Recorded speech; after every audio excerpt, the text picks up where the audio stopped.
If the balance in your account earns 10% interest every day, how would your life change? You are a young man with no car, no house, and no girlfriend. After sending off your last roommate, you look around the empty dorm room and can't help but sigh, realizing that you have finally graduated. Suddenly, my iPhone 8 Plus with a cracked screen rang. I picked up my phone to take a look. It was my former crush sending a message in the class group, announcing that her birthday party is on the 3rd of next month and inviting everyone to come hang out with her, along with a cute cat emoji. Looking at the messages in the group, I recalled that I once had a brief flirtation with her, but due to family reasons, I had to gradually drift apart from her. I sat in the chair where I used to game with my roommates, lit a cigarette, and gazed at the open laptop in front of me. On the laptop screen was one of the games I played with my crush for 3 years. I couldn't help but reflect that if life were a game of chess, my 4 years in college would be considered a total mess. Detected a suitable host, sending 3 dog emojis, binding to the life meaning system. Just as I was still a bit confused, my hand instinctively picked up the cracked iPhone on the table and sent 3 dog emojis. The next second, the system binding was successful. It detected that you are about to experience a financial breakthrough and reach the peak of your life, unexpectedly triggering a newbie reward, granting you a special starting bonus. Please select the first Hextech enhancement rune in the hedge fund demon contract as you progress. Everything happened so suddenly that I didn't even have time to look closely and clicked on the hedge fund option without hesitation. You have chosen the hedge fund Hextech. The first profit will be credited at midnight tomorrow. For details, please check the system interface. What the heck? At that moment, I suddenly realized and jumped to my feet. Is this the system I've been begging for in all those video comment sections? So, I eagerly followed what I had seen in other videos, focused my mind, and mentally called to check the system interface. The next second, a blue system panel appeared before me, visible only to me, showing that it was effective. Hextech Hedge Fund, all disposable cash in your personal account will earn 10% daily interest,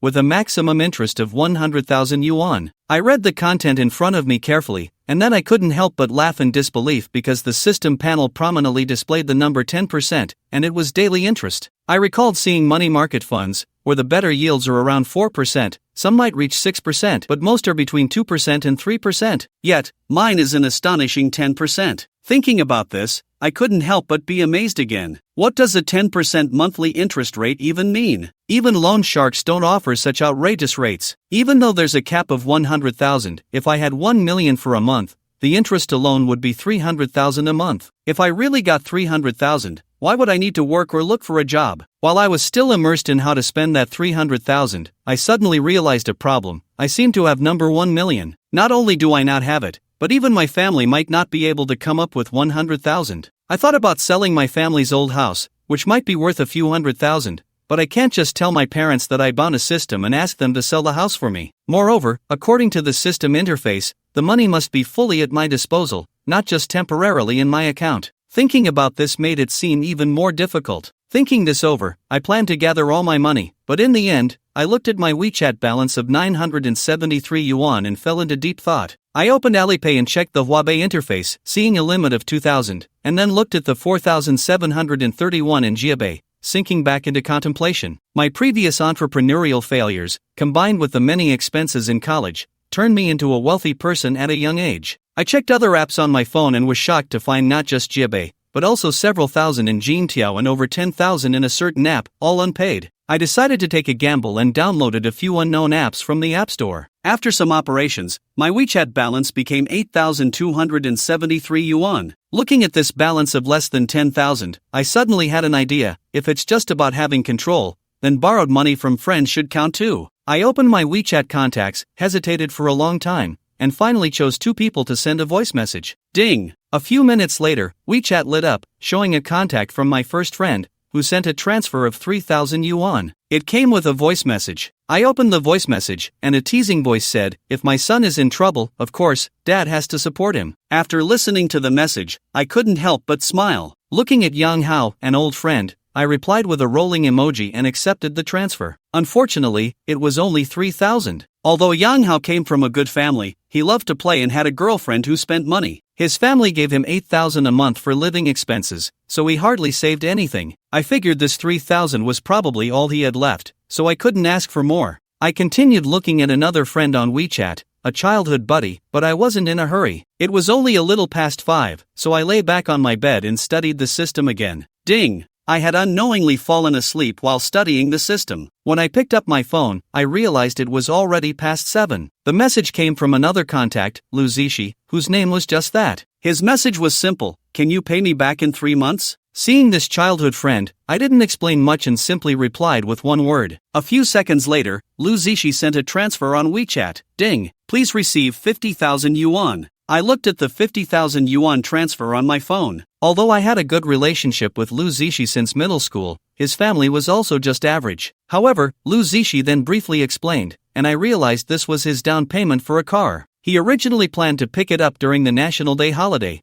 which is just a few months away, so he asked if I could pay him back in 3 months. I was very touched by this childhood friend because in a world full of deadbeats, borrowing money often feels like giving it away. As the saying goes, it's easy to borrow money but hard to pay it back. Those who understand know. After receiving Lu Zishi's transfer, my account balance became 61,273 yuan. I didn't continue to fuss. Instead, I lit another cigarette, pulled out the 2 bottles of Big Wosu I had left, and sat on the dormitory balcony, waiting for the moment when fate would turn. Time had never felt so long. Just as I finished the 2 bottles of Big Wosu, it was already midnight. The next second, my slightly cracked iPhone 8 Plus received a text message. Without hesitation, I opened it. The message showed that the China Merchants Bank account ending in 1024 received an income of 6,127. 3 renminbi at midnight on July 1st. After reading the message, I finally felt relieved. Earning 6,000 a day amounts to 200,000 a month. Even during my ambitious startup days, I thought it would be impressive to earn 100,000 or 80,000 a month. And that 6,000 is just the beginning. With the compound interest effect, it will only increase day by day. That night, I didn't suffer from insomnia. Instead,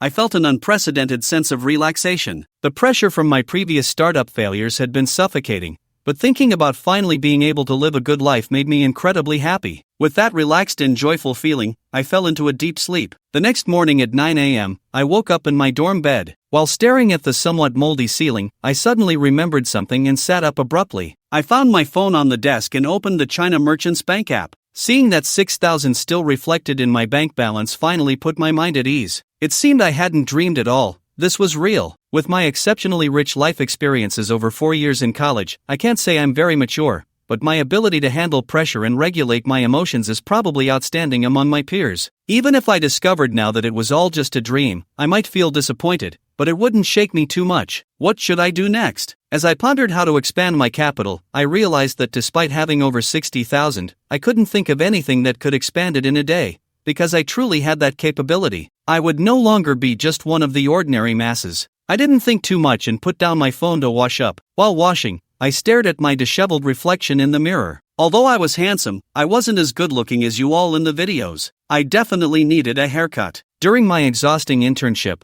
along with a change in mindset, I hadn't taken care of myself in a long time. My originally 80% handsome face had diminished to a Parisian level. Just as I was thinking this, a sudden ding sounded in my mind. There is only one thing in life that cannot be reversed: the first impression. The system detected a shift in the host's mindset and successfully triggered the first action round. Please proceed to the core business district to transform your image before the round countdown ends. Enhance your external appearance. The core reward mechanism is the impression score. The system will automatically reimburse the host for clothing and hairstyle adjustments based on a percentage. Triggering lucky numbers will yield additional rewards. Round countdown, 6 hours. After hearing the system voice, I was momentarily stunned, then overwhelmed with joy. So this is what the action round means. I was initially thinking, since this is the stage of initial accumulation, I could just go to that cheap barber behind the school and get a buzz cut for 15 renminbi. But this system operation is like a timely rain. I quickly finished washing up, changed into simple casual clothes,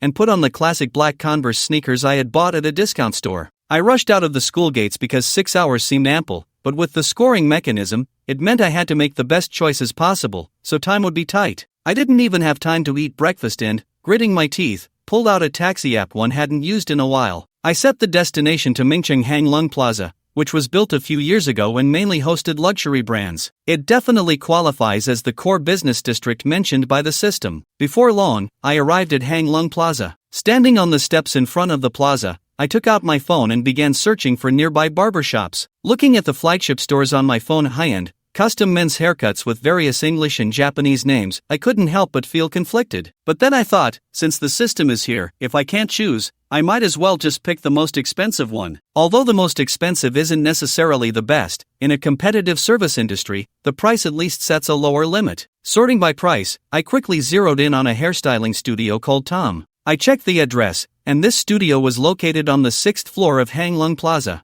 I called to make an appointment and got a positive response before heading into the mall and taking the escalator up to the 6th floor. In a relatively secluded corner, the off-white door wall was simple, without much embellishment. On the right wall, there was an artistic wooden logo that read Carbon Hair Studio. I found the shop. Entering the foyer, bright but not glaring lights illuminated the space. On the right stood a man and a woman, both dressed in work attire. As I walked in, a sweet-looking girl with a ponytail smiled and approached, asking, "Hello, do you have an appointment?" After confirming that I was the one who had just called for an appointment, the girl led me into the shop and had me sit down in a reception area with transparent glass partitions. Once I sat down in the reception area, I noticed that either because it was still early or due to the many partition spaces in the shop, I didn't see any other customers. What caught my attention the most were the 10 or so picture frames hanging on the back wall. The framed photos featured handsome men and beautiful women, and to my surprise, I recognized some of them. They were all celebrities, with several still active top stars. When the girl saw me staring intently at the frames, she smiled and said, "These celebrities are all clients of our shop's founder, Master Zhang Junfeng." My eyes lit up. Although I knew this was just a gimmick, it did boost my confidence in the shop. "Can I get Master Zhang to cut my hair?" I asked. "I'm sorry, but Master Zhang is not in the shop today. If you want to see him, you'll need to make an appointment a day in advance," the girl said regretfully. Although I felt a bit disappointed, I clearly couldn't wait another day, so I replied, "Oh, I see. Then can you recommend another stylist?" "Alright, if you have high standards, I recommend our stylist, Teacher Xiaohua. He has recently become quite popular online, and his price is 1,799 renminbi. The girl lit up a sign on the table and flipped to a page in a portfolio to show me. I couldn't help but wonder, wasn't he available for just 30 renminbi? Why 1,799? But due to time constraints and the system's support, I didn't linger on it and quickly made my decision. After I confirmed, perhaps due to her commission, the girl's polite smile became a bit more enthusiastic. She added a bit more warmth to her demeanor. Next, the girl led me to a private room for one-on-one service, where she thoroughly washed my hair and even gave me a massage. Afterward, the girl took me to a semi-enclosed area where I met Teacher Xiaohua, who was waiting for me. He wasn't the one from the internet but rather a young man in his 20s. His hairstyle wasn't particularly striking, but he seemed quite pleasant. Once seated, I didn't waste any time and said directly, "Just do what you think is best. Any hairstyle that suits me is fine." After 2.5 hours of washing, cutting, and styling, when Teacher Xiaohua set down the hairdryer and said those words, I lifted my head to look at my reflection in the mirror. At the same time, the system's notification sound began to chime in succession. Ding! Detected that the host has completed a hairstyle change. System scoring in progress. System scoring complete. The current hairstyle impression score is 88. Congratulations, the host has earned 88% reimbursement, which will be deposited into the account. Please check your balance. Since everyone in the video had higher impression scores, lucky number 88 has been triggered, granting an additional reward. You have received a one-time item, the Quister's Azure Dragon Blade. For details, please check the system warehouse. A score of 88 is definitely above excellent. I took out my phone and checked my China Merchants bank account ending in 1024, which showed an income of 1,583 renminbi at 11:13 a.m. on July 1st. Doing the math, that means I effectively spent only 200 renminbi on this haircut. I wasn't sure if the original 1,800 was worth it, but if we consider it at the 200 renminbi price point, my answer is that it is worth it. When I went to the front desk to pay, my assistant girl, who had been by my side the entire time, smiled and said, "Mr. Joe, would you like to add me on WeChat? If you need anything in the future, you can just book with me directly." I looked her over again. Her neat professional outfit accentuated her figure, and her straight-leg pants hugged her slender legs. With her hair in a bun, her features were beautiful, and her dimples added to her charm. I replied, "Sure." Just as I finished adding her on WeChat and was about to continue scanning the QR code to pay, an awkward moment occurred. My old phone froze. Although the girl standing next to me didn't show any reaction, I still felt embarrassed. Here I was getting an 1,800 renminbi haircut, and my phone was freezing like it was worth 1,800 renminbi. What a situation. Finally, after successfully making the payment, I looked at my cracked iPhone 8 in my hand and suddenly felt an urge to go get a new phone right away. But after thinking it over, my capital isn't enough yet, and I still need to buy clothes later, so I decided to hold off for now. As soon as I stepped out of the barbershop, my phone received a smiley emoji from the girl. I then saw her WeChat name, which turned out to be a long string of marketing standard format, Chief Assistant Beak of their hair studio. Seeing that name, I thought it must be her work number, but Beak is an interesting name. I suddenly had an idea. Should I create a group called Seafood, like the people in the videos, and add her to it? Just as I was about to take action, I suddenly remembered that I had received an item. So, I quickly opened the system interface's warehouse with my mind, and there lay a fresh long sword, identical to the style in the game. Quister's Azure Dragon Blade. After use, it will randomly trigger a refund of 0.1 to 10 times on the next 5 spending actions. Wow, my eyes lit up. This is exactly what I needed. As long as I spend money, I can get a refund starting at 10%, with a maximum of a 10-fold return. This is solid math. I was hoping that as long as my luck wasn't too bad, I could earn back the cost of a piece of clothing. I checked the time and saw I had 4 hours left, so I decided to go get a new phone first. Coincidentally, there were several phone brand stores on the 5th floor of the mall. Due to time constraints, I chose our national brand because I love my country. I directly purchased a high-end Huawei Mate X3 folding phone. After paying, the sales clerk recommended a phone case, but I declined because, as everyone knows, using a case can detract from the experience. Just as I was holding the Huawei Mate X3 and walking to the store entrance, the system notification suddenly popped back into my mind. Ding! Detected spending behavior. The effect of Quister's Azure Dragon Blade has been triggered, granting double the spending refund. The next second, my Huawei Mate X3 received a text message showing that the China merchant's bank account ending in 1024 had received an income of 26,846 renminbi at 11:27 a.m. on July 1st. After seeing the message, my mood was simply delightful because I realized for the first time that spending money could be so enjoyable. As I walked through the mall, I saw a phone recycling store. Thinking my old iPhone was useless, I decided to recycle it. To my surprise, the phone I had bought for over 4,000 renminbi was only worth 200 now. Who would still buy an iPhone after this? It's just too poor. I definitely need to use something better. Not wanting to linger, I took 2 red bills and left. As I continued walking through the mall, I glanced at the countdown timer, which showed over 3 hours left. Feeling a bit parched, I headed to the 3rd floor, found a coffee shop, and sat down, hoping to watch some short videos to learn about dressing styles. I regretted not being more trendy in the past. With my handsome face, I thought I could wear anything. Now, I could only cram for style tips to ensure I would make better choices when buying clothes later. Try to raise my system score. I sat on a rattan chair outside the coffee shop for a while, and when no one came to take my order, I curiously looked up and waved to a waiter who was serving another table. Instead of the waiter coming over, my wave caught the attention of a girl who was glancing around at the entrance of the shop. The girl had chestnut-colored shoulder-length hair that slightly curled at the ends. She wore a white Chanel-style shirt and a black skirt paired with thick-soled black knee-high boots that revealed a glimpse of her fair thighs. She had a pure look with a lightly made-up oval face that could easily score over 80 points. Although she wasn't very tall, her body proportions were excellent, emphasizing her long legs. "Hello, big brother, are you the one who ordered the half-baked?" Just as I was lost in thought, the girl walked over to my side and pulled out a chair to sit down. She smiled at me and said, "I'm Ran. Nice to meet you, please take care of me." Companion service? Forgive my ignorance, I really haven't heard of this before. Zhou Chen pondered for a moment, casually clicking on the search function in a short video app. Upon seeing the pop-up entry, he suddenly realized, so it's just a broader version of Gaming Companion. According to the summary, they provide all kinds of companionship services for eating, drinking, and entertainment, and can also offer customized service plans based on client needs.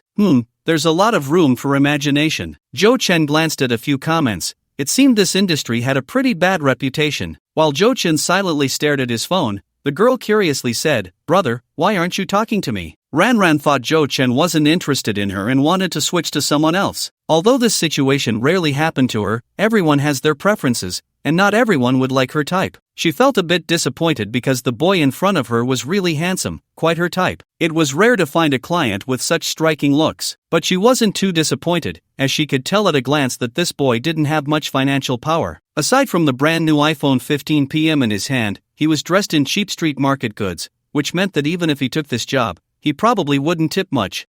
he might even want to bargain. Jo Chin looked up, about to explain to the girl that she had the wrong person, but then he noticed the small shoulder bag with the Prada logo on the table. Jo Chin remembered that this seemed to be a luxury brand as well, and the girl's outfit was decent. At least it was pleasing to the eye, and her taste was definitely better than his. So Jo Chin changed his mind again. Sorry, I was just lost in thought. Ran, right? How do you charge? Didn't Xiao Mao tell you? Ran was surprised but still explained, it's 1,000 yuan for a day. From now until 9 in the evening counts as a day, or you can charge by the hour, but it has to be a minimum of 3 hours, 150 per hour. Jo Chin calculated, it was indeed much more expensive than gaming companions, but it suited his current situation. Spending 400 or 500 for a possibly more professional opinion, as long as the rating could be raised a bit, would be a great deal. Can we do anything? Jo Chin asked.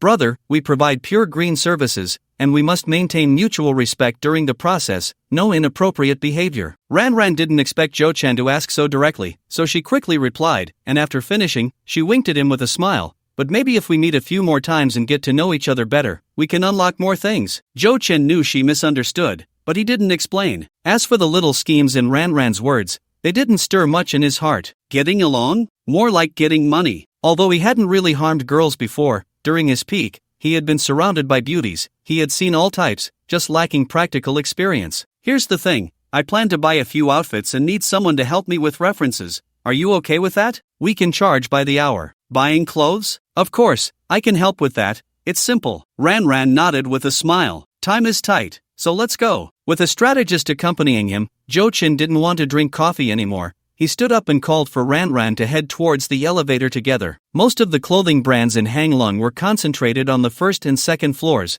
with the first floor being the most. Jo Chin decided to start shopping from the first floor. Where are we going to shop? Should we go to Nanping Street? It's not far from here, and there are quite a few clothing stores over there. After exiting the elevator, Ran took the initiative to speak and thoughtfully suggested. She didn't ask Jo Chin about his budget, but there were both Uniqlo and Jack & Jones, as well as Samir and Meters Bonwi over there. Ran thought that it could meet the needs of a boy Jo Chin's age. Well, a budget-friendly need. Just as Jo Chin was about to speak, Ran's phone suddenly rang. She gestured to Jo Chin and stepped aside to answer the call. Hello, Xiao Mao. The client cancelled the order at the last minute? What should we? Oh, I see. Okay, I'll head over right away. Ran hung up the phone in surprise, realizing that Jo Chin was not the client who had placed the order earlier. Another client had just placed an order and specifically requested her after seeing her photo. Xiao Mao also mentioned that he had interacted with that client before, and he was quite capable. As long as Ran was sweet-tongued, she would definitely get a tip. It sounded much more reliable than accompanying a young boy shopping, and although she was quite taken with Jo Chin's looks and found the mix-up amusing, after a brief moment of hesitation, Ran chose to compromise with reality. She walked back to Jo Chin's side, and before she could say anything, Jo Chin was already pointing at a row of stores ahead, saying, "Give me a suggestion, which store should we go to first?" Ran was a bit confused because the stores Jo Chin was pointing at were all landmark brands on the first floor of Hanglong Plaza, and at a glance, they were all adorned with English logos, such as Balenciaga, Dior, BV, Celine, Gucci, LV.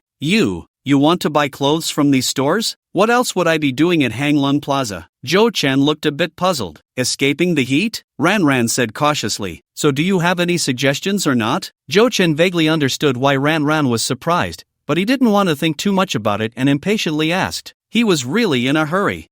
Yes, I do. How about we go to Balenciaga first? Their style is relatively youthful and more suitable for you. Ran stuttered a bit again but finally gave a suggestion. Lead the way. Jo Chin tilted his head, signaling Ran to go first. Ran bit her lip, hesitated for a moment, and then led Jo Chin towards the Balenciaga store. She was genuinely curious and wanted to see if Jo Chin was pretending to be naive or if he was just a clueless rookie with no concept of the prices of these luxury brands. The two entered the Balenciaga boutique, and a female sales associate in professional attire immediately approached them, smiling politely. "Good afternoon, welcome to the Balenciaga store at Mingcheng Hanglong. If you would like to see any products, I can give you a brief introduction. We'll browse on our own for now." Before Jo Chin could speak, Ran quickly waved her hand. "Why do you seem so nervous?" Jo Chin looked at Ran with a hint of amusement. Ran forced a smile. Of course, she was nervous. Although she had a lot of knowledge about luxury goods, her experience in physically shopping at stores was quite limited. Moreover, she wasn't sure if Jo Chin really intended to buy anything,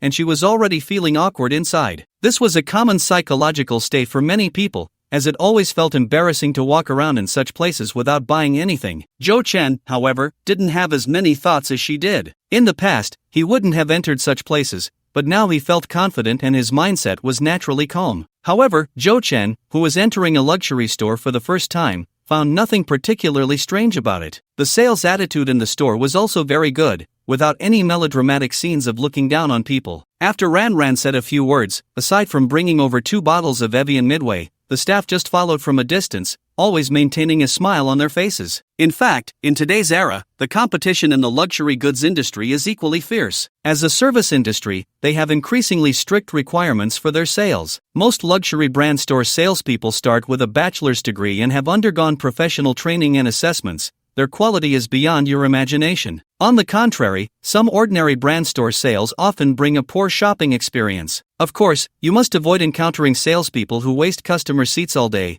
If they happen to have performance pressure, anything could happen. What do you think of this t-shirt? In the men's clothing area, Ran pointed to a piece of clothing and asked. After a while, she had thought it through. Rather than being entangled in her heart, it was better to quickly see if Zhou Chen really wanted to buy it. If not, she would just drag him away. To achieve her goal, she deliberately chose a relatively inexpensive t-shirt to test Zhou Chen. Zhou Chen took a glance. The t-shirt Ran pointed to was a vintage-style off-white one, without the large logo that Zhou Chen disliked. The style was simple and looked pretty good. You decide. It would be best if you just picked out a whole outfit for me to try on. Saying this, Zhou Chen waved to call the sales assistant, asking her to bring him a suitable size t-shirt to try on. Ah, just pick out a whole outfit? Ran was taken aback for a moment, unable to help but want to ask Zhou Chen if he had seen the price of that t-shirt. Zhou Chen indicated that he had. Wasn't it just 6,300? Although this price was indeed outrageous, to be honest, it was much lower than Zhou Chen had originally expected. Creak! The fitting room door was pushed open,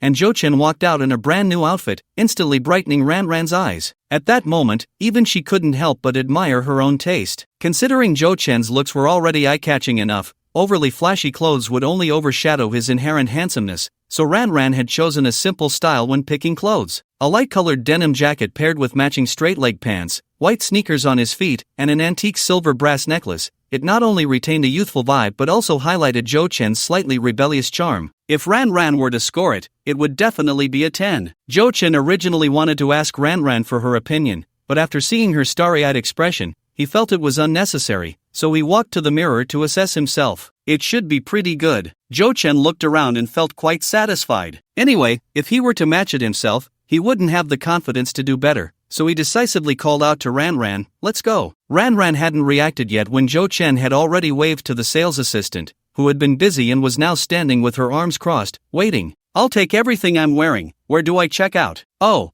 and I don't need those old clothes of mine. Can you help me dispose of them?" The t-shirt he had been wearing had its chest graphic nearly worn off, and his shoes had long since frayed, the kind that he would be embarrassed to donate to the mountains. When Zhou Chen changed clothes just now, he found it a bit amusing. No wonder Ran was more nervous than he was after entering the store. He really didn't look like someone who could afford Balenciaga. "Of course, no problem, this way please." Seeing the sales assistant's smile bloom once again, Zhou Chen finally understood what true enthusiasm looked like. But it was human nature, so it wasn't anything strange. "Really buying?" Ran blinked, following him to the checkout counter, and then watched as Zhou Chen smoothly pulled out his phone to complete the payment, only for it to fail the first time. Zhou Chen looked at the WeChat notification that popped up and realized that the daily single transaction limit for WeChat Pay was 80,000. After buying the phone, he swiped for over 70,000, which just happened to exceed the limit. TSK. When was there ever a chance to know about such things before? Zhou Chen chuckled and shook his head. Fortunately, he had brought his bank card when he went out, so he could swipe it directly on the POS machine, otherwise, it would have been awkward. After Zhou Chen finished swiping the card,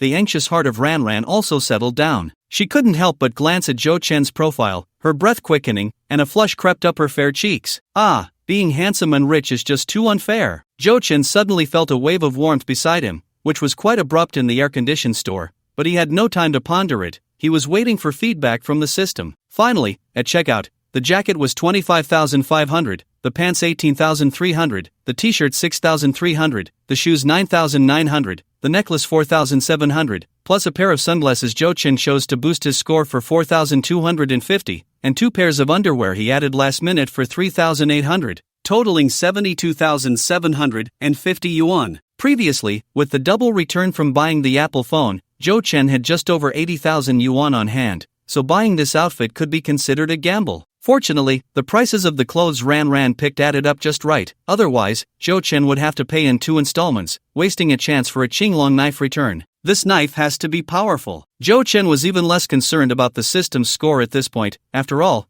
there was still time in the round. If this outfit didn't work, he could always change into another, but the return multiplier from the Qinglong knife was crucial. Whether he could take off from here depended on this wave. Ding! As Zhou Chen anxiously waited, the system's notification finally arrived as expected. Detected that the host has completed the outfit change. System scoring in progress. System scoring complete. Current outfit impression score, 92. Congratulations, host has received 92% reimbursement. Funds have been transferred to your account. Please check. Ding! Detected consumption behavior. Crest's Qinglong knife effect has been triggered, receiving 4 times the consumption return. China Merchants Bank, your account ending in 1024 received 66,930 yuan at 12:39 on July 1st. China Merchants Bank, your account ending in 1024 received 291,000 yuan at 12:39 on July 1st. China Merchants Bank, Mr. Zhou, exclusive gifts are here. Don't let your current assets sit idle. Click to view exclusive financial products. At this moment, Zhou Chen was holding his phone,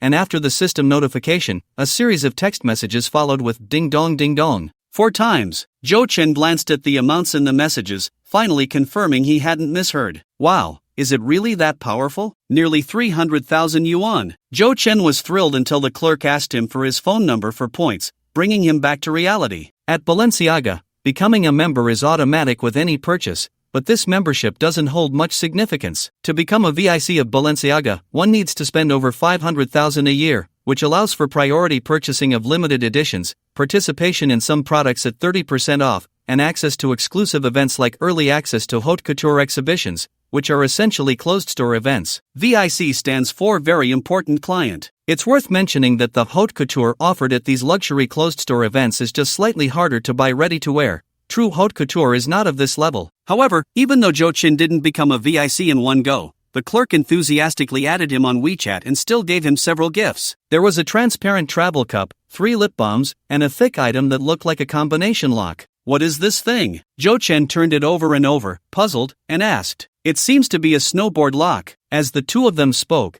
they had already walked out of the store. Ran recognized it at a glance. This must be a gift that comes with the purchase of the ski series. That shop assistant probably gave you all the gifts they could. There was envy in Ran's eyes. It was obvious that, given Zhou Chen's age and demonstrated spending power, although he was not yet a VIC, he was already enjoying treatment far beyond that of an ordinary member. A snowboard lock? Zhou Chen found it somewhat amusing. What did he need this for? Even if he did go skiing one day, he certainly wouldn't carry this thing around. It's all stuff I can't use. Why don't you take it? Zhou Chen casually asked.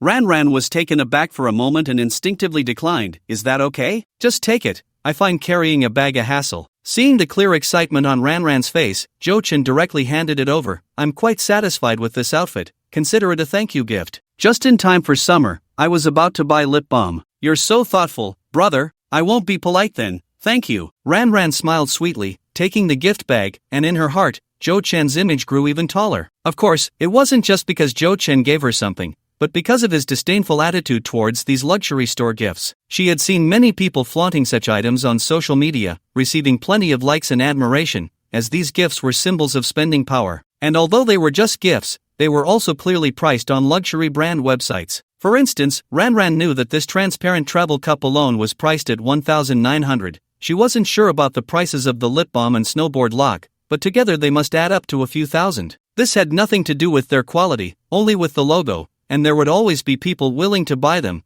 with some even specializing in purchasing second-hand items. The prices were outrageous, but that's the good thing about luxury goods. They never exploit the poor. Looking at Zhou Chen's indifference towards such gifts, this was the true demeanor of a wealthy person, right? Zhou Chen glanced at the countdown timer. There were still more than 2 hours left, and he had 3 more chances to use the Qinglong knife, meaning he could still buy 3 more outfits without restraint, but time was tight. Let's hurry, we still need to visit a few more stores. Your task is quite heavy, Zhou Chen urged. Don't worry, brother, leave it all to me. With the gift in hand, Ran was in high spirits, even taking the initiative to link her arm with Zhou Chen's. The weather was quite warm, and Ranran's light chiffon shirt was very thin. As they walked, Jo Chen could always feel a subtle touch. Very soft. The decent Jo Chen was referring to the fabric of the clothes. In the second store, Jo Chen chose the old luxury brand Louis Vuitton. To be honest, Jo Chen wasn't too fond of LV's style. After all, it started with luggage, and there weren't many options for men's formal wear. If it weren't for the fact that LV was quite expensive, and if the Qinglong knife could yield surprises, Jo Chen might have turned left and chosen Armani, which had more clothing options. In the end, at Ranran's suggestion, he thought it might indeed come in handy later, so he bought a complete set of black formal wear from the new formal series. For this, Jo Chen also bought an S-Lock briefcase to match the outfit, also to boost the system's score. According to Jo Chen's usual style, he wouldn't normally use a bag. At checkout, the clothes were over 110,000, and the bag was nearly 30,000. Totaling just under 150,000. After swiping his card, the system's notification sound arrived as expected,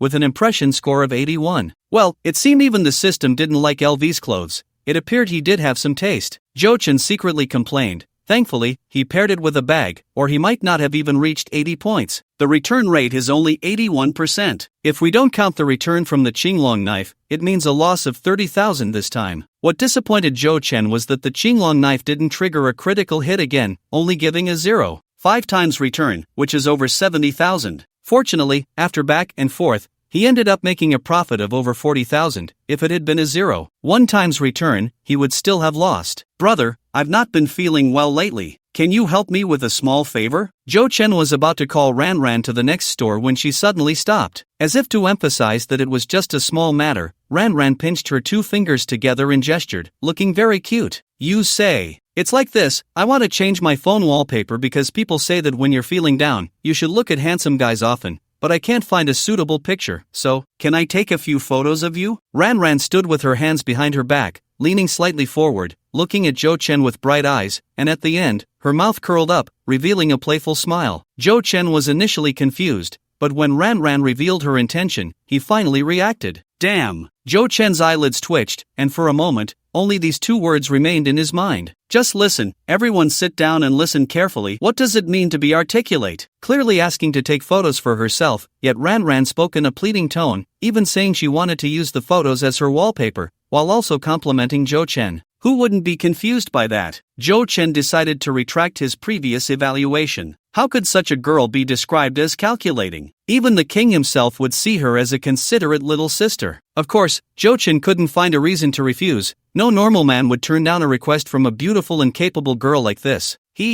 Seeing Jo Chen agree, Ranran pulled him to a decorative background wall in the mall, took out her phone, and started snapping pictures with click, click. After finishing, Ranran leaned over with her phone, asking Jo Chen if there were any photos he was dissatisfied with. To be honest, Ranran's photos were quite good. At least Jo Chen couldn't take pictures of that quality himself, so he couldn't refuse and ended up taking a selfie with her. Just then, Ranran's phone suddenly rang, and Jo Chen saw that the caller ID displayed little Mao Gu. Oh no! Ranran suddenly remembered that she had a client waiting for her. What's wrong? Jo Chen asked curiously. Nothing. Ranran quickly hung up the phone, set it to silent, and restored her previous smile. Brother, where are we going now? Versace? Jo Chen said casually. He didn't have much concept of luxury brands and just pointed randomly. Brother has great taste. Versace's clothing design style is very distinctive, and I particularly like this brand. Ranran exclaimed immediately. Such a kind man like Jo Chen naturally wouldn't expose her act, so the two went to the Versace store on B1. Along the way, Ranran naturally took the shopping bag from Jo Chen's hand and stuffed her small hand,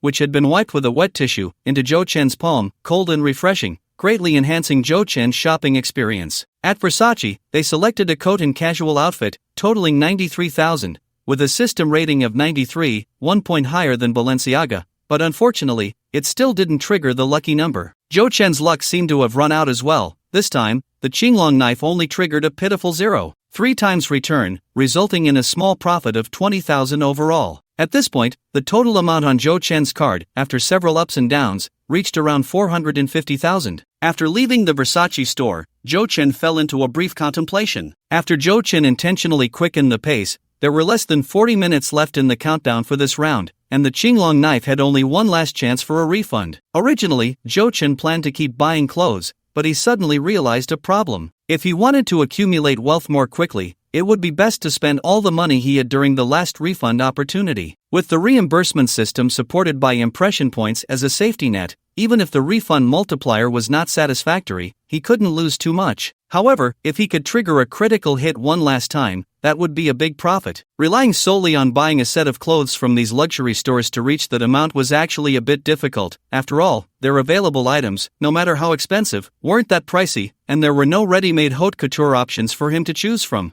Jo Chen realized he was getting too inflated and was actually starting to complain about the prices of luxury goods. But there was a contradiction here. If Jo Chen didn't buy clothes in the end, he would lose the safety net of impression points, and the risk of betting on the refund multiplier would be too high. Just as Jo Chen was in a dilemma, he inadvertently looked up and caught sight of a row of stores that were completely different in style from the clothing stores. Jo Chen suddenly had a flash of inspiration. Right, who the hell said that dressing only involves clothing? It was his own limited thinking before. Jewelry and watches were also part of dressing, right? The system had never limited dressing to just clothing. Naturally, Jo Chen didn't consider jewelry. A man had to buy a watch. So, Jo Chen led Ran directly to the first floor of the mall, where there was a dedicated area gathering all the watch brands in the mall. At a glance, there were quite a few brands to choose from: Rolex, IWC, Jaeger-LeCoultre, Vacheron Constantin, Breguet. At first glance, the selection seemed abundant. Although Jo Chen didn't have much knowledge about watches, he had a roommate whose father was a watch dealer, and they often chatted about these things. His roommate would sometimes sneak some famous watches from home to the dorm to show off, so Jo Chen had picked up a bit of knowledge. First, he directly passed on Rolex. He had heard his roommate mention more than once how hard it was to buy a Rolex watch. When asking at the brand store, they would never admit to having stock. They would only quote the retail price, but there was never any available inventory. In reality, most of the stock that arrived at the store was taken by watch dealers. Another awkward point was that there were just too many fake Rolexes. Jo Chen had seen a news article, not sure if it was a joke, saying that at a dinner table of 10 people, 8 were wearing black and green submariners, which was quite a scene. After thinking for a moment, Jo Chen walked directly to the Vacheron Constantin boutique. As the second oldest in the watch industry, it shouldn't be too difficult to buy a watch worth hundreds of thousands, right? Are you going to buy a watch, brother? Ran, carrying a bunch of shopping bags, obediently followed Jo Chen and curiously asked when she saw him heading towards the watch area. Yeah, just looking to see if there's anything suitable. Jo Chen chatted with her for a bit, but soon realized that Ran's understanding of watches was limited to knowing that Rolex is awesome and Patek Philippe is incredibly awesome, which was completely standard pedestrian knowledge, and he lost interest. Entering and leaving Vacheron Constantin took only 8 minutes. It wasn't that Jo Chen didn't have a watch he liked. In fact, after hearing his needs, the salesperson quickly introduced him to a classic Vacheron Constantin watch on the iPad, the Overseas 1225V with diamond set pink gold, and it had a very nice blue dial, priced at 410,000. Jo Chen thought it was nice, but when he was about to buy it, he found out there was no stock. So what are you stuttering about here? Jo Chen, not willing to give up, asked about several models again, and as expected, none were in stock. Only a few women's watches in the display case were available for immediate purchase, while most popular models required a waiting list, possibly measured in years. Oh, no, they didn't call it a waiting list. Instead, they made you fill out a wish list, emphasizing the word wish. Jo Chen then realized that it wasn't just Rolex playing the hunger marketing game. Feeling dejected as he exited the Vacheron Constantin boutique, Jo Chen glanced over the remaining watch brands. Considering he only had half an hour left, he decided to pass on Jaeger-LeCoultre and Blancpain as well. The status of these two brands was not much different from Vacheron Constantin, and if the watch Jo Chen finally chose was also out of stock, all his efforts would be in vain. Then let's try IWC one more time. Surely you must have something in stock? With that thought, Jo Chen hurriedly pulled Ran into the IWC boutique. Hello, welcome to the IWC boutique. May I ask if you two are looking for men's or women's watches? The enthusiastic sales assistant greeted them, but before Jo Chen could respond, a voice suddenly rang out from outside the store. Ran. Jo Chen turned back in confusion to see a man in his 30s with a buzz cut standing outside, frowning and waving at Ran. Oh no, why is Xiao Mao directly coming over? Ran, spotting the man, nervously stuck out her tongue. She quickly set down the shopping bags in her hands and said to Jo Chen, "Brother, I'll be right back." Without waiting for Jo Chen to ask, she hurriedly ran off. Though Jo Chen was puzzled, he had just met Ran, and with time running short, he didn't want to dwell on it. He turned to the sales assistant and said, "I want to buy a watch, priced around 400,000, but it must be in stock." 400,000? The sales assistant was slightly taken aback. IWC certainly had watches in that price range, but their sales weren't that great, so it was the first time he had encountered a customer who came in asking for a 400,000 watch right away. The sales assistant's expression quickly returned to normal, but there was a thoughtful look in his eyes. "Alright, sir, this way please." The sales assistant led Joe Chen to the reception area but did not sit down. Instead, he walked over to another counter and quietly spoke to a man in a suit who was looking down at something. While Joe Chen was puzzled, the suited man turned to look at him and then approached with a smile. "Hello, sir, I am the manager of the IWC store here. My surname is Chow. I heard from Xiao Zhou about your needs, and considering your budget, it might be more suitable for me to assist you. What do you think?" "That's fine, but you don't need to introduce your brand history, just tell me about the watches." Upon hearing that the manager was personally attending to him, Joe Chen was clearly pleased, as this would likely be more efficient. "It seems you are not unfamiliar with our IWC, so I want to confirm something with you. I just assisted another customer with the same intention. Are you also here for the limited edition Aqua Timer Perpetual Calendar?" Manager Chow asked with a smile. Joe Chen was taken aback for a moment, realizing they might have misunderstood something, but he still nodded nonchalantly. "If it's the 400,000 model, then yes, I want to see if it's in stock. Of course, it's right here in the store. The previous customer who reserved it gave up the purchase for personal reasons. In fact, it just arrived at our store today, having landed only 3 hours ago." Manager Chow explained while waving to the sales assistant with the same surname as Joe Chen. Xiao Zhou quickly approached, carefully carrying a white watch box and placing it on the table. Manager Chow put on gloves and personally opened the box. When the large white watch box was opened, there was another small black leather watch box inside. After unfastening the buckle, a watch with a black dial and red scales and hands was revealed. This watch couldn't be said to be particularly beautiful, but it had a great texture. Although the style looked somewhat like a clunky electronic watch, it must be said that at least Joe Chen felt it was better than the few Vacheron Constantine watches he had just seen, mainly because it suited his age. "Mr. Joe, next, I would like to grandly introduce to you this IW379405 diving watch from the IWC Aqua Timer series, which can be considered the king among them. With a ceramic titanium case, automatic winding movement, a dial diameter of 49 mm, a sapphire glass polished watch face, luminous coating, paired with a black rubber strap. As a limited edition, only 25 pieces have been released worldwide. It has a waterproof performance that can reach underwater 300 meters. Manager Chow was giving Joe Chen a comprehensive display while enthusiastically introducing everything about the watch until Joe Chen suddenly interrupted him. "What's the price?" "It has an official price of 436,000 in mainland China." Manager Chow answered with a smile, showing no dissatisfaction. "Perfect." Hearing the price quoted by Manager Chow, Joe Chen felt at that moment that this watch was specially prepared for him by the system. "Can I try it on?" Joe Chen couldn't wait any longer. On the other side, in a corner outside the store, "Do you know what mistake you made?" Xiaomao stood with his hands in his pockets, speaking to Ran Ran in an annoyed tone. "The mistake was, I forgot to turn off the location software?" Ran Ran said cautiously. After all, those in this line of work were all young and beautiful girls, and the quality of clients varied. There had been quite a few troublesome incidents before, so Xiaomao had them all install shared location software on their phones. When they had business, he would ask them to turn it on, also for their safety. Thus, after Ran Ran went missing, Xiaomao was able to find her so quickly. "And you're still joking with me?" Xiaomao raised his hand as if to hit Ran Ran, but ultimately didn't, just shaking his head helplessly and saying, "So, that little boy is the reason you directly ditched the client?" They hadn't known each other for long, but Xiaomao still understood Ran Ran a bit. Although she was materialistic, she was also quite the beauty lover. Previously, Ran Ran had refused to take orders on the grounds that the client was just too ugly, but since she was only part-time in this job, Xiaomao didn't say much to her. This time, it was quite absurd. Ran Ran had already agreed, but it wasn't until the client waited for half an hour without seeing her and called Xiaomao that he realized Ran Ran hadn't shown up at all. Messages went unanswered, and calls were hung up. Xiaomao even thought something might have really happened to Ran Ran, which was why he hurried to Hanglong Plaza. When he saw the two holding hands from a distance,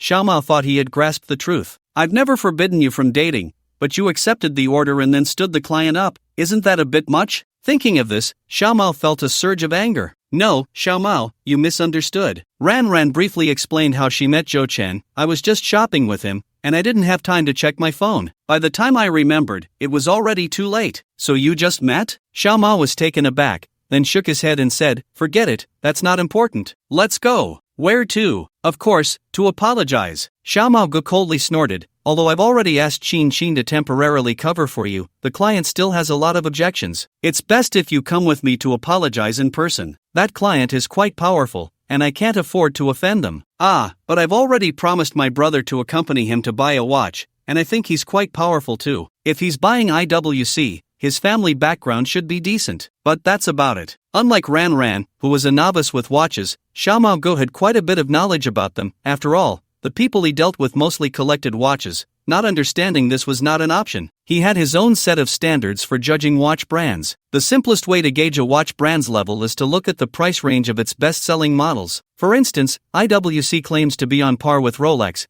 but its best-selling watches are around 50,000, while Rolex's most popular models never sell for less than 100,000, which already shows a significant gap. Although Xiao Go himself wore a Longines worth over 20,000, it didn't stop him from looking down on IWC from this perspective. I still think it's not good. Forget it, you don't need to worry. I'll go talk to him. Seeing Ran's difficulty, Xiao Go waved his hand and walked directly into the store. When Xiao Go and Ran entered, Zhou Chen was sitting on the sofa admiring the watch on his wrist. He had never worn a watch before, but the moment he put this one on, he fell in love with the feeling. At that moment, he felt that the 400,000 price tag was not expensive at all, even unrelated to the confidence the system had given him. Although the watch didn't seem eye-catching at first glance, it had a strangely understated charm. Just then, Ran and Xiao Go walked over, and Zhou Chen showed it to Ran, asking, "What do you think?" "It's quite nice. It really suits you, brother." Ran seriously examined it and nodded. She genuinely thought it looked good,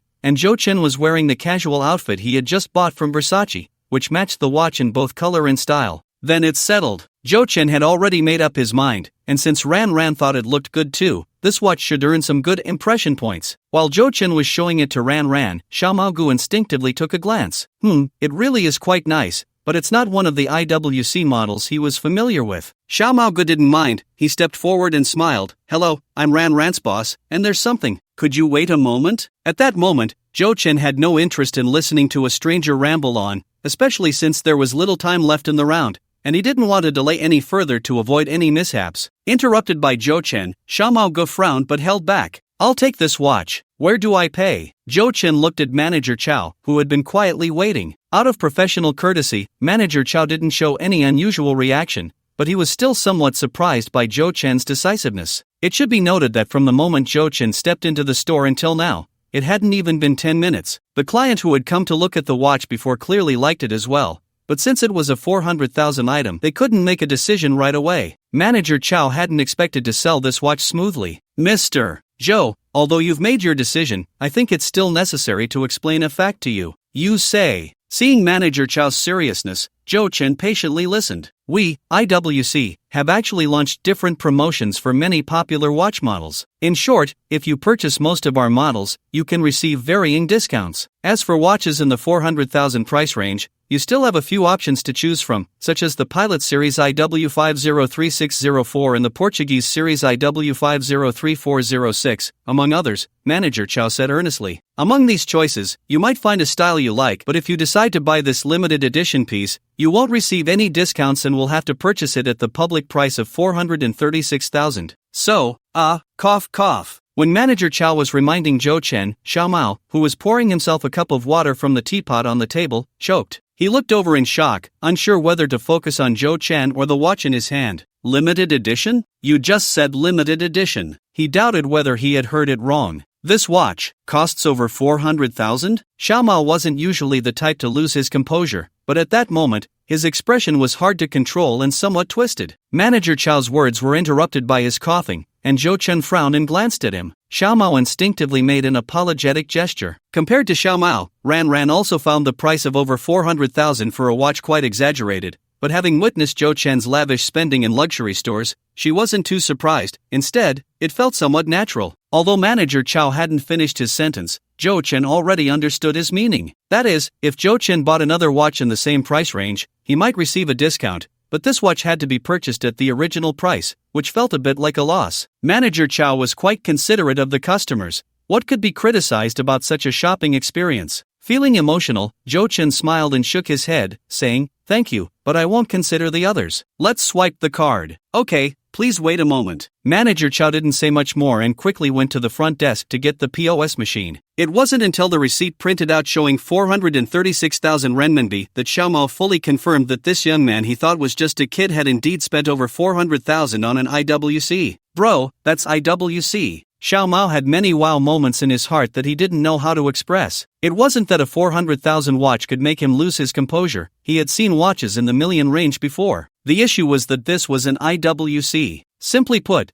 there were just too many watches available at that price. Audemars Piguet, Vacheron Constantin, Lang, even Patek Philippe had some decent series available. Taking his own Langhans watch as an example, even the so-called entry-level Langhans had models priced at 60,000 to 70,000, but with that budget, who would still choose Langhans? Even without discussing prestige, from a value retention perspective, Rolex completely outshines IWC. IWC is known for having a lot of stock and depreciating quickly. Don't talk to me about limited editions. How many people can tell that this IWC on your wrist is a limited edition? However, once Xiao Mao calmed down and thought about it, his gaze towards Zhou Chen changed again, because he could see that Zhou Chen genuinely liked this watch and hadn't considered anything else. If someone buys an expensive item without considering its investment value, it only shows that they simply don't lack the money. Xiao Mao had once heard a boss say that from an asset allocation perspective, watches and cars are not their main expenses, they are just for showing off. Spending 100,000 on a watch when you have millions in assets is a reasonable allocation. But what about 400,000 to 500,000? More importantly, at Zhou Chen's age, the money he spent was likely given by his family, and since he came alone, it indicated that this was just his pocket money. The more Xiao Mao thought about it, the more terrifying it seemed. What kind of family did this child come from? While he was lost in various thoughts, Zhou Chen had already walked in front of the full-length mirror in the store, examining himself while waiting for the system's judgment. He didn't actually have high expectations. As long as the Qinglong knife returned at least 1 times the amount, he would consider it a win. Ding! The system's prompt finally arrived as expected. Detected that the host has completed the outfit change. System scoring in progress. System scoring complete. Current outfit impression score, 97. Congratulations, host, you have received a 97% reimbursement, which has been credited to your account. Please check. Host triggered the lucky number 97, receiving an additional reward, Fiona's etiquette training book. For details, please check the system warehouse. Ding! Detected consumption behavior. Crestor's Qinglong knife effect has been triggered, receiving 3 times the consumption return. Friendly reminder, Crestor's Qinglong knife energy has been depleted and has been automatically destroyed. 3 times. For a moment, Zhou Chen completely ignored the other information. His attention focused entirely on the critical return message. The previous 2 times had been less than 1 times the return. Zhou Chen had a premonition that this time the Qinglong knife return multiplier would be more generous, but he still felt a tremendous surprise. Although there had been a 4 times critical hit before, he had only spent 70,000 then, but now he had directly spent over 400,000. Ding dong! China Merchants Bank, your account ending in 1024 received 422,920 renminbi on July 1st at 15:02. China Merchants Bank, your account ending in 1024 received 1,308,000 renminbi on July 1st at 15:02. China Merchants Bank, dear Mr. Zhou. Several text messages popped up on the phone screen. Zhou Chen opened the bank app and confirmed it again, then took a deep breath to avoid losing composure from too much excitement. Over 1.7 million. It really wasn't easy, from leaving home with over 60,000 in his pocket in the morning to now. It seems like less than 6 hours have passed? Sorry, I was being ungrateful. Zhou Chen silently retracted his feelings. In any case, Zhou Chen had been worried about the 1 million principle last night, but he didn't expect to reach his first small goal so quickly. After spending several minutes adjusting his emotions and expressions in front of the mirror, Zhou Chen returned to the reception area to continue listening to Manager Chow explain various after-sales matters. Finally, after stuffing the warranty card and invoice into the gift box, Zhou Chen successfully completed the largest transaction of his life. He added Manager Chow on WeChat, and just as he was about to leave the store, Zhou Chen suddenly remembered that he seemed to have forgotten something. By the way, you were saying, who are you again? Zhou Chen looked at Xiao Mao, who had fallen a few steps behind him, and asked curiously, my name is Maui, you can call me Xiao Mao, I'm kind of Rant's boss. Xiao Mao quickly walked over and introduced himself with a smile. Oh, so you came over for a reason? Zhou Chen asked, puzzled. No, I just happened to pass by, saw Ran here, and came over to say hello, nothing special. Xiao Mao quickly waved his hand,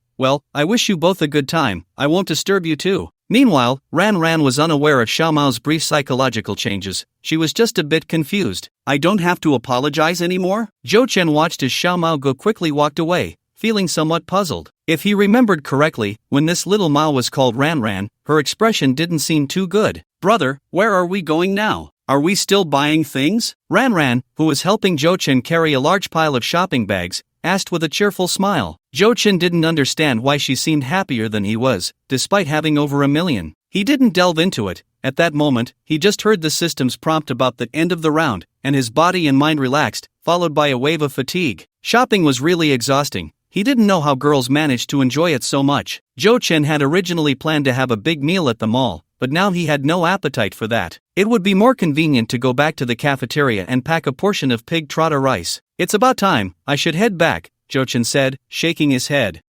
Ran Ran's disappointment was clearly written on her face. She pouted, and her little expression made Zhou Chen feel a bit guilty. I was going to treat you to a meal, you know. I know a great Thai place upstairs. Let's talk about it next time. I have things to do. Zhou Chen had already made up his mind and wasn't really swayed. Well, okay, I'll wait for your next time. Ran Ran quickly adjusted her mood and smiled brightly again. By the way, I still need to settle the escort fee with you. Should I scan you? Brother, let's just add each other on WeChat. Did you forget? I still need to send you photos. Ran Ran blinked.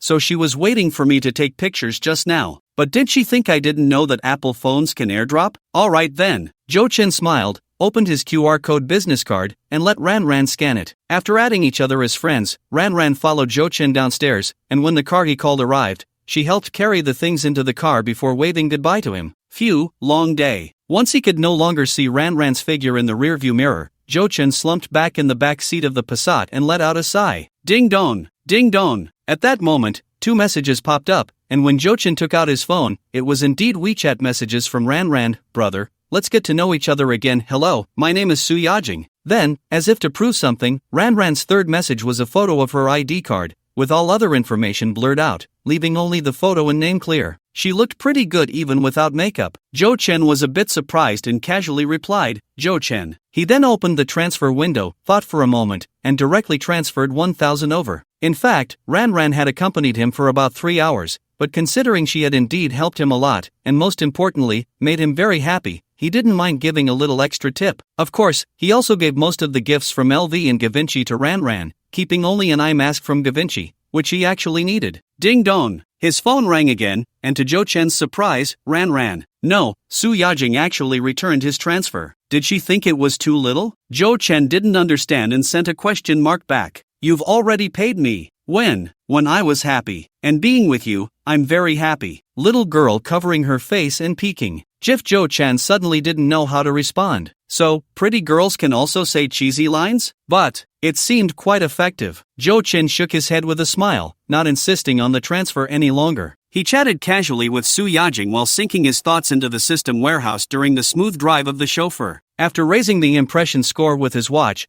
he triggered the lucky number once again, but at that moment, Zhou Chen was immersed in the joy of sudden wealth and didn't have time to check. Now, he finally had the leisure to study this newly acquired item. With the Qinglong knife as a precedent, Zhou Chen was still quite looking forward to it. In the system warehouse, a book radiating golden light lay quietly there. After Zhou Chen touched it with his mind, relevant information immediately popped up. Fiona's etiquette training book. After use, it will subtly correct the host's posture over a continuous period of 30 days. In a daze, a cold female voice echoed. Precise and elegant. True etiquette training book. After reading the system's introduction, Zhou Chen had this thought. Unlike the Qinglong knife, which provided a material reward, this Fiona's etiquette training book improved Zhou Chen's own state. Although he didn't feel particularly surprised, Zhou Chen thought for a moment that the Qinglong knife was given at a score of 88, while the etiquette training book was given at a score of 97. Analyzing it from this perspective, it indicated that in the system's judgment, the etiquette training book was clearly more precious than the Qinglong knife, as achieving an impression score of 97 must be much harder. The 30-day period was quite long, and Zhou Chen didn't dwell on it too much, directly clicking use. The etiquette training book in the warehouse vanished in an instant, and at the same time, Zhou Chen felt something new in his mind. He couldn't quite explain it, but it felt more like a subconscious obsession. In the next second, Zhou Chen, who had been slumped in the back seat, suddenly sat up straight, startling the driver. What the hell? but Zhou Chen himself was quite confused. At that moment, he only felt that the slouched position was uncomfortable, and without thinking much, he instinctively sat up. Now, as Zhou Chen reflected on it, he vaguely sensed the effect of the etiquette training book. It seemed like there was an invisible spring inside him.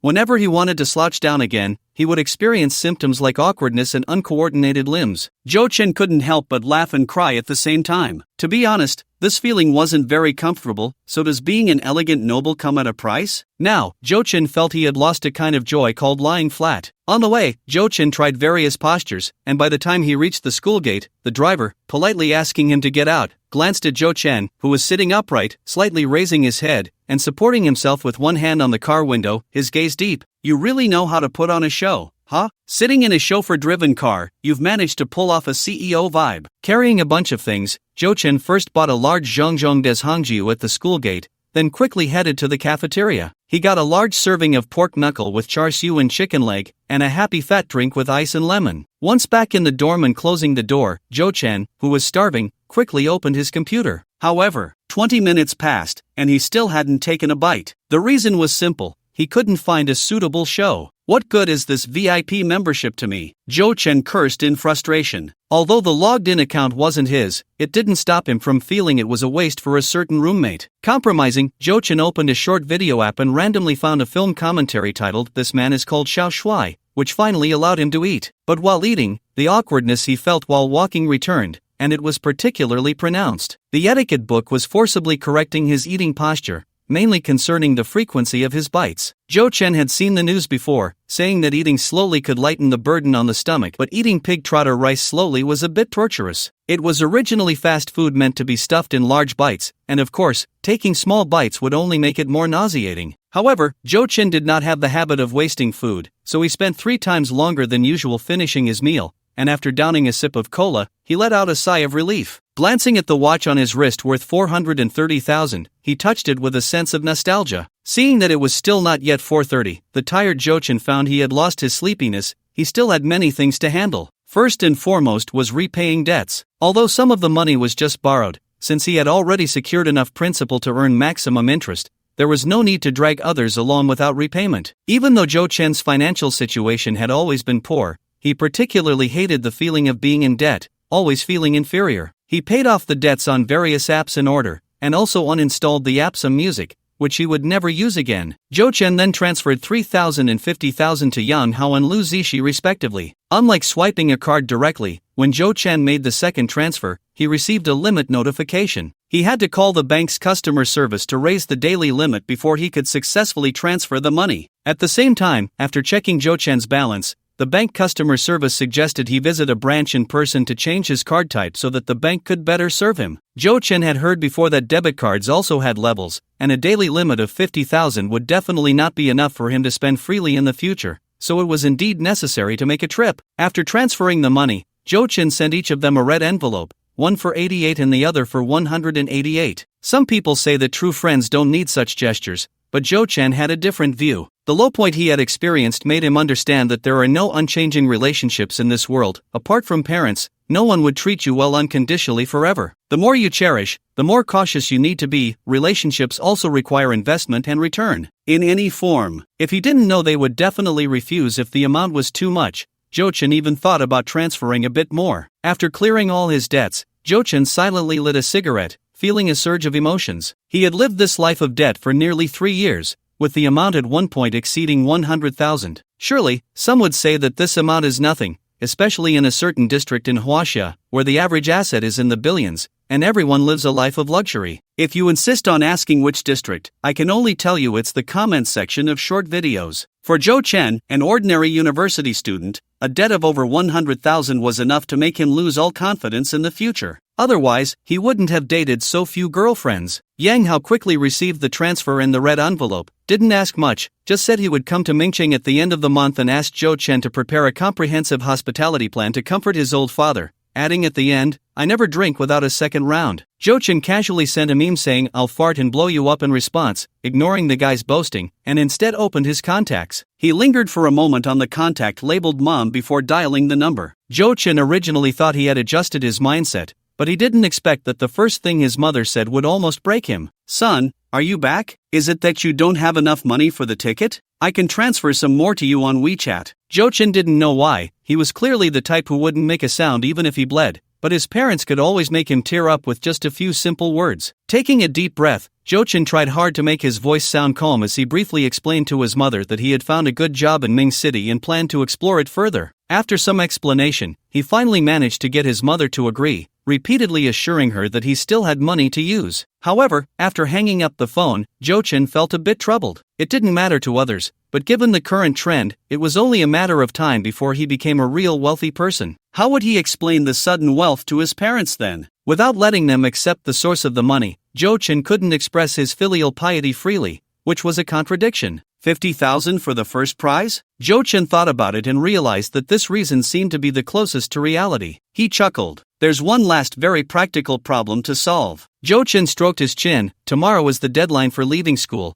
and I need to find a place to live quickly. Jochin hadn't originally planned to stay in the provincial capital. Although he was reluctant, he had intended to return to his hometown, so he hadn't made any preparations. Now, after clearing his debts, he had about 167 million left, and Jochin found himself in a dilemma. Should he buy a house directly? Jochin quickly checked the housing prices in Ming City. The real estate market hadn't been doing well in the past 2 years, with the average price in the 5 districts of the main city around 13,000 to 14,000. Second-hand houses were even cheaper, and the money he had was more than enough to buy a small apartment. But since it was the early stage of starting a business, he had to keep 1 million as capital. Calculating this way, the house purchase would have to wait. Ding dong! At that moment, WeChat chimed again. Jochin picked it up to see that Lu Zishi hadn't accepted the transfer immediately but instead sent a. Jochin hadn't had time to reply when Lu Zishi called directly. Hearing Lu Zishi immediately ask if he was up to something shady, Jochin, feeling both amused and helpless,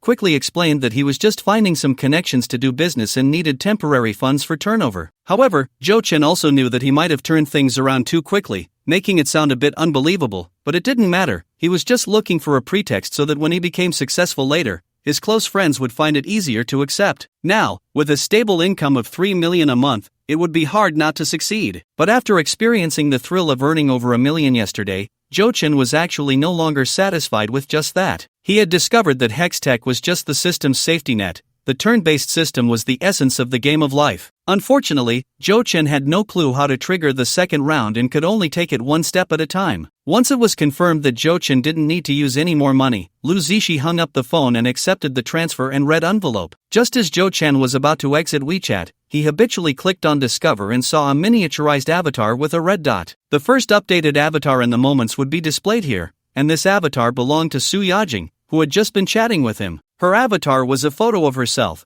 a half-body profile under the bright sun. Jochin had heard an analysis from a seasoned scoundrel that a girl's avatar could reflect her personality the most. Generally speaking, those who dared to use their own photos as avatars had great confidence in their appearance and temperament, and they tended to be extroverted. If one dug deeper, such girls usually had a strong, to put it mildly, a desire to show off, or more plainly, vanity. They posted on Moments and Weibo far more frequently than the average girl. Of course, in their own words, this was just a love for life and a desire to share. There is another type of girl who is quite typical. She has a certain confidence in her appearance but feels embarrassed to use a selfie as her profile picture or thinks she doesn't photograph well. Instead, she will find a beautiful image online to use as her avatar, achieving a kind of implicit psychological equivalence. Such girls often have a decent appearance and are much easier to approach than the first type. As for those who use pictures of cats and dogs as their avatars, the quality varies. There may be a few exceptional ones hidden among them, but most are just average looking. As his thoughts briefly wandered, Jochin casually opened his Moments, and sure enough,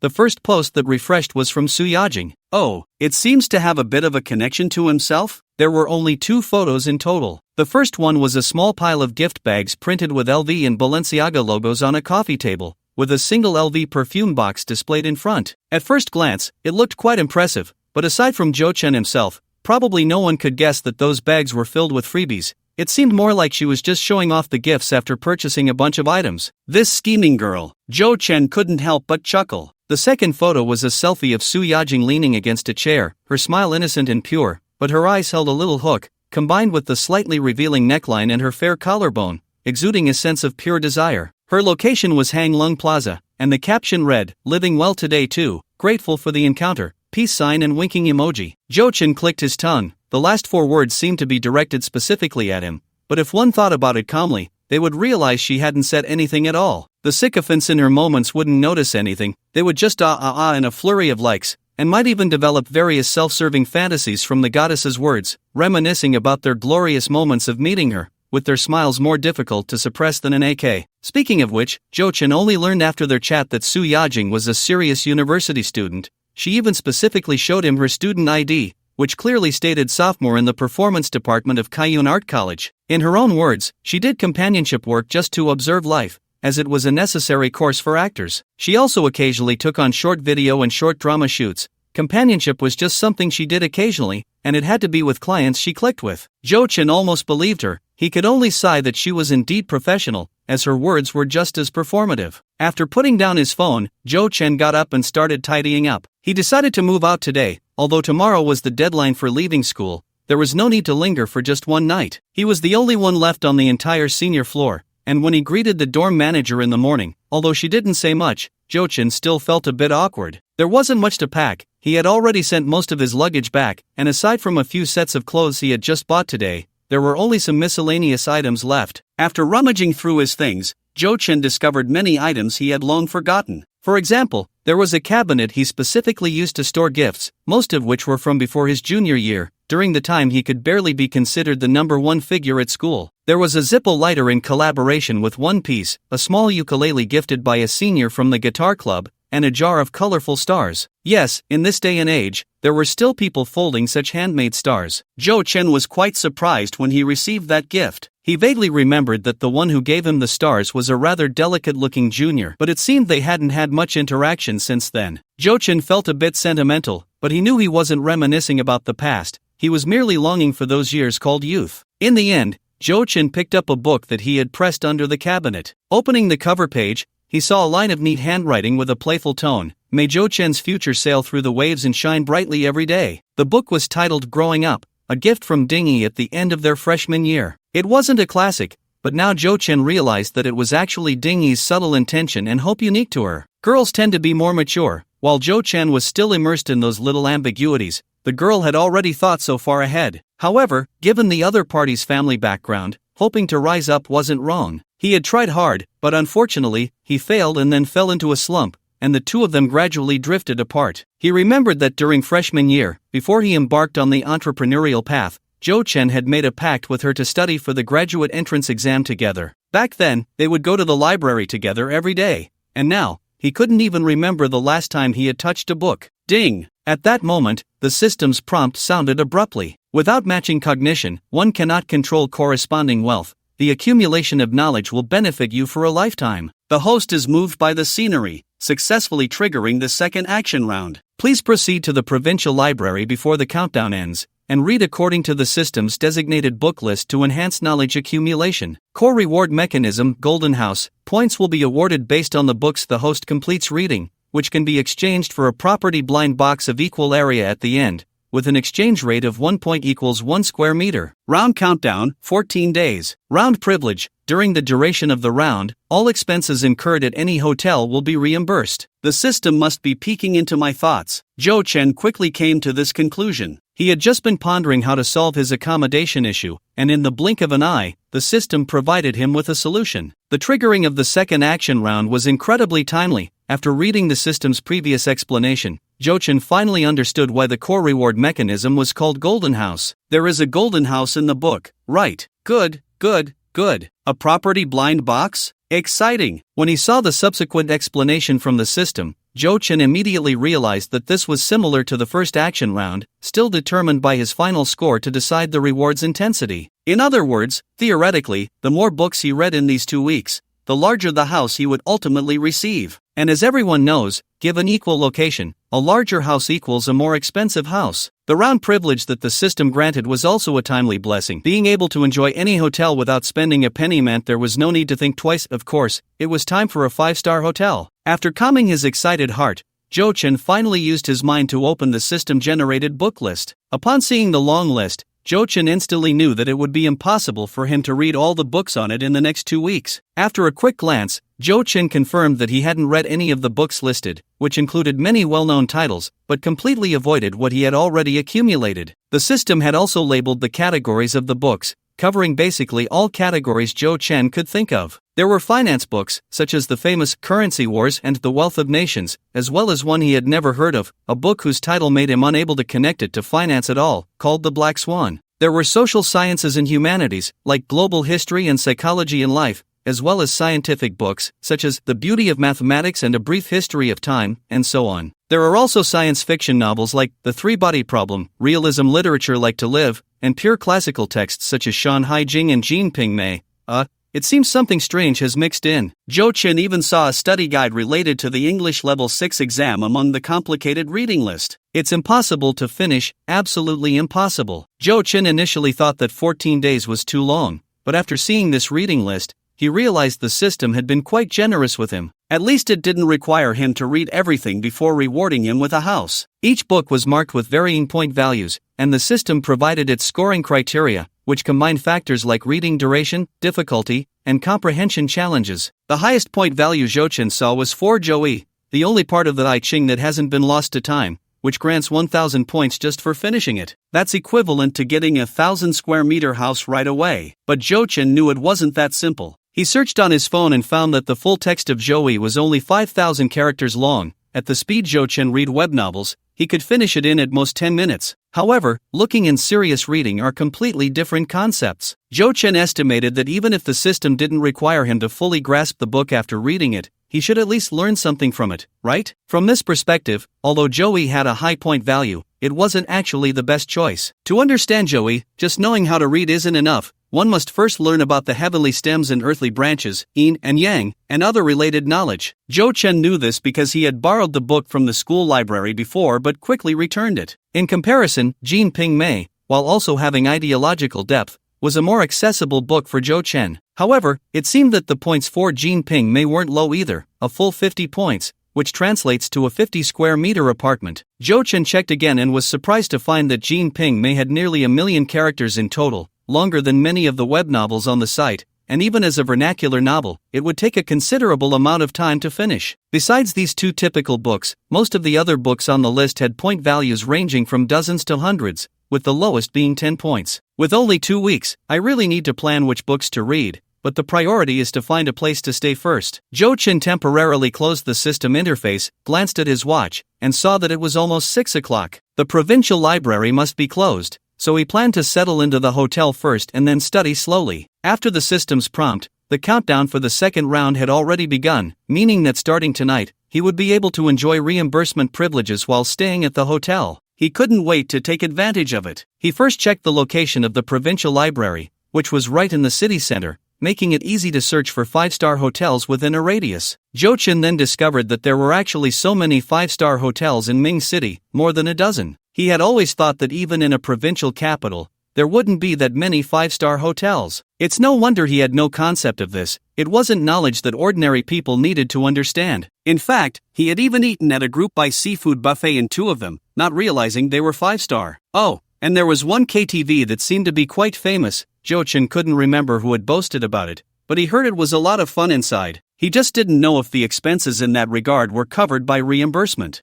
No, he still needed to focus on studying. How could he be distracted by vulgar pleasures? So, Zhou Chen ultimately chose the relatively well-known Wanda Wenhua Hotel. Although the former young owner of the hotel had complained about the poor service, it didn't stop Zhou Chen from broadening his horizons. If the stay turned out to be uncomfortable, he could always switch hotels the next day. However, when Zhou Chen opened some group to book a room, he found that the most expensive option was just over 4,000 a night for an executive suite. This isn't right, where's my presidential suite? Confused, Zhou Chen made a phone call to inquire, only to learn that the presidential suite in a 5-star hotel was not available for online booking. Fortunately, Zhou Chen called the front desk and successfully reserved an available room. After scheduling his check-in time, Zhou Chen hastened his packing. Soon, he left his empty dormitory with a large travel bag on his back. After returning the key to the dormitory manager, he took a final photo at the school gate and then climbed into the back seat of the car that had been waiting for him without any lingering feelings. Any reluctance had already been spent during the graduation ceremony and class dinner. Now he was only filled with interest in the future. If life were truly a game of chess, this time, Zhou Chen would consider himself the winner. He wanted to be Zhao Gao. The car drove directly to the hotel entrance, where a doorman wearing a headset quickly approached to open the car door for Zhou Chen, taking his travel bag while inquiring about his service needs and guiding him into the hotel lobby. This was Zhou Chen's first time staying in a 5-star hotel, and to be honest, he felt a bit uneasy. It wasn't about courage, but rather a lack of confidence stemming from limited experience, a common issue for most ordinary people. Is the gap between social classes only reflected in material wealth? Not at all. The way one behaves in different environments constantly defines your identity. But at this moment, the etiquette training book once again played its role in a forced manner. Zhou Chen smiled and communicated continuously with the greeter, walking steadily without showing any signs of timidity, instead exuding the demeanor of a regular guest. When he reached the front desk and was informed that he was the guest who had reserved the presidential suite, a young lady in professional attire and high heels quickly came over to guide him to a separate VIP area. "Hello, Mr. Zhou, we have been waiting for you. I am your personal butler, Bella, and I will be at your service during your stay in the presidential suite." Although Zhou Chen had never experienced it himself, he had heard of the service of a personal butler in a presidential suite. He looked at the young lady in front of him. Her skin was fair, not particularly beautiful, but her smile felt very warm. "Mr. Zhou, I will assist you with the check-in process. May I ask if your stay is for 1 day? Let's start with 3 days, but I might extend it later. Possibly up to half a month," Zhou Chen replied after some thought. He initially planned to stay for just 1 day to try it out and switch hotels if it didn't work, but he reconsidered, thinking that would be too much hassle. Plus, he wasn't sure how easy it would be to book presidential suites at other hotels, so it was better to leave some flexibility. Upon hearing that Zhou Chen might stay for up to half a month, Bella maintained her smile, but a hint of surprise flashed in her eyes. Although Ming City was the provincial capital, its overall economic level was at the tail end of the second tier, and given the current environment, the occupancy rate of suites in various 5-star hotels was actually not high.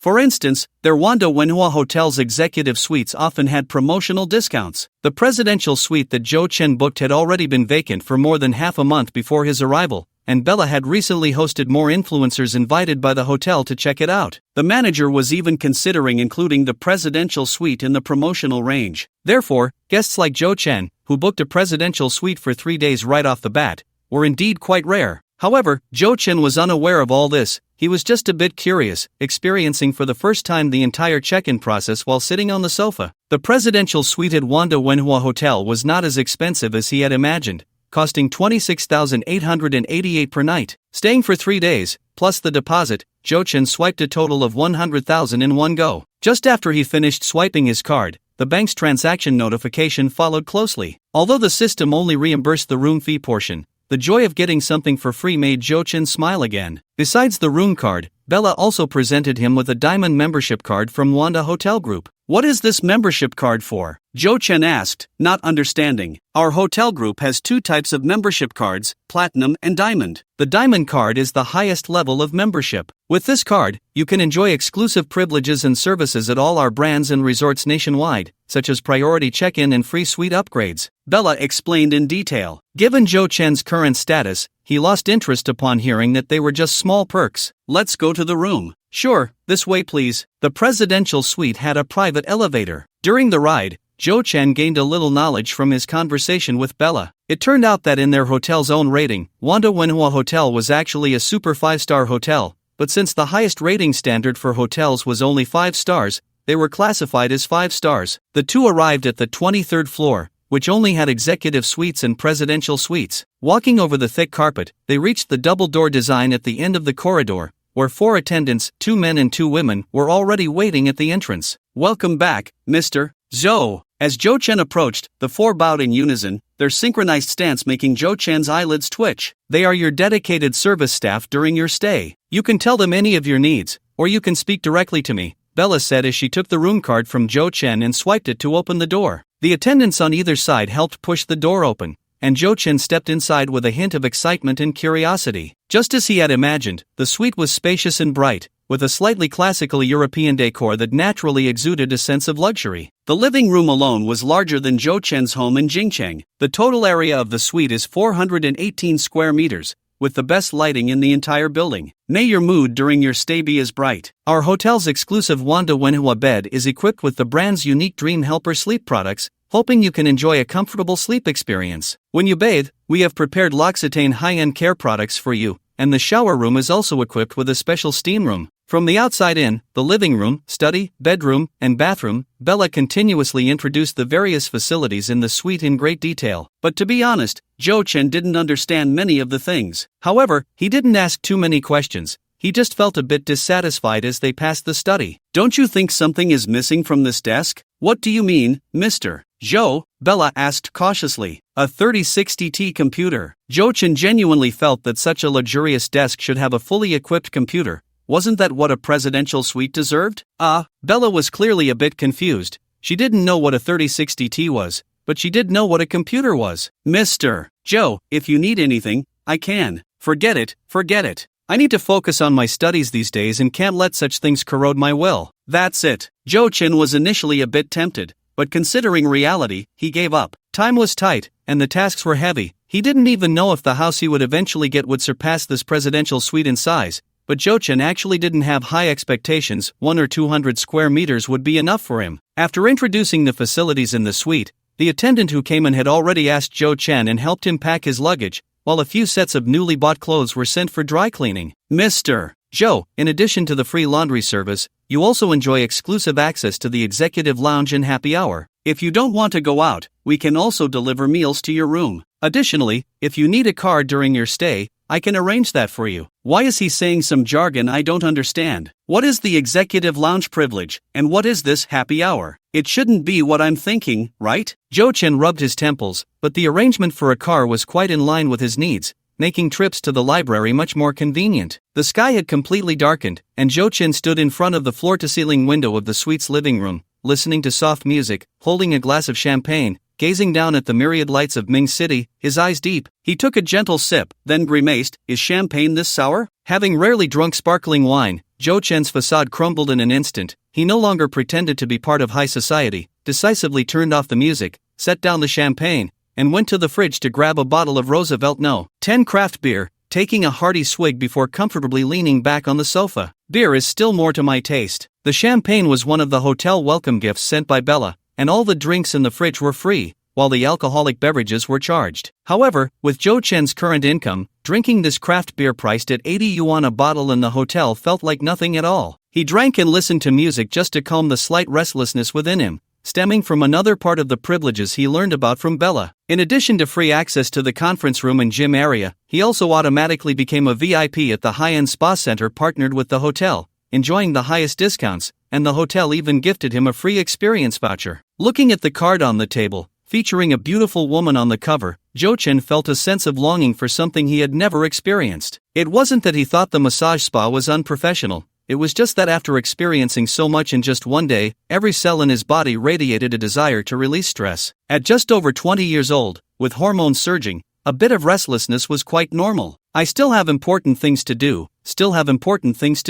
But in the end, Joe Chen relied on his extraordinary willpower to resist the impulse to experience it right away. Instead, he summoned the system interface, opened the reading list, and began to formulate his upcoming study plan. With a total of 14 days, Joe Chen wasn't quite sure how many books he could read, so he chose the most stable approach, from easy to difficult. If his reading speed increased later, he could adjust accordingly. Ultimately, Joe Chen carefully selected 20 books, although he definitely couldn't finish them all. As long as he could complete a quarter and earn at least 200 points, he would have a safety net. By the time Joe Chen finished editing his self-made reading list, it was already past 10 o'clock. He called Bella to bring him a late-night snack and picked up his phone, which he had muted earlier, while sitting at the dining table. There were no missed calls, but there were several text messages, and aside from the hotel congratulating him on his check-in, the rest were all promotional messages. These promotional messages were somewhat different from those he had received before. Some were from securities companies, and others were about second-hand luxury goods recycling. Joe Chen shook his head at the sight. In this age of big data, individuals truly have little privacy. In less than a day, his mother didn't even know he had struck it rich, yet all sorts of strange characters had jumped out instead, and Joe Chen couldn't even be sure where this information had leaked from. He opened WeChat and saw that there were quite a few messages in the class group. Joe Chen glanced over. It was a group of classmates in Ming City inviting each other to attend Ding Yi's birthday party the day after tomorrow. His local roommate, Li Shang, even privately asked him if he was going back to Jing City and if he wanted to go together. Thinking of that girl with the eternally bright smile, Jo-chan stared blankly for a while before replying to Li Shang. No, I've been a bit busy lately, no time. To say he had no thoughts about Dingy would be too hypocritical. After all, he had indeed felt a genuine spark before and had regrets. Jo-chan didn't like the vulgar term white moonlight. To speak honestly, it was just lust and ongoing lust. Jo-chan simply felt that the timing wasn't right, and their relationship could never return to what it once was. Moreover, he was very sure of one thing. Dingy must have sent special invitations to certain classmates. Since he wasn't on that list, he had to be prepared for that. Although joining the group chat invitation to join the fun wouldn't make Dingy act any differently, was it really interesting? 1 or 2 million in assets was still insignificant in front of a family like Dingy's. If there were to be a day they would meet again, Jo-chan hoped he could maintain a more peaceful mindset. After replying to Li Shang, Jo-chan scrolled down and clicked on the chat box that had already jumped to 11 red notifications. Brother, what are you doing? Do you think my new manicure looks good? I did it at the school gate. The whole set was only 198 manicure photo plus short skirt thigh. JPG, was this really meant for him to look at the manicure? Jo-chan was a bit dazzled by Su Yajing's pale thighs,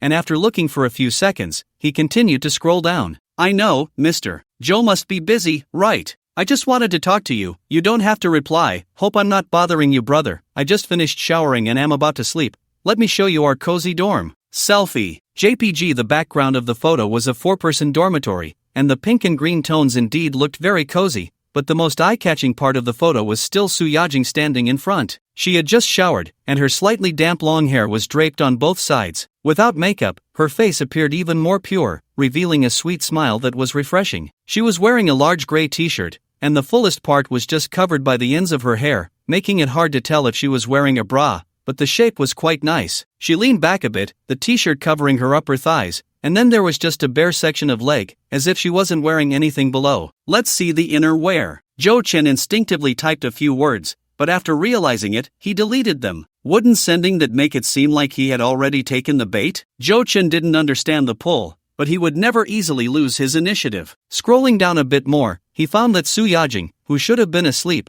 had just sent him a few more messages and even forwarded a business card. The gist was that his boss, Maui, wanted to add Jo-chan on WeChat, but Su Yajing didn't dare to make the decision for him, so she forwarded Maui's WeChat to let Jo-chan decide for himself. Jo-chan opened the business card and took a look, discovering that the other party's WeChat name was quite interesting, a long string: AAA business reception, nightclub consultation, local companion, manager Xiao Mao. He already knew about local companion, but what did business and nightclub mean? It gave him a feeling of understanding yet not fully grasping. Jo-chan was a bit curious, so he mixed these elements together. What kind of business manager was this person? The next morning at 8:30, after finishing breakfast in his room, Jo-chan, accompanied by Bella, took the exclusive elevator down to the basement. There, a driver in white gloves was already waiting with a black Toyota Alphard parked in the space. Jo-chan had discussed his transportation needs with Bella the night before, and during breakfast, Bella had offered him 3 car models to choose from: a BMW 7 Series, a Mercedes S-Class, and a Toyota Alphard. There was actually a fourth, unconventional option, which was the Rolls-Royce limousine that the hotel usually didn't use, apparently a ghost. Although Jo-chan was somewhat tempted, he ultimately chose the relatively low-key Toyota Alphard, not because the first 3 were free while the Rolls-Royce was charged by the kilometer. Even with the lowest discount, Jo-chan could afford to ride around in a Rolls-Royce all day without it costing him much. Last night at midnight, the hedge fund had credited him with a profit of 100,000 yuan, and another 100,000 would arrive at midnight tonight. His current rate of making money was basically on par with robbing. He mainly felt that he was just going to read a book,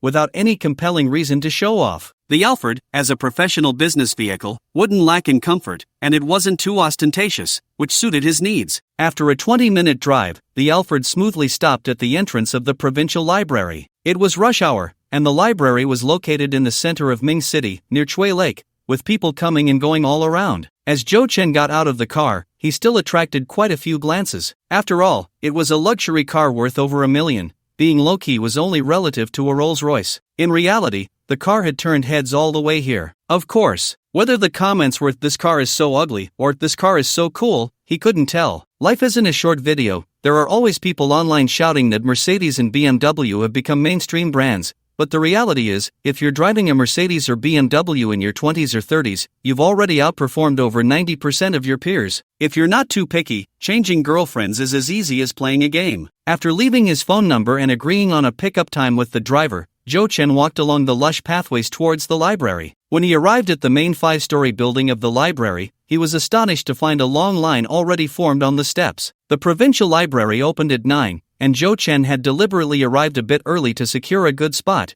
but he didn't expect to be late. The last time Zhou Chen visited a library like this was 2 or 3 years ago, and that was his school library. He had never seen such a scene before. He could only sigh inwardly, wondering how there could be a lack of diligent people in this world. No matter how hard you work, there will always be someone more competitive than you. Luckily, he had a cheat. Unfortunately, according to the system's instructions, he could only read books here. Otherwise, Zhou Chen would have really wanted to turn around and leave. There was no choice but to line up honestly. At that moment, he thought it would be nice if there was a pretty girl to look at. Just as he thought this, he looked up and indeed saw a girl with a very nice figure. She happened to be standing on the sun-dappled steps, and due to her tall stature, she stood out remarkably in the crowd. Her hair, tied up, bathed in golden light, led down to a long, snow-white neck. Her hands were positioned in a forward embrace, causing the white shirt to cling tightly to her straight back, perfectly showcasing her angular shoulders and A4 waist. The lower half was clad in a conservatively styled black skirt,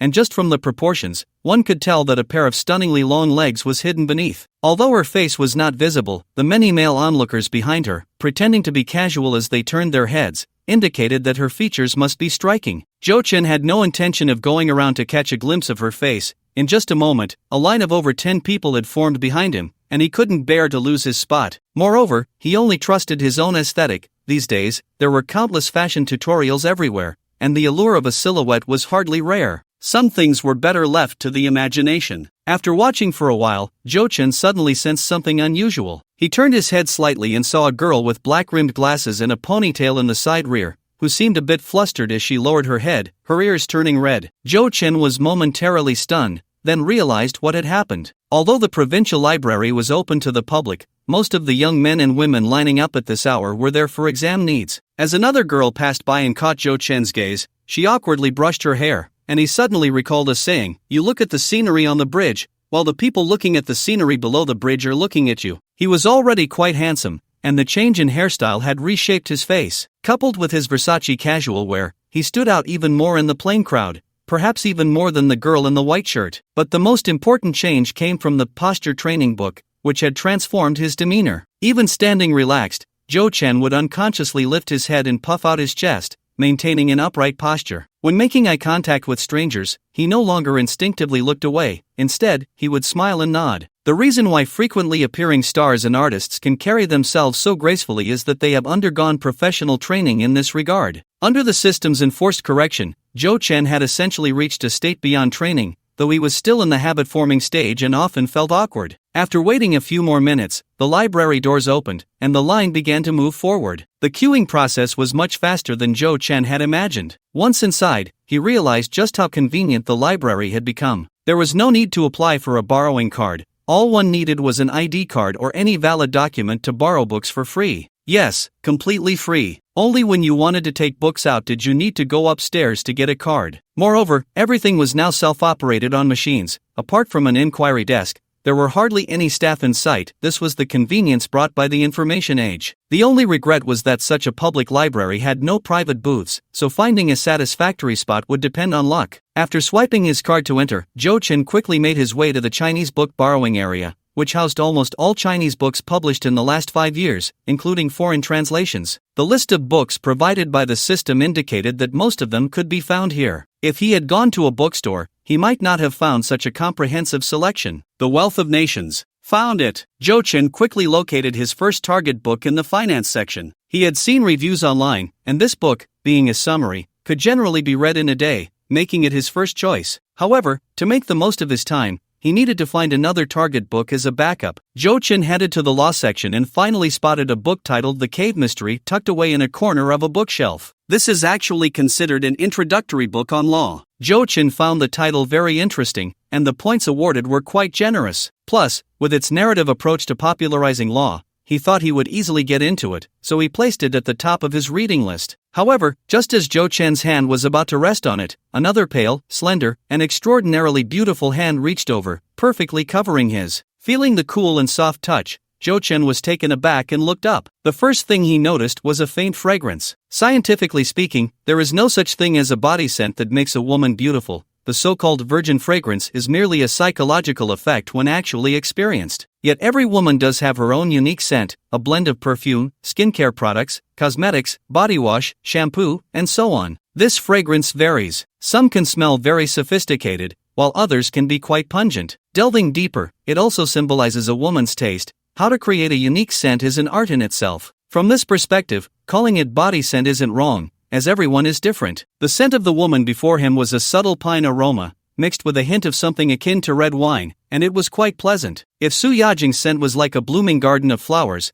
this woman was like a cedar hidden in a deep valley, giving off a distant feeling just from the scent, yet one couldn't help but want to traverse mountains and rivers to explore it further. Jochin slightly raised his head and saw the woman's face clearly. In that instant, with some psychological build-up, a hint of astonishment flashed in Zhou Chen's eyes. It turned out she not only had a sophisticated scent but also an exquisite face. In her 20s, her makeup was light yet exuded refinement, with standard abstinent features, and her hair was styled up, accentuating her cool demeanor even more. Is it her? Upon seeing the white shirt and black skirt she wore, Zhou Chen realized this was the girl who had been standing on the steps earlier. It turned out she wasn't a younger sister but an older sister. This stunning beauty could easily score a 90. No wonder she attracted so many glances. However, was this way of intersecting too much like a drama? While Zhou Chen was internally complaining, the woman had already retracted her hand and frowned, asking, was that intentional? Zhou Chen took a moment to understand what she meant and replied with a faint smile, aren't you the one taking advantage of me? You. The woman was taken aback but quickly regained her cold demeanor, saying, could you please remove your hand? Sure. Zhou Chen indeed withdrew his hand, taking the book with him. This is the book I was looking for, but I got it first. Zhou Chen raised his hand, considering this was a library, and chose not to continue arguing with her, turning to leave. However, the woman closely followed him and softly said, do you know that your trick is quite low level? Zhou Chen looked at her in surprise. Did this woman think he was flirting with her? Well, if only looks were considered, she indeed had the capital for misunderstanding,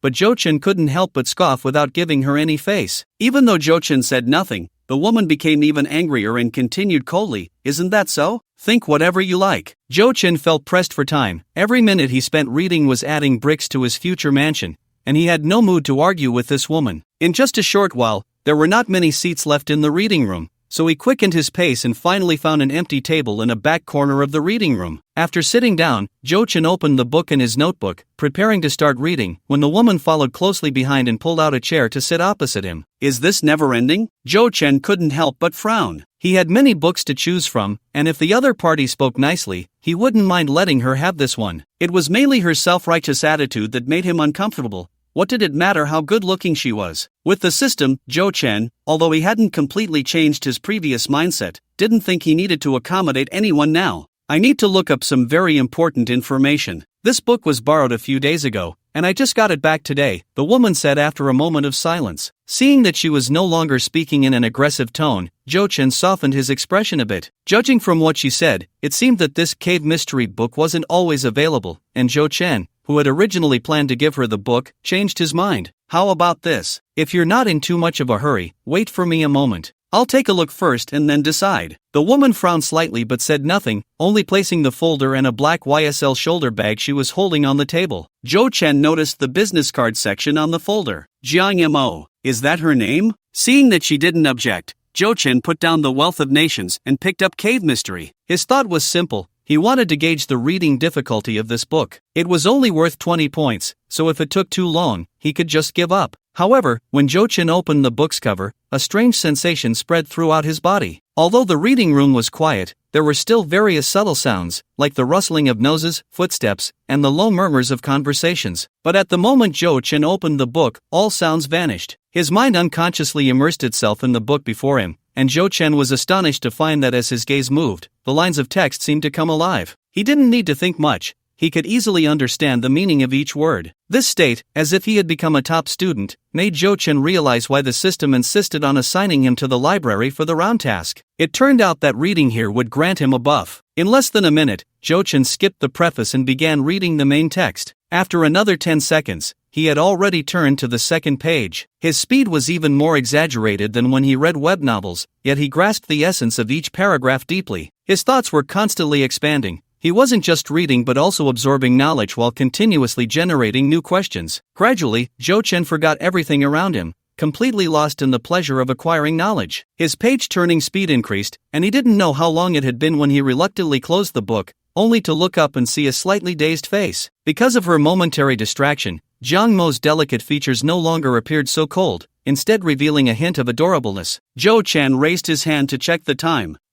It had only been a little over an hour. This efficiency was quite terrifying. "I've finished reading, you can take it now." Zhou Chen stretched and pushed the book toward her. Jiang Mo finally came back to her senses, but her eyes still held a trace of shock. What had she just seen? In fact, before Zhou Chen opened the book, Jiang Mo had still felt a bit uncomfortable. She couldn't believe there were so many coincidences. How could two people happen to go for the same book at the same time? This wasn't a TV drama. With Zhou Chen's age and his somewhat flamboyant appearance, she still leaned towards the idea that this was just a crude tactic used by a young boy to flirt. With her looks, what kind of approach hadn't she seen? Even just now, when Zhou Chen said to wait for him, Jiang Mo thought he was just stalling for time, and she was even mentally prepared to give him her contact information if it came to that. But when Zhou Chen started reading, Jiang Mo realized she might have misunderstood. If that focused demeanor, seemingly oblivious to the world, was also an act, then he should go into showbiz. He could definitely win an acting award. But, was this boy reading too fast? For a moment, Jiang Mo wavered again, thinking he was just putting on a show. But soon Zhou Chen picked up a pen and began to madly take notes while flipping pages. Yes, Jiang Mo could only think of the word mad to describe it. His hand moved so quickly it was almost a blur. Before Jiang Mo could react, one page was nearly filled. His notebook had no cover, and Jiang Mo could clearly see the writing on it. He even drew a structural diagram. No one could perform like that, and after all, Jiang Mo was a professional. Just one glance was enough for her to know that the boy in front of her was genuinely studying and interpreting the book, with an efficiency she couldn't comprehend. Did such geniuses really exist in the world? After staring for a while, Jiang Mo made other observations. If a normal person maintained a posture for too long, their body would inevitably slump or they would fidget, but Zhou Chen was different. Throughout the reading process, he sat upright in his chair, hardly moving, yet there was no sign of tension, as if this relaxed posture had been ingrained in his bones. Jiang Mo had encountered this before, she knew what it meant. Yet this good demeanor and depth appeared on Zhou Chen, who had a somewhat rogue appearance, and even Jiang Mo, who had never been one to care about looks, had to admit that he was quite charming at that moment. Glancing again at Zhou Chen's expensive attire and that watch which likely cost a fortune, Jiang Mo slightly lowered her eyelids. "Thank you." After taking the book Zhou Chen handed her, Jiang Mo said softly and got up to leave. Zhou Chen didn't mind, he was still savoring that almost divine reading state, and the system's prompt sounded at the moment he closed the book. Ding! Host has completed reading the recommended book, earning points, 20. Current total points for the second round, 20. Zhou Chen calculated, it meant he earned 20 points in an hour and a half. The library's opening hours were from 9 a.m. to 9 p.m., only closing one day a week. Assuming a full 12 hours a day, that would be 160 points. After deducting the 2 closed days, 12 days multiplied by 160 equals 1920 points. Hiss. Not knowing was one thing, but calculating it shocked Zhou Chen. Converting it to equivalent square footage meant he could ultimately acquire nearly 2,000 square meters of property. Although Zhou Chen had never looked into this, he couldn't help but wonder if there were such large houses in Ming City. As far as he remembered, even villas were at most around 800 or 900 square meters, and that area was already quite exaggerated. Forget it, this didn't seem like something I should worry about. I just need to work hard. The rest is up to the system. Zhou Chen eagerly picked up The Wealth of Nations, about to flip it open when, accompanied by a series of light tap-tap-tap sounds, a faint scent of pine wafted in as Jiang Mo, holding a book, pulled out a chair and sat down across from Zhou Chen. Seeing Jiang Mo return, Zhou Chen expressed his question with his eyes. There were no seats available elsewhere. Jiang Mo awkwardly twitched her nostrils and said softly. Zhou Chen nodded in understanding. It was already close to 11 o'clock, and at least in Zhou Chen's line of sight, everywhere was crowded with people. Jiang Mo had waited for him for an hour, so it was no wonder she couldn't find a seat. Zhou Chen no longer paid attention to Jiang Mo and quickly immersed himself in a new book. Seeing that Zhou Chen didn't say much, Jiang Mo also seemed to breathe a sigh of relief. She opened her folder and quickly began to do her own work. The small desk became quiet, with only the sound of pages turning and the scratching of pens occasionally breaking the silence. However, whenever Jiang Mo looked up and saw the focused boy across from her, she would momentarily lose her train of thought. She had a strange feeling, although the two were only about 40 centimeters apart. It felt as if they were not in the same world at all. Time passed, and when Jo Chen finally closed his book and stretched his body, the wall clock indicated it was already 2 p.m. What Jo Chen first felt was no longer the pleasure of acquiring knowledge but a vague fatigue and an overwhelming hunger. He even saw a slight double image of Jiang Yamo across from him. It was then that Jo Chen realized that the state of being possessed by a study god came at a cost. His physical and mental energy were being consumed at an exaggerated rate. This meant that sustaining this state for 12 hours was actually quite impossible. It took me almost 3 hours to read The Wealth of Nations, and I earned 50 points. The efficiency hasn't decreased,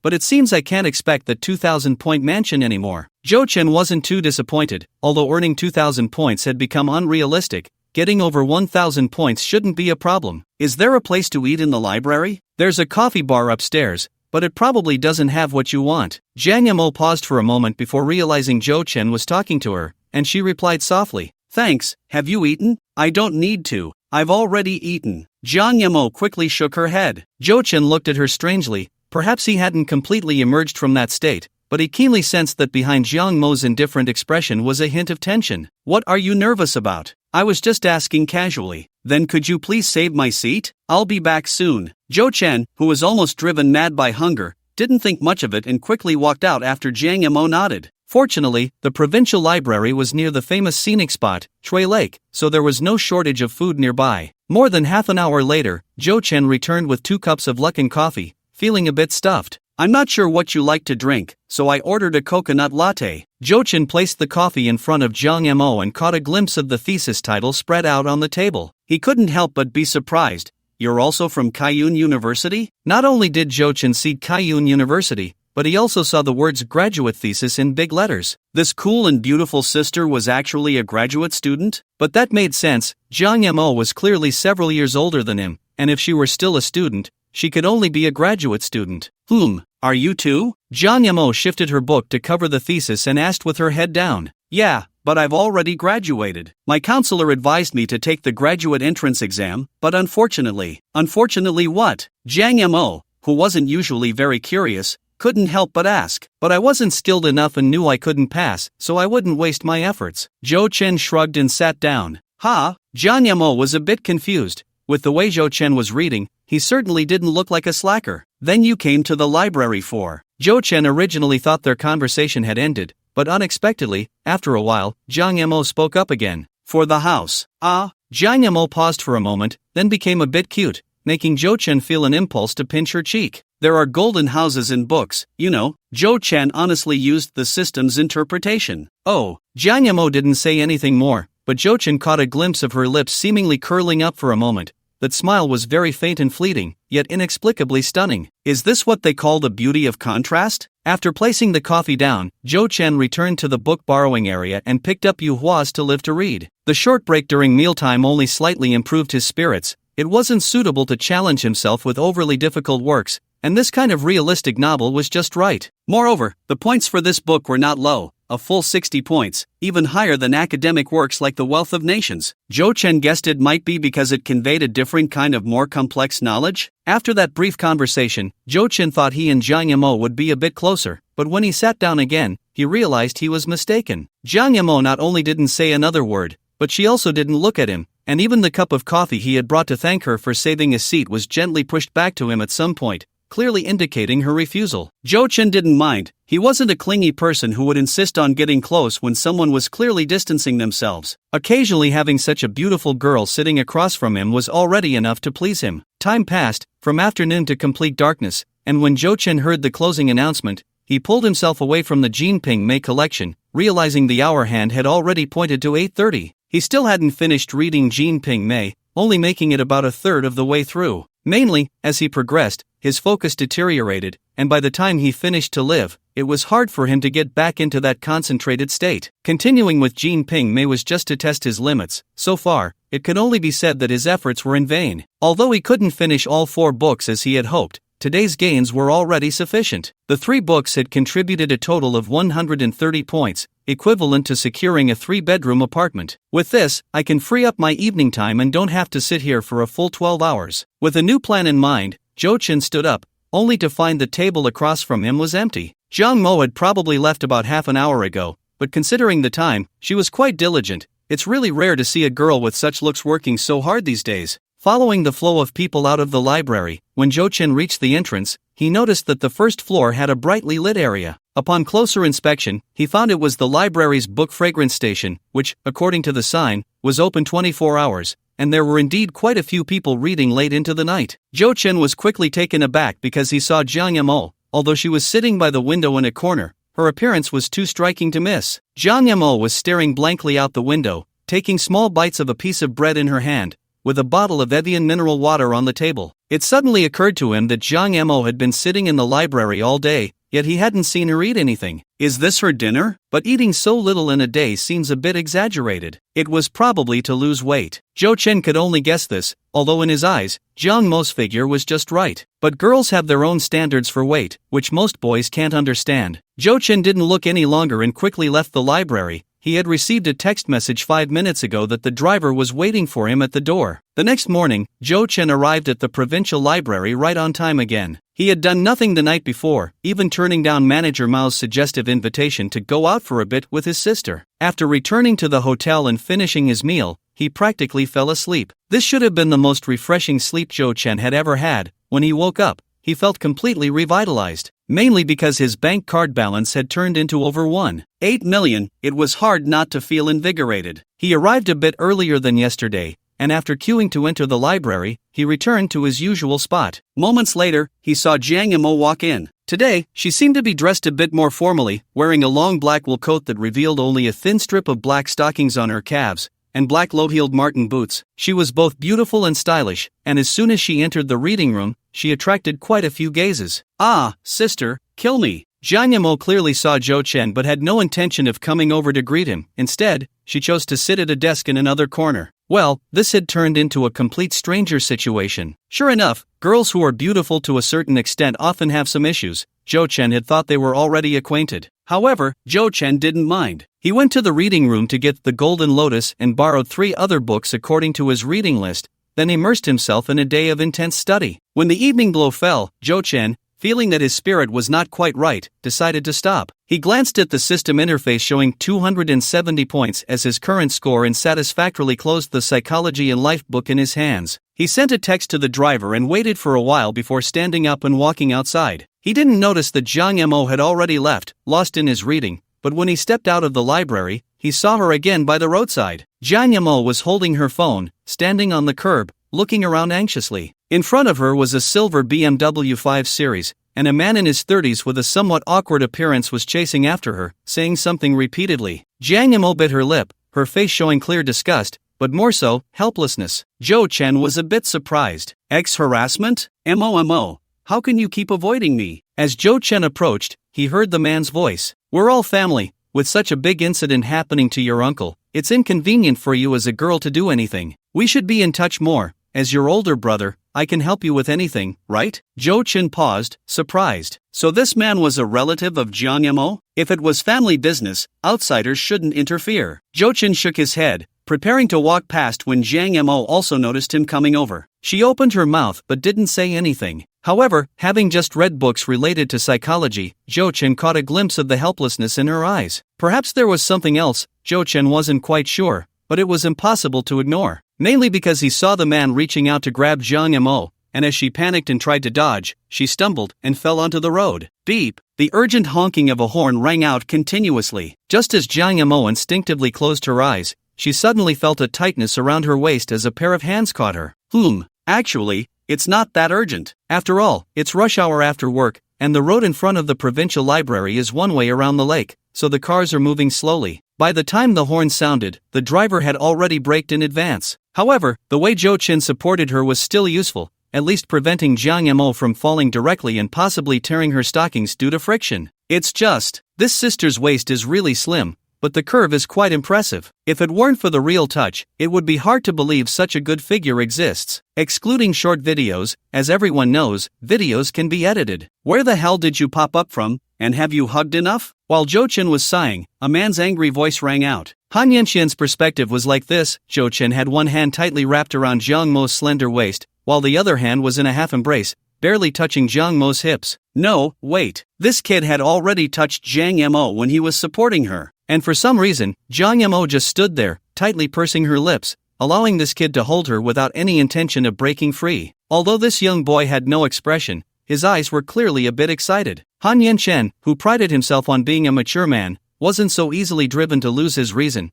but he had watched Zhang Yimou grow up without even touching her hand. Now, Zhang Yimou was being defiled by a suddenly appearing little brat. How could he stand to see this? Zhou Chen really wasn't taking advantage of the situation. He was about to let go of Zhang Yimou, but upon hearing the man's curse, he couldn't help but raise an eyebrow. No! Changing his mind, Zhou Chen smiled and mouthed something to Han Yenchen. Not only did he not let go of Zhang Yimou, but his right hand, which was originally raised, also fell directly down, giving Zhang Yimou a solid embrace with a slap.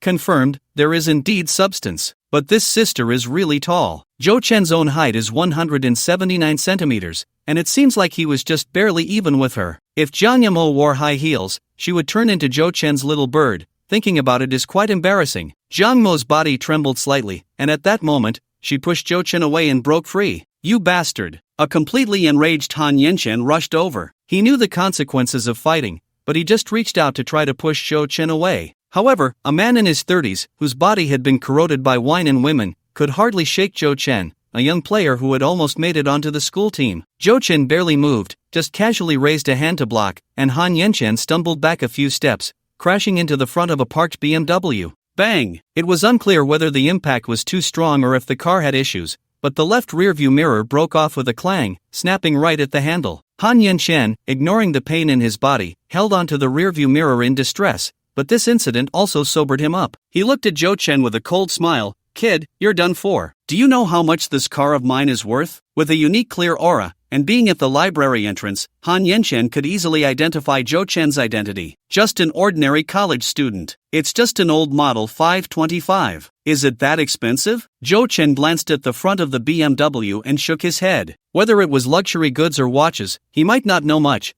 but when it came to cars, Zhou Chen understood quite a bit. Most boys have probably downloaded a car app because they admired a certain model. At least a few years ago, Zhou Chen was still convinced that he would own a supercar before turning 30. Of course, just a few days ago, Zhou Chen would never have looked down on the BMW 525, no matter how many people thought that the owners who bought it were just pretending to be wealthy. The 525 was not something the average person could afford. But now, Zhou Chen certainly had the confidence. After all, his monthly fund earnings were enough to buy 7 or 8 525s. Young people these days are really extravagant. They must have watched too many short videos and can't tell reality from illusion, right? Han Yenchen shook his head with a smile and then said slowly, since you still don't understand the seriousness of the situation, let me break it down for you. The shattered lens costs 2,000, the heated anti-glare mirror base 3,000, the mirror casing also costs several hundred, and these don't even include labor costs. So, for just this one mirror, you at least have to compensate me 10,000. After Han Yenchen finished speaking, he looked at Zhou Chen with an implied expectation,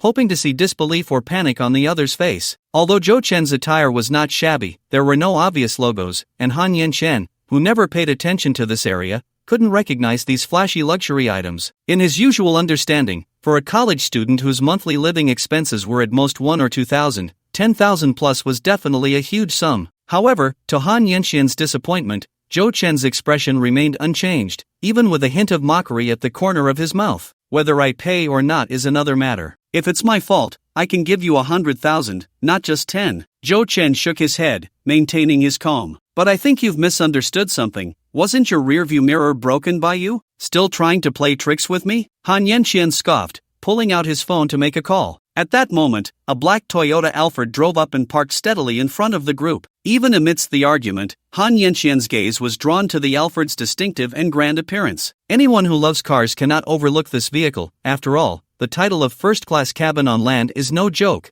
even if it has some marketing elements. However, when this car was hot, very few business vehicles could match the Alphard, whose factory price was merely a reference. While other brands' business cars had various promotional discounts, the Alphard always required at least an additional 300,000 to take delivery. And although this car seemed to cost just over $1 million, the asset status it symbolized had long surpassed that range. Buying a Porsche at the same price means driving it yourself, but buying this one means you must have a dedicated driver, and it definitely cannot be your only luxury car. Just look at who used to buy this car: celebrities, business tycoons, wealthy families. While Han Yenchen was momentarily stunned, the driver's door of the Alphard opened, and a middle-aged man in a black suit and white gloves, clearly a professional driver, stepped out. his imposing stature exuding a sense of pressure. Then, in Han Yanxian's increasingly bewildered gaze, the driver walked straight up to Zhou Chen and said in a respectful tone, "Mr. Zhou, shall I handle this?" "Thank you, that would be great." Zhou Chen was somewhat surprised, not knowing how this driver would take the initiative, but he nodded nonetheless. Then he saw the driver go back to the car to retrieve the dashcam and walk over to the visibly flustered Han Yanxian, holding up the dashcam and saying, "Sir, all your actions just now have been recorded, including your harassment of this lady earlier, and then your assault on Mr. Zhou, followed by your attempts to stage an accident with your vehicle." "Wait, hold on, how did I stage an accident?" Han Yanxian exclaimed, hurriedly saying, "It was clearly him. You don't need to explain to me." The driver shook his head, his expression cold as he interrupted Han Yanxian. "I will immediately call the police and contact the group's professional lawyer. You can talk to them about anything." "No, please don't." Han Yanxian panicked completely. "I don't want compensation. I'm leaving now, right now." In fact, when the driver walked up to Zhou Chen and realized that this Alfred was Zhou Chen's vehicle, Han Yanxian's heart began to sink. He could show off in front of ordinary college students with his BMW 525, but he would never dare to act recklessly in front of the owner of an Alfred. Not to mention that he had a guilty conscience.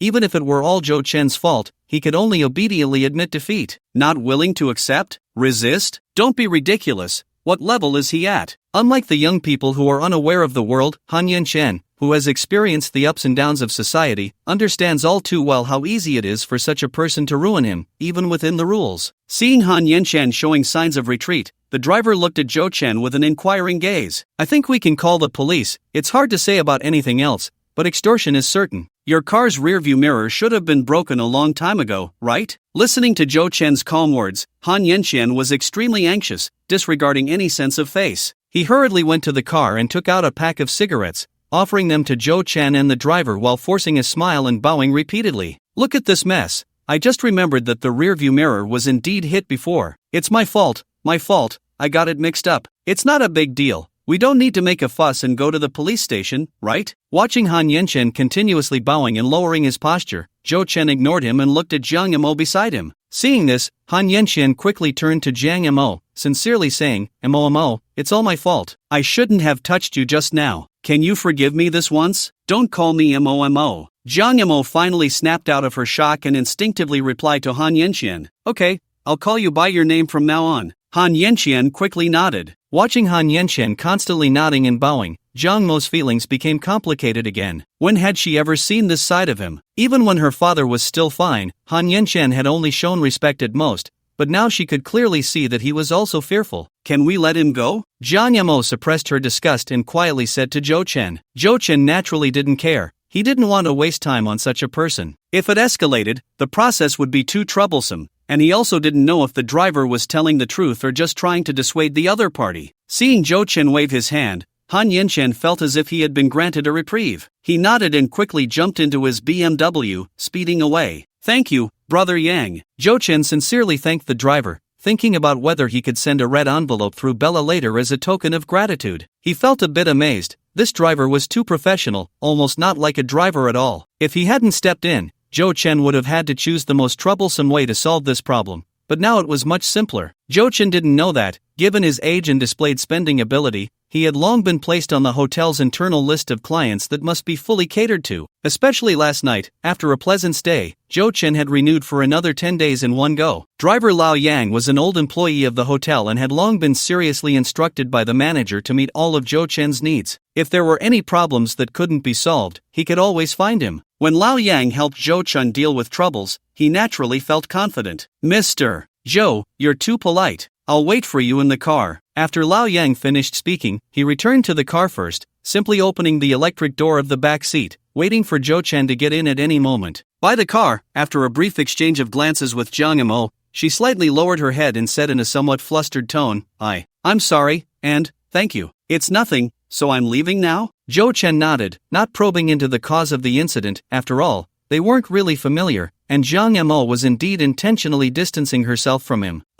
Seeing Zhou Chen already holding the car door, Jiang Yimou couldn't help but speak again. "What? I'm sorry, could I trouble you to give me a ride? It's rush hour now, and I really can't get a taxi here. A very close junior is having a birthday, and I'm going to be late. Just drop me off at a more convenient spot." It was the first time Zhou Chen heard Jiang Yimou say so many words in one breath, it was clear she was really anxious. Where are you going? Wanda Wenhua Hotel. Is there a conflict in direction? As soon as Jang Emo said it, she noticed Zhou Chen's expression change slightly, and she quickly asked cautiously again. It's fine, I happen to be staying there too. Get in the car. Zhou Chen shook his head, signaling Jang Emo to get in, as long as it's not a bother. Jang Emo felt relieved hearing that it was such a coincidence and quickly got into the car. Zhou Chen then took out his phone to take a look. There was a message from Li Cheng sent in the afternoon. Although Zhou Chen had clearly said he wouldn't go, the other party still informed him of the location of Ding Yi's birthday party. Coincidentally, it was indeed the Wanda Wenhua Hotel.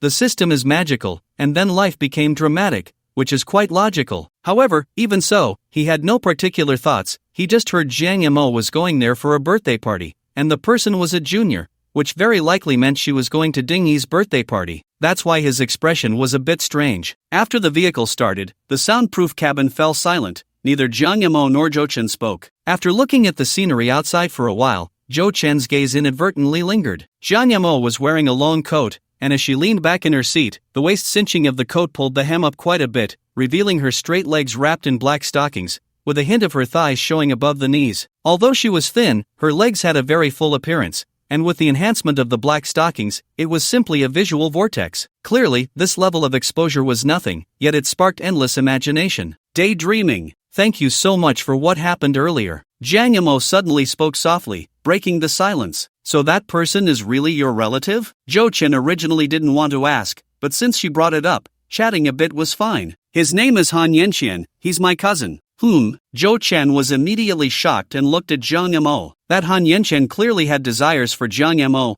which was very obvious, but they were actually cousins? How scandalous. It's the distant kind. We hardly have any blood relation. Jiang Emo knew what Zhou Chen was thinking and explained further. That's still pretty twisted. You must have known each other since childhood, right? When did this sibling relationship become distorted? It was all normal before, but ever since my family had some changes. Jiang Emo stopped there and didn't continue. Is it something about your father? Zhou Chen had heard some hints when he walked over, so he asked. Jiang Emo remained silent, never answering that question. After a few encounters, Zhou Chen had some understanding of Jiang Mo's personality and didn't mind. Just when he thought the topic had ended, Jiang Emo asked curiously, how did you know that his rearview mirror was already broken? From Han Yanqian's last reaction, it was clear that Zhou Chen's remark about extortion had hit his soft spot. Otherwise, just relying on the dashcam wouldn't have made him so flustered. It's simple. If his car had no issues, how could he be so clear about the cost of repairing the rearview mirror, even listing the details? Unless he was originally a mechanic, Zhou Chen replied casually. In fact, if it had been before, he might not have been so sensitive to these details.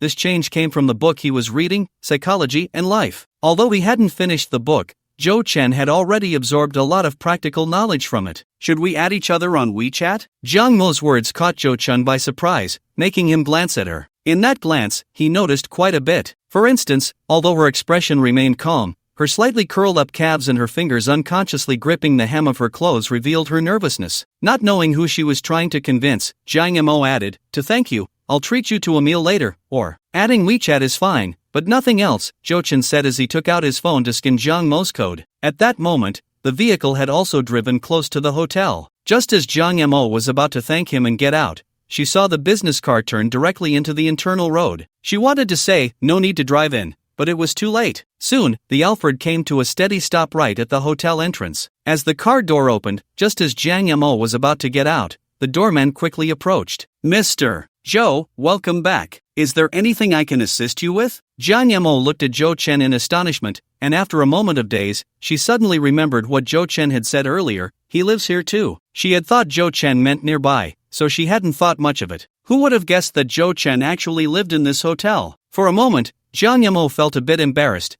She had thought Zhou Chen drove in just for her. Zhou Chen nodded at the doorman. All the hotel staff would remember his face, as this was just the basic treatment for someone staying in the presidential suite. "She needs to go to the restaurant, please show her the way." "Of course, Mr. Zhou." "Ma'am, please follow me." The doorman smiled as he turned to Jiang Mo. "Oh." Jiang Mo came back to her senses and quickly got out of the car with the doorman's assistance. When she turned around to say thank you to Zhou Chen again, she found the car door had already closed, and the Alfred was heading towards the parking entrance. Jiang Mo bit her lip, stood in place, sent a message on her phone, and then followed the doorman into the lobby. Meanwhile, in the hotel lobby, several young men and women were standing beneath a wall-sized art oil painting, whispering and laughing about something. I heard this painting alone is worth over $1 million. A 5-star hotel is really different, this decor is too luxurious. But it really has style. In the future, when I buy a house, I want to hang a painting that covers an entire wall. Oh, a regular house won't meet your needs, at least it has to be a villa, right? Who buys villas these days? If you're going to live, it has to be a large flat. How comfortable. Ugh, your boyfriend Li Shang must be under a lot of pressure. Listening to his girlfriend and another girl from the class giggling, Li Shang felt a bit bored and couldn't understand how they went from discussing a painting to dreaming about the future. Losing interest in the topic, Li Shang turned his head and inadvertently spotted a Toyota Alphard parked right at the entrance. TSK, there really are people who buy this car, Li Shang casually commented, and then saw the car door open. A figure sitting inside just poked their head out to say something to the welcoming staff approaching. What the? Zhou Chen? Li Shang, shocked, couldn't help but rub his eyes. What Zhou Chen? Didn't you say he wasn't coming? Yu Peipei, hearing her boyfriend's exclamation, turned her head in surprise. A few classmates nearby also looked over. They were all in the same class and had found it strange that Zhou Chen wasn't coming today. Hearing his name naturally drew their attention. Peipei, quick, is that Zhou Chen? Because they were a bit far away, and the person sitting in the car looked completely different from the Zhou Chen he knew in terms of hairstyle and temperament. Li Shang hesitated to recognize him, even though the t-shirt he was wearing looked familiar. Yu Peipei and a few classmates followed Li Shang's pointing finger and saw the black Alphard,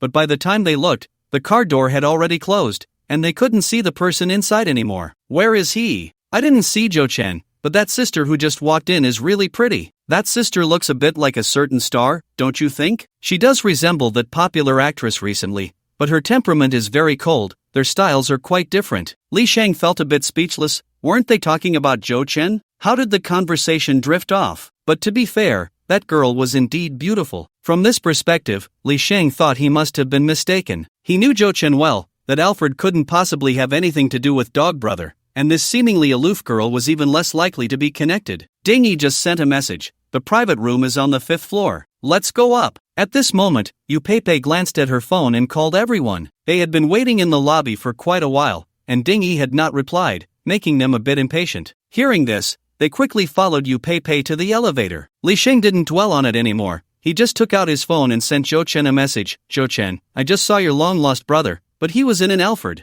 You need to work hard, little brother. Dog head. On the other side, Zhang Mo, a bit confused, followed the welcoming staff into the exclusive elevator for the executive floor. When she arrived on the 5th floor, another staff member wearing a headset was already waiting for her. Hello, miss, which private room are you looking for? Shanha Hall. Zhang Mo realized that the treatment she was receiving was all thanks to Zhou Chen. Otherwise, even in a 5-star hotel, it wouldn't be possible to have someone guiding her from the entrance, let alone allowing her to take a VIP elevator. But Zhou Chen said he was just staying at this hotel, and Zhang Mo couldn't figure out what was going on. If it was just a simple stay, it wouldn't be possible to have such privilege, right? Lost in her thoughts, Zhang Mo arrived at Shanha Hall. When she pushed open the large door, a small banquet hall divided into 2 rooms appeared before her, along with the sound of noisy voices. So many people? Zhang Mo instinctively frowned. She hated such occasions the most. But the next moment, a pleasantly surprised and clear voice came over, softening her expression. Senior Jiang, you finally made it. Looking at the girl who ran over and hugged her tightly, Zhang Mo smiled rarely. There was a bit of traffic on the way, so I arrived a little late. You look beautiful today. Really? Hearing the usually cold Senior Jiang compliment her, Dingy beamed with joy. After releasing Zhang Mo, she even twirled around,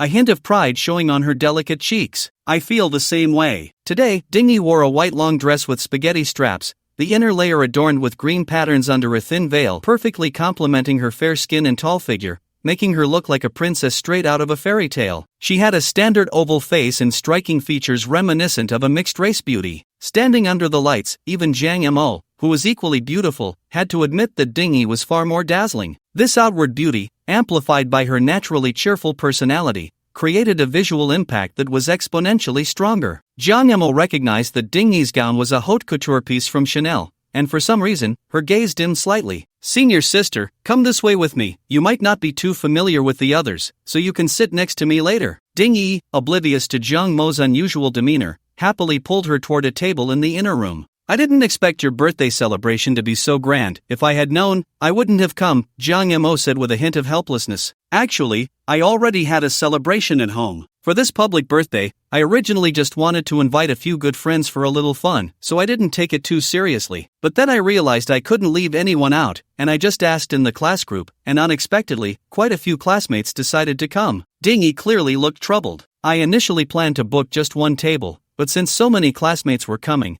I had to add another one. That table outside is prepared for them. You're just popular. It's not surprising. Jiang Mo nodded and said softly, of course, even the usually aloof Jiang's senior sister is my close friend now. I feel like I can conquer the world from now on, Ding Yi said with a hint of arrogance. Jiang Mo smiled, about to say something, when a strange male voice suddenly interrupted from the side. Xiao Ding, if we're about done, I'll head to the kitchen to greet Chef Luo Wenla in person. Oh, who is this beautiful lady? The tall young man, walking over, seemed to just notice Jiang Mo, his expression filled with surprise. This is Jiang Mo, our senior sister from Kaiyun University, and she shares the same graduate advisor as me, Ding Yi briefly introduced, then turned to Jiang Mo and said, Jiang's senior sister, this is Lu Jin, my family friend. He helped me book this private room today. Oh, so it's senior sister Jiang. Nice to meet you, Lu Jin said with a cheerful smile, extending his hand. However, after Lu Jin appeared, Jiang Mo, whose expression had turned cold, did not reach out her hand but merely nodded slightly, acknowledging him. Lu Jin's smile stiffened for a moment,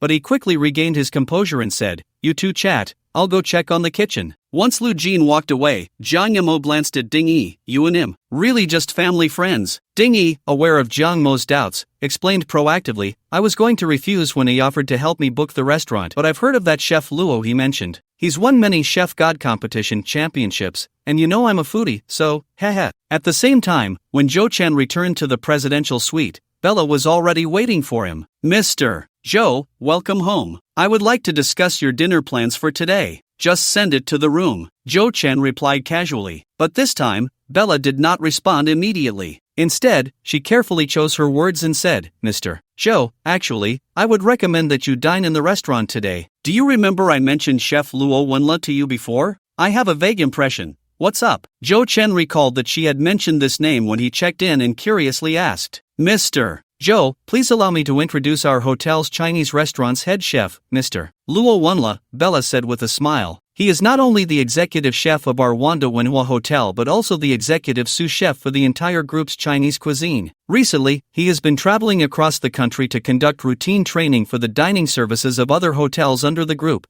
and he just returned yesterday. Upon learning of your stay, he personally wanted to prepare a special dinner for you to thank you for your strong support of our hotel. Oh, Zhou Chen, upon hearing this, became quite interested. Zhou Chen's standards for dining were not particularly high. After all, he had never had the conditions before. Occasionally, when a few roommates would find a star-rated buffet to feast at, it was a rare enjoyment for Zhou Chen. In fact, for a man, as long as there are friends and drinks, even a roadside stall can be a blast, and if a girl is sitting next to him, that would be the pinnacle of life. But from Bella's words, it was clear that Chef Luo Wenla was not an ordinary person. Although he didn't know much about this field, being the executive sous chef in such a large chain luxury hotel group surely meant he had considerable skills. Moreover, Bella generally wouldn't go against his wishes, and her strong recommendation made Zhou Chen even more eager. Alright, let's go to the restaurant today. Okay, Mr. Zhou, please take a short rest. I'll ask Chef Luo to prepare, and I'll come back to take you down shortly, Bella said before leaving with a smile,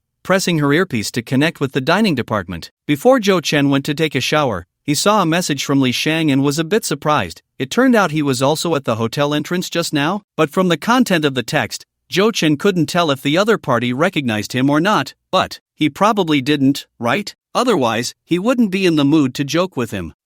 What was that saying? Afraid that the brother is living poorly, yet afraid that the brother is driving a Land Rover. What does Zhou Chen mean? In the corridor on the 5th floor, Li Shang held his phone, looking somewhat puzzled. Zhou Chen sent him an emoji, the one where Shun Augury from the movie Crows Zero looks back while smoking at the door, and just from the expression, a strong sense of pressure immediately came over. Li Shang replied with a question mark, but Zhou Chen fell silent. Just as Li Shang was wondering whether to call Zhou Chen, Yu Peipei came over and pulled him. What are you doing? Hurry up! Ding Yi is urging us. Li Shang had no choice but to put away his phone. When everyone arrived at the private room's door, the waiter leading the way pushed open the big door, and the usually bold Yu Pei hesitated, signaling Li Shang to go in first, while a few classmates beside them also looked a bit hesitant. Li Shang rolled his eyes at his girlfriend helplessly and then walked in with his head held high. However, once inside the private room, Li Shang's momentum faltered a bit. Wow, why are there so many people? At this moment, 2 large dining tables that could seat 12 were almost full, and that was not all. The atmosphere in the private room was key. The already splendidly decorated room was adorned with colorful ribbons and balloons, and on the wall directly opposite the door, a large phrase was spelled out in gold powder, wishing the most beautiful Ding-yi to be 18 every year. Near the entrance, beside the storage cabinet, a thick carpet was laid out, piled high with various gifts. Just a casual glance revealed conspicuous luxury brand logos, with the least being Coach. Li Shang even saw a transparent box containing what appeared to be a gold material Hello Kitty, and when he saw the logo of the Universe Bank, he knew it was real gold. Except for a few classmates who were already seated at the table outside, the others were all dressed neatly, chatting in groups of 3 or 5. This wasn't exactly the standard definition of high society, but it already revealed a starkly different atmosphere compared to when they were at school. Coming from ordinary families, their expectations for a classmate's birthday party were still at the stage of having hot pot together and then singing karaoke. They had never seen such a grand affair. Haidilao plus Windsor was already the highest standard for their celebrations. Pei, over here. As a few of them felt a bit at a loss, the class monitor, Fong Lu, waved at them. They hurried over to sit down, and 8 or 9 classmates from the same class gathered together, feeling much more at ease. Class monitor, how long have you all been here? Yu Pei stuck out her tongue. I didn't expect Ding-yi's birthday party to be so impressive. Isn't it? We were also taken aback when we just arrived. Although we knew Ding-yi came from a good family while we were in the dorm, it didn't feel that way because she never flaunted it. Fong Lu glanced at Ding-yi, who was taking photos with a few girls in the inner hall, and whispered, do you know how much the dress Ding-yi is wearing costs? Yu Pei instinctively looked over, first exclaiming, that dress is so beautiful, before curiously asking, how much? I overheard 2 other girls discussing it. They said it's a Chanel haute couture piece, at least 500 to 600,000. That can't be true. The girls were shocked, and Li Shang directly questioned, I know Chanel, although it's a luxury brand, it can't be that outrageous. You could buy a Mercedes AMG for 500 to 600,000. Come on. Yu Pei pushed Li Shang. If you don't understand, don't talk nonsense. This is haute couture. Do you know what haute couture is, you country bumpkin? It can't be compared to those ordinary styles in the store. Li Shang wanted to retort but then remembered the pile of gifts he saw at the entrance, and suddenly couldn't say anything. Hey, I just called you a country bumpkin, you won't be mad, right? Seeing her boyfriend's expression a bit deflated, Yu Pei asked nervously, why would I be mad? This is a class difference. I had only heard about it before, but seeing it in person makes it normal not to understand. Li Shang shrugged inside. I just suddenly realized something. What is it? When we were in our first and second years, Ding-yi had a bit of a crush on Zhou Chen. You all know about this, right? Come on, it was clearly Zhou Chen who liked Ding-yi. How did it turn into Ding-yi liking Zhou Chen? Fong Lu immediately retorted. That's not important. Anyway, at that time,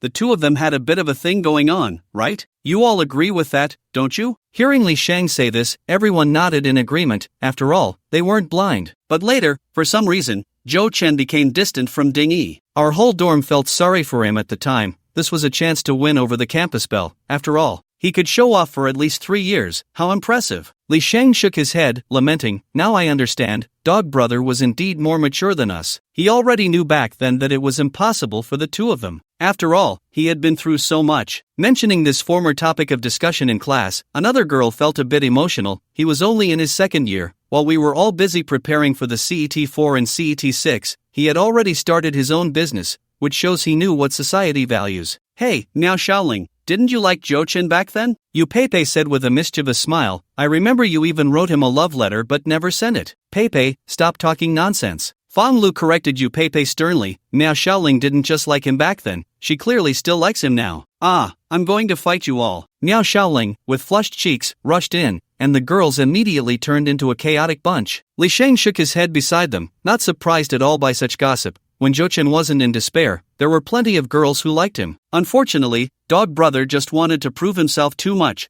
or perhaps he was trying to be worthy of Ding-yi at that time? Li Shang, who prided himself on his logical thinking, couldn't help but feel that Zhou Chen was being treated unfairly. During their freshman and sophomore years, so many girls were waiting for him to make a move, yet he ended up hanging himself on a tree. Now, it was all for nothing. He hadn't reached the Western Paradise, nor could he return to the Eastern Tang Dynasty. Thinking of this, Li Sheng surprisingly felt a bit sorry for Zhou Chen, even wanting to send him a message of comfort. "Hello, classmates, long time no see." At that moment, Ding Yi, who had been surrounded by a few close friends taking photos, finally broke free. "Xiao Ding, happy birthday, babe, you look absolutely stunning today." Seeing Ding Yi approach, everyone stopped their playful bickering, and the girls rushed over, leaving only Li Sheng and another boy sitting in their seats. They weren't familiar with Ding Yi, but their girlfriends had a good relationship with her, making them mere companions, sharing a sense of camaraderie. After Ding Yi had her fun with the group of girls, she suddenly remembered something and tapped her smooth forehead. "By the way, Lulu, Pepe, and Xiaoyuan, didn't you all want to take the graduate entrance exam for our school? I can introduce someone to you, it might help you. I can't really give you any advice myself, since you all know I was directly admitted, hee hee." Watching Ding Yi's smug demeanor, the girls burst into laughter again, and then they saw Ding Yi leave and quickly return with another girl. This girl was clearly older,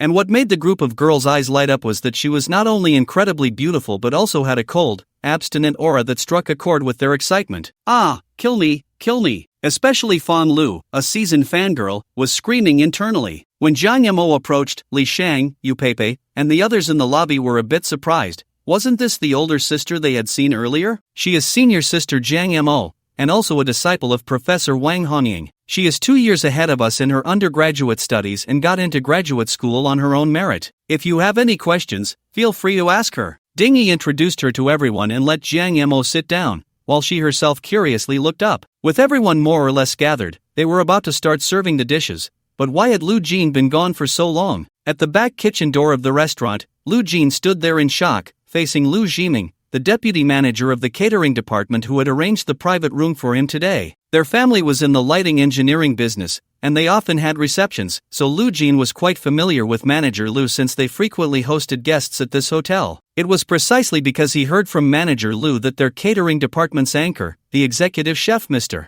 Luo Wenla, would be on duty at the hotel these days that Lu Jin had gotten the idea. Through his parents' introduction, he had known Ding Yi for quite some time. Given the difference in their family backgrounds, his parents had always supported him in pursuing Ding Yi. Even without that, just Ding Yi's outstanding appearance was enough to make Lu Jin's heart race. However, despite being successful in dating, Lu Jin had been unable to get closer to Ding Yi. Although he felt they were quite familiar, he could tell that Ding Yi only treated him with superficial friendliness. After more than half a year, he still hadn't gone on a date with her alone. Young Master Lu was anxious. In the areas he excels, such as being humorous and witty, willing to spend money, organizing gatherings, and being a king of dice. In front of a girl like Ding Yi, it could be said that these skills are of no use at all. Fortunately, he still had some understanding of Ding Yi and knew she was a typical foodie. So, he took advantage of Luo Wenla's hype and successfully persuaded Ding Yi to help him book a restaurant for her birthday party, which Lu Jin saw as a significant progress. "If I can help you organize your birthday, that must mean I'm more than just an ordinary friend, right? But now, Chef Luo doesn't have time?" Lu Jin waited for quite a while, only to receive such a response, which he naturally found hard to accept. "I'm really sorry, young Master Lu. I had already asked Chef Luo in advance,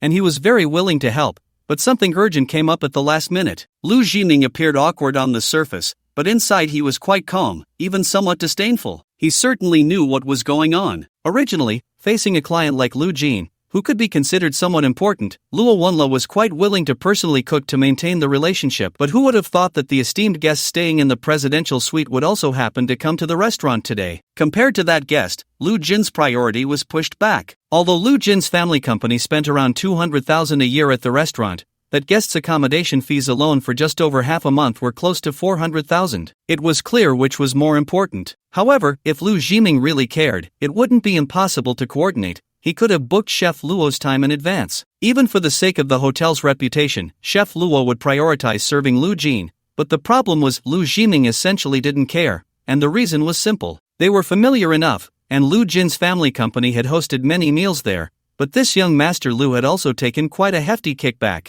Having money and being stingy are not mutually exclusive. Personally, Lu Jiming hadn't really gained much benefit from Lu Jin. So, while Lu Jiming appeared very apologetic, he was actually indifferent inside, merely finding a polite excuse to deal with Lu Jin. "Young Master Lu, don't worry, I will arrange for another top-ranked head chef to personally cook, ensuring you are satisfied." Seeing Lu Jin's displeased expression, Lu Jiming quickly smiled and patted his chest. "Well, fine." At this point, even Lu Jin couldn't possibly force Chef Luo to come over, given his status, there was no need for him to give Lu Jin any face. Although he felt as uncomfortable as if he had eaten a fly, he could only nod reluctantly. On the way back to the private room, Lu Jin frowned, thinking about how to explain to Ding Yi, when he accidentally bumped into someone coming towards him. "Are you blind?" In a bad mood, Lu Jin had no intention of apologizing. Instead, he looked up irritably and saw the person frowning back at him. "You are." At first glance, Lu Jin felt the person looked somewhat familiar, and with a good memory, he quickly recalled the person's name, Zhou Chen. Zhou Chen, who had been bumped into inexplicably, was also trying to remember where he had seen this rude young man. Knowing that Ding Yi was having her birthday party at the Wanda Hotel,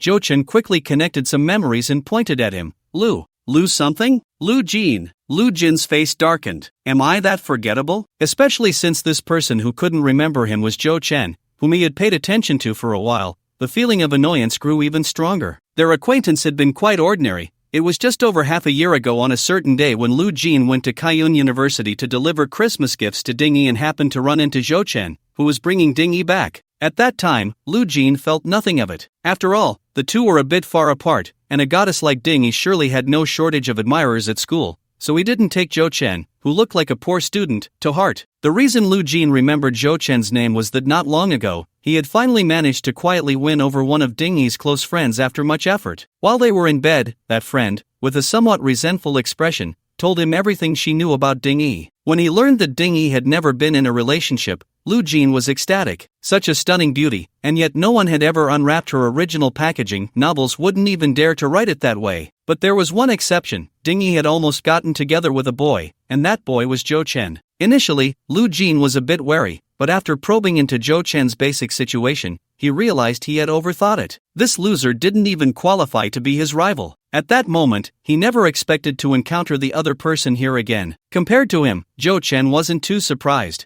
That Christmas was the last time Zhou Chen and Ding Yi had alone time during their university years. By chance, the two who had never gone out to celebrate the holiday met on campus and took a walk together. The process was uneventful, perhaps it concealed some youthful romance, but ultimately, when they reached the brightest streetlight, the light from the real world pulled their shadows apart once more. "This is Lu Jin, an older brother of mine from a family friend. Zhou Chen, my classmate." Ding Yi's introduction was standard, but at least at that moment, Zhou Chen glanced at the Porsche Cayenne behind Lu Jin and felt relieved. There was no defiance of "don't underestimate the youth for being poor," nor was there any passionate 30 years in the East, 30 years in the West. It was all very plain. At the moment he turned away, Zhou Chen severed all thoughts. What Lu Jin and Ding Yi's relationship was didn't matter. What mattered was, he and Ding Yi were ultimately not from the same world. "Are you here for the birthday party too?" Lu Jin glanced at Zhou Chen's outfit and scoffed. "Dude, your outfit looks pretty much like a knockoff." At that moment, Zhou Chen was wearing a set of LV formal attire. Although it was formal, the style was actually a bit casual, which expressed his seriousness toward Chef Luo's warm hospitality without seeming too constrained. It was just right in Zhou Chen's eyes. But in Lu Jin's view, he instinctively thought that this must be Zhou Chen trying to save face, not knowing where he had dug up this knockoff. A little-known fact, most people who can afford luxury goods actually have low discernment, while those who can't afford anything often speak with authority. For example, do you think Jack Ma cares about what series or material his clothes are? The only thing he needs to do is take the clothes from his personal assistant. One thing did intrigue Lu Jin. The female attendant beside Zhou Chen, who was supposed to be guiding him, had quite high quality. She maintained a smile throughout their conversation, quietly waiting by the side. "Right? I also think it looks quite real." Zhou Chen was no longer the boy standing in the shadow of the streetlight. After his mindset became more peaceful, he found he could even joke with Lu Jin. "You know, you're not wrong. The craftsmanship is indeed good. You can't even see a loose thread, and the style is quite similar to LV's new collection." Lu Jin tugged at Zhou Chen's shoulder, somewhat curiously saying, "Put." At that moment, Bella beside them could no longer hold back and burst into laughter. Seeing Zhou Chen and Lu Jin look over at the same time, Bella quickly apologized. "I'm sorry, this was indeed a low-level mistake. After all, she was a professional and usually wouldn't laugh." Lu Jin felt somewhat baffled, but seeing Zhou Chen putting on a brave face, he began to entertain some wicked thoughts. As long as he brought Zhou Chen to the main table, with Ding Yi's few friends' sharp tongues, they would surely ridicule Zhou Chen, who was wearing counterfeit goods, to the point of humiliation. By then, he would see if Zhou Chen still had the face to stay here. Lu Jin sneered inwardly, and then affectionately draped his arm over Zhou Chen's shoulder. "Come on, the private room is over there. Hey, you go do your thing. I'll take him over." Zhou Chen subtly dodged Lu Jin's hand while glancing at Bella. Seeing her nod, he knew he was headed in the right direction, so he walked forward with Lu Jin. Lu Jin cast a strange glance at Bella, who had been following them, thinking that the waitress was a bit too dedicated, but he didn't dwell on it. When they reached the entrance of the Shanha Hall, just as Lu Jin was about to push open the door to the private room, he saw Bella suddenly stride ahead and open the door to the adjacent, larger Jinsho Hall. Mr. Zhou, this is the one. Please, go in. I'll notify Chef Luo. Lu Jin stood there, stunned, watching Zhou Chen walk to the entrance of the Jinsho Hall. Then Zhou Chen turned around and smiled at him. Although I'm not here for the birthday party, I still appreciate your kindness. I just realized today that you're quite an interesting person. After saying that, Zhou Chen entered the private room, and Bella helped him close the door while pressing her earpiece, saying something. Then Lu Jin saw a young waiter jog over and stand guard at the entrance of the Jinsho Hall. Don't let anyone disturb Mr. Zhou's meal, Bella instructed, then quickly headed toward the kitchen. It was only at this moment that a somewhat dazed Lu Jin came back to his senses, but his mind was still buzzing. He looked at the young waiter's vigilant eyes and realized that the others Bella mentioned clearly referred to him. But what he cared about at that moment was what that woman had said to Zhou Chen earlier. Chef Luo? Which Chef Luo could it be? Lu Jin couldn't believe it, but the situation before him didn't seem fake. He recalled the texture of Zhou Chen's clothes when he had brushed against them earlier. It seemed, perhaps, it might not necessarily be fake. But, Zhou Chen? What right did he have? Impossible, absolutely impossible. Lu Jin was at a loss. Sister Jiang, we actually saw you at the hotel entrance just now. Inside the Shanha Hall private room, after exchanging names with Zhang Yamo, Yu Peipei said with a smile. Really? Zhang Yamo was slightly taken aback. Yes, we saw you get out of that, Alfred. Speaking of which, the friend who brought you here looks quite a bit like one of our classmates, Li Cheng joked. That's quite a coincidence, Zhang Yamo replied politely, and the topic ended there. Li Cheng and Yu Peipei exchanged glances,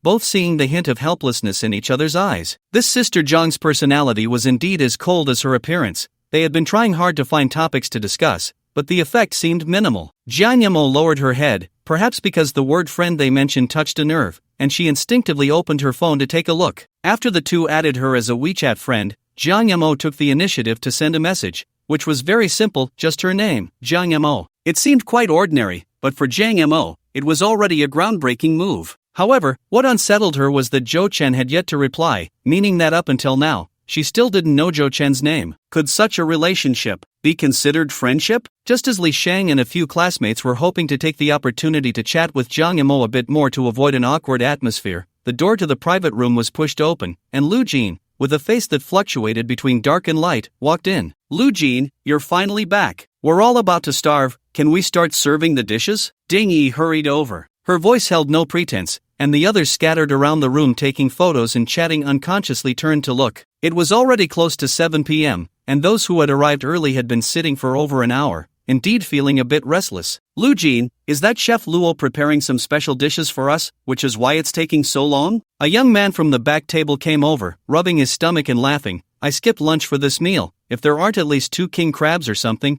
don't expect to satisfy me. Oh, young Master Zhang, is that all you're hoping for? What's king crab? That's a chef who won a national competition. Shouldn't we be having some dragon liver and phoenix marrow to taste today? Another girl in a formal dress also walked over, giggling as she teased. Hey, Xiaohe, don't say that. A chef of this caliber is likely to prepare imperial cuisine, and there's indeed a famous dish called 100 Birds Facing the Phoenix. Wow, then we're in for a treat. Since Dingy had already given a heads up in the birthday group chat, more and more people joined the conversation with smiles, clearly looking forward to the legendary chef cooking for them. Meanwhile, Fong Lu, who had mingled around before Li Shang and the others arrived, was explaining to her classmates, this person is called Lu Jin, his family is quite wealthy. Today's dinner is organized by him for Xiao Ding, and they say the hotel's executive chef will personally cook for us. Executive chef? Although everyone had no real concept of it, they instinctively gasped in awe. Yet, no one noticed that Lu Jin, who had been silent for a long time, was growing increasingly uncomfortable. He had only wanted to explain things privately to Ding Yi,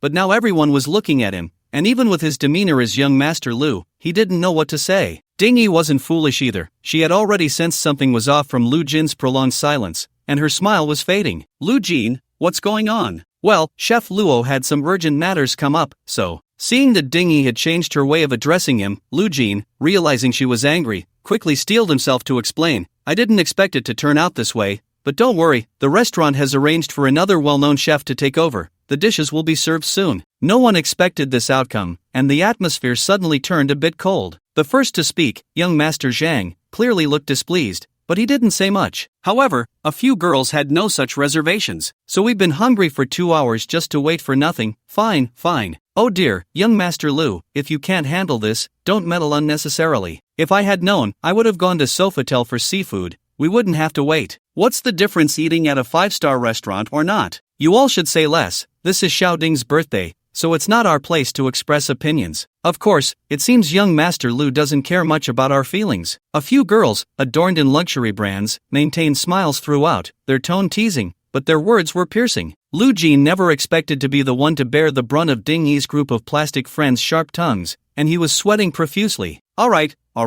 it's my fault for not being fully prepared. I apologize to everyone. Let's just make do with a regular 5-star meal, and I'll make it up to you all another day. At this moment, Ding Yi, taking a deep breath, had already regained her smile and laughed. What are you talking about? It's your birthday, you're the most important one. How could we have any objections? Yeah, it's not your fault. Even if you treat us to street food, we would definitely lick the plates clean. Xiaohe, how do you lick? Show us. Stop it, this is a public place. As a group of girls burst into laughter again, the atmosphere in the private room seemed to return to normal, but Lu Jin's mood worsened. Although it seemed that Ding Yi had helped him out, Ding Yi hadn't looked at him even once during the process, making him feel that all his efforts had been in vain. In the luxurious hall, Zhou Chen sat alone at a round table with a drink menu, still feeling a bit out of place. Wasn't it a bit too wasteful to have such a large private room all to himself? However, a few minutes later, as the door to the private room opened, he watched a group of waiters pushing carts enter in succession, quickly setting up a temporary kitchen on site under Bella's guidance. Zhou Chen then realized that Bella's special dinner was indeed very special. The last to enter was a middle-aged man in a chef's uniform with a kind expression. Seeing him approach with a smile, Zhou Chen stood up to shake his hand. Hello, Mr. Zhou. I am Luo Wenla, the executive chef of Wanda Wenhua Hotel. It's an honor to serve you. Chef Luo, you're too kind. I've long admired your name. It's my honor to taste the dishes you prepare on site. Just a moment ago, while taking a shower, Zhou Chen had searched for the chef Luo online, and when he saw the entry about him, he was still taken aback despite having some expectations. In this day and age, having a personal entry isn't a big deal. Anyone can create one, but the various honors listed could not be fabricated. Chef Luo Wenla was a legend in the culinary world, having defeated many renowned masters at just over 20 years old to win the National Culinary God competition, and he had continued to win multiple times since. Moreover, through his search, Zhou Chen corrected a misconception. Strictly speaking, executive chef is no longer just a simple chef but a senior management position in hotel dining, and they rarely cook personally. Therefore, having such a figure prepare a dinner specifically for him carried much more weight than it appeared, which is why Zhou Chen was so polite. Next, Luo Wenla carefully inquired about Zhou Chen's dietary restrictions and preferences for cuisine before moving to the kitchen counter. Then I will begin. Luo Wenla started preparing the first dish, while several chefs and waiters assisted him. Mr. Zhou, this dish is called Shongshan Ruoshui, a signature dish I innovated myself. I won the championship in the culinary competition with this dish. As Luo Wenla handled the ingredients, he smiled at Zhou Chen. If you're interested, you can come a bit closer. The essence of this dish lies in the handling of the ingredients. Zhou Chen eagerly walked over to observe. After taking a look, Zhou Chen understood why this dish was called Shongshan Ruoshui, as its main ingredient was eel. While conversing with Luo Wenla and watching him cook, Zhou Chen gradually felt the joy in it. A chef of Luo Wenla's caliber made even the simple act of handling ingredients a pleasure to behold. This was no longer just a dinner. It felt more like Luo Wenla was using his exquisite culinary skills to lead him into an artistic appreciation of food. Moreover, Luo Wenla was quite talkative, effortlessly bringing up various topics about food that were always engaging, making Zhou Chen smile while also gaining a lot of knowledge. Soon, the first dish was served at the table. Following Luo Wenla's suggestion, Zhou Chen ordered a bottle of red wine that would enhance the flavors of the dishes, which was a bit pricey at 58.88. However, Zhou Chen knew very well that this price was insignificant compared to the value of the meal itself, so he didn't mind. When Luo Wenla took a short break after preparing several dishes, Zhou Chen invited him to sit down, and the two enjoyed a toast together.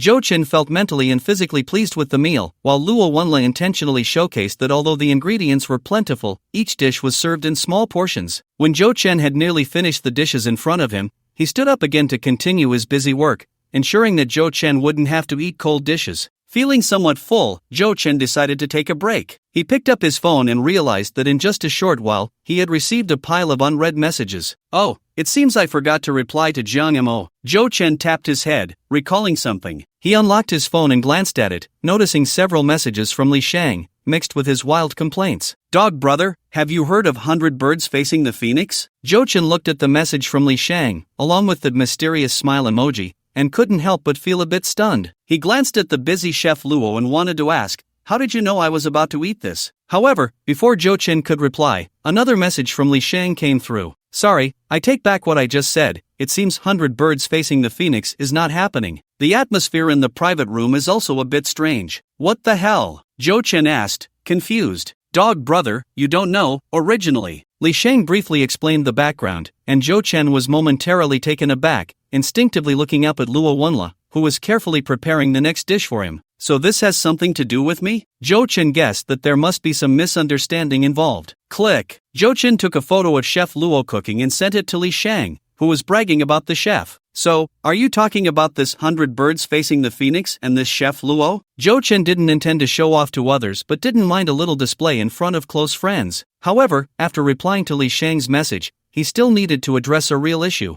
Although the two were like strangers now, Zhou Chen remembered her encouragement from the past. In Zhou Chen's memory, Dingyi was indeed a good girl, and it wasn't anyone's fault that they couldn't be together. Speaking of which, he had never given Dingyi a decent gift, and today presented a small opportunity. I didn't expect to have some connection with Dingyi so soon. Zhou Chen smiled with a sigh and then looked up at Luo Wenla, saying, Chef Luo, could you do me a favor? Of course, Mr. Zhou, please go ahead. In the Mountain River Hall. Damn, where did Zhou Chen find this picture? It looks quite authentic. Li Shang glanced at the photo Zhou Chen sent and couldn't help but exclaim, what picture? Yu Peipei, who was nearby, heard Li Shang's surprise and curiously leaned over to look. Hey, the background of this photo looks quite similar to our private room. Yu Peipei discovered the blind spot. What picture? Fang Lu, who was waiting for the dishes to be served, also came over and, upon seeing it, exclaimed, this is Chef Luo Wenla. I just searched for his photo. What? Li Shang was momentarily stunned, then laughed. So Dog Brother's show-off is quite convincing. Those who don't know might really be fooled. Meanwhile, Lu Jin, who was drinking alone, heard them discussing Zhou Chen and couldn't help but twitch his mouth,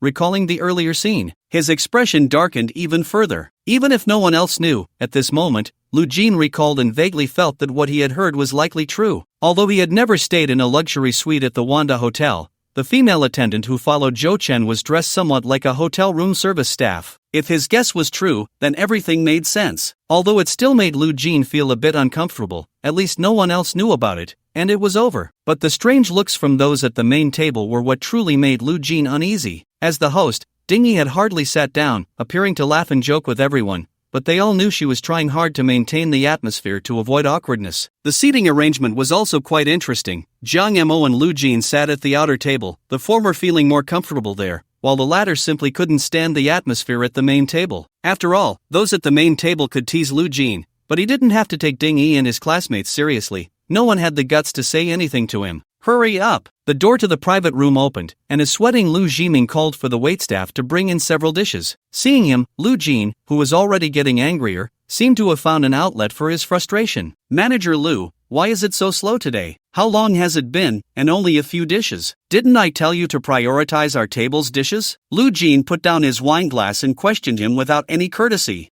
Young Master Lu, the kitchen is indeed quite busy. Don't worry, I've been urging them. Everyone, please eat first. Lu Jiming forced a smile while cursing inwardly. Slow? It had only been a few minutes. He had no idea about Lu Jin's inner turmoil and just thought Lu Jin was being more unreasonable than usual today. After Lu Jiming left, the atmosphere at the main table was fine, but the mood at the outer table cooled down due to Lu Jin's outburst. Still feeling a bit displeased, Lu Jin noticed that Li Chang and the others had fallen silent, so he frowned and picked up the wine pitcher to invite everyone at the table. Come on, let's drink together. Why aren't you all drinking? I'll pour for you. They don't really drink much, and I can't handle white wine either. I'll keep you company with red wine. The girls didn't respond much, only Li Chang, sitting next to him, politely raised his glass. Don't! What kind of real man drinks red wine? Lu Jin insisted on pouring Li Chang some wine. Buddy, this is Mutai from the Year of the Rabbit. You probably don't get a chance to drink it often, so give it a try. Li Chang's expression changed slightly as he waved his hand. I can't handle my liquor, I really can't drink white wine. What's there to be afraid of when drinking?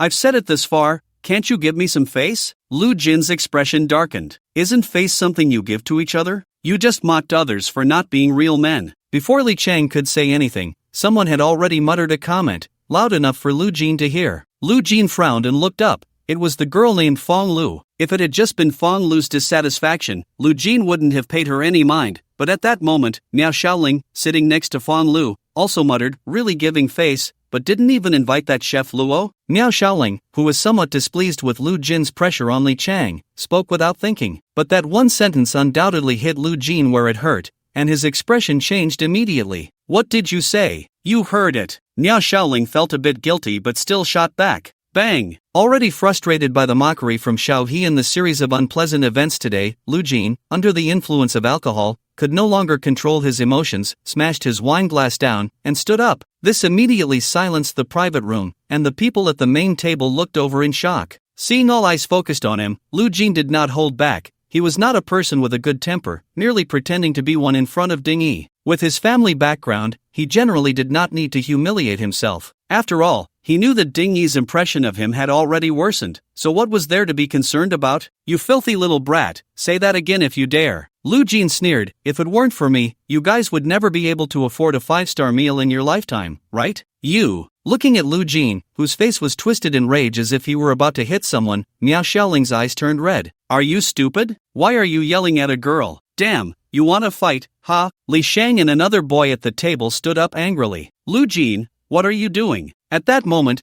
Ding Yi quickly walked over, looking coldly at Lu Jin, and said word by word, apologize to Miao Xiaoling right now. Why should I? Lu Jin had completely given up at this point. Disdain written all over his face, am I wrong? If this group of poor losers weren't riding on my coattails, would they ever have the chance to sit here and drink this damn Mao Tai from the ear of the rabbit? Ding Yi stared blankly at Lu Jin, unable to react, seemingly not expecting that a person who usually appeared gentle and refined could have such a side. Lu Jin, you've had too much to drink, just say a little less. The people at the main table had also come over, and a young man surnamed Zhang frowned as he stared at Lu Jin. I'm not drunk, I'm completely sober right now. Lu Jin seemed to ignore the ladder he was being offered and instead smiled at Ding Yi. I've done so much for you, and until now, I've never even held your hand. Just because I didn't invite Chef Luo, you have an issue with me? How ridiculous. Lu Jin, how can you say that? Which of your eyes saw Ding Yi having an issue with you? Xiaobi said angrily, Yi is such a kind person. Do you know she was just trying to persuade us earlier, saying that Chef Luo had something come up and you couldn't help it,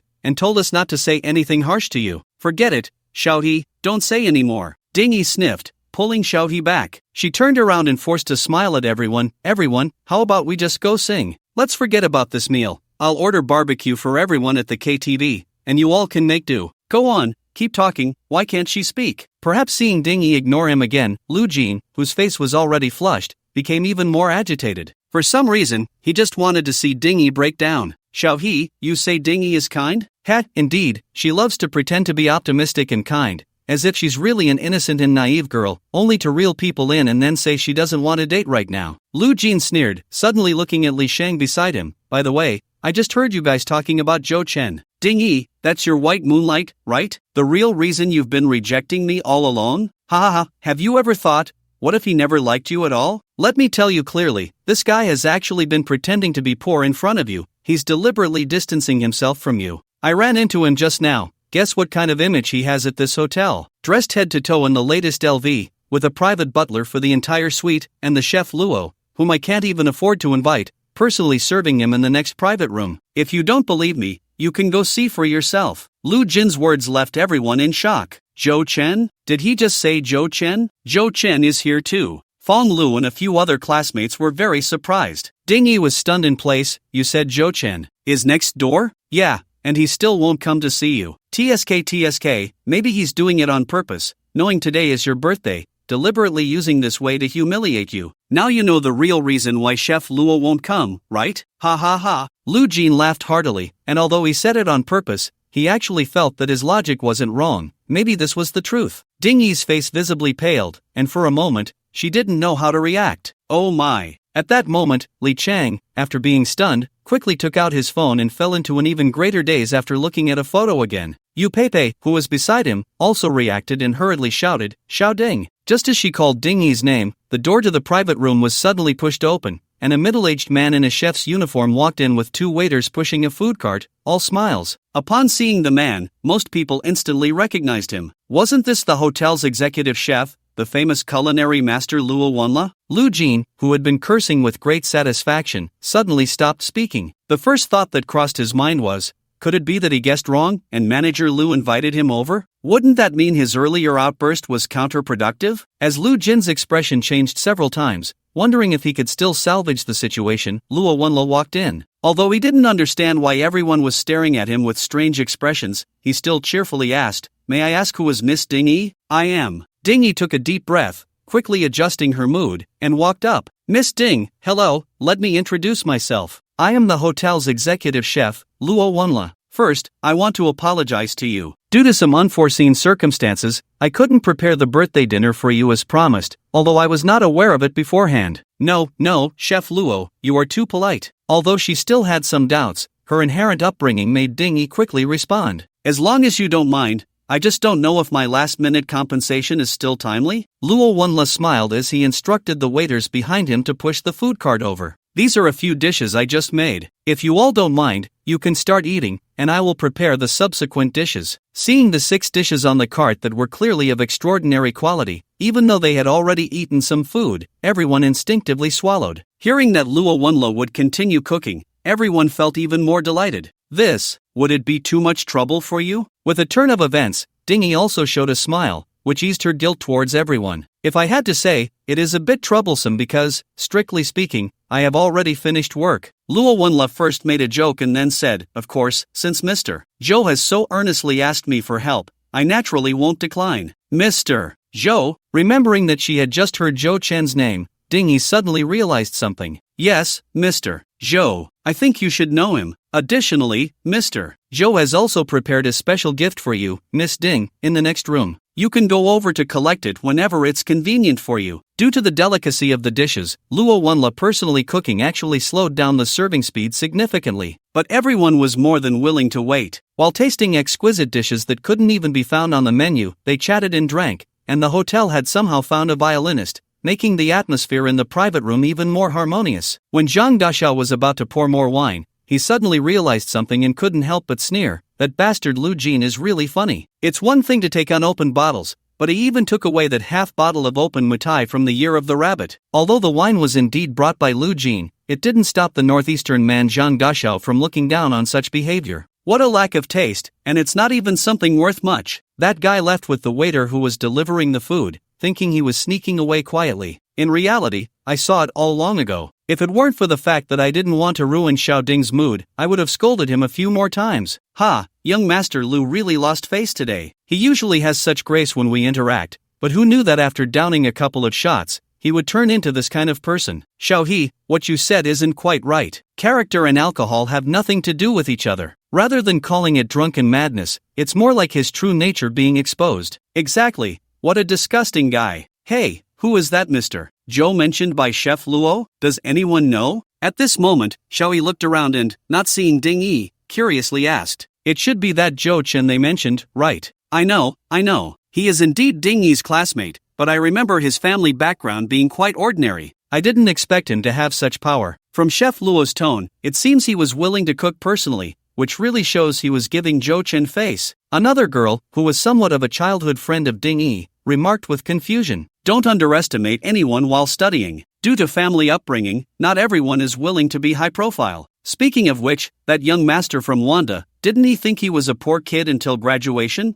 Zhang Daxiao laughed. "But what Lu Jin said can't be true, right? If Zhou Chen really knew beforehand, it shouldn't be the case. Otherwise, he wouldn't need to have Chef Luo come out, and Chef Luo just explained that it was a misunderstanding formed by coincidence. If Zhou Chen really wanted to show off, he should have appeared with Chef Luo. That's true. After all, he was the boy who once made Xiao Ding's heart flutter. His character should be reliable. I'm quite curious about what kind of person he is." The people at the inner table were chatting and laughing, while the atmosphere at the outer table was somewhat strange. When they learned from Li Cheng that Mr. Zhou equated to Zhou Chen, the emotions of a group of classmates became quite complex. Even if they had no concept of power, the fact that Chef Luo, who couldn't be invited by Lu Jin, personally came to apologize and even worked overtime to help them cook because of Zhou Chen created a strong psychological impact in comparison. Unlike Zhang Dashao and the others, who were merely speculating, they had actually spent 4 years interacting with Zhou Chen, and the key was, I really can't tell at all. To verify, Fong Lu even started flipping through old photos on her phone. She had been the class monitor for 4 years, so there were many group photos on her phone. Perhaps in the first and second years, Zhou Chen's handsome appearance was quite eye-catching,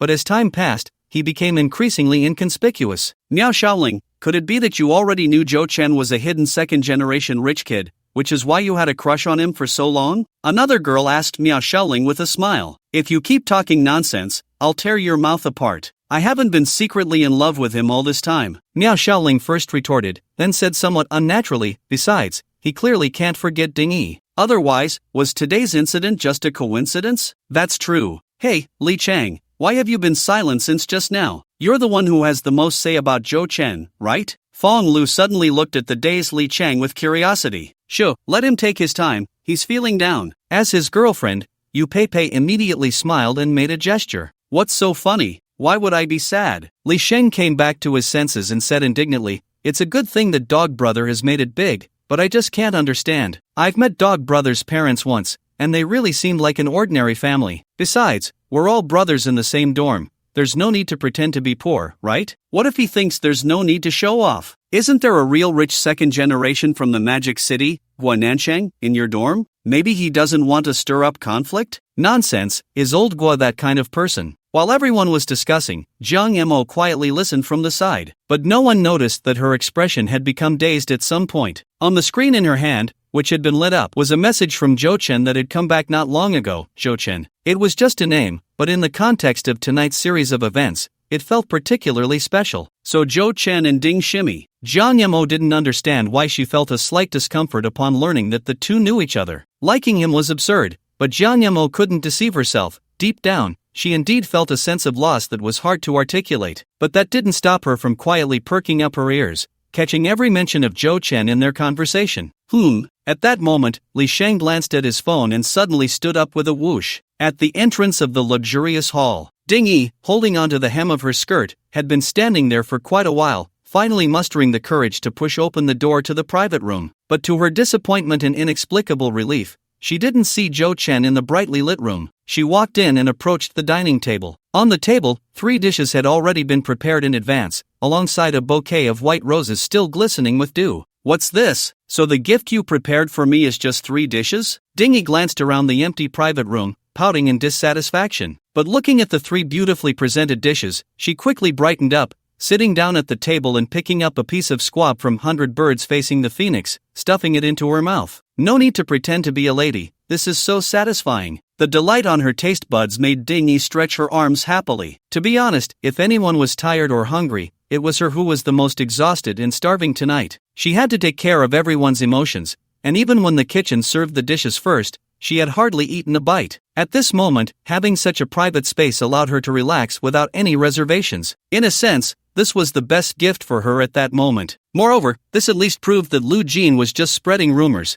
She hadn't misjudged Zhou Chen at that time, which was the most important thing for her. After eating a few more bites and feeling a bit more energized, Ding Yi picked up the bouquet of white roses and discovered a delicate white card tucked inside. She took it out, and when she saw the words on it, her bright cheeks under the light froze for a moment. May Ding Yi's future be filled with blooming flowers, and may every day be sunny. So, does this count as your delayed response from 3 years ago? Ding Yi murmured with a hint of doubt, her feelings complex. At the entrance of the presidential suite on the 23rd floor of the hotel. Please wait a moment. Bella stepped forward to press the intercom, and after receiving Zhou Chen's response, she opened the door and invited Li Sheng and Yu Pei inside. Thank you. Li Sheng whispered his thanks and then pulled Yu Pei into the room. Wow, is this the legendary presidential suite? It's even more luxurious than I imagined. Standing in the entrance hall, Yu Pei looked around in amazement. Pei said something without getting a response from her boyfriend. Turning around, she saw Li Sheng hesitating in his steps, and couldn't help but laugh. Do you really need to be so restrained? Didn't you have the best relationship with Zhou Chen when we were in the dorm? Upon hearing Pei, Li Sheng straightened his back immediately. Am I being restrained? As if to prove something, Li Sheng didn't even change his slippers and strode inside, shouting, Zhou Chen, Zhou Chen. Where are you? Pei shook her head and smiled, following him. As they turned the corner, they saw Jo Chin in the living room, wearing pajamas and holding up a champagne bottle to signal them, "Stop shouting, I'm pouring you drinks." Seeing Jo Chin appear in the luxurious suite, Li Xing felt an even stronger sense of unreality,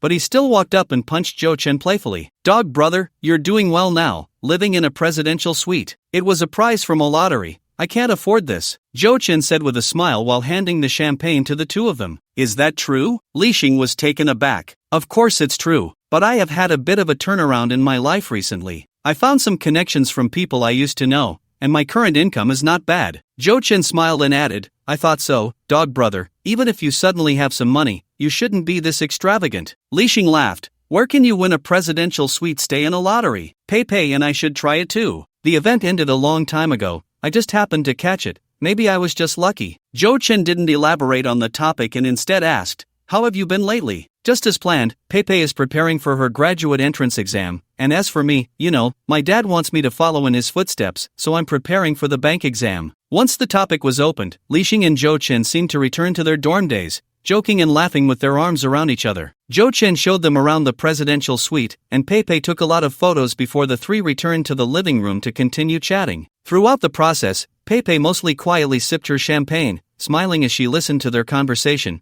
only chiming in occasionally when a common topic came up. After a while, Pepe's phone rang. She walked aside to take the call and then turned back, saying, "Li Xing, we should go. Ding Yi has sent the location for the second half." "All right, Jo Chin, are you coming? We're going over there to drink more?" Li Xing still felt a bit unsatisfied and asked Jo Chin again. "I'm not going. I have things to do during the day these past few days, so I need to sleep early." "Really not going to meet Ding Yi? I actually feel like you still have a chance," Pepe asked with a smile. "I'm really not going. I'll meet you guys after I'm done with this busy period." "Okay, then we're leaving." Knowing each other's personalities, Li Xing didn't press further, taking Pepe and saying their goodbyes. Once they left the presidential suite and were waiting for the elevator in the hallway, Li Xing shook his head and smiled. Winning a 10-day stay in a presidential suite through a lottery. It seems Dog Brother really is having a turnaround. "Do you really believe that?" Pepe shot him a sideways glance. Li Xing was momentarily taken aback. After sending off Li Xing and Pepe, Jo Chin sat down at the table, planning to finish the remaining champagne in the bottle before going to sleep. Champagne is different from liquor. Once opened, it quickly goes bad if not finished, and by tomorrow, the taste would decline. This bottle of champagne from Chateau Lafite costs 3,900, although it's just small change for Jo Chin now. He has never been one to waste, and that's a different matter. Just now, I had been chatting, and only now did Jo Chin have the leisure to pick up his phone again. In just half an hour, there were more than 10 unread messages on his phone. It seemed that after becoming wealthy, his presence in social circles had become stronger. Jo Chin chuckled at the sudden thought and then unlocked his phone. To his surprise, the first message he saw was not from Ding Yi, but rather from Miao Shaoling, whom he hadn't contacted in a long time. "Jo Chin, you've changed? V?" Just those 5 words without any context, along with an emoji, seemed to dissolve the long-standing barrier of not chatting. Jo Chin casually replied with a questioning emoji, then exited the chat box and scrolled down to see Ding Yi's message. "Thank you, Mr. Zhou, for your hospitality. I really liked today's gift." Below was a photo of 3 nearly empty plates. Ding Yi was using this way to tell him she had finished everything. "Are you coming for the second half? Let's go to H party." Then there was a location message. Jo Chin repeated what he had said to Li Chang, adding at the end, "Let's have a meal another day." Just as he sent it, his phone vibrated, and Ding Yi replied instantly, "When is another day?" Jo Chin, feeling both amused and helpless, could only set a specific date with Ding Yi again, and she finally sent a "I am very comforted" emoji. After replying to Ding Yi's message, Jo Chin saw that Miao Shaoling had sent several more messages, and Jiang Mo had also sent something, but she retracted it, so Jo Chin didn't see it. Not in a hurry to reply to Miao Shaoling, Jo Chin instead opened another chat box. There was no way around it, because there were photos. "Wow, this classmate Ran is getting bolder." Just a glance at the photo sent by Su Yajing made Jo Chin lean forward instantly. It was still the dormitory background, surrounded by an opaque green mosquito net, and Su Yajing was lying on the bed taking a selfie, the key point being she was only wearing a small tank top and shorts. That deep line was one thing, but this scheming girl had even drawn a small heart on her fair skin below her collarbone with a pink watercolor pen. "Brother, this is your personalized gift. Good night. Can the signature content be customized too?" Jo Chin felt himself about to be hooked again, almost sending that sentence several times. However, glancing at the time, to avoid not being able to sleep later, Jo Chin still exerted great willpower and did not initiate this sinful chat. "Hey,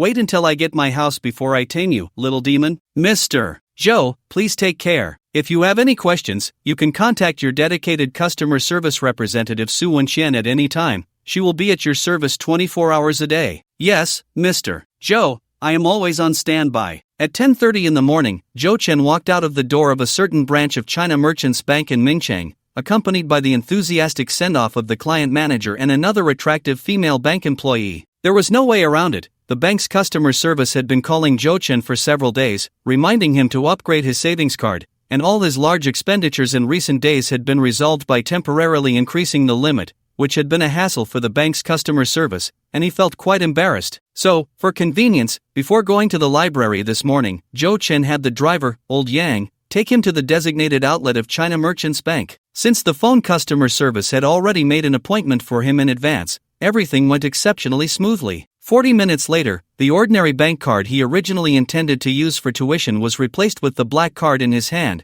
half of which was covered with a silver sunflower. It was the platinum-level debit card from China Merchants Bank, the Golden Sunflower Card. Exclusive financial management with higher returns than ordinary investments, airport VIP services, multi-currency global withdrawals, customized card numbers. Of course, these benefits were not important to Zhou Chen. What mattered was that the daily limit had become 5 million, and if that wasn't enough, he could apply for a temporary increase, ensuring that all his large expenditures would go smoothly. This was of great practical significance for Zhou Chen, who was destined to become a wealthy individual. In fact, although the threshold for applying for the Golden Sunflower Card was not very high, there were still some requirements, such as owning property worth over 1.5 million or a car worth over 300,000, and maintaining all assets in the card above 500,000 for 3 consecutive months, etc. However, these issues became irrelevant after Zhou Chen directly purchased 1 million in financial products. He arrived at the bank at 9 o'clock, spending an extra 50 minutes mainly listening to Su Wenxian introduce the detailed terms of the financial products. Although the 1 million he invested in financial products was essentially the base for Zhou Chen to earn interest and he generally wouldn't touch it, it was still important to understand the relevant information, and it was a good opportunity to absorb some financial knowledge. Speaking of which, the client manager, Old Wang, was quite thoughtful. The dedicated customer service representative he arranged, Su Wenxian, was attractive, with big, sparkling eyes and a sweet voice. Even if she were at Kaiyun University, she would meet the standards of a department beauty, and chatting with her was quite pleasant. Brother Yang, let's go to the library now. Sorry for the trouble. After getting into the Alfred and waiting for the vehicle to start, Zhou Chen took another look at his current asset balance. After receiving the 100,000 earnings from yesterday at midnight, his total assets were now just over 1.8 million. In the past 2 days, aside from the expenses for the apartment deposit, Zhou Chen had spent quite a bit at the hotel, including some drinks and part of the costs for Luo Wenla personally cooking for him. Although he had waived the high service fee, which was a gesture from the hotel, the cost of materials was not cheap. Additionally, Zhou Chen had bought 2 pairs of shoes from a certain eastern mall,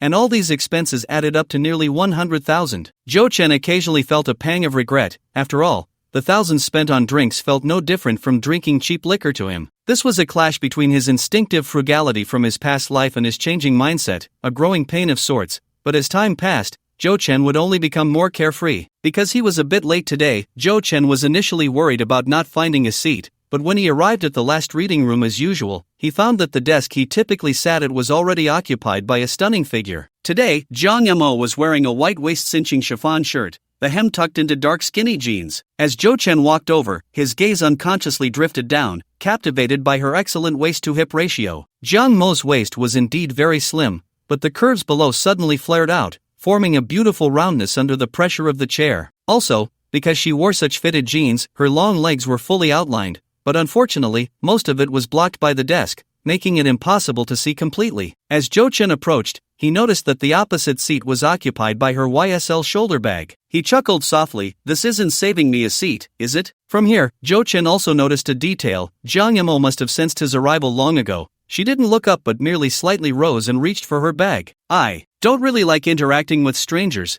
Zhang Yamo said softly. "So, does that mean we are no longer strangers?" Zhou Chen smiled as he sat down, but Zhang Yamo didn't say anything further. Zhou Chen had grown accustomed to her personality and didn't force a conversation. Instead, he opened the book he was holding, Psychology and Life, preparing to start his reading for the day. This book, Psychology and Life, is the one that Zhou Chen values the most so far. It's not just because this book has a high score of 150 points, but because in the past few days, even though he hasn't finished reading it, Jo-Chen has already felt many practical aspects while studying it. So far, he has read less than half, but Jo-Chen has a vague premonition that this book might bring him some surprises. Next, the two people at the desk quietly read and studied. Jo-Chen slowly entered that state of self-forgetfulness again, while Jang Mo would occasionally lift her head to sneak a glance at the boy across from her who was focused on his book. And when she lowered her head again, a faint smile would curve at the corners of her mouth. Jang Mo couldn't quite articulate her feelings. She only knew that moments like this were an inexplicable enjoyment for her. Hey, hello. What? How can you do this? After an unknown amount of time, Jo-Chen was startled awake by a sudden exclamation. He looked up in confusion and saw Jang Mo, holding her phone,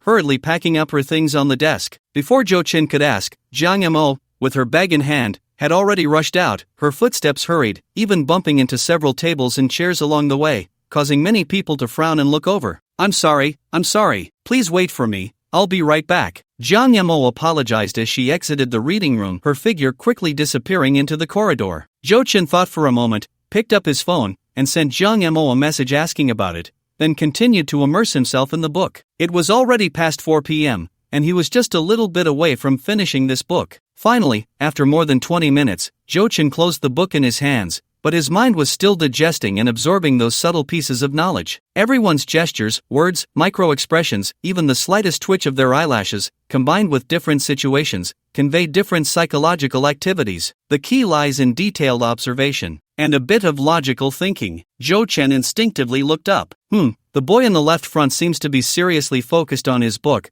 but his butt keeps shifting unconsciously, which is a clear sign of resistance. The girl who just passed by had her lips pressed together, her hands gripping the book tightly, stealing a glance at me, then her body leaned outward. Nervous? Excited? Jo-Chen couldn't analyze it clearly at once. After all, applying theoretical knowledge to practical use still required gradual adjustment. But this didn't prevent him from thinking that he had initially grasped a truly practical skill and experienced a small joy in seriously observing life. Anyway, this 150 points are in the bag. Just then, a familiar ding sounded in Jo-Chen's mind. Detected that the host has completed reading the Easter egg book Psychology in Life during the round, triggering an adventure. Opening hidden round, Angels and Demons, prologue. Automatically bound adventure object, Jang Mo, are you ready to peek into the truth? Remember, only the sun and the human heart cannot be looked at directly. What the hell? Hidden round? Jo-Chen was momentarily stunned by the series of prompts from the system. He wasn't too surprised about finding an Easter egg from reading. After all,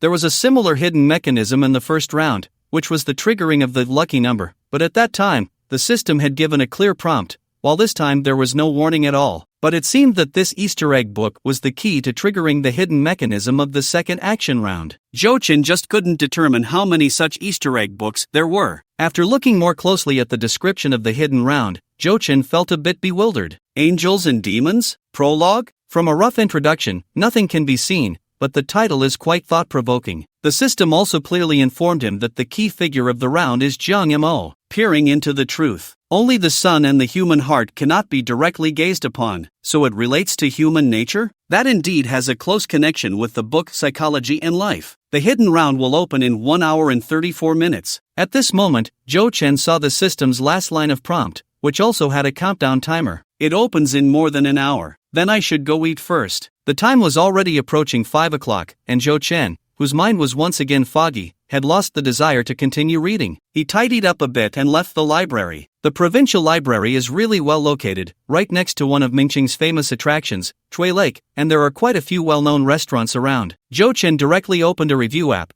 chose a high-end restaurant with an average cost of over 300, and then casually picked one without hesitation. What if I want to eat at several places? It doesn't matter, I can just switch to another one tomorrow. I can keep going like this. 10 days is enough to eat everything I want. Having money has its advantages. After all, many problems are exclusive to the poor, like choice paralysis. Note, Jo-Chen does not mean to insult anyone. Arriving at a restaurant called Chui Fu, Jo-Chen ordered several signature dishes based on the server's recommendations. A plate of stir-fried porcini mushrooms with snowflake beef for 698, a plate of black truffle baked small lobsters for 598, a fragrant plate of stir-fried dried mushrooms rice for 66, and a glass of passion fruit juice for 55. Jo-Chen spent nearly 1,500 on this dinner rich in regional characteristics. To be honest, in terms of taste enjoyment, it was not worse than the experience he had at a star-rated hotel, and in some aspects, it even surpassed it. After all, star-rated hotels cater to guests from all over the world, and to accommodate the tastes of the masses,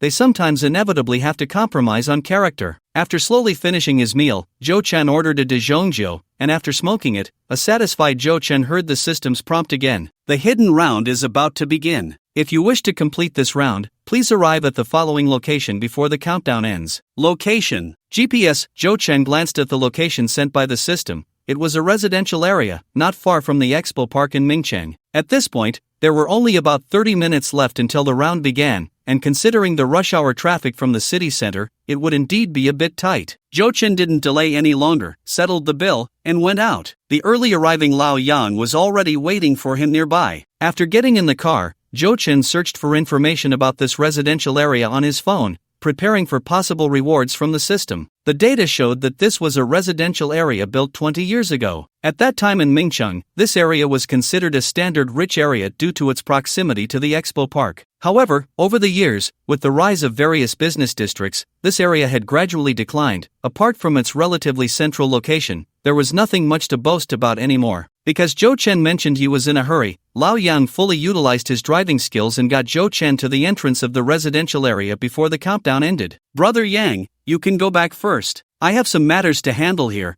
and I'm not sure how long it will take. Okay, Mr. Zhou, just call me when you need me to pick you up. Lao Yang nodded and drove away. Detected that the host has arrived at the designated location, the round officially begins. The host receives a temporary item, robber's trench coat. For details, please check the system warehouse. There are items? Zhou Chen was a bit surprised and opened the system warehouse, only to see a gray trench coat quietly lying inside. The robber's cloak, when worn, it will infinitely weaken the host's sense of presence in reality, concealing their movements. A low, deep voice echoed in Zhou Chen's mind. Shadow, exist within. This is equivalent to an invisibility cloak? Seeing such an exciting item, Zhou Chen's heart skipped a beat. The robber in the game is titled Master of Shadows, so having such a cloak seems quite reasonable. Although the system didn't explicitly state it, it was clear that this item was meant to help him complete a stealth round. Zhou Chen immediately took it out and draped it over himself. There was no special feeling, and the cloak style was quite ordinary. But when Zhou Chen walked through the community gate wearing it, he distinctly felt the difference. Not only did the security guard, who was busy watching short videos, show no reaction,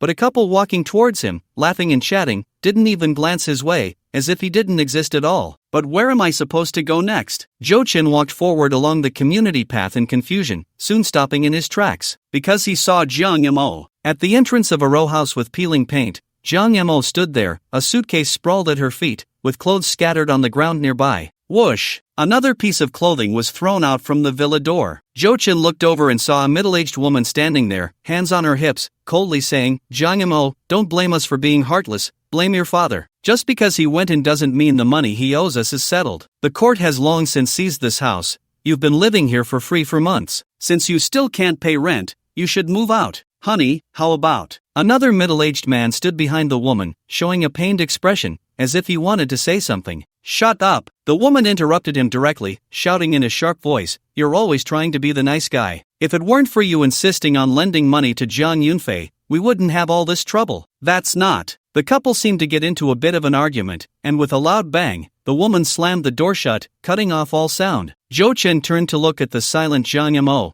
her long hair obscuring her cheeks. He couldn't see the expression hidden in the shadows, but he clearly saw a drop of crystal-clear tear fall silently down her smooth chin. Jiang Yamo squatted down, slowly starting to pick up the scattered clothes, cosmetics, and various small items from the ground. She paused several times, just holding her hand in place, and it took a long while before she continued to tidy up. Zhou Chen instinctively wanted to step forward to help, but as he got closer, he remembered his current state and stopped in his tracks. Taking advantage of the moment, Zhou Chen pulled out his phone and searched for the name Jiang Yunfei. There were many people with the same name, but Zhou Chen quickly pinpointed this person in the local news. Investment fraud, involved amount over 10 million, first instance sentence of 13 years in prison. Just a glance at those keywords, combined with what he had seen and heard twice, Zhou Chen roughly understood what was going on. The earliest news was from last year, which meant Jiang Mo's father had been in for quite a while. At this point, Jiang Yamo finally finished picking up the things on the ground. He didn't know if it was because she had few belongings or if she hadn't taken everything, but despite being a girl, all her clothes fit into just one suitcase. Jiang Yamo stood up slowly, took out a tissue and a handheld mirror from her YSL bag, and carefully wiped away the tear stains on her face. After doing all this, Jang Yamo dragged her suitcase past Zhou Chen and slowly walked outside. Zhou Chen saw that she really didn't notice his presence, so he didn't deliberately distance himself, just silently walked beside her. In fact, up to this point, Zhou Chen still hadn't figured out what to do in this hidden round, but the system interface status was still round in progress, so he decided to wait and see. Soon, the two of them exited the community gate, with Jang Yamo stopping by the roadside. At this moment, her previously vacant expression regained some vitality. Jang Yamo took out her phone, hesitated for a moment, and dialed a voice call. Zhou Chen stood beside her, clearly seeing that the contact's nickname was a string of nonsensical English, but in parentheses, it said CC. The voice call rang for a while before it connected, and a somewhat clingy female voice came from the other end. "Darling, why did you suddenly think of calling me?" "CC, can I stay at your place for a few days?" Jang Yamo asked softly. "Oh, it might not be very convenient for me here." Is something wrong?" I have a water leak at home. The property management said it would take several days to fix, so." Jang Yamo clearly had no experience in lying. Her words were stammered, and Zhou Chen felt anxious for her. "Oh, I see, but it seems I really can't help you. My boyfriend is coming over these days." "I'm sorry, babe. How about I help you book a hotel?" "Then, that's not necessary. I can book it myself." "Okay, then Jimei, you must take care of yourself while staying outside. Remember to check for cameras, and..." After that, Cici rambled on about a bunch of things, but Jang Yamo was clearly distracted. After hanging up, Jang Mo's fingers scrolled through her contacts again, but it seemed she had no second friend besides Cici. She briefly paused on the name Ding Yi but continued scrolling to the end without dialing a second number. Zhou Chen took the opportunity to glance at her 127 friends, which was quite exaggerated, even more than his own 253 friends as a lonely male college student. To Zhou Chen's surprise, Jang Yamo actually clicked into their chat box,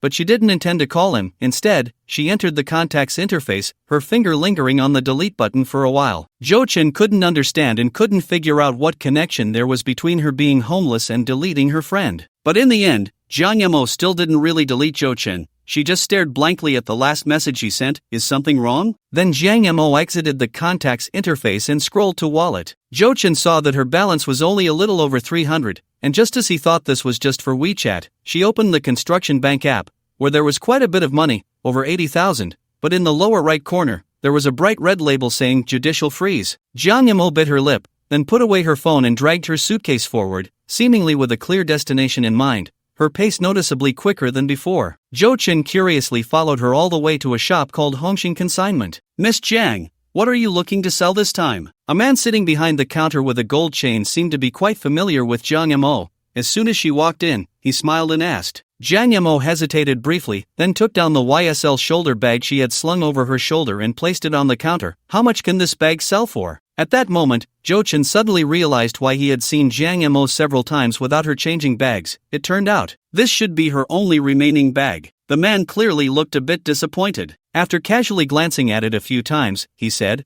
"I'll give you 1,800. "What?" Jang Yamo revealed an incredulous expression. "I bought it for nearly 20,000, and before." "Come on, Miss Jiang, luxury goods are not all the same. This isn't the Hermes or YSL you brought before. New items should be halved in price, and besides, you've used this bag for at least a year or two, right? The edges are worn." The man shook his head repeatedly. "I'm giving you 1,800 because you're a regular customer. I can't add a single cent more. If you don't believe me, you can ask other stores." Jang Yamo opened her mouth, fell silent, her eyelashes trembling lightly. "So, are you selling it or not?" "Not selling." Jang Yamo said those words almost with difficulty, grabbed the bag on the counter, and turned to leave, her movements frantic, as if she were escaping from something. "Hey, Miss Jiang," the man suddenly called out to her again, "if you're really short on money, consider the opportunity one mentioned last time. The money comes in really fast, and you won't have to sacrifice anything. You can contact me anytime on WeChat if you think it over." Jang Mo's figure stiffened noticeably for a moment, then she quickly walked out of the store. After turning the corner to a deserted area, Jang Yamo suddenly stopped, breathing heavily. After a while, she hugged her shoulders and squatted down, burying her head, silent, only her body trembling slightly. Zhou Chen also squatted down beside her, his mood somewhat complicated. Is this what the system calls peering into the truth? Is his task really to explore another side of this cool sister, Jang Yamo? Zhou Chen followed Jang Yamo as she walked through many places. Along the way, she bought a bottle of Nongfu Spring for 1.5 yuan and a bag of French bread, then took out a glass bottle of Evian from her pocket and poured the mineral water into it. Although Jiang Mo's expression was indifferent while doing this, Zhou Chen could see from her unfocused gaze that she was completely unconscious of it. That could only mean she often did this. Jiang Yamo then took the bus to the provincial library but only lingered by the roadside for a while, ultimately not entering the still-lit book fragrance station. Jiang Yamo finally stopped in a street alley in the city center, staring at the bright lights and bustling traffic, beginning to zone out again. Zhou Chen glanced at the time. It was already past 9. The system interface still displayed round in progress, and even after such a long time, there was still no new prompt. As Zhou Chen wondered if he needed to take some initiative to trigger the next step, Jiang Yamo suddenly walked towards an old building nearby. Zhou Chen entered the building, took the elevator to the top floor with Jiang Yamo, and then saw her walk up the stairs again. Going up is the rooftop. Zhou Chen was startled and quickly followed her. The rooftop door was not locked. Pushing it open revealed a square stone slab covered in moss and weeds, with many sheets flapping in the night wind on the drying rack, looking like a maze at first glance. Jiang Yamo dragged her suitcase through the obstacles and arrived at a flower platform in the corner. Seeing her just sit down without any signs of seeking an end to her life, Zhou Chen breathed a sigh of relief. Ding-dling! The phone rang. Zhou Chen glanced at Jiang Mo's phone screen. The caller was Han Yenchen, and he couldn't help but frown. Jiang Yamo remained unresponsive until the third call came in, and only then did she press the answer button. Hello, Mo. I heard from Lu Ge that you were kicked out by his wife? In the quiet night, Han Yenxian's voice was particularly jarring. What kind of thing is this? He has watched you grow up. That day I even advised them as a couple. What do you want to say? Jiang Yamo, with a blank expression, interrupted the other person. Ahem, it's like this, Mo. You know I've always been alone, and I can't fully utilize this 3-bedroom apartment. Why don't you just move in with me? You can focus on your graduate studies, and don't worry, I can still support you. Han Yenxian's voice abruptly stopped because Jiang Yamo had already hung up the phone and blocked him. Ding dong! WeChat chimed, and when she saw it was a voice message from Ding Yi, Jiang Mo's furrowed brows finally relaxed. Jiang, senior sister, isn't next week Professor Wan's birthday? What would be a good gift? What are you planning to give? Can you let me know for reference? Jiang Yamo gripped her phone tightly, her knuckles turning a bit white, and after a while, she opened the voice message box to reply. Maybe tea. She loves drinking tea, so I'll give her that. Jiang Mo's voice sounded no different from before, but her expression was uncertain. After replying to Ding Yi, Jiang Yamo sat quietly for a while. After an unknown amount of time, Zhou Chen keenly noticed a significant shift in Jiang Mo's emotions. Her trembling fingers were the best proof. Then Zhou Chen saw Jiang Yamo unlock her phone again, and she found another contact. A Hongxing consignment, luxury goods recycling, credit card repayment. Zhou Chen's gaze sharpened. It was the owner of the shop she had visited. What did Jiang Yamo want to do? What do you mean by that connection? Zhou Chen watched as Jiang Yamo typed a line of text and sent it. The reply came quickly, a long voice message. It's very simple. You just need to regularly take some suggestive photos or short videos. You don't necessarily have to show your face, or you can wear a mask, and then give them to me. I have friends who specifically operate social platforms that collect this kind of photos and videos. Photos are 100 each, and videos vary from hundreds to thousands depending on quality. Miss Jiang, don't worry, the accounts they post on are all foreign platforms, like Instagram, OnlyFans, and Twitter. You don't have to worry about being recognized. You can take the photos yourself, or I can arrange for someone to guide you. The consignment shop owner rambled on. Zhou Chen was stunned listening beside her. She had learned something new. There was such a business? What kind of photos? Jiang Yamo asked after listening. The other side quickly sent several photos over, and Zhou Chen curiously leaned in. At first glance, the photos seemed quite normal, at most slightly risque, but upon closer inspection, one would find that these photos were filled with strong suggestive meanings, and the girls were wearing various costumes, like black stockings, stepmother skirts, and Spider-Man outfits. It could be said that except for the most important parts, everything that could be exposed was exposed. Jiang Yamo slightly parted her red lips, seemingly receiving a great mental shock. After a moment, perhaps seeing that Jiang Yamo had not replied for a long time, the other side sent several voice messages in succession. Miss Jiang, if you take a look at those social platforms, you'll find that this level of exposure is really nothing. I'm sincerely trying to help you. These photos are already the simplest templates. Why don't you try it yourself first? It's really not that difficult. I guarantee it's all cash on delivery. Silence. Jiang Yamo remained in the position of holding her phone, motionless for a long time, but her long eyelashes kept trembling. She was struggling. Zhou Chen quietly watched, wanting to know what choice she would make. Finally, Jiang Yamo moved. She kept the phone screen lit on one of the photos,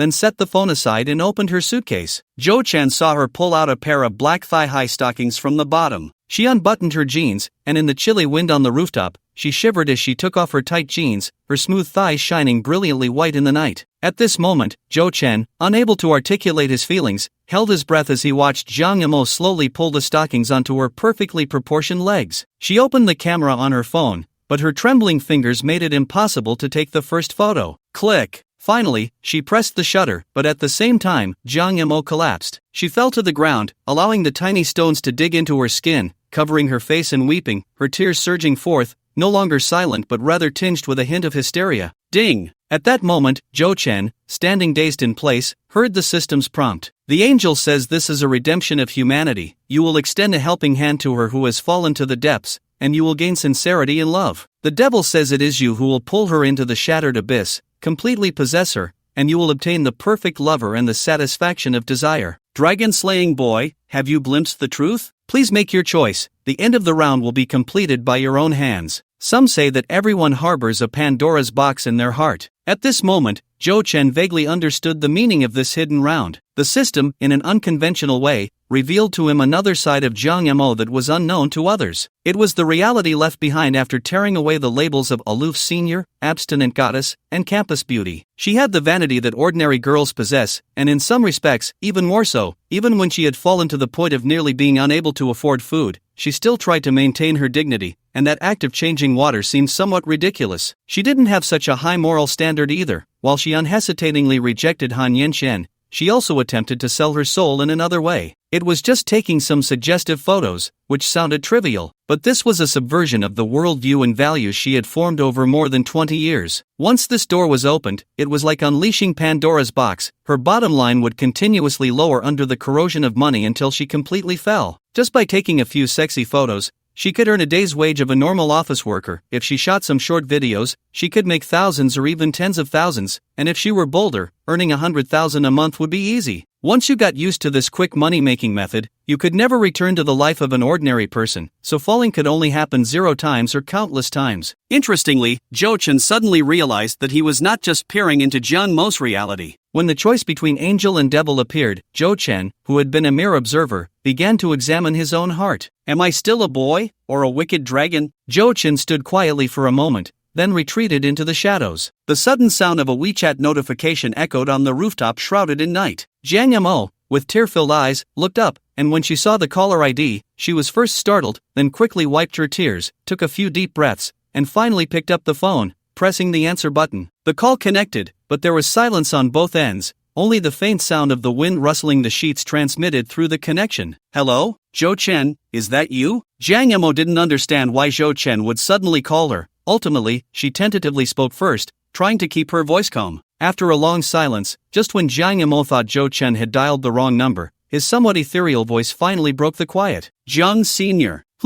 Let me support you. Boom! It was as if a thunderclap exploded in Jiang Mo's mind, instantly shattering all her consciousness into fragments. Jiang Yimou held her phone in a daze, looking around in confusion, as if trying to confirm whether she was truly awake.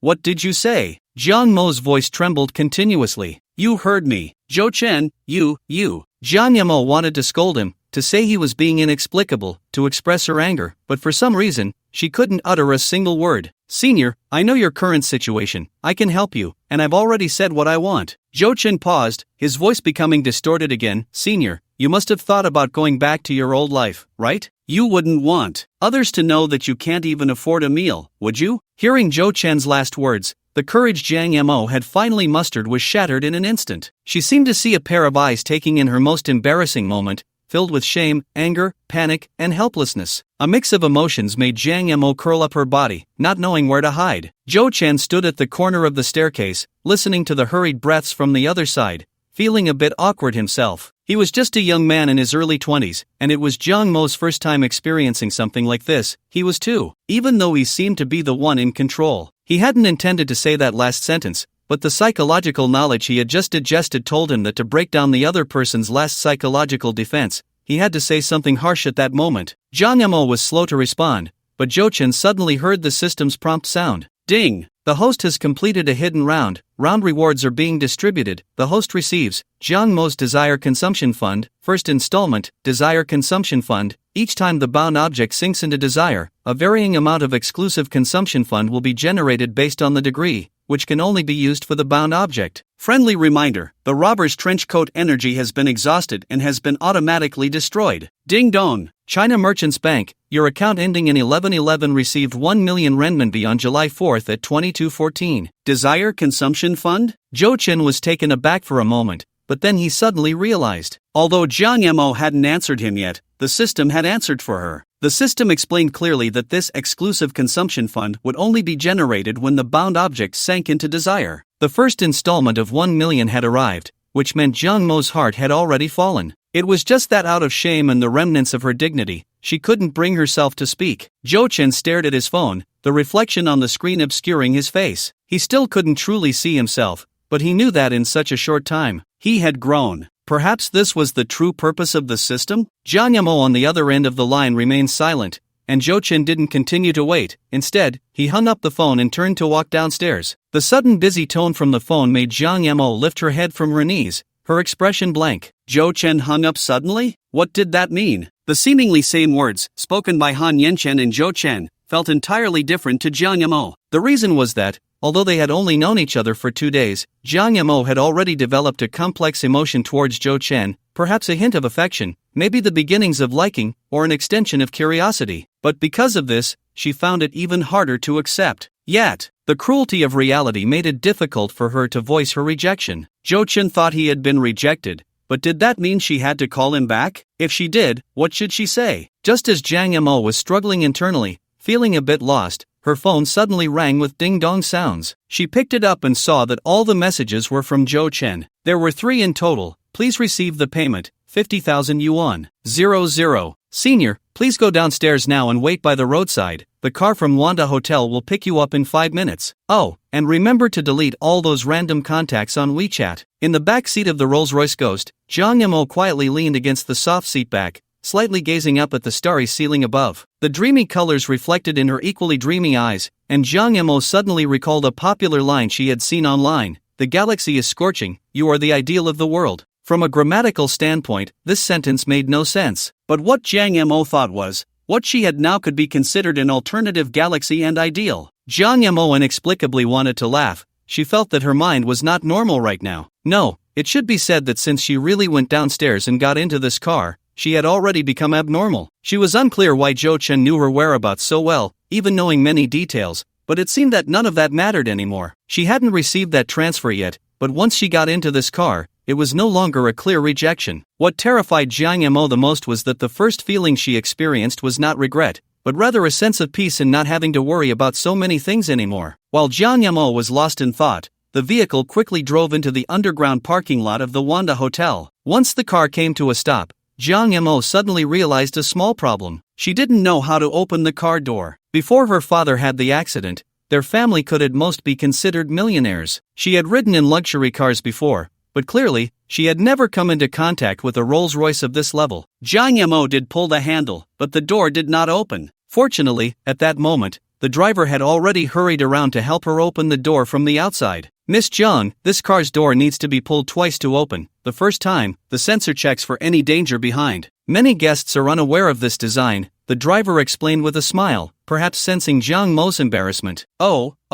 Once Jiang Yemo got out of the car, Bella happened to come over with a waiter from the elevator. The waiter stepped forward to take the suitcase from the driver's hand, while Bella bowed to Jiang Yemo. Hello, Miss Jiang, I am Mr. Zhou's personal butler, Bella. Please follow me, Mr. Zhou has reserved an executive suite for you at our hotel. I will take you to check in first. Thank you. Jiang Yemo followed Bella to the executive lounge, and it was only when she finished checking in and got on the elevator that she suddenly began to feel nervous.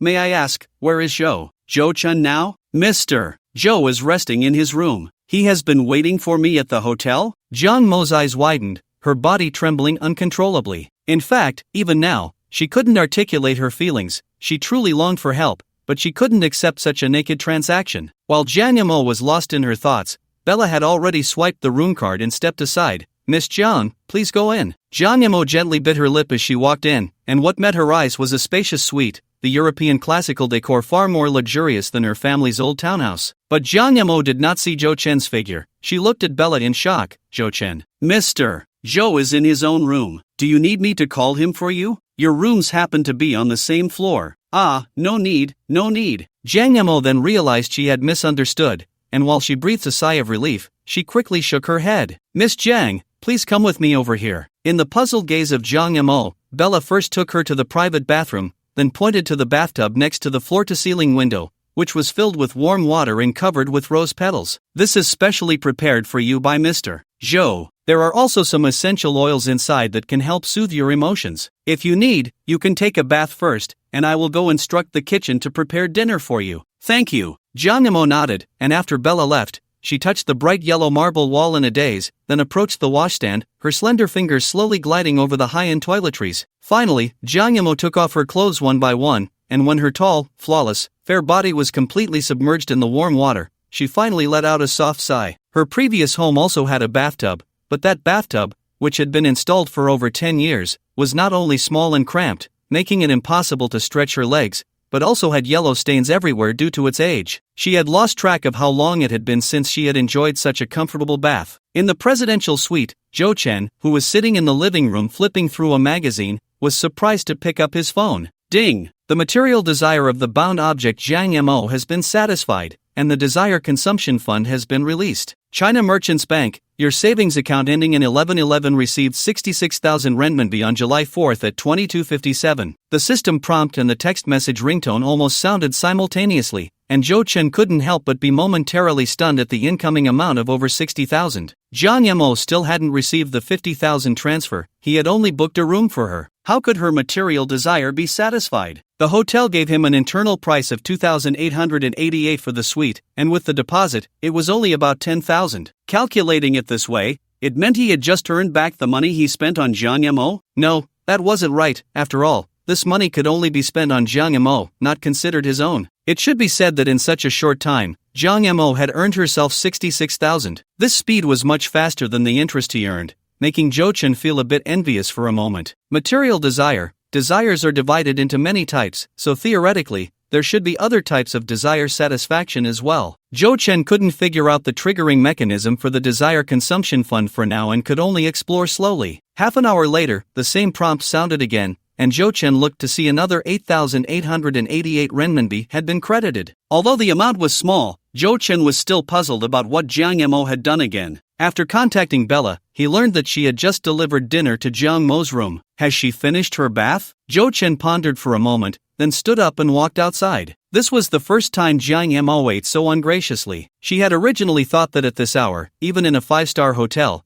there would only be simple late-night snacks, but she never expected the kitchen to prepare such a lavish meal for her, and it was her favorite Western cuisine. The appetizer was avocado with shrimp on baguette, the main course was ham and mushroom toast with caviar, the staple was Spanish seafood paella, and the dessert was a small piece of tiramisu, which she didn't particularly like, but the homemade fruit tea was very much to her taste. She was really hungry. To save costs, for the past few months, a bag of bread and a bottle of water had been her daily routine, and she would only occasionally eat a boiled egg and some fruit to supplement her necessary nutrition. As she ate, Jiang Mo's tears silently rolled down again, but the emotions contained were completely different from before. Knock, knock. At that moment, a gentle knock sounded at the door. Jiang Sr., it's me, Zhou Chen said as he knocked. Wait a moment. There was silence in the room for a while, then a series of sounds came from inside. It took a full 10 minutes, and just as Zhou Chen was starting to feel a bit impatient, the door finally opened. Zhou Chen walked in, and Jiang Yamo stood at the back of the porch. After glancing at each other, Zhou Chen, who had learned to observe details, immediately understood why it took Jiang Yamo so long to open the door. Her hair was clearly just pinned up,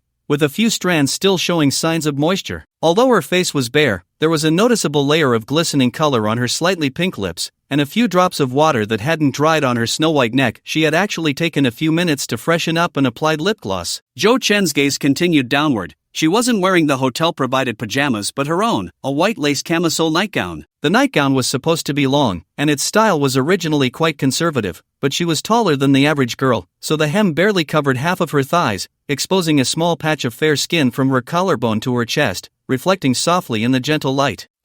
I'll go change, Jiang Mo said, her body tense as she sensed Zhou Chen's unusual gaze, hugging her shoulders and trying to leave. Slap! Zhou Chen grabbed her wrist. You, senior, shouldn't we talk? Jiang Mo hesitated for a moment, took a deep breath, and slowly turned to face Zhou Chen. At that moment, Zhou Chen was somewhat surprised. He didn't know if Jiang Mo had done some mental preparation during the brief pause, but she had surprisingly regained her calm, her expression turning cold again. Zhou Chen, we can't do this, Jiang Mo said softly, her expression serious. You're still young, and maybe you didn't consider the consequences when you said some things. I won't blame you.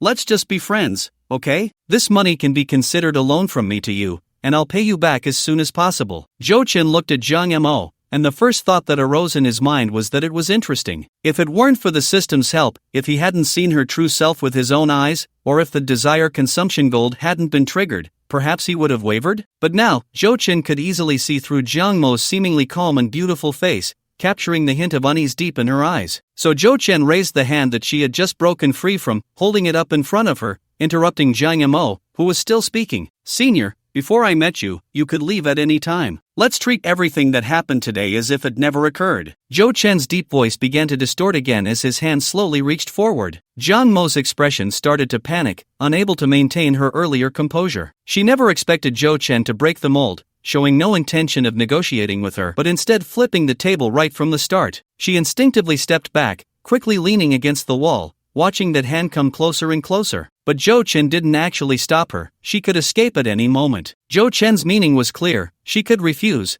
but the price would be leaving this room that had briefly given her warmth, comfort, and peace. The most painful thing for a person is not having never possessed something, but having briefly obtained it. Desperate to escape, Jiang Mo felt as if her feet were weighed down with lead, unable to take that step. She merely leaned against the wall, breathing rapidly, her body trembling as Zhou Chen's hand fell onto her cheek. So beautiful. Looking at Jiang Mo, who had her eyes slightly closed, Zhou Chen felt a sense of wonder inside. Many girls look beautiful after putting on makeup, but once it's removed, their true selves are revealed. However, Jiang Mo, aside from her slightly lighter eyebrows, still showed no flaws in her features. On the contrary, that pure face only accentuated her abstinent aura even more. She stubbornly kept her eyes closed, as if using this method to escape or resist. Zhou Chen's hand slowly slid down the curve of her back, soon reaching the hem of her skirt, and then, in the sudden widening of Jiang Mo's eyes, his hand disappeared behind her. Jiang Mo's body trembled, her breathing grew more rapid, and her expression at that moment was strange, a mix of pain and distraction. Throughout the process, Zhou Chen had been paying attention to Jiang Mo's reactions. When he saw her clenching her fists, nearing the edge of an outburst, he suddenly withdrew his hand. Weak from the loss of strength, Jiang Mo leaned against the wall, her eyes glistening with tears as she glared at Zhou Chen, opening her mouth to say something, but ultimately saying nothing. From beginning to end, you could have escaped at any time, but you didn't, did you, senior? Zhou Chen stared at Jiang Mo, and just that one sentence made her panic again. Senior, I can give you a little time to adapt to me and accept me, how about it? At that moment, Zhou Chen spoke again. Jiang Mo stared at him blankly. Her tear-streaked eyes combined with her cool features created a different kind of beauty. How about it? Zhou Chen urged. Jiang Mo didn't know what she was thinking. Almost unconsciously, she nodded slightly. It was as if she had forgotten that just a few minutes ago, she was resolutely thinking about clarifying things with Zhou Chen, wanting to reject this kind of relationship. Zhou Chen had violently shattered her fantasy, and in her despair, he threw out another seemingly more acceptable choice. She was like a drowning person, desperately clinging to a piece of wood, even if that piece of wood was leaking. The senior will subconsciously feel that I have also made concessions, and then she will comply with my not-so-excessive demands, Zhou Chen thought to himself. And this is called the retreat after rejection strategy in psychology. Zhou Chen didn't really want to force Jiang Mo. He wasn't a predator. This step-by-step conquest instead felt quite interesting to him. Senior, have you ever been in a relationship? Zhou Chen pulled Jiang Mo up, letting her lean against him, and curiously asked, does online dating count? Jiang Mo had calmed down a bit. She no longer resisted physical contact with Zhou Chen, slightly leaning against him, continuously calming her breath. I'm not good at socializing. I only had a very chatty online friend on Weibo before, but we never met. Facing Zhou Chen's surprised gaze, Jiang Mo's cheeks flushed slightly as she explained in a low voice. Senior, I didn't expect you to be so aloof on the outside, yet secretly have an online romance. Zhou Chen said seriously, you must be punished. What punishment? Perhaps it was the atmosphere finally leaning towards normal interaction that made Jiang Mo less vigilant. She instinctively lifted her head, their eyes met, and Zhou Chen could vaguely see the slightly parted red lips, with a tongue that seemed to have nowhere to go. Zhou Chen didn't let her finish her sentence.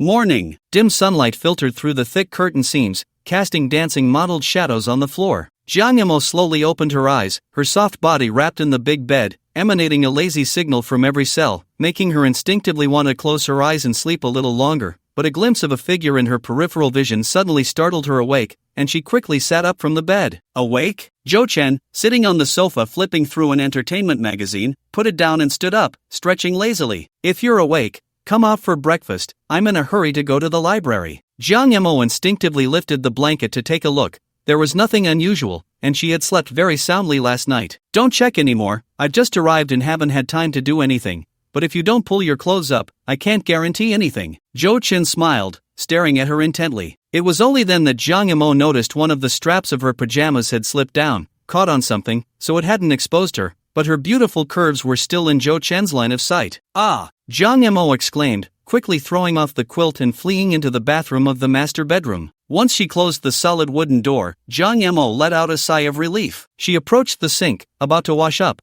when her gaze fell on her slightly swollen lips, and she momentarily lost her focus. 3 times. She couldn't understand why Zhou Chen had pressed her against the wall and kissed her 3 times. That bone-deep fervor felt like the strongest poison, yet it was oddly sweet like candy. She was close to suffocating but couldn't resist. During the last kiss, Jiang Yamo even responded a little, and thinking back on it now made her feel utterly embarrassed. This wasn't like her, yet it was her. When Jiang Yamo finished washing up and changed into a new outfit, Zhou Chen was already waiting for her by the dining table. Breakfast was still lavish, with not only Chinese rice noodles, soy milk, and fried dough sticks, but also Western toast, Berlin sausages, and omelets. I wasn't sure which one you liked, so I had Bella prepare one of each. Seeing Jiang Yamo choose Western food, Zhou Chen pushed the remaining Chinese dishes in front of himself and elegantly slurped up the rice noodles. He didn't care what he ate, his main focus was on not wasting anything. The sun shone brightly outside, and the two quietly enjoyed their breakfast. Jiang Yamo occasionally glanced at Zhou Chen, and a hint of tenderness unconsciously blossomed in her eyes. Although she had already received the transfer after Zhou Chen left last night, this harmonious moment made her feel immersed, as if they were no different from ordinary boyfriend and girlfriend. Do I have flowers on my face? Zhou Chen asked suddenly after wiping his mouth with a napkin. Zhou Chen, there's something I want to tell you. Jiang Yamo lowered her gaze and said softly, I might have to leave Ming City for a few days. Is it to follow your professor to Hang City for research? How did you know? Jiang Yamo looked up in surprise. Oh, I heard it from Ding Yi when chatting with her. She said there's a big case over there, and Professor Wang plans to have you all go learn a bit, right? Ding Shimmy. Hearing that name made Jiang Mo's heart ache slightly. Although it was just a casual mention, the name extinguished the flicker of hope that had just begun to grow in her heart, pulling her back to the cold reality. By the way, the reason you decided to pursue graduate studies, even though it's not related to your major in law, is to help your dad with his case, right? Jiang Yamo remained silent, but Zhou Chen asked another question. Jiang Yamo nodded and shook her head, softly saying, I don't have the ability to do that myself, but the second trial hasn't started yet. If I could get Professor Wang's help. No wonder. Zhou Chen seemed to ponder. It might be impossible to overturn the case, but even if it can reduce the sentence by a few years, that's still good. As Jiang Yamo spoke, her expression dimmed a bit. Unfortunately, I'm too stupid. The professor doesn't really like me. Eat up. Bella has been waiting for a while. Zhou Chen didn't continue the topic, just urged her. Bella is waiting? Although Jiang Yamo was puzzled, she thought Zhou Chen must have something going on, so she didn't ask further and quietly continued her breakfast. After Jiang Yamo finished eating, Zhou Chen picked up his phone and sent a message. Soon, there was a knock at the door. Zhou Chen walked over and opened the door. Then, under Jiang Mo's astonished gaze, a line of young women dressed in various professional sales outfits, led by Bella, pushed in a long clothing rack. The rack had 3 rows, and the styles of clothes on it were diverse: long dresses, boots, coats, jackets, undergarments. Jiang Yamo even saw a section on the rack belonging to Balenciaga that displayed various styles of stockings. Besides Balenciaga, the other 2 racks belonged to LV and Gucci. All of them were women's clothing. Zhou Chen, this is. Jiang Yamo, realizing something, looked a bit dazed. She had only heard of luxury brands offering home service before, but this was her first time witnessing it. The time is too tight. Bella could only contact these 3 brands, but there should be enough styles for you to choose from. Feel free to try them on, and you can keep whatever you like, Zhou Chen said. He knew how troublesome it was for women to buy clothes, so after saying that, he he went to the living room to play on his phone, leaving the space for Jang Mo. However, Jo Chen was surprised that Jang Mo was quite fast. Just half an hour later, he heard Bella's call. Jo Chen walked over in astonishment and frowned when he saw the two outfits Jang Mo had picked out. Most of her selections were relatively cheap Gucci items, and he had clearly sent over several bags from LV, yet she hadn't taken a single one. One of the outfits couldn't even be called a set, as it was just a lonely long dress. "Is this the outfit you chose?" Jo Chen looked at Jang Mo with dissatisfaction. Jang Mo felt a bit anxious, wondering if she had taken too many. She had only intended to pick one set, but she hadn't bought decent clothes in so long that she couldn't help but select an extra one. "Then how about this? I won't take this dress," Jang Mo said, biting her lip as she picked up the knitted dress that belonged solely to LV, wanting to hang it back on the rack. The smiles of the luxury brand saleswomen, which had already been stiff, now completely vanished. They had worked for 1 or 2 hours to prepare these clothes,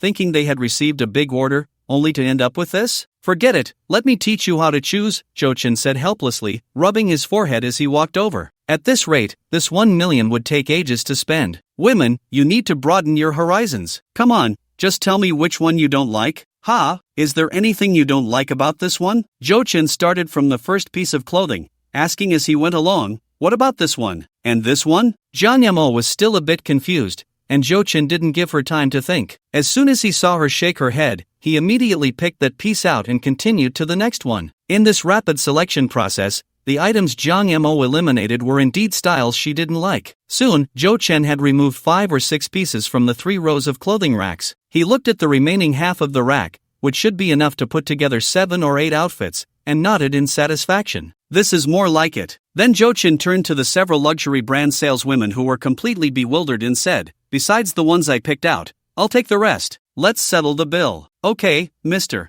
Zhou." The saleswomen were momentarily stunned, but the LV saleswoman was the first to react, as if the ice had melted, and a radiant smile instantly appeared on her face. With their professional training, although they were inevitably surprised, they didn't just stand there foolishly. Instead, they quickly began removing tags and packing the clothes, striving to complete this big order as fast as possible. "Jo Chen, I can't wear that many, you." Jang Mo, who had been stunned in place after Jo Chen's words, "I'll take the rest," finally reacted and hurriedly wanted to step forward to stop him. "Listen to me." The time wasted was already enough, and Jo Chen didn't want to continue pulling with her, directly interrupting her with an unfriendly tone. Then Jang Mo indeed fell silent. Jo Chen looked at her in surprise, and as he watched the quietly standing Jang Mo, he recalled a few details from yesterday and couldn't help but stroke his chin. Something was off. This senior seemed to have a bit of that kind of attribute. But Jo Chen wasn't too sure yet and needed to verify it further. "Mr. Joe, do we need to pack these bags as well?" At this point, the salespeople had already packed the clothes and shoes,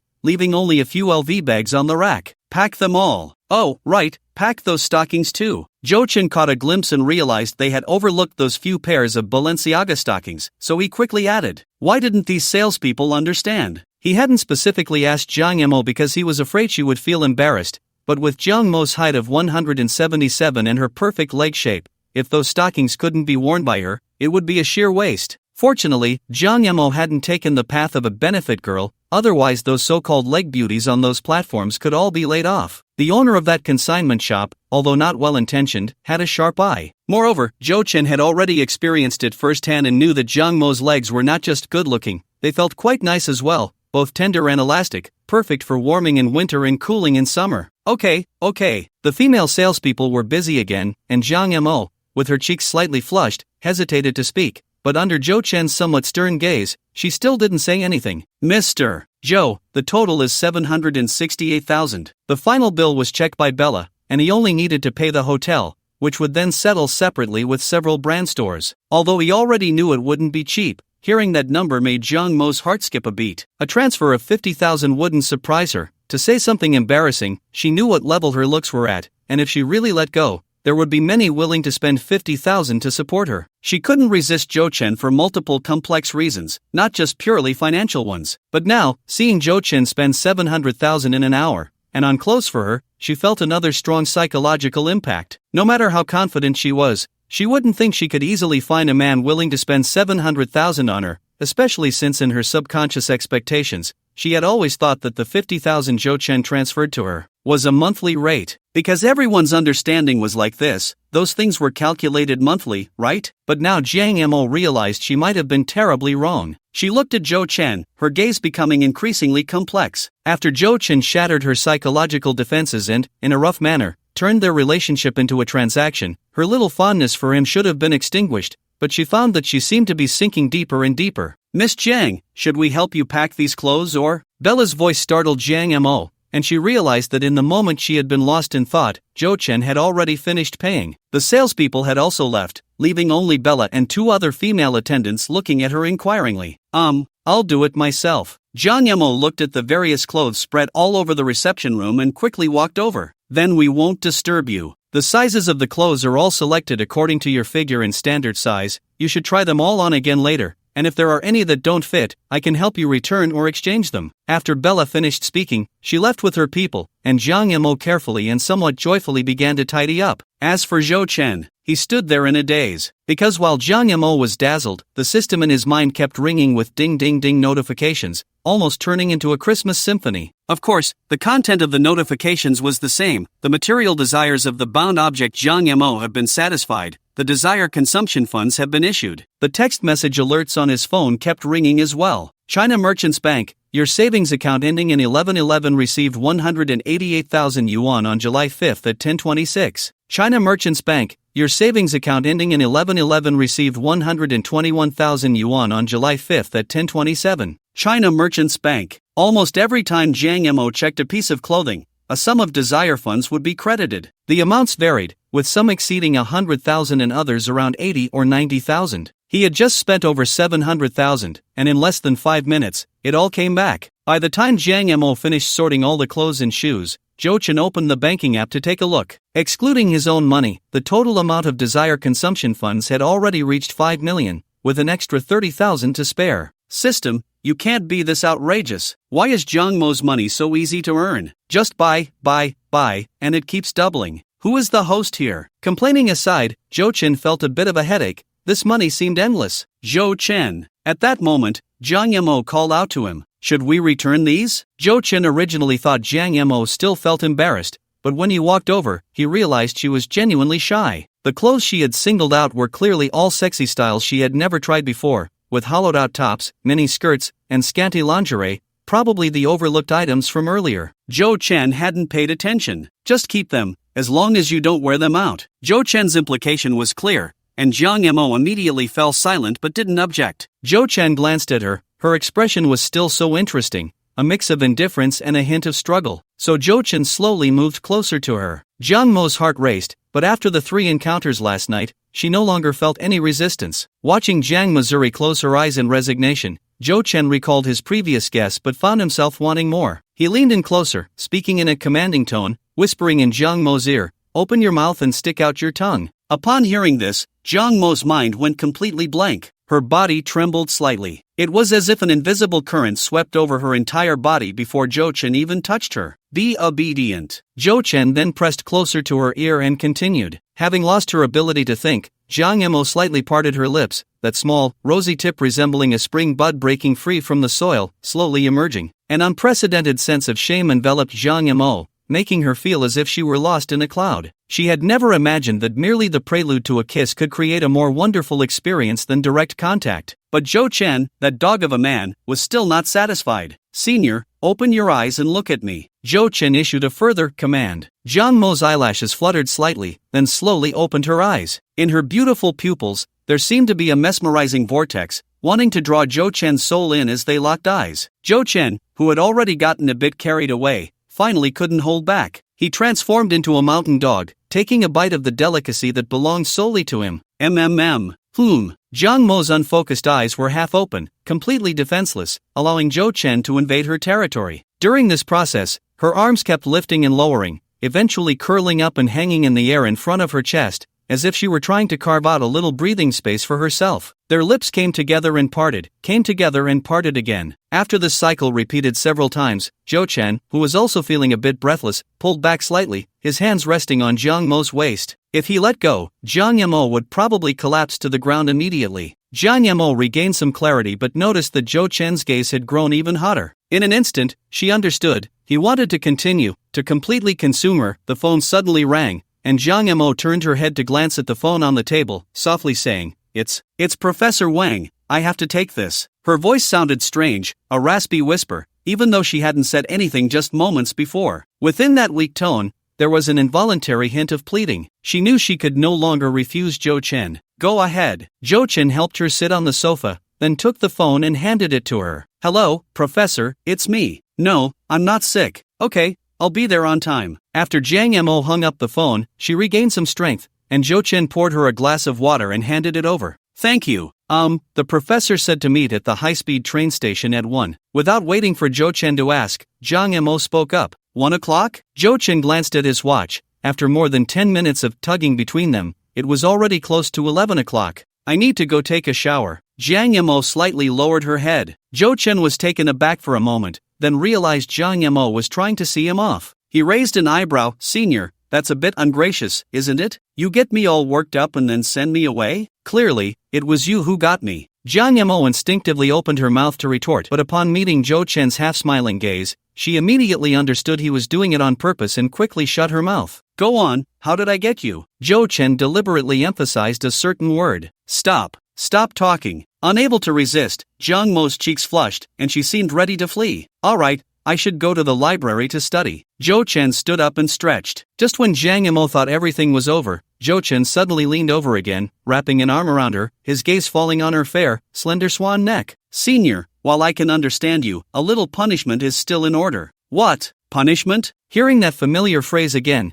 Jiang Mo's body tensed up once more. Yet, for some reason, amidst her nervousness, a vague desire began to stir within her. The newly built high-speed train station in Ming City was not in the city center, but many high-speed train lines still passed through the old train station, right by the second ring road, which was an advantage for a tourist city. At that moment, a small square below the entrance was already filled with a group of young men and women. There were 5 girls and 1 boy, all graduate students studying under the renowned law professor Wang Honying from Kaiyun University. Why hasn't Jiang Mo arrived yet? We're just waiting for her, and the professor has been inside for quite a while. A heavily made-up girl said somewhat unhappily. I just asked Senior Jiang, she should be here soon. Let's wait a bit longer. Dingy glanced at his phone and said with a smile, she always acts so independently, didn't come for the lunch gathering, and hasn't participated in any group activities. I really don't know what she's thinking. What can she be thinking? Maintaining her aloof persona, fishing for attention. Listening to the mockery of a few senior sisters, Dingy wanted to say a few words in support of Jiang Mo, but in the end, he felt helpless. Jiang, the senior sister, had been excluded from this small circle for quite some time, as the junior sister with the lowest rank. Even if she interjected, it would only backfire. Hey, Gu Xiaoming, weren't you also hooked by Jiang Mo before? Back when we criticized her, you would argue with us, so why are you silent now? The girls discussed, turning their gaze to the only boy present. Hee, she's a rich young lady. She looks down on a poor scholar like me. Why should I continue to make a fool of myself? Gu Xiaoming adjusted his glasses and said self-deprecatingly, but anyone could hear the resentment in his words. Wow, even our talented Gu has failed. It seems Jiang Mo has high standards. I think she just likes to show off. What rich young lady? She doesn't have any money. That YSL bag has been around for so long, she's never changed it. Only you silly boys would believe her. I took a sneaky look last time. It's definitely a knockoff. As they spoke more absurdly, Ding Yi, feeling indignant, was about to speak up when a sleek black Rolls-Royce slowly pulled up to the curb. Everyone's attention was unconsciously drawn to it. The car door opened, and in their stunned gaze, Jiang Mo stepped out,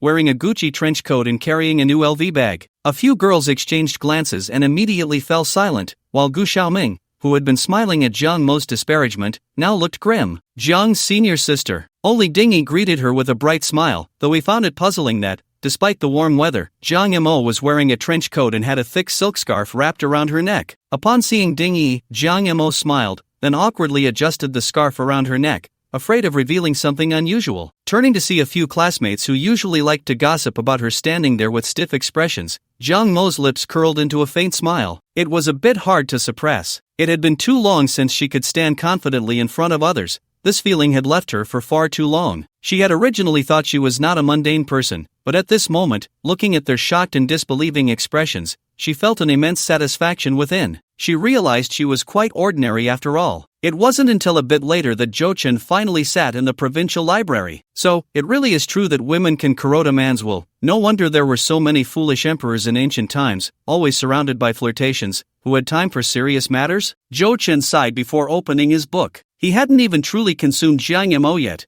and he was already a bit unable to stop. What would happen in the future? Ding! The spiritual desire of the bound object Jiang Mo has been satisfied, and the Desire Consumption Fund has been issued. China Merchants Bank, your account ending in 1111 received 366,000 renminbi on July 5 at 12:57. The sudden system notification left Jo Chen momentarily stunned, mainly because this amount directly reached over 300,000, more than any previous transaction, which surprised him. He then noticed the difference in the system notification. This time it was no longer material desire, but spiritual desire. Although he didn't know what Jiang Mo had gone through, it seemed to be a good thing, as it also meant that Jiang Mo had fallen deeper for him. He casually transferred another 50,000 to Jiang Mo, considering it as compensation for the saliva loss and skin bruise medical expenses from the morning, and Jo Chen fell into thought looking at the remaining 5 million. It would be hard to spend this money on ordinary purchases. It would be best to use it wisely to further satisfy Jiang Mo's desires. A house. Jo Chen quickly thought of this best option. It was just not possible to keep Jiang Mo in a hotel all the time. Buying a house would cost a large sum of money and completely improve her life. Simply perfect. Ding dong. WeChat rang, and Jo Chen glanced at it.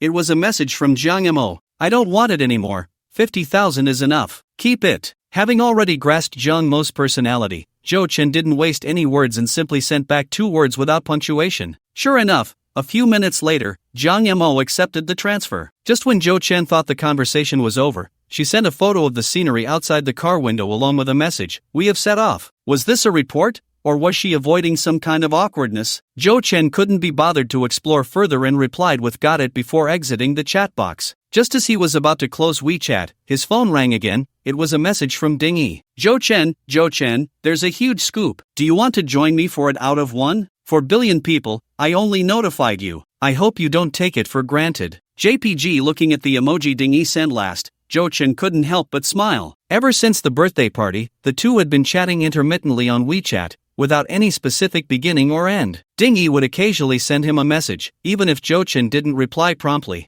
This feeling was like going back to their freshman year, during that slightly ambiguous time. Ding Yi's personality was very cheerful, her words always full of energy, and chatting with her was quite pleasant, although Ran was more proactive, sending 3 or 4 dozen messages and at least 3 photos even if Jo Chen didn't reply for a day. Chatting with Su Yajing was not just pleasant, but delightful, though looking at too many of those photos could be a bit overwhelming. Sure, Jo Chen quickly replied. Do you remember I told you yesterday about my super beautiful, aloof senior sister? Remember? I remember. What's up? Jo Chen certainly knew she was talking about Jiang Mo, but Ding Yi still didn't know they were acquainted. Well, now it was more than just being acquainted. Her outfit today is really strange, a trench coat and a scarf in the middle of summer, so I paid attention. I caught a glimpse of her bending down just now. She has a hickey on her neck. Humph. She even lied to me saying it was a mosquito bite. Is this mosquito from the pickled cabbage country so extravagant? Although I haven't been in a relationship, she can't fool someone as smart as me. Looking at the long string of mixed messages with emojis from Ding Yi, Jo Chen couldn't help but touch his nose. So, is this gossip about himself? What's the big deal about a hickey? It's not that rare. No, Jo Chen, you didn't get the point. My senior sister, although several years older than me, has never been in a relationship, and her personality is really super. Even if she were in a relationship, she wouldn't do something like this. Ding Yi was confused, but Jo Chen really wanted to say, you don't know her well enough. However, at that moment, Jo Chen suddenly realized another problem. The relationship between him and Jiang Mo would eventually be hard to hide from Ding Yi.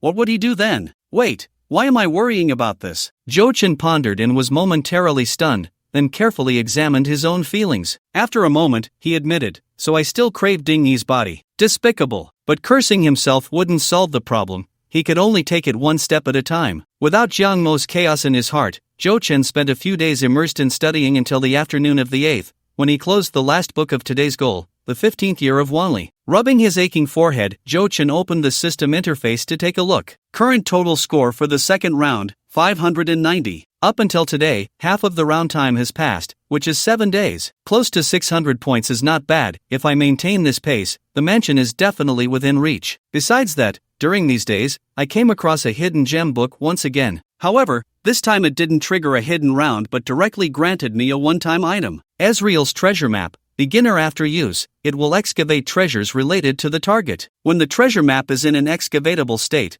the system will automatically issue a prompt. I am a god. I automatically ignored the voice of that narcissistic boy. I just haven't quite figured out what the system's definition of treasure is. Anyway, since I got this treasure map yesterday, I haven't heard any prompts from the system. This means that the triggering conditions are probably quite strict. After returning from the library to the hotel, my mind started to feel a bit restless. The reason is simple. Tomorrow happens to be the library's weekly closing day, which means it's the only holiday for me in this round. After tomorrow, if I want to relax again, I'll have to wait another week. At first glance, I still have quite a few options, like manager Xiao Mao has invited me out several times, Su Yajing has hinted at boredom multiple times, and the bank's dedicated customer service Su Wenxian has been wanting to treat me to a meal. If all else fails, I could also invite a few classmates like Li Cheng out for a drink, but I felt a bit too lazy to move. Mainly, the immersive reading over the past few days had drained my energy. At least tonight, I just wanted a low-key relaxation activity. Suddenly remembering something, I jumped up from the sofa and pulled out a small card from the lower shelf of the coffee table. The card was a VIP card from a high-end spa partnered with the hotel,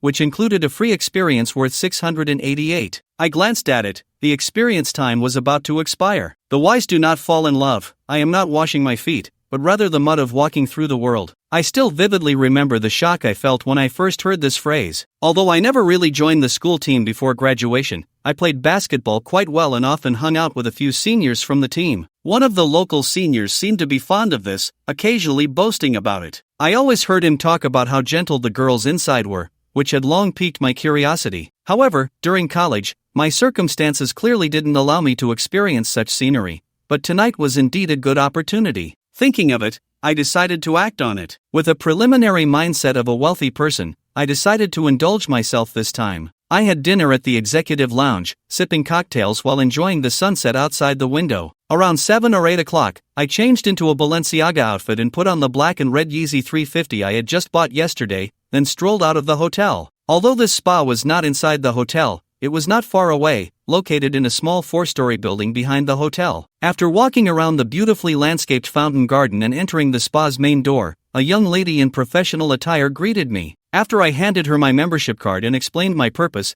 she led me to a nearby sofa area to change my shoes. I looked around. The decor of the spa was quite nice. However, given the prices, even though I had no experience, I had roughly checked the massage prices on a certain group before coming. Generally, the prices ranged from 200 to 400, and anything over 500 for a spa was considered quite expensive. After changing into slippers and taking a hand tag, the young lady led me to an elevator. After reaching the 3rd floor, another young man in professional attire was waiting there. "Hello, esteemed guest. I am the manager here, please follow me." The young man greeted Zhou Chen enthusiastically and led him forward. Zhou Chen curiously looked around. Amidst the soothing music, there were rooms on both sides of the corridor, each with small round windows, numbered from VIP 111 to VIP 999. "The 3rd floor is our members area. Since you are a VIP, you are using an experience voucher we have in collaboration with the hotel. The service includes a 90-minute full-body essential oil spa plus a bath." As they reached the corner, Zhou Chen suddenly heard a somewhat familiar voice, but when he turned to look, the figure on the phone had already walked away. "It must be an illusion, right?" Zhou Chen shook his head and followed the manager into the VIP 666 room. The room was much larger than Zhou Chen had imagined. On the right side was a bathroom enclosed by a glass door, and further ahead was a resting area with a sofa and coffee table. In the center of the room was a massage bed that was significantly larger than the standard size, and behind the bed was a screen, behind which a white bathtub was faintly visible. "Please have a seat, VIP. I will arrange a technician for you. I can change the technician if I'm not satisfied, right?" Zhou Chen quickly asked. "Of course." The manager then asked Zhou Chen what he would like to drink before stepping out. Standing by the massage bed, Zhou Chen picked up the massage outfit placed on it and indeed found the legendary little blue pants. This material is quite fragile. Satisfied with his curiosity, Zhou Chen sat down on the sofa to wait, still feeling a bit strange inside. This feeling was hard to describe, a mix of tension and anticipation, perhaps with some other emotions, but he couldn't quite pinpoint it. Although he felt that this establishment should be legitimate and wouldn't have any of those rumored special services, Zhou Chen wasn't here for anything inappropriate, yet he couldn't shake off this odd itch. At that moment, Jo-chan understood why that senior was so fond of this place. Perhaps it was this peculiar feeling that was at play. Maybe this is also a necessary path for a man's growth? Jo-chan had a certain realization, and his mindset became much calmer. Just then, the sound of high heels tap tap tap striking the floor suddenly came from outside, getting closer and closer. After a knock on the door, Jo-chan, feeling a bit nervous, said come in, and then saw a woman in a black dress carrying a handbag walk in. At first glance, Jo-chan was instantly disappointed. He couldn't say she was ugly, but she certainly had nothing to do with being pretty. The key was that she looked a bit older. Can I change for another one? Sure, please wait a moment. The woman didn't show any unusual reaction, smiling and nodding before walking away. 20 minutes later, still sitting in the room, Jo-chan took a sip of his iced cola, feeling completely indifferent, even thinking about leaving. During this time, 4 technicians had come in,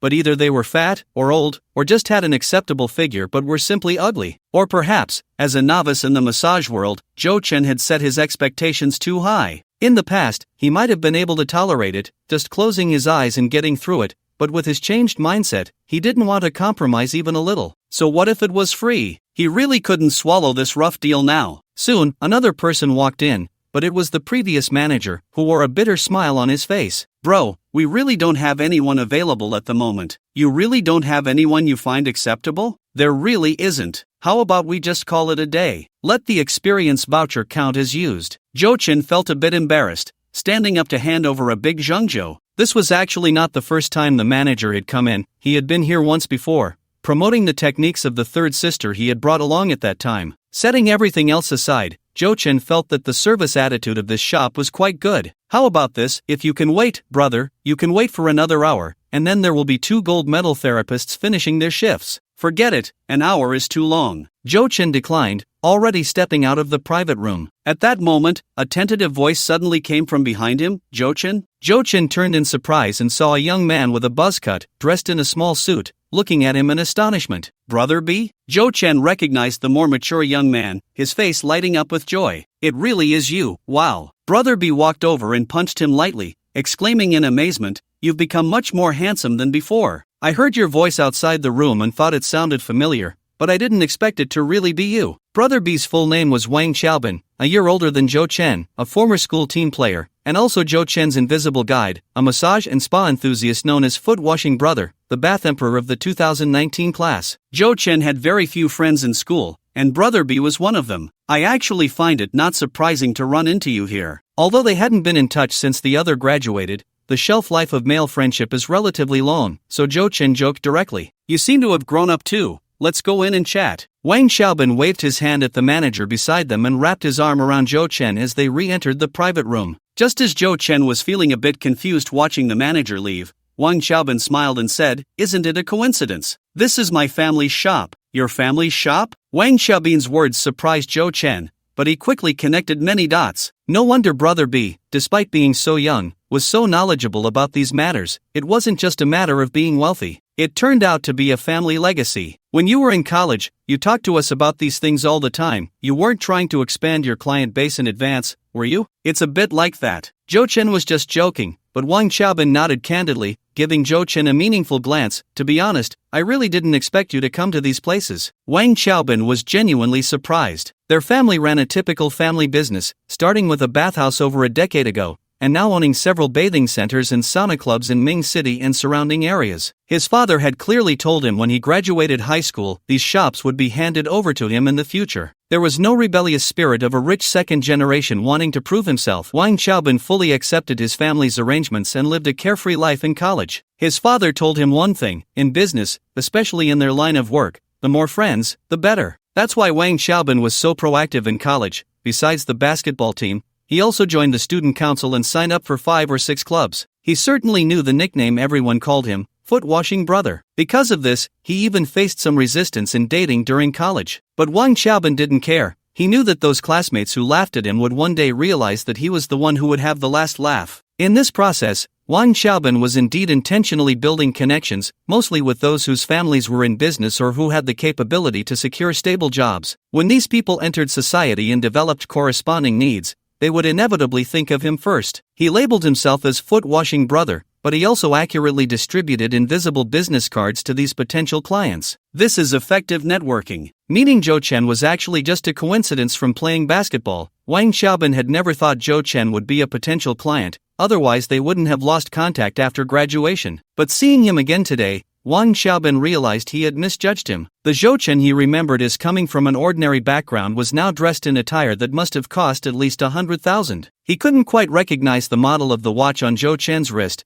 but it was definitely not a regular IWC model. He still had that much discernment. Because of this, he was willing to chat with Zhou Chen for a while. Otherwise, a simple greeting and maybe arranging a discount would have been the limit. Although Zhou Chen was unaware of Wang Xiaobin's thoughts, he sensed something was off. He chuckled self-deprecatingly. "I didn't expect your family was in this business. I was too busy listening to you brag. So how can ordinary people compete with you second-generation folks? The mindset is just too different." "That's nonsense, it's just blind hustle. How have you been lately?" Wang Xiaobin pulled Zhou Chen down onto the sofa and casually tossed him a cigarette. "Just graduated, idling around," Zhou Chen said, looking at the cigarette in his hand and shaking his head. "I can't get used to this brand, I'll stick to my Dezhongzhou. I don't really like smoking either, but there's no choice in this line of work. You meet people from all over every day. Hey, in the end, you'll find that Huazi is still the best." Wang Xiaobin complained, then unceremoniously took a Dezhongzhou from Zhou Chen and lit it for him. "You came with a VIP voucher from Wanda Hotel, right? So, what?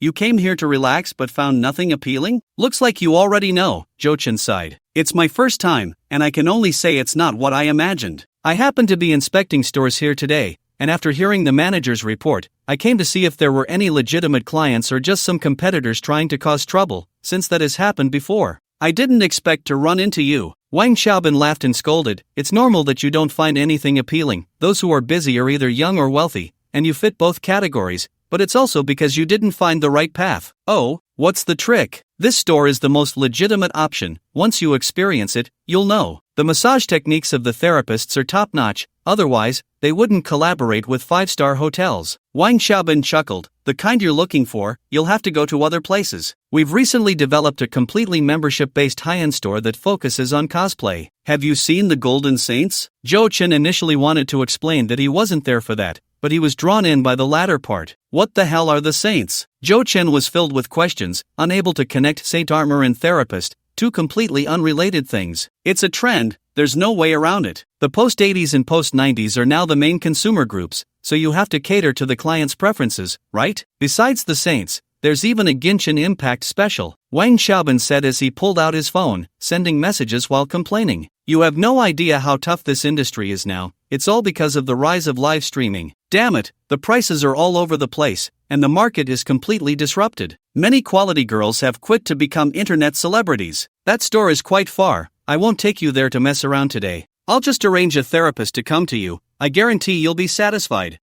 No need to trouble yourself. Let's just chat for a bit, and I'll head out." Zhou Chen quickly refused upon hearing this. "Don't worry, I'll find you someone who's definitely clean. She's a part-timer and usually doesn't even do the extras. How could I possibly cheat you? There's really no need. The person is already on the way. Even if you have no other thoughts, at least experience a normal SPA. Didn't you say it's your first time? Alright then." Wang Xiaobin had said enough. Refusing any further would be impolite, so Zhou Chen reluctantly agreed. The two chatted for a while longer. Although they already had WeChat, they exchanged phone numbers again. After about 20 minutes, Wang Xiaobin glanced at his phone, smiled, and stood up. "The person has arrived. Go change your clothes, I'll head out first. Enjoy yourself." "Okay, let's grab a meal another day? I'll organize a gathering and invite you. A few of the guys we used to play ball with are also in Mingchang. We'll have a good drink then." Wang Xiaobin patted Zhou Chen on the shoulder and left. A few minutes later, accompanied by a knock on the door, a girl carrying a suitcase walked in through the open door. "Hello, VIP." Her soft voice made Zhou Chen look up, and he was taken aback by how stunning she appeared compared to the previous encounter. With a heart-shaped face and delicate features, she wore a pure white long dress with a golden waist cincher, and the side had a high slit like a qipao, revealing her long legs and slender black high heels. On one of her fair arms, she wore a golden bangle, and there was a matching hair accessory on her head. "Wait, this look seems oddly familiar?" After a moment of thought, Zhou Chen's eyes widened in disbelief. "Why, Athena? No way," he thought Wang Xiaobin was joking. "But it's real? It seems so. This is the new uniform we just released. It's my first time wearing it. Do you think it looks good?" The girl smiled and turned around so Zhou Chen could see better. Not bad. Zhou Chen gave an honest assessment. Since I don't have an employee number here, you can just call me Xiaohe. As Xiaohe spoke, she naturally set down the box and walked over to help Zhou Chen take off his clothes. I'll do it myself. Zhou Chen felt a bit uncomfortable when it came to his pants and stopped her. Then I'll go run some water for you, you can soak in the bath first, Xiaohe said as she walked towards the bathtub in the back. A few minutes later, when Zhou Chen, draped in a bathrobe, came over, she tested the water temperature and then pulled up a screen to step outside. Zhou Chen sat in the bathtub, noticing a floating herbal medicine bag in the water. He curiously picked it up to examine it, but it was just a dark lump with no discernible ingredients, though it had a strong smell. Just then, Xiaohe walked back in, having taken off her high heels, revealing her fair feet, and she had removed any extra accessories, holding a towel in her hand. Shall I help you dry your back? Is there such a service? Zhou Chen was surprised but didn't shy away, leaning forward generously. Usually not, but you're quite handsome, so I don't mind adding a little extra service. Xiaohe smiled slightly. Although Zhou Chen knew this girl probably wasn't as naive as she seemed, he believed her words were genuine. After all, it was an objective fact. You don't have to be so formal. It's tiring to talk like that. Let's just chat casually. Feeling her soft hands helping to wipe his back, Zhou Chen finally experienced a long-lost sense of relaxation. This was exactly the SPA he wanted. After soaking in the bath and moving to the massage table, Zhou Chen found that Wang Xiaobin was indeed reliable. Although Xiaohe's voice was gentle, her technique was quite strong. Zhou Chen couldn't discern what was professional or not,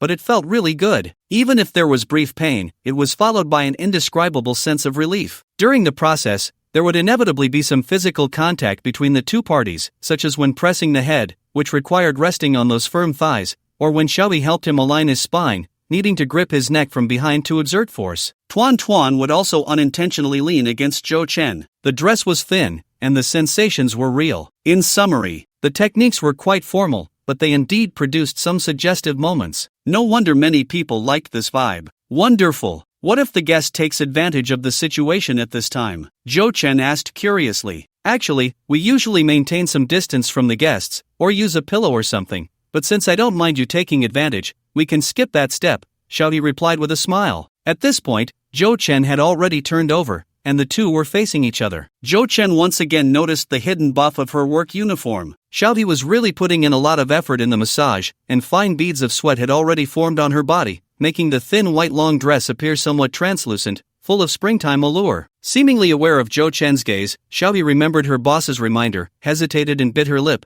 then stole a glance at Zhou Chen's handsome face before softly saying, "Next, I'll use a gentle technique to help you relax a bit more, and then the massage will be over." Is it nearing the end? Zhou Chen nodded, feeling quite satisfied with this massage experience overall. He was waiting for Xiaohe to continue, but then noticed she suddenly walked to the door and covered the small window with a towel. Before Zhou Chen could react, Xiaohe had already returned, gently leaning over him. So this is the gentle technique, huh? Zhou Chen remembered that when he was in school, he often fed a stray cat that was particularly affectionate towards him, always wanting to nuzzle and lick him everywhere. As he reminisced about the past, Zhou Chen closed his eyes, his breathing becoming a bit uneven. Brother, it seems like the time is up. Do you think we need to add some time? Xiaohe changed her tone, her voice becoming very sweet. What does adding time include? It includes. All right. An hour later, Zhou Chen, freshly showered and dressed, was escorted to the elevator by Xiaohe. Waving goodbye, Zhou Chen politely declined Xiaohe's request to exchange contact information, turned, and entered the elevator, leaving without taking a cloud with him. When he reached the front desk on the first floor and handed over his card to settle the bill, the cashier smiled at him after scanning his card and said, "VIP, the services you consumed today have already been offset by the experience voucher, so you don't need to pay anything extra." Zhou Chen was taken aback, then quickly realized this must be Wang Xiaobin's doing. With the quality of the spa service Xiaohe provided, it couldn't possibly be counted as a regular service, especially since he had indeed added time. Even if Zhou Chen had no experience, he estimated that the whole package would cost at least 1,000 or 2. At this moment, Zhou Chen could easily walk away without paying, taking advantage of the situation, especially since it was a favor from Wang Xiaobin, and the other party wouldn't say anything. But that wasn't the right way to handle it. Of course, insisting on paying wouldn't be appropriate either, as it would negate the other party's goodwill. I see you have a promotional anniversary event for recharging. Could you help me add 100,000 to my card? Zhou Chen thought for a moment, then glanced at the acrylic board next to him that read Store Anniversary Event and spoke up. "Ah, okay, VIP, please wait a moment." The front desk girl was clearly startled, as this event required a minimum recharge of 3,000, and even big clients usually only recharge 2 or 3,000. This was the first time she had seen someone directly recharge 100,000. Knowing that he was a friend of the small boss, the cashier girl hadn't deliberately pushed for a sale just now, so it was as if she had done nothing and still earned a commission of several thousand. If it weren't for the fact that she knew this handsome guy in front of her probably wouldn't look at her, the somewhat excited front desk girl even wanted to express her gratitude through deeper conversation. After the recharge and the bonus amount,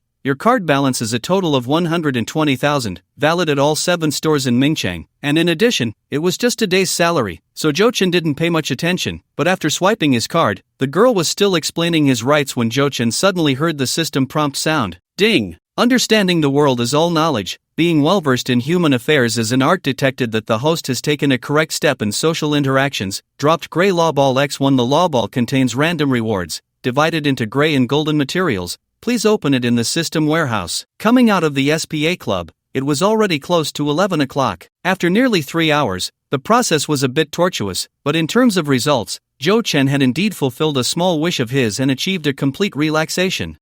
The SPA experience was quite good. On the way back to the hotel, Zhou Chen recalled the system prompt just now and opened the system warehouse interface. Besides the treasure map, there was also a gray law ball flashing with a symbol. He touched it with his mind, and the gray law ball disappeared, replaced by a card resembling a coupon. Ferrari 1 Yuan flash sale coupon. After use, it will temporarily open the online payment channel. After the host completes the payment, receive 1 Ferrari vehicle X1. Due to the rarity of Ferrari stock, the specific model will be randomly generated in interactive reality. A vehicle is a man's second business card. This might provide a bit of help for your social interactions. Zhou Chen stopped in his tracks, stunned. Ferrari 1 Yuan flash sale coupon? Awesome! Zhou Chen could only spit out these 2 words after holding it in for a long time. Even the ads from YX wouldn't dare to promote like this. Which man doesn't have a supercar dream? Especially at Zhou Chen's age, a Ferrari would definitely be much more attractive to him than luxury cars like Bentley. Although the model could only be random, Zhou Chen remembered that even the cheapest Ferrari had a bare car price close to 3 million. 1 yuan was practically like picking it up for free. This gray law ball was too generous. Originally, Zhou Chen didn't have high expectations for the gray law ball since there was a higher level golden law ball, but at this moment, he truly felt surprised. Without hesitation,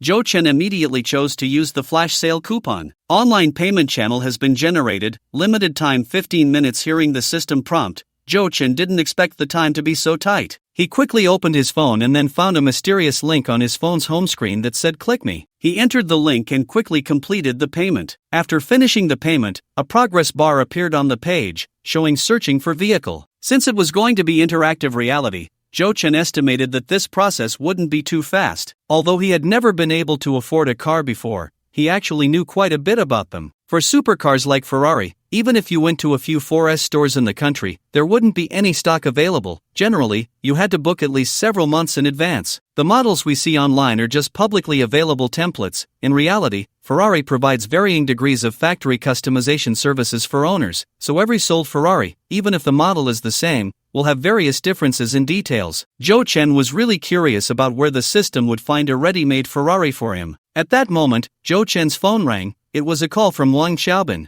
This was somewhat expected by Zhou Chen, so he temporarily exited the link and answered the phone. "Zhou Chen, why are you being so polite with me?" Wang Xiaobin said with a displeased tone. "It's your first time spending at my family's shop, and I genuinely want to treat you well. You said if you wanted to recharge, just a little would be enough. There's no need to recharge so much. I'm not being polite. I truly think your service is good. Besides, this money isn't a gift to you. I'll definitely come back to spend more in the future," Zhou Chen replied with a smile. "Hey, you little brat. Fine, since you're giving me this face, I can't just show no appreciation. I'll add a little to your membership card. Let's make it 8888. It's lucky," Wang Xiaobin said, appearing helpless. "Alright, then I'll take advantage of you a bit more. Okay, then, next week. Depending on your schedule, I'll gather some people. We must go out for a drink." Wang Xiaobin extended another invitation to Zhou Chen, but this time it was a clear next week instead of another day. Zhou Chen agreed, chatted a bit more with Wang Xiaobin, and after hanging up, he returned to his suite. Ding dong!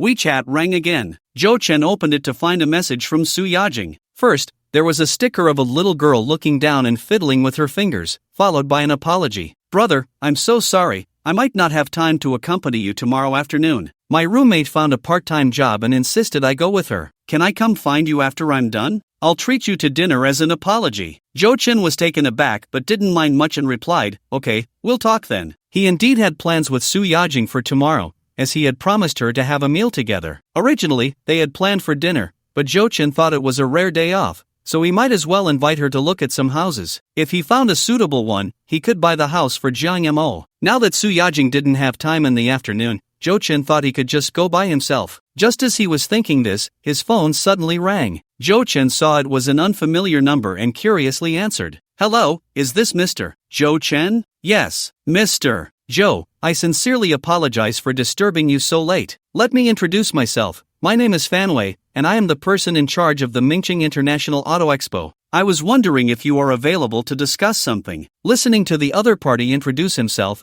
Jo-chin was initially confused, but upon hearing the keywords Auto Expo, he seemed to realize something. He kept the call and clicked on the mysterious link, and sure enough, the page had changed. Transaction completed. Please take your ID to the Mingqing International Auto Expo to collect your vehicle. The efficiency of the system is quite high. Hello, Mr. Joe, are you still there? Jo-chin collected his thoughts before returning to the call. What did you say? Well, the Ferrari brand just notified me that you purchased the Ferrari 812 Competizione we are exhibiting, and the relevant procedures have been completed. Wait, which model did you say I bought? Jo-chin's breathing suddenly became heavy, directly interrupting the other party.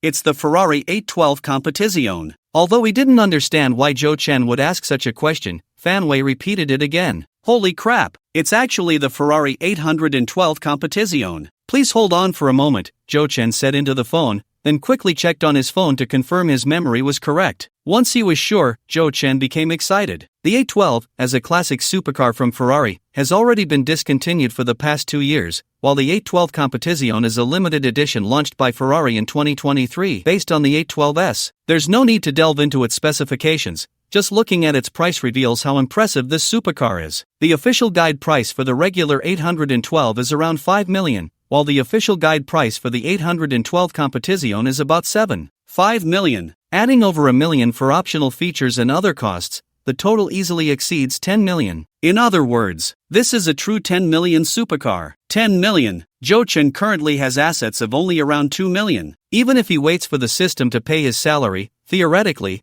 it would take him several months to afford a car of this level. Mr. Fan, please continue. Is there something you want to discuss with me? After calming his excited heart, Jo-chin spoke into the phone. It's like this, Mr. Joe. Since the paperwork has been completed, we should have delivered the vehicle to you immediately. However, since the auto show still has 1 day left, and your car is a heavyweight exhibit at this show, many people have come specifically for it. Fanwei said earnestly, so could we wait until the auto show ends before handing the vehicle over to you? Of course, we can pay you a certain fee at market price. The system directly bought the supercar that is still on display? Jo-chin was somewhat surprised. Although it is interactive reality, such an operation still feels quite magical. Probably only the system could do this. He thought for a moment and said, no need for the fee. You can display it for another day, but I want to confirm, can I take the car once the auto show ends? Of course, you actually don't have to wait until the end of the auto show. Fanwei quickly replied, normally, we close at 6, but since there are some documents that need your signature, and the brand representative from Ferrari also needs to discuss the vehicle delivery with you, if you want to pick up the car tomorrow, you can come around 3 or 4 in the afternoon. Even earlier is fine. I personally welcome Mr. Joe to come and browse our auto show. Besides this 812,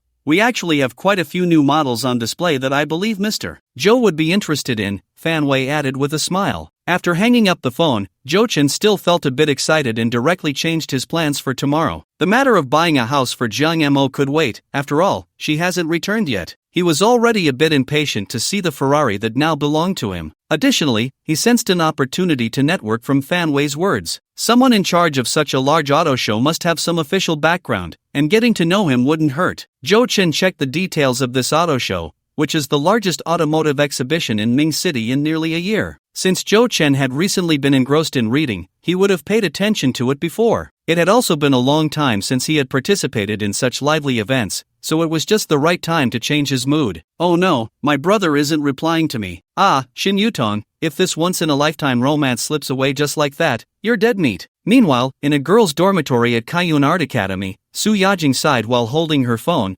indignantly speaking to another girl standing in front of the mirror. Su Yajing, you need to wake up. How long has it been since you went out to work part-time? Do you even have money to eat this month? Shin Yutong, who was applying a face mask, mumbled. Who told me to be afraid of my brother being unhappy and directly quit my escort job? Su Yajing sighed. It's a pity that my brother still doesn't know about my efforts. Tomorrow is an opportunity, but I'm afraid the car show will end too late, and it would be terrible if my brother doesn't wait for me to have dinner. Come on, your escort job was never reliable anyway. It's better to quit. No matter how pure you try to be, if you walk too much on dark roads, you'll eventually meet a ghost. You can't resist temptation. If you really want to sell yourself, you should at least get a good price, right? Shin Yutong rolled her eyes. Let me tell you, even though being a car model for a day won't earn much, several second-generation rich kids I know will be there tomorrow. If I introduce you to them, as long as you mix into their circle, you'll truly have one foot in high society. I'm not interested. I just want my brother right now. Have you been cursed or something? Shin Yutong walked over, suspiciously poking at Su Yajing. You keep saying brother, brother all day long. Is that guy really as good as you say? Better than you can imagine. He's good-looking, wealthy, has a great body, and is young, completely different from those greasy middle-aged uncles. Lying on the bed, Su Yajing hugged her pillow tightly, squeezing her smooth thighs.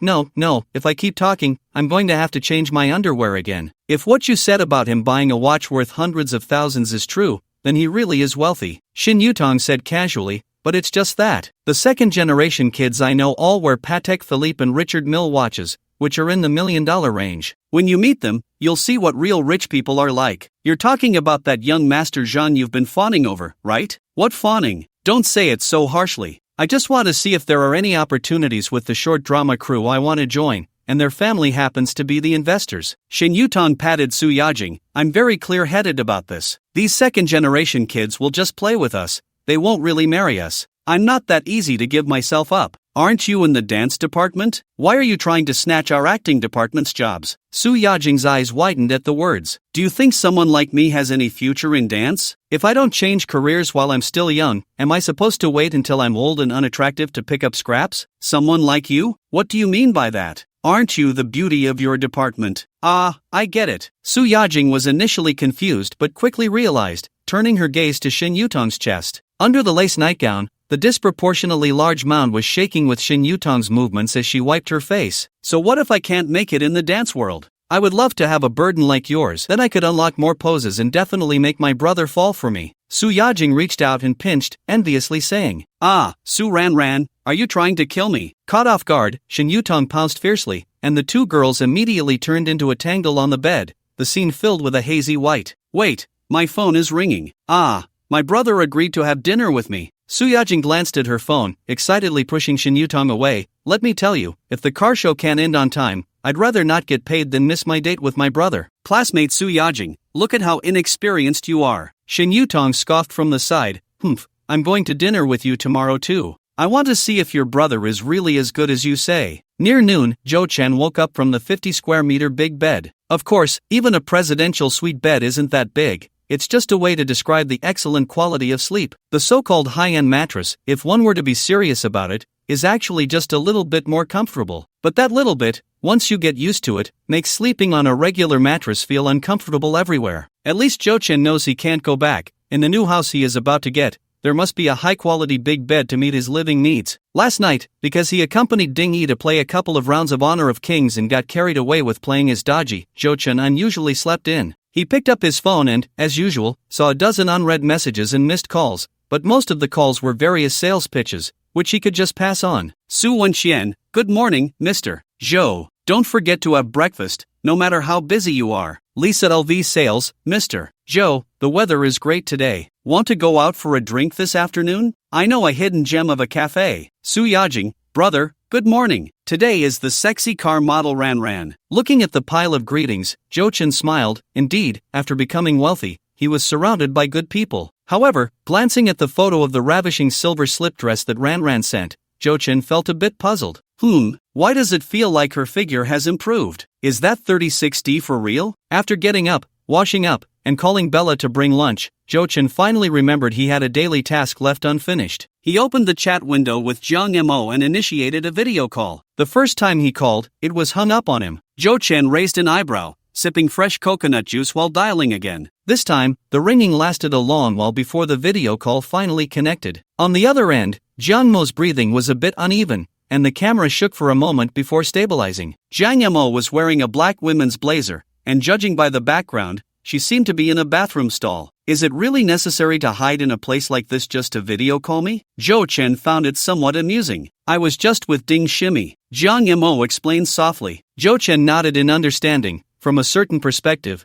Jang Mo was actually more afraid of exposing their strange relationship, especially in front of Ding Yi. Although I understand you, since you dared to hang up on my call, it seems you're mentally prepared for punishment. Wah! What punishment? Jang Mo's breathing, which had just calmed down, became rapid again. Point the camera down, let me see what you're wearing today. Jang Mo hesitated for a moment but slowly tilted her phone. It passed over her full chest, then the slim waist outlined by the fitted blazer, and further down to a knee-length pencil skirt, her straight legs tightly encased in black stockings. She was wearing pantyhose today, the slightly shiny material wrapping around her thighs and knees, shimmering with an alluring sheen in the light that seeped through the gaps. The material of those stockings looks pretty good, get a little closer. Jo-chan admired for a while before stating his request. The camera clearly shook a bit but still moved in closer. Then Jo-chan made an even more outrageous request, his voice low, too low for Jang Mo to want to hear clearly. But seeing Jo-chan staring at her, as if he wouldn't give up until he got what he wanted, Jang Mo's cheeks flushed red, and after a long silence, she finally let out a barely audible sound. Jang Mo flicked her stockings, and the camera shook violently. Again. No way? There was a hint of pleading in Jang Mo's tone. Jo-chan chuckled lightly. This is punishment. If you don't complete it now, when we meet, I won't hold back. Jang Mo fell silent, but her hands still started to move. Put some effort into it. If it doesn't make a sound, it doesn't count, Jo-chan said with dissatisfaction. This time, Jang Mo's movements were much quicker. The high-quality stockings were stretched to their limit and then snapped back, her leg flesh trembling several times. Hearing the pop sound, Jo-chan nodded. That's enough. Jang Mo let out a sigh of relief, but she seemed to be a bit unsteady on her feet, just leaning against the door of the cubicle, breathing heavily. I'm going out now, you go ahead and get busy. Alright, what do you want to say to me at this time? Jo-chan stood up but continued to gaze at Jang Mo with interest. Jang Mo's rosy lips moved, producing a few indistinct syllables. I can't hear you clearly. Jo-chan directly shook his head. Jang Mo's face turned red. She took a deep breath and finally leaned closer to the phone screen, whispering, Husband, goodbye. The black Toyota Alphard slowly drove into the Mingqing International Exhibition Center. After the car door opened, Jo-chan, dressed in casual attire with sunglasses perched on his collar, stepped out. There are quite a few people. After glancing around, Jo-chan realized that the scale of this auto show was larger than he had imagined. However, some people were simply there to look at cars, while others were even more straightforward, just to admire the car lights. Fanwei had already sent the invitation to Jo-chan's phone in advance, and he followed the crowd into the venue. The first thing that caught his eye was the domestic car exhibition area. It must be said that domestic cars have really been developing rapidly in recent years, especially in the new energy sector, which can be described as 100 flowers blooming. Recently, when the Xiaomi SU7 was launched, it led to a wave of excitement. Jo-chan had seen the news at that time, where a college student paid a deposit of 5,000 to show off in his friend's circle, only to find out later that the deposit was non-refundable, and he even went to Lei Jun's social media account to leave a message, hoping for a refund. So embarrassing. Entering the domestic exhibition area, Jo-chan was immediately attracted by a silver supercar occupying the center of the exhibition hall. With its sleek body and cool rear wing, just from its appearance, this was a pure electric sports car that would not be inferior to top supercars like Lamborghini and Ferrari. BYD, Yangwang U9, 0 to 100 in 2.3 seconds, top speed of 310 km per hour. Even though it still had various flaws in some aspects, its price of only $1.68 million and unlimited sales were enough to make it the king of cost performance among supercars. A few years ago, who would have dared to imagine that domestic brands could produce their own supercars? Jo-chan had previously paid attention to this car, and at that time, he had sighed that if he worked hard in this life, being able to buy a car like this would be a dream come true. Click, click. The Yangwang U9 had just been launched, and many people were seeing the real car for the first time. With a crowd gathering around, the camera flash is almost blinding. However, Zhou Chen couldn't quite tell whether these people were there to take pictures of the car or to photograph the car model posing next to it. Why does the silver spaghetti strap dress she's wearing look so familiar? Zhou Chen was taken aback. Thinking this, Zhou Chen instinctively took out his phone, opened the photo sent by Su Yajing, then zoomed in a bit and held it up to compare with the model at the exhibition. The same towering 36D, the same perky butt, the same silver spaghetti strap mini dress, a water snake waist. It couldn't be said to be completely identical, but it was strikingly similar. The only difference was that the photo didn't show her face. Because Su Yajing had said her part-time job today was as a car model, Zhou Chen had been prepared to run into her. But he didn't expect the photo she sent was actually of another model. Just slightly reacting, Zhou Chen realized that the girl in front of him was very likely the roommate Su Yajing had mentioned. Beside them, a middle-aged man was snapping photos with his camera. He inadvertently turned his head and caught sight of Zhou Chen's phone screen, his eyes instantly glued to it. Wow, dude, the angle of your photo is simply amazing. That cleavage is off the charts. How does it feel like she's taking the picture right next to you? How did you do that? Come on, teach me. It's simple, just let her lean into your arms and then press the shutter, Zhou Chen replied with a smile. Put. The middle-aged man immediately wore a "you must be kidding" expression. Because the man's exclamation was quite loud, Shen Yutong, who was admiring the various poses in front of the U9, also heard it. She turned around and shot a disdainful glance at the two who were joking about her. However, when she saw Zhou Chen's handsome face,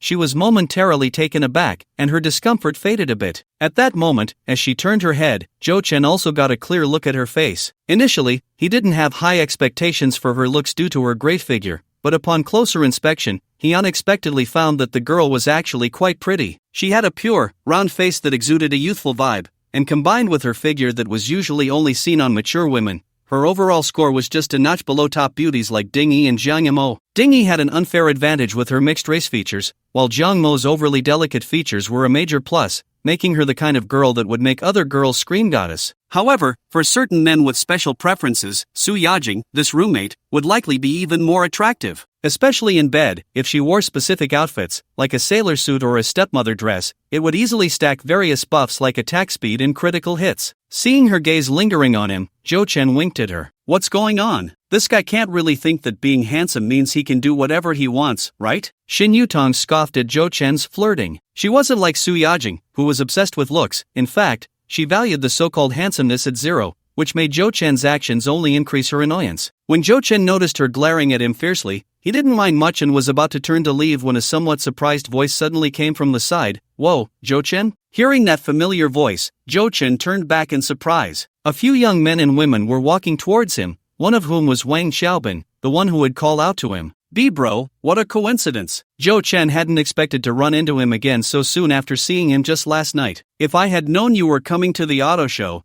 I would have invited you to join us yesterday. Wang Xiaobin, who had been at the back of the crowd, quickened his pace and happily punched Zhou Chen on the shoulder. Are you here with friends? Zhou Chen glanced at Wang Xiaobin's companions. Besides him, there were 4 men and 2 women, all of whom looked quite good, and the men had a polished appearance, exuding a casual vibe that clearly indicated they were not ordinary people. Yeah, a friend wants to buy a car, so we're accompanying him to check it out. But I'm also about to change cars myself, so I'm here to get some information. Come on, let me introduce you to a few friends. After a brief hesitation, Wang Xiaobin pulled Zhou Chen towards his companions. Zhou Chen initially thought it was unnecessary, but he didn't want to refuse Wang Xiaobin's kindness, so he followed him over. Guys, I ran into a junior from university, let me introduce him to you, Wang Xiaobin said with a smile to the group of young men. This is Zhou Chen, a really good buddy of mine. As a group of people scrutinized Zhou Chen, Wang Xiaobin introduced him one by one. This is Zhang Ziyuan, the young master from the northeast. This is Tu Gu, his family has a mine. And this is Zhou Ichuan, he shares your surname. And then there's this one, Ruan Gu. The 2 flamboyantly dressed girls were completely ignored by Wang Xiaobin. His attitude was very warm, frequently giving Zhou Chen meaningful glances.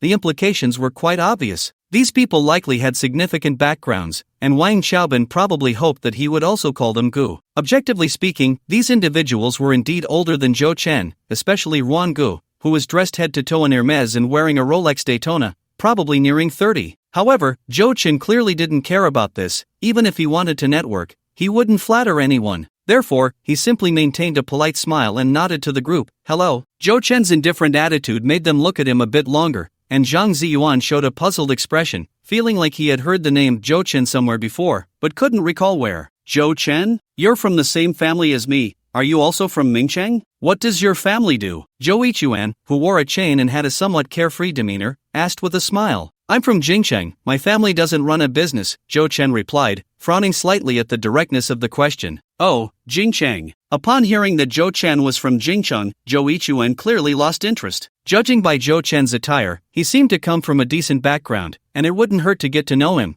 But since he was from a small place, there was no need to make connections. Even if Zhou Chen's family had someone in the public sector, in the eyes of people like them, it was no different from having no background at all. We're all friends. Knowing each other is fate, Zhang Ziyuan smiled at Zhou Chen and said politely, but soon returned to chatting with Zhou Ichuan and the others, ignoring Zhou Chen again. Wang Xiaobin felt a bit awkward and was about to say something when Shin Yutong, who had been on the exhibition stage, jumped down in surprise and walked to the edge of the crowd, smiling and waving at the group. Zhang Xiao, too good, you guys are here. Zhou Chen looked at her in astonishment, not expecting his roommate Su Yajing to know them. Shin Yutong straightened her chest and didn't look at Zhou Chen. Earlier, when she saw Zhou Chen mingling with the group, she felt a bit anxious and hesitated to approach, especially since she hadn't given Zhou Chen a good face earlier. But seeing that Zhou Chen knew a few people, it was clearly just a peripheral figure. She felt relieved and walked over to greet them. Yutong, your outfit today is great. It really shows off your figure. Wang Xiaobin, who also knew Shin Yutong, greeted her. I'm a dance major. I rely on this to make a living. If I don't have a good figure, how can I manage? Shin Yutong covered her mouth and laughed, then glanced at Zhou Chen beside Wang Xiaobin. Who is this? Zhou Chen, my junior. Shin Yutong, a dance student, a future internet celebrity. Wang Xiaobin introduced the two. Oh, hello. Upon hearing this, Shin Yutong nodded coldly at Zhou Chen, confirming he was just a peripheral figure, and then, seizing on Wang Xiaobin's words, she cast a reproachful glance at Zhang Ziyuan. What future internet celebrity? I haven't even started, and if Zhang Xiao doesn't speak up, my path to becoming an internet celebrity might end before it even begins. Zhang Ziyuan merely smiled faintly at her words and did not respond. Meanwhile, Tu Ge chuckled and said, Sister Yutong, the contract hasn't been signed yet, which clearly shows your sincerity isn't enough. You need to reflect on yourself. Faced with the implications in Tu Ge's words, Shin Yutong could only force a smile. She could certainly pick up on the other party's hints. It was just that she couldn't make that decision, especially since it wasn't Zhang Ziyuan who wanted to exploit her, but this Tu Ge with slightly yellowed teeth, which made her even more resistant. Zhou Chen, why are you staring blankly at this car? Are you interested in this Yangwan U9? At that moment, Wang Xiaobin, perhaps feeling that Zhou Chen was being neglected, smiled and nudged him. Zhou Chen came back to his senses, casting a strange glance at the others. He hadn't been daydreaming, he was checking the system interface. In fact, when Wang Xiaobin introduced him to Zhang Ziyuan and the others, he had already heard the system's prompt, but he hadn't had the chance to check it until now. Ezreal's treasure map. Beginner after use, it will excavate treasures related to the target. When the treasure map is in an excavatable state, the system will automatically issue a prompt. Current status, excavatable. After clicking confirm, please do not leave the target's 10-meter radius until the excavation is complete. Zhou Chen didn't expect that the item he obtained after reading the second egg book would stir after being silent for several days. However, he was still unsure who among them had triggered the treasure map's prompt. Could it be this Tu Ge who had a mine at home? Minerals, treasure hunting. Ha, that does make sense. In any case, Zhou Chen, who had originally planned to leave, changed his mind. From the looks of it, the triggering conditions for this treasure map seemed quite strict, and since there was an opportunity for treasure hunting, he naturally couldn't miss it. This BYD supercar is not bad. I feel it has a good cost-performance ratio. So Zhou Chen smiled and nodded along with Wang Xiaobin's words. Pfft, little brother, that sounds like a novice talking. Zhou Ichuan couldn't help but laugh out loud, disdainfully saying, I admit that domestic cars have been on the rise in recent years, but in terms of supercars, they should just stay on the sidelines. At a price of 1.7 million, how can it compare to a Porsche 911 in the same price range? Hey, you haven't driven a 911, have you? I really haven't. Zhou Chen nodded honestly. Well, that's easy. Treat brother Juan to a meal later, and let him lend you his 911 for a spin, and you'll know the difference. Zhou Ichuan said with a grin, of course, if you're really interested in supercars, I have a Lamborghini Huracan. Once you get familiar with us, taking it for a spin won't be a problem. I haven't seen a Huracan either, so thank you in advance. Zhou Chen smiled and replied, Zhou Xiao, is the Huracan the Lamborghini you mentioned? Shin Yutong, who had been listening for a while, asked curiously, how much does it cost? Well, the Huracan is around 3 million after tax. Zhou Ichuan casually mentioned. Wow, that's enough to buy a nice house. Shin Yutong exclaimed in surprise. What's that? Joichuan waved his hand boastfully. Wait until we see the car that young Master Zhang is going to buy. That's a real top-tier supercar, way more expensive than my car. Don't talk nonsense, it's not certain that we can get it. We can only say we'll try. Zhang Ziyuan shook his head. Brother Yuan, you're being modest, right? Joichuan laughed. Hey, with your connections and status, plus the endorsements from a few supercar club owners, it's a sure thing. It's not that simple. It's a limited edition model. Fortunately, I inquired yesterday, and this display car hasn't been taken yet. I should have a chance to talk directly with the brand representative. Zhang Ziyuan clearly wasn't that optimistic. Although I'm very curious about what car it is, my break time is up, and I have to go back to work. Well, Zhang Xiao, I'll come find you after I get off work. Hearing the reminder from a staff member beside her, Xin Yutong, who was still in a daze, hurriedly said this and quickly returned to the exhibition booth. Let's go, let's take a look at that car. I haven't seen the real thing yet, and I'm quite curious too. Zhang Ziyuan beckoned everyone to move forward. Zhou Chen noticed that Wang Xiaobin wanted to say something to him, so he fell to the back with him. Zhou Chen, I can tell you don't really like these people, especially Joichuan. He's used to looking down on others, so he might say some unpleasant things. Don't take it to heart, Wang Xiaobin said with a wry smile. Don't worry, Brother B,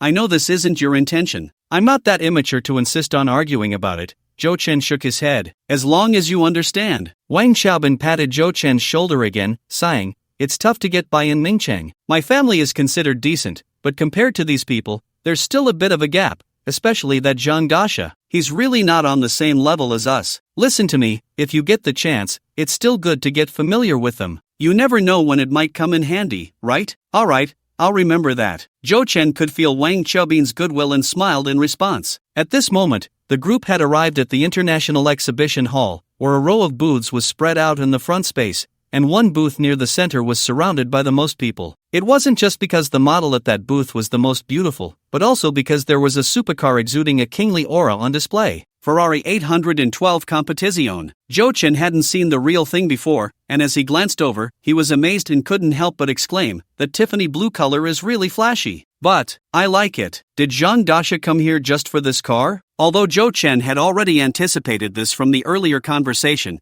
he still confirmed it with Wang Xiaobin. Yes, Wang Xiaobin said with some emotion, and a hint of desire unconsciously revealed in his gaze. Zhang Dasha is originally a shareholder of a supercar club, so ordinary supercars wouldn't attract him. This Ferrari 812 Competizione is globally limited to 999 units, and it seems we only have a quota of 15 in the mainland. Even with some other channels, there won't be more than 20 in the whole of Huaxia. It's quite rare. It's a pity he probably won't have a chance. Zhou Chen shrugged. Wang Xiaobin was first taken aback, then surprisingly nodded in agreement. Actually, I think so too. Although this 812 isn't as rare as one of the three divine cars, the LaFerrari, it must also be a special supply for Ferrari VIPs. It would be quite difficult for Zhang Dasha to get his hands on it smoothly. Is it hard to become a Ferrari VIP? This really touched on Zhou Chen's knowledge gap, and he asked with interest.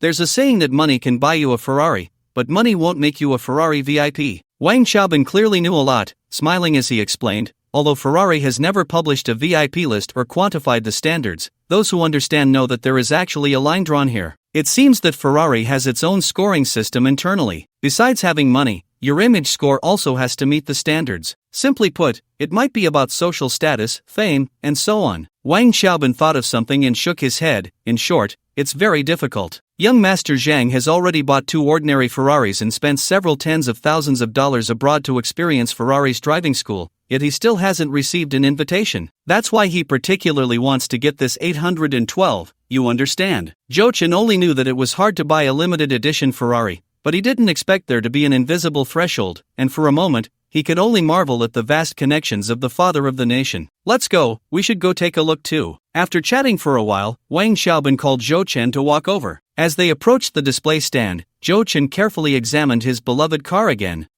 From the details, it seemed no one else had touched it, except for Su Yajing, who was gently leaning against the car door posing. Compared to the hot silver spaghetti strap dress on Xin Yutong, Su Yajing's outfit today was much more conservative. A white t-shirt tied at the navel, paired with denim hot pants, and a pair of black knee-high boots that accentuated her long legs. Although it showcased her youthful and vibrant figure, neither the front nor the rear lights were overly revealing, making her a refreshing presence among the many car models today. Although Zhou Chen didn't really know Su Yajing, she was much bolder when they chatted. Just the welfare pictures she sent him were enough to qualify as distributing obscene materials if they were a bit more daring. So seeing Su Yajing not being so open in public, Zhou Chen couldn't help but feel a sense of secret satisfaction. Even considering that they were meeting today and Su Yajing might be deliberately teasing him, if a girl could go to such lengths to cater to you in these details, what was there to be dissatisfied about? Click, click. Although Su Yajing wasn't following the sexy route favored by photographers, her stunning looks were undeniable, and with the divine car of the exhibition behind her, the flashes kept going off. This Tiffany blue color is really flashy, it's so damn cool. As Zhou Chen and Wang Xiaobin walked over, they happened to hear Zhou Yichuan exclaiming the same thing he had a few minutes ago. Young Master Zhang, you must get this car today,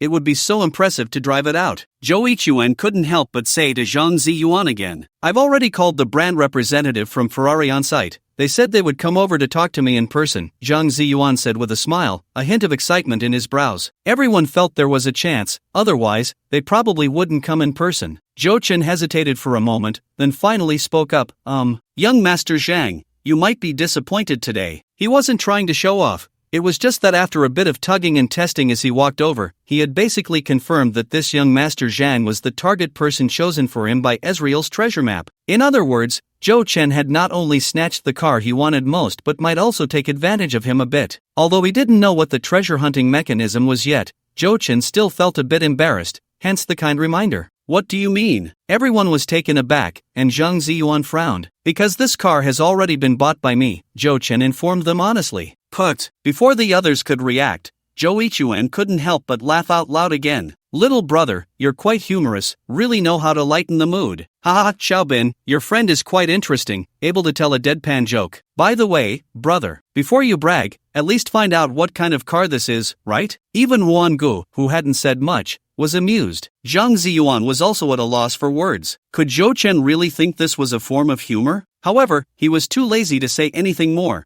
His silence had already made everything clear. Zhou Chen actually knew that the others wouldn't believe him, but his thought was simple. I said it in advance, so you can't judge me as pretending, right? After all, it's your own disbelief. There was no way around it. Zhou Chen didn't want to really sour his relationship with this young Master Zhang, because just a moment ago, he had confirmed that he had activated the treasure map excavation. The treasure map has been activated, and Ezreal is working hard on the excavation. Estimated operation duration, 2 hours. This meant that for the next 2 hours, he had to stay with Zhang Ziyuan, maintaining the polite and friendly atmosphere. Zhou Chen, why are you making such a joke? Wang Xiaobin, who was beside him, also felt a bit awkward, not understanding how Zhou Chen, who had seemed perfectly normal just a moment ago, suddenly started acting strange. Because this car really is mine. Ha, buddy can't stop bragging, huh? Why don't you say this car model is also yours? The local guy, who had been stroking his chin and sizing up Su Yajing, couldn't help but mock. Well, you're right, she can also be mine. Zhou Chen smiled, moved a bit closer, and waved at Su Yajing on the display stage. Ah, brother. Seeing Zhou Chen, whom she had been longing for over the past 7 or 8 days, suddenly appear in front of her, Su Yajing exclaimed in surprise and jumped down from the display stage with her long legs. How did you get here? Zhou Chen didn't respond. He suddenly reached out and pulled Su Yajing over, kissing her directly in front of the stunned local guy. Su Yajing was a bit dazed when she fell into Zhou Chen's embrace. It wasn't until she felt the warmth of Zhou Chen on her smooth cheek that she realized. This happiness came too suddenly. She often flirted with Zhou Chen during their WeChat chats, but he had hardly ever taken the bait. It couldn't be said that he hadn't taken the bait. Anyway, he had accepted all the photos she sent, and sometimes even reminded her that she forgot to send the original picture. However, apart from silently admiring the photos, Zhou Chen had never shown any urgent desire. Who could look at online suggestive pictures for a week and still refuse countless real-life invitations from the female lead? This was also why, although Su Yajing maintained her enthusiasm on the surface, she still felt a bit insecure deep down. After coming back to her senses, Su Yajing felt a bit unsatisfied. She wrapped her arms around Zhou Chen's neck and leaned in to kiss him. Hey, seductive girl, if you're going to kiss, just kiss, don't stick out your tongue. The camera flashes around them were almost blinding Zhou Chen, and hearing the mixed sounds of sourness and jealousy from the crowd, Zhou Chen, who was essentially an honest person, couldn't take it anymore and quickly pushed Su Yajing away. Brother! Su Yajing's eyes, with a hint of charm, seemed like they could drip water. She didn't mind that it was a public occasion. In fact, she felt inexplicably happy inside because since Zhou Chen was so openly intimate with her, It at least eliminated a worry she had always wanted to ask but didn't dare to. Her brother definitely didn't have a girlfriend. Alright, let's get back to work for now. Jo-chin patted her smooth waist. We'll go eat after it's over. Okay, brother, wait for me. Su Yajing looked very happy, bouncing back to the Ferrari 812 display stage. Jo-chin withdrew his gaze and saw the local guy staring at him with a twisted expression, his mouth opening and closing as if he wanted to say something but couldn't get the words out. The others, including Zhang Ziyuan, were also a bit stunned. Ahem. Jo-chin, what's the relationship between you and this girl? At this moment, Wang Xiaobin, who had just regained his senses, perhaps sensing the atmosphere was a bit awkward, quickly tried to smooth things over by asking, "Oh, a younger sister, also from Sei, she should still know Shin Yutong." Younger sister? He probably should have said sister instead. A few people silently complained in their hearts. 2Ge's expression was somewhat unpleasant, mainly because there was an episode that Jo-chin was unaware of. Before Jo-chin and Wang Xiaobin arrived, Tugu had been boasting to Zhang Ziyuan and the others, saying that girls like this seemed easy to pursue, but in reality, it was quite difficult to get hands on. As a result, in the blink of an eye, Jo-chin had given him a live demonstration of going straight for a kiss, looking even a bit more proactive than the car model, and his face was pained. To be honest, 2Ge's judgment wasn't entirely wrong. It was mainly because he encountered Jo-chin, this cheat. Good-looking plus wealthy is almost equal to doing as one pleases. Brother Yuan, look, isn't that the sales representative from Ferrari? Zhou Yichuan, feeling a bit displeased that Jo-chin had stolen the spotlight in this way, turned his head and saw a group of people approaching. The one in front was a somewhat balding but quite dignified middle-aged man, and the other was a foreigner with blonde hair and blue eyes. Yes, that's Harry, the sales head for Ferrari in the southwest region, an Italian. I've dealt with him before. The one next to him, isn't that manager Fan from the auto show? They all liked cars, and Fanwei was the head of several related associations in Mingcheng, such as automotive and trade, so his status in the industry was not low, and they naturally all knew him. Since these two are here together, could there really be hope? Zhang Ziyuan quickly tidied up his outfit and proactively walked over, with Zhou Yichuan and the others following suit. Jo-chin and Wang Xiaobin, as usual, fell to the back. As they walked out of the crowd, Jo-chin noticed a few uncles holding cameras excitedly complaining to a staff member about Jo-chin and Su Yajing's indecent behavior. Jo-chin looked down on this. What law states that he can't kiss a car model at an auto show? At most, one could criticize her for being unprofessional, but that certainly wasn't illegal. As Jo-chin approached, Zhang Ziyuan had clearly already exchanged a few pleasantries with Fanwei and Harry happened to speak in fluent Mandarin. Mr. Zhang, over the past few years, you have consistently chosen Ferrari, and you even attended our driving school, which I find very honorable. However, I must regretfully inform you that this Ferrari 812C has already been sold, and I'm afraid you will have to continue waiting for the next suitable purchasing opportunity. Although he knew that Westerners tended to be straightforward in their communication, unlike the more reserved Chinese, Zhang Ziyuan, filled with anticipation, still found it hard to believe. But I remember when I spoke with you yesterday, you told me this car wasn't reserved and that you would try to help me secure the purchasing qualification? Regarding this matter, I must sincerely apologize to you. Harry said helplessly, some employees at headquarters made a serious mistake. This display car was actually locked down a week ago, and the buyer is a client on the internal list. The data I saw was incorrect. How could this happen? Zhang Ziyuan couldn't hide his disappointment. This is also the reason I wanted to communicate with you in person. Please understand our mistake. I will do my best to help you secure the purchasing qualification for the next limited model. Hearing Harry's sincere explanation, Zhang Ziyuan's expression finally improved a bit. Jo-chin, I didn't expect you to be half right. This car actually has an owner. Wang Xiaobin whispered. I told you it was mine, you just didn't believe it. Jo-chin laughed. Hey, little brother, do you know that making such jokes at a time like this is really impolite? Zhou Yichuan shot him an annoyed look. The conversation of a few people caught Fanwei's attention. When he looked over, he was first taken aback, then carefully scrutinized Jo-chin. After a moment, he tentatively spoke, Mr. Zhou, it's me. Hello, Mr. Fan. Jo-chin walked over and extended his hand. I didn't expect Mr. Zhou to be so young. Your voice on the phone sounded very steady. Fanwei smiled and shook hands with Jo-chin. Then, facing the puzzled gazes of the crowd, he turned to Henry beside him. Mr. Henry, this is Jo-chin. You should know who he is by now. Of course. Henry's face quickly lit up with a surprised smile as he walked over and extended his hand. Mr. Zhou, I received the notice from headquarters rather abruptly. Please forgive me for not visiting you sooner. I understand.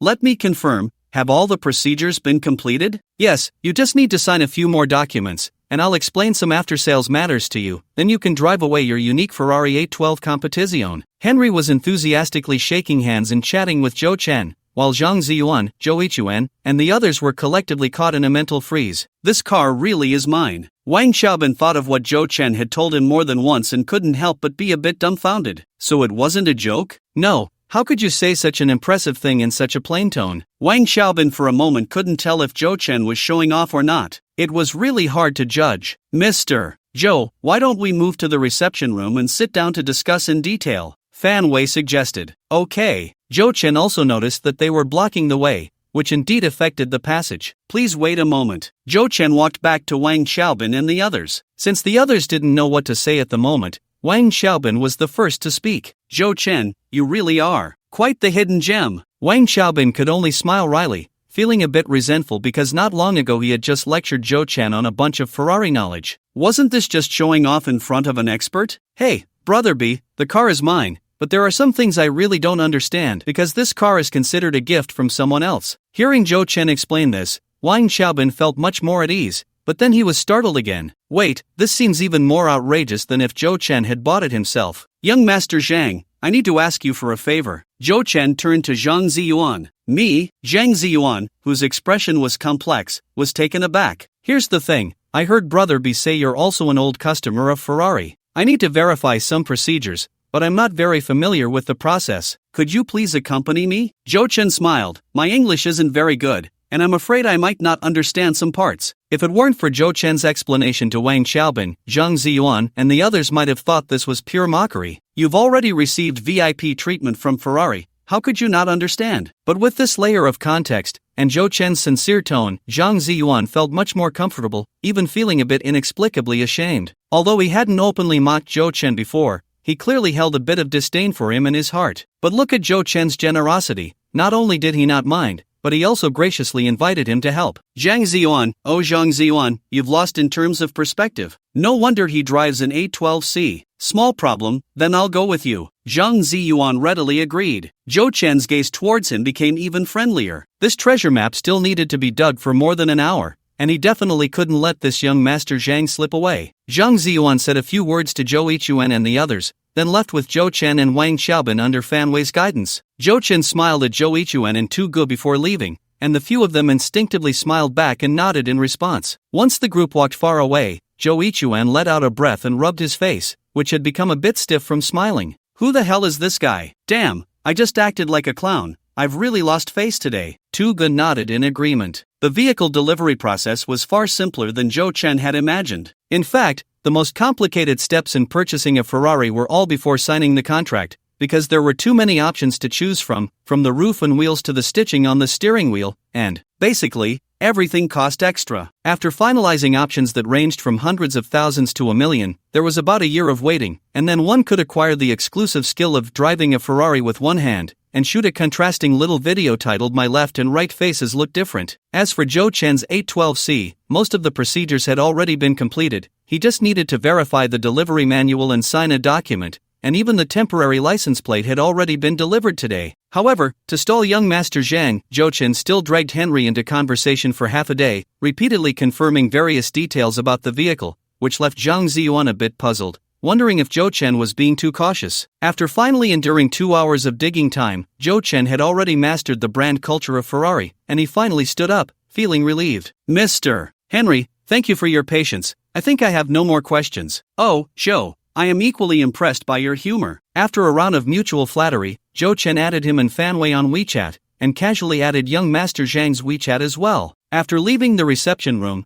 there was still an hour until the car show ended, so the few of them strolled around a bit more. As closing time approached, Zhang Ziyuan smiled at Zhou Chen and said, "How about we grab a meal together?" Zhou Chen could sense young Master Zhang's willingness to befriend him, otherwise, there was no need for him to accompany Zhou Chen until the end of the car show. Okay, but I need to go drive first. Shall we meet at the venue entrance? Sure, we'll wait for you. After parting ways with the two, Zhou Chen sent a WeChat message to Su Yajing to wait at the entrance. Then he took the Ferrari key and made his way back to the international exhibition area against the flow of people. This area had become quite empty, with only the Ferrari staff waiting for him. Theoretically, this was the final step of the car delivery. Zhou Chen still needed to conduct an inspection. He went through the process again with the configuration list, and when everything was settled and he opened the car door, his mood began to get excited. Getting in, starting the engine, when he heard that roar, the unique sound of a supercar, Zhou Chen couldn't help but show an intoxicated expression. Nice! At the roadside in front of the venue, a Mercedes-Benz G-Class and a Porsche Panamera were parked,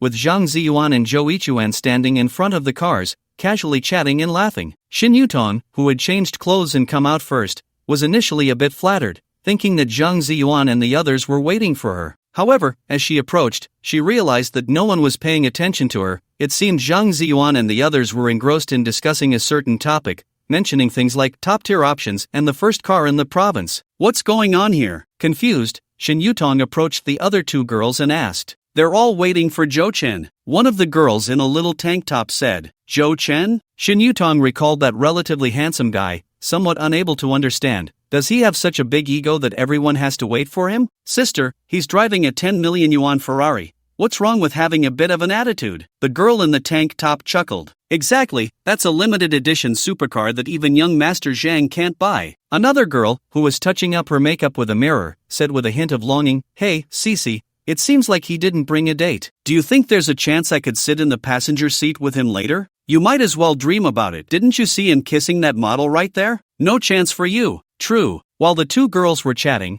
Xin Yutong was a bit dazed. $1 million supercar? A Ferrari that even Zhang Daxiao couldn't buy? It dawned on her that she might have underestimated the situation. If that's the case, isn't Zhou Chen the most impressive one among their group? Just by observing Zhang Ziyuan and the others, who were waiting without a hint of impatience, one could see a glimpse of it. At that moment, Xin Yutong caught a glimpse of Su Yajing walking out from the entrance, and she hurried over to greet her. Xin Yutong, I just told you on WeChat that I'm going to dinner with my brother. Don't even think about trying to change my mind. Really not going? Xin Yutong huffed. I tell you, there's a guy among these boys who's your type. If you don't go with me, you'll definitely regret it. Pfft, I don't believe there's anyone more delicious than my brother. Su Yajing scoffed. That guy is not only handsome, but, just as Xin Yutong was about to describe Zhou Chen, the deep roar of an engine interrupted her. Buzz! At the end of the internal road, a Ferrari 812C, shimmering with a charming blue sheen under the sunset, appeared in their line of sight, speeding towards them. The Ferrari, like a blue electric flash, showcased perfect performance, almost appearing in front of them in the blink of an eye, coming to a steady stop with a sharp brake. How's it going? Zhou Chen, sitting in the driver's seat, smiled at Zhang Ziyuan and the others. Looks even cooler on the road. Limited edition is just different. Zhang Ziyuan gave a thumbs up. Just one word, awesome. Zhou Ichuan also praised. Zhou Chen, however, felt a bit regretful. Although he had learned to drive right after graduating high school, he could only drive his uncle's fruit delivery van during the winter and summer breaks when he returned home. His driving skills were just passable. He was far from being able to perfectly unleash the performance of this supercar. He could only hope for the day when the system would reward him with something related, relying on hacks to solve it. As for practicing himself, forget it, Zhou Chen was too scared. Brother! Su Yajing finally recognized that it was Zhou Chen in the car, and she rushed over in surprise. Did you buy this Ferrari? Su Yajing had no concept of limited editions. She didn't understand cars, but at least she could recognize that this was a Ferrari. In fact, more than 90% of girls only recognized Ferrari and Lamborghini when it came to sports cars. No joke, if you drove a Pame in front of her and said it was a supercar, she might actually believe you. If you drove a GTR, you'd only get a piece of junk Nissan. Yeah, get in. Zhou Chen nodded at her. Okay, Su Yajing dragged out her long, sweet tone, eagerly walking around to open the passenger door. Xin Yutong was momentarily stunned before she reacted,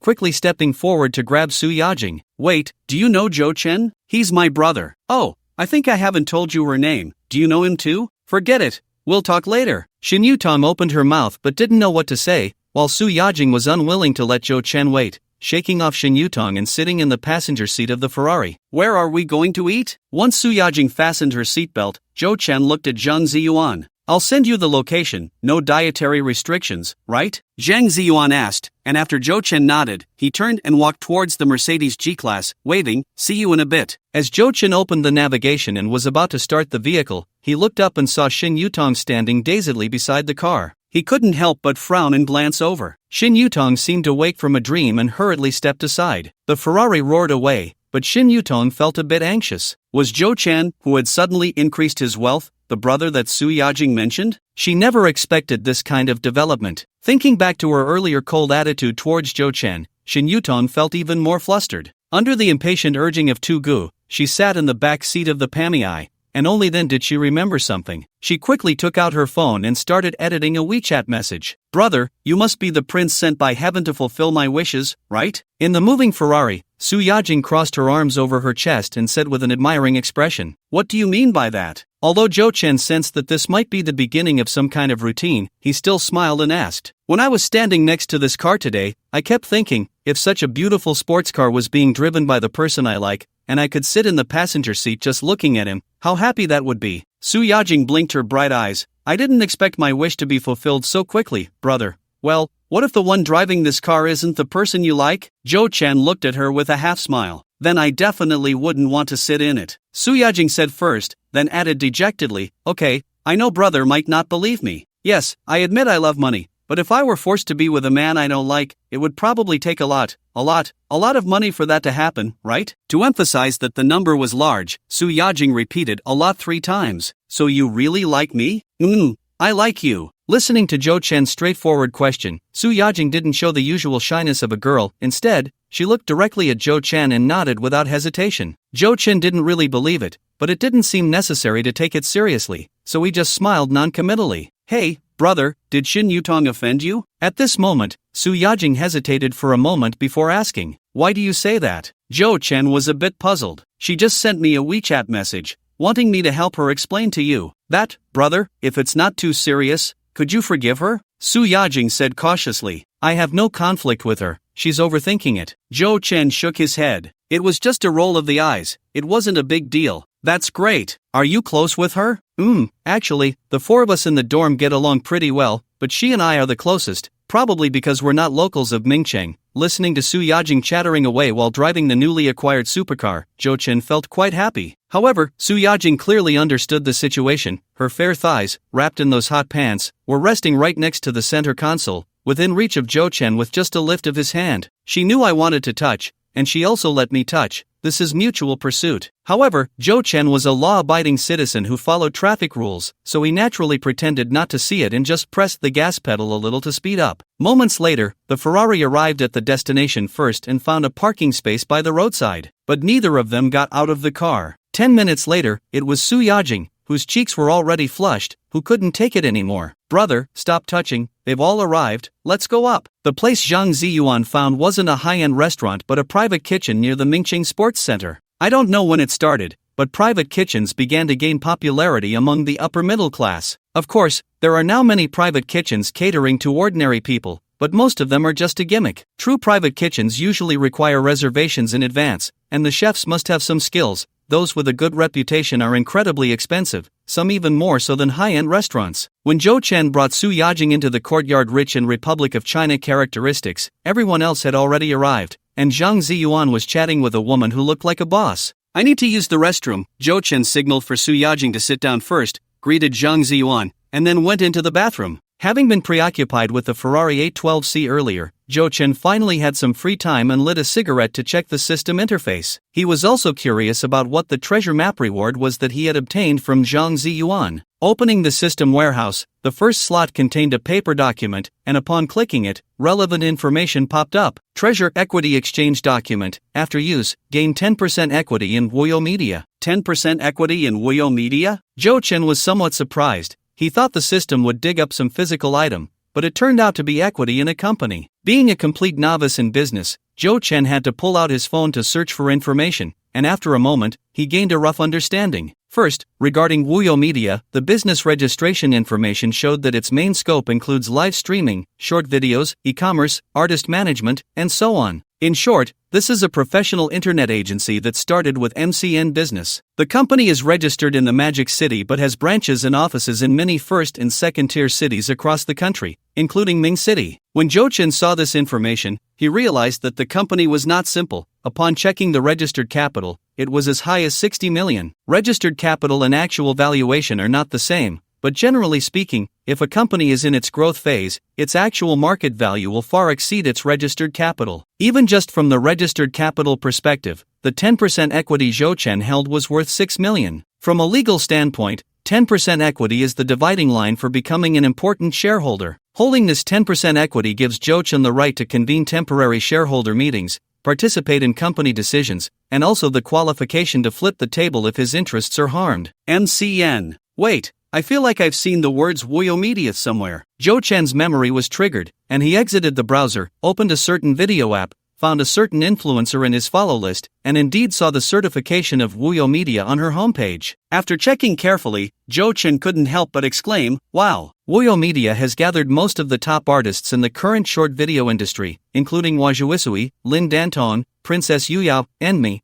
and many other internet celebrities with millions of followers. Moreover, Wuyo Media itself has repeatedly won honors such as first in short video MCN rankings and top 10 influential live streaming organizations on Weibo. Impressive. With a lack of adjectives, Jo-chan could only express his admiration like this. After thinking for a moment, he didn't rush to use this equity exchange document. It goes without saying that this would also interact with reality, and currently, Jo-chan's focus still had to be on the second round, with no energy to consider so much for now. When Jo-chan returned to the courtyard, he was immediately stopped by Zhang Ziyuan. Come, Jo-chan, let me introduce you." Zhang Ziyuan pointed to a smiling woman beside him and said, "This is Chen Shu. We usually call her Sister Shu. She is the owner of this Yanchangju. Jo-chan, my buddy, he's a good guy." Zhang Ziyuan briefly introduced Jo-chan to Chen Shu. Although it sounded casual, Chen Shu, who was familiar with Zhang Ziyuan's character, carefully noted Jo-chan's face. The biggest difference was that Zhang Ziyuan had never introduced anyone else like this when bringing friends to dinner. "Nice to meet you, welcome," Chen Shu said with a gentle smile, extending her hand to Jo-chan. "Hello, Sister Shu," Jo-chan said, taking in the elegant and beautiful woman in front of him. She looked to be in her 30s, wearing a black knitted top paired with a white high-waisted long skirt, her slender ankles wrapped in nude stockings, stepping into a pair of nude pink high heels. She exuded a mature charm that Jo-chan had rarely encountered. "Jo-chan, if you find the food to your liking, you can come support Sister Shu's business more often." "Oh, I forgot. Never mind. Forget I said anything," Zhang Ziyuan said halfway through, patting his head. "What's wrong?" Jo-chan was taken aback. With how popular Sister Shu's place is, even if you want to support her, you might not be able to get a spot. Zhang Ziyuan sighed. "Young Master Zhang, are you trying to make things difficult for me?" Chen Shu shot a charming glance at Zhang Ziyuan and smiled at Jo-chan. "As long as you, young Master Zhou, are willing to come, I guarantee there will be a place for you." "Well, Sister Shu, you said it, I'm just a witness. Looks like if I want to come here for a meal in the future, I'll have to bring you along." Zhang Ziyuan spread his hands, pretending to be helpless. "As long as you treat, I have no objections," Jo-chan replied with a smile, feeling increasingly emotional. There really aren't many simple second-generation rich kids. Young Master Zhang had the characteristic generosity of someone from northeast China, but he was also quite thoughtful, flattering Sister Shu while giving himself enough face, leaving no gaps. "You all enjoy your tea first. I'll go attend to the other guests." After chatting and laughing for a while, Chen Shu and Jo-chan exchanged contact information and left gracefully. At this moment, Zhang Ziyuan leaned closer to Jo-chan and whispered, "This Sister Shu is not simple. She used to be a certain big shots woman." Communication between smart people doesn't need to be too explicit, and Jo-chan immediately understood upon hearing this. He could also tell that Zhang Ziyuan didn't really treat her as an ordinary restaurant owner, which might be the real reason Zhang Ziyuan introduced her to him. For some reason, whether due to Chen Shu's special instructions or not, the dishes were served quite quickly. Half an hour later, a table full of delicious and fragrant dishes was ready. Most were local specialties, but there were also a few different ones. "Brother, you must try this jasmine flour crispy chicken, it tastes really great." Su Yajing, sitting next to Jo-chan,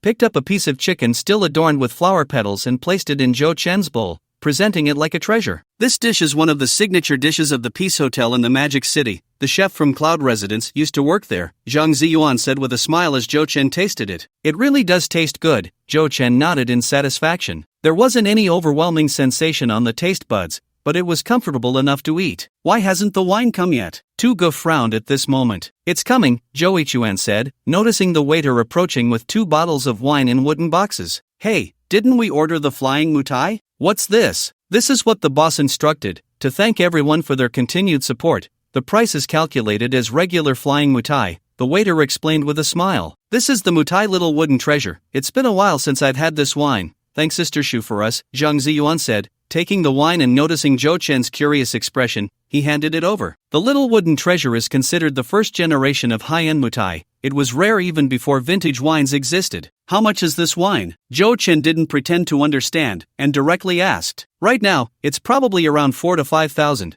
and 2 bottles are quite a bit more expensive than Fei Tian. Zhou Chen, we're really benefiting from you. Zhang Ziyuan joked. Indeed, we didn't have this treatment when we came to eat before. Tu Go laughed heartily. Aside from a few girls, no one here would care about a few thousand yuan. Zhou Chen knew they were intentionally flattering him, so he just smiled and didn't respond. The boys drank white wine, and the girls drank red wine. After pouring their drinks, Shin Yutong, who had hardly spoken, suddenly stood up with her glass, a bit nervous, and said, Zhou Xiao, let me toast you. You can drink, but just call me Zhou Chen. Zhou Chen could roughly understand her mindset, raised his glass to clink with hers, but upon hearing her address, he couldn't help but frown. The reason was simple. Zhou Chen remembered that she also called Zhou Ichuan Zhou Xiao, and there could only be one Zhou Xiao in the world. Just a joke. Zhou Chen felt a bit uncomfortable. Shin Yutong, who had been observing Zhou Chen's expression, noticed his frown and felt a pang in her heart, but she didn't understand what she had done wrong. Fortunately, seeing Zhou Chen still took a sip of wine, she could only down her glass of red wine in one go. Just as Shin Yutong was about to put down her glass, Tu Ge suddenly laughed and said, Yutong, with so many people at the table, you only toast Zhou Chen, do you look down on us? How could that be? Shin Yutong quickly poured another glass of wine and smiled, Zhang De Xiao, Tu Ge, Zhou Xiao, Ruan Ge, and Bin Ge. I toast you all. At a drinking table, it's fine for many to toast one, but not one to toast many. Yutong, you don't even understand this? Tu Ge continued to laugh. What? Are we not worthy of a toast from you? Zhang Ziyuan and Ruan Ge didn't speak. Zhou Ichuan looked at Shin Yutong with interest, and Wang Xiaobin seemed to want to say something but ultimately remained silent. Then I'll go one by one. Shin Yutong's smile became forced, but she still went around to toast each one, and at 2Ge's reminder, she didn't leave out the other 2 girls. By the end, Shin Yutong's cheeks were already flushed, her gaze becoming hazy, but before she could sit down and catch her breath, Tu Ge, who had already poured another glass of wine, raised his glass with a smile. Come on, Yutong, we've known each other for a while now.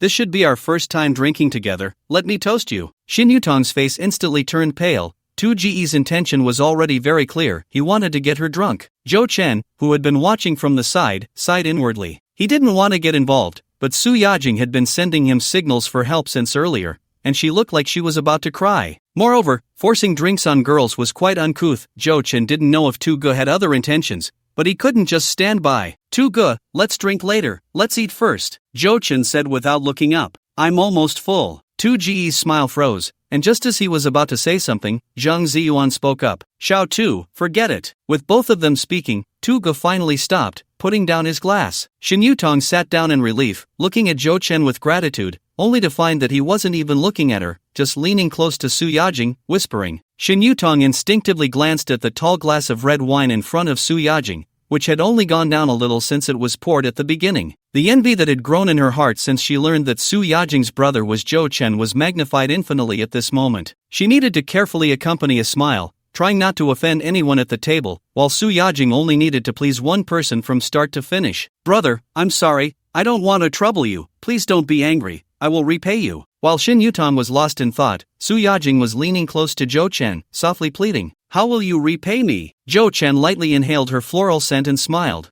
I'm still somewhat appealing, and this body is all I have. Su Yajing leaned closer to Zhou Chen, speaking in a timid yet somewhat alluring tone. Hiss, this little enchantress. Zhou Chen felt a slight stiffness but couldn't help but marvel. The drama department really knew how to capture that essence of a courtesan with just a few words. Next, the banquet entered a normal atmosphere, and as they became more familiar with Zhang Ziyuan and others while toasting, Zhou Chen roughly figured out their backgrounds. Zhang Ziyuan's family was indeed the wealthiest, rooted in the northeast, with numerous industries, currently focusing on film and entertainment. Although they hadn't delved deeply into conversation, Zhou Chen vaguely understood why they had managed to dig up equity in Wuyo Media from him. He had previously looked at Wuyo Media's business registration information, and the largest shareholder also had the surname Zhang. Tu Ge and Zhou Ichuan had similar family backgrounds, except one was in the mining business while the other was in road engineering. The commonality between the two was that both required solid connections. Additionally, Zhou Ichuan seemed to have invested in some industries,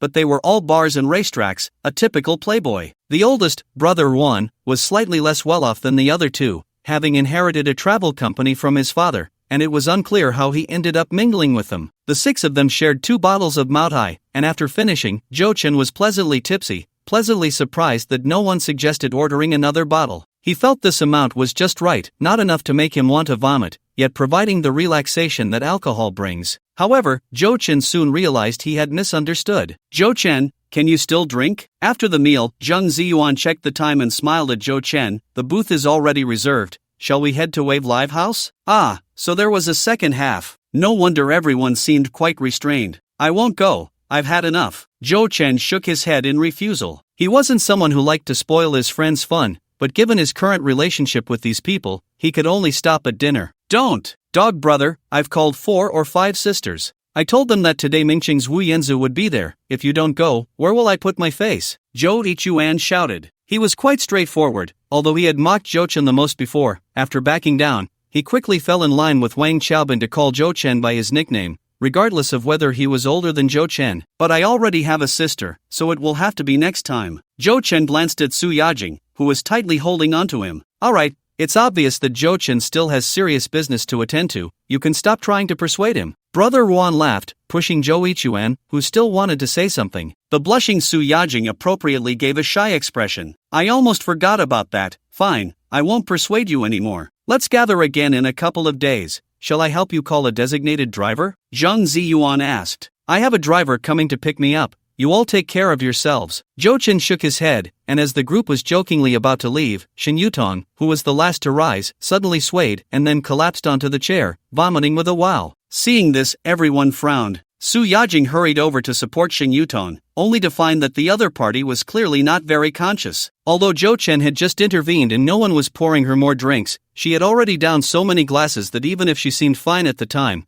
the after-effects of the red wine were no joke, and they were now truly kicking in. Brother! Su Yajing raised her head with a hint of grievance, clearly unsure of what to do. She definitely wanted to leave with Zhou Chen, but she couldn't just abandon her friend like that. What is this all about? Zhou Chen also felt a bit of a headache. Turning around, he saw Zhang Ziyuan and the others still waiting, and he waved his hand. You guys go ahead, I'll handle this. Zhang Ziyuan and the others left first, and Chen Shu, who had rushed over, asked Zhou Chen if he needed help. Zhou Chen shook his head and just asked Chen Shu to call a female server to help support her. Zhou Chen had contacted Bella 20 minutes ago, and when they exited Yanchangju, the driver, Lao Yang, had already parked the Alfred by the roadside, with another young driver in white gloves standing beside him. The need for 2 drivers was proposed by Zhou Chen. Although he could have hired a designated driver, the hotel could provide one, so it wasn't necessary to complicate things. Sorry to trouble you, but I need you to drive that car back. Zhou Chen had Su Yajing help Shen Yutong into the car first, then pointed to his car at Lao Yang. Lao Yang had noticed the extremely eye-catching Ferrari when he arrived,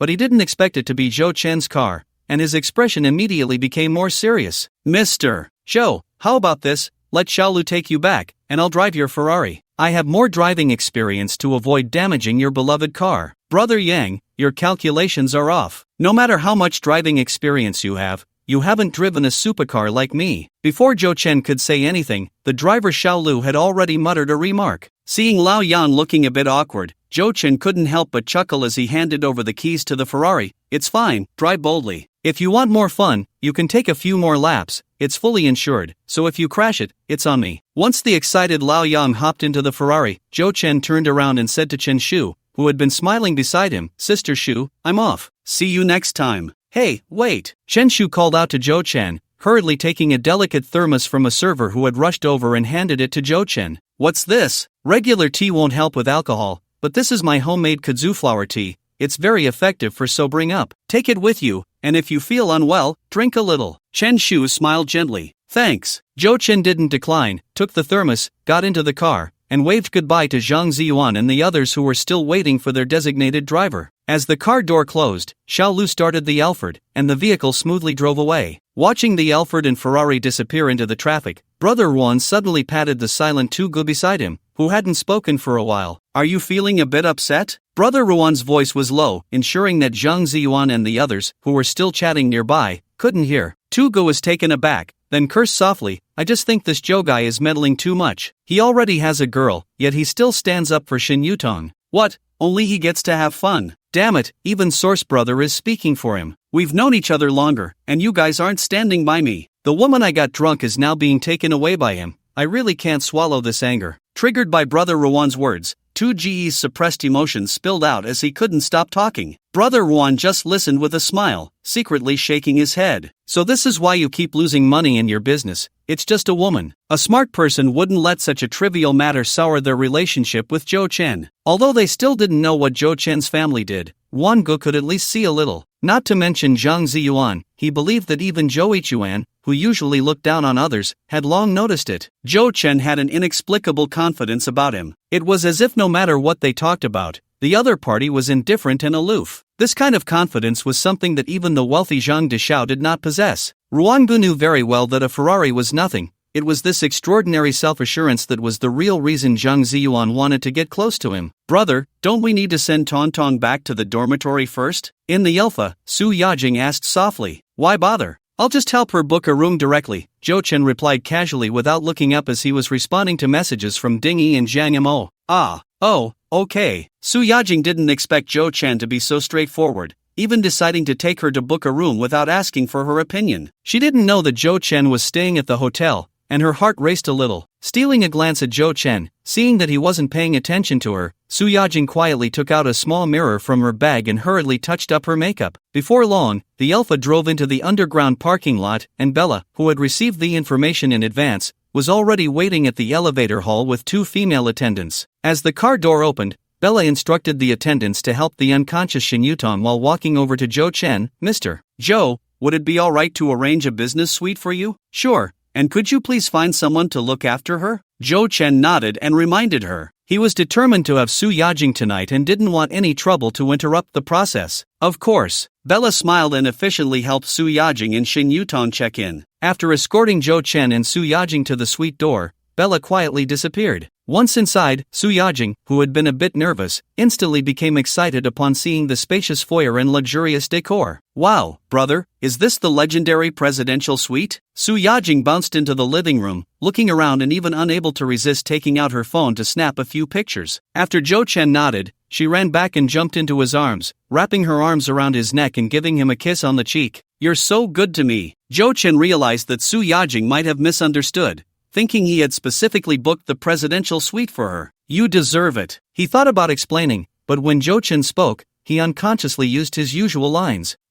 When did I become such a scumbag? I'm so happy, brother. You seem a bit different from when we first met. Su Yajing hugged him tighter, pressing her youthful and beautiful body completely against Zhou Chen. What's different? Zhou Chen was taken aback. I can't really say, it just feels different. Zhou Chen thought for a moment. It was normal for Su Yajing to feel this way. Although it had only been a little over a week, his mindset had indeed changed quite a bit. Brother, I've noticed you're quite patient. While Zhou Chen was lost in thought, Su Yajing looked up at him, giggling. Is it that my temptation isn't enough? I know a little trick. What trick? Zhou Chen, feeling the sensation of Su Yajing's waist with his palm, asked curiously. Su Yajing leaned her rosy lips close to Zhou Chen's ear and softly whispered, Daddy, damn. Zhou Chen could no longer hold back, scooping Su Yajing up in his arms and striding toward the bedroom. Mr. Zhou was very angry right now. Zhou Chen threw Su Yajing onto the soft big bed, pressing down on her somewhat roughly, while Su Yajing just kept smiling at him, obediently cooperating. However, perhaps it was the slight smugness at the corner of Su Yajing's lips that made Zhou Chen realize something, and he became a bit calmer. Zhou Chen was not someone who liked to lose the initiative. He remembered reading a line in a book, how to get the best experience from something. The answer is, take it slow. Why do more than 90% of boys find it hard to last long when they first encounter something? The reason is simple, they are too nervous and too excited. At this moment, you are completely overtaken by desire, your nerves are tense, and the more impatient you are, the more sensitive your body becomes, leading to inevitable failure. Some might say that as long as they feel good, it's fine. But here comes the question, do you want 3 minutes of pleasure or an hour of joy? Zhou Chen was not a novice, after all, he had had a few girlfriends, but it had indeed been a long time since he had been intimate. In the past, he wouldn't have cared so much, he would have just rushed in, but at this moment, the knowledge he absorbed from books played its role. So he stopped his movements, propping his hands on the bed, examining Su Yajing beneath him, his gaze slowly sweeping over her body. Su Yajing's clothes had long been torn apart, and the little fabric of her undergarments barely concealed anything, even adding a touch of temptation. She wasn't very tall, but her body proportions were exceptionally perfect. Jiang Mo's waist-to-hip ratio was already exaggerated, but strictly speaking, Su Yajing was the true pear-shaped figure. This kind of figure was actually more suitable for being a goddess, allowing her to transform him, though that could only be unlocked step by step later. Sure enough, when Jo-chin no longer rushed, the previously carefree Su Yajing began to become shy, in a meaningful sense. With her eyes slightly closed, a hint of imperceptible shyness appeared on her pure oval face, and under the light, her skin, glistening like jelly, began to blush little by little. Mixed with a hint of anxious tremor, a sound escaped from Su Yajing's throat. "Brother, you seem to have become much worse at this time." Hearing this address, Jo-chin raised an eyebrow, but was rather dissatisfied. It seemed she hadn't fully entered the state yet. This wouldn't do, so Jo-chan leaned down, slowly kissing from her forehead, then to her nose, her cheeks, and when Su Yajing instinctively opened her lips, he suddenly changed direction, to her earlobe. This area belonged to the treasure zone of many girls. Soon Jo-chan realized he was wrong. Su Yajing was not like many girls, her ears were at least 10 times more sensitive. Jo-chan merely brushed against it, and she instantly broke down. She clutched the bed sheets tightly, her body arching, letting out a suppressed yet unmistakably high-pitched gasp. As Jo-chin continued to brush against her, Su Yajing, who was breathing more and more rapidly, soon twisted the sheets into a mess. If Jo-chin hadn't firmly restrained her, she would have already slipped under the bed. It wasn't until Su Yajing's voice began to carry a sobbing tone that Jo-chin finally released her earlobe. Su Yajing clung to Jo-chin as if she had just escaped drowning, pressing her lips close to him, seeking some form of comfort. Jo-chin, however, was not in a hurry. He was like the most patient hunter, just continuously tugging with Su Yajing. After more than 10 minutes, Jo-chin suddenly stopped all movements. The now light-headed Su Yajing was randomly pawing at Jo-chin, then hugged him tightly, uttering fragmented syllables. "What did you say? I can't hear you." Jo-chin leaned down, hearing the words he wanted to hear. *I. A moment later, Jo-chin lowered his head to take a glance, then looked at Su Yajing in surprise. "Is this your first time?" He was genuinely taken aback. Although Su Yajing was very young, not yet 20, her usual demeanor and those flirtatious gestures made it hard to believe she was inexperienced. The current trends were no longer what they used to be. Girls no longer adhered to the idea of preserving their purity. Su Yajing gave him the impression of being an experienced woman, which was why Jo-chin brought her back without even consulting her. He had thought it was a mutual understanding, but now he could only say that Su Yajing's acting was too impressive, as she had managed to conceal from Jo-chin even the slightest hint that she had never been developed before. "Brother, do you like it?" With tear stains at the corners of her eyes, Su Yajing opened her eyes at that moment and smiled at Jo-chin. There was still pain lingering in her eyes,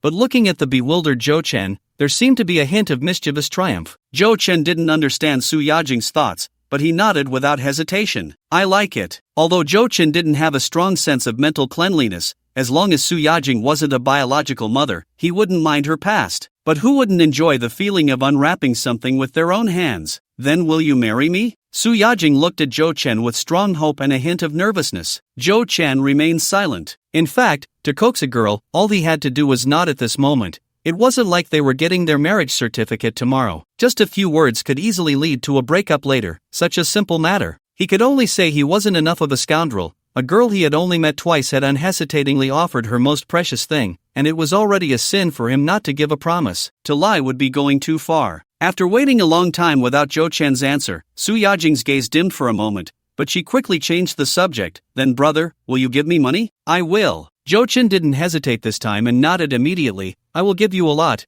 of money." He remembered what Su Yajing had said in the car, so he added 3 lots. Who would have thought Su Yajing would shake her head? While Jo-chin was puzzled, Su Yajing smiled brightly, like a flower in full bloom. "If it's from brother, you don't need to say a lot, just a little bit more is enough." Jo-chin stared blankly at the smiling Su Yajing. In the messages she sent him every day, she had expressed many forms of love, some playful, some clingy, some with twists, but this one was the most touching. He didn't believe in the existence of love at first sight, but at least based on Su Yajing's attitude towards him, he was a bit swayed. While Jo-chin was still in a daze, Su Yajing instead hugged him tightly and sweetly said, "Daddy, continue." In the early morning, sunlight streamed in through the gap in the curtains that hadn't been drawn last night, and Jo-chin, feeling completely comfortable, woke up first. His body was still entangled with the girl, whose body was softer than the mattress. Su Yajing, with her long hair in disarray, had her head buried in his arms, sleeping soundly. However, her expression wasn't very peaceful.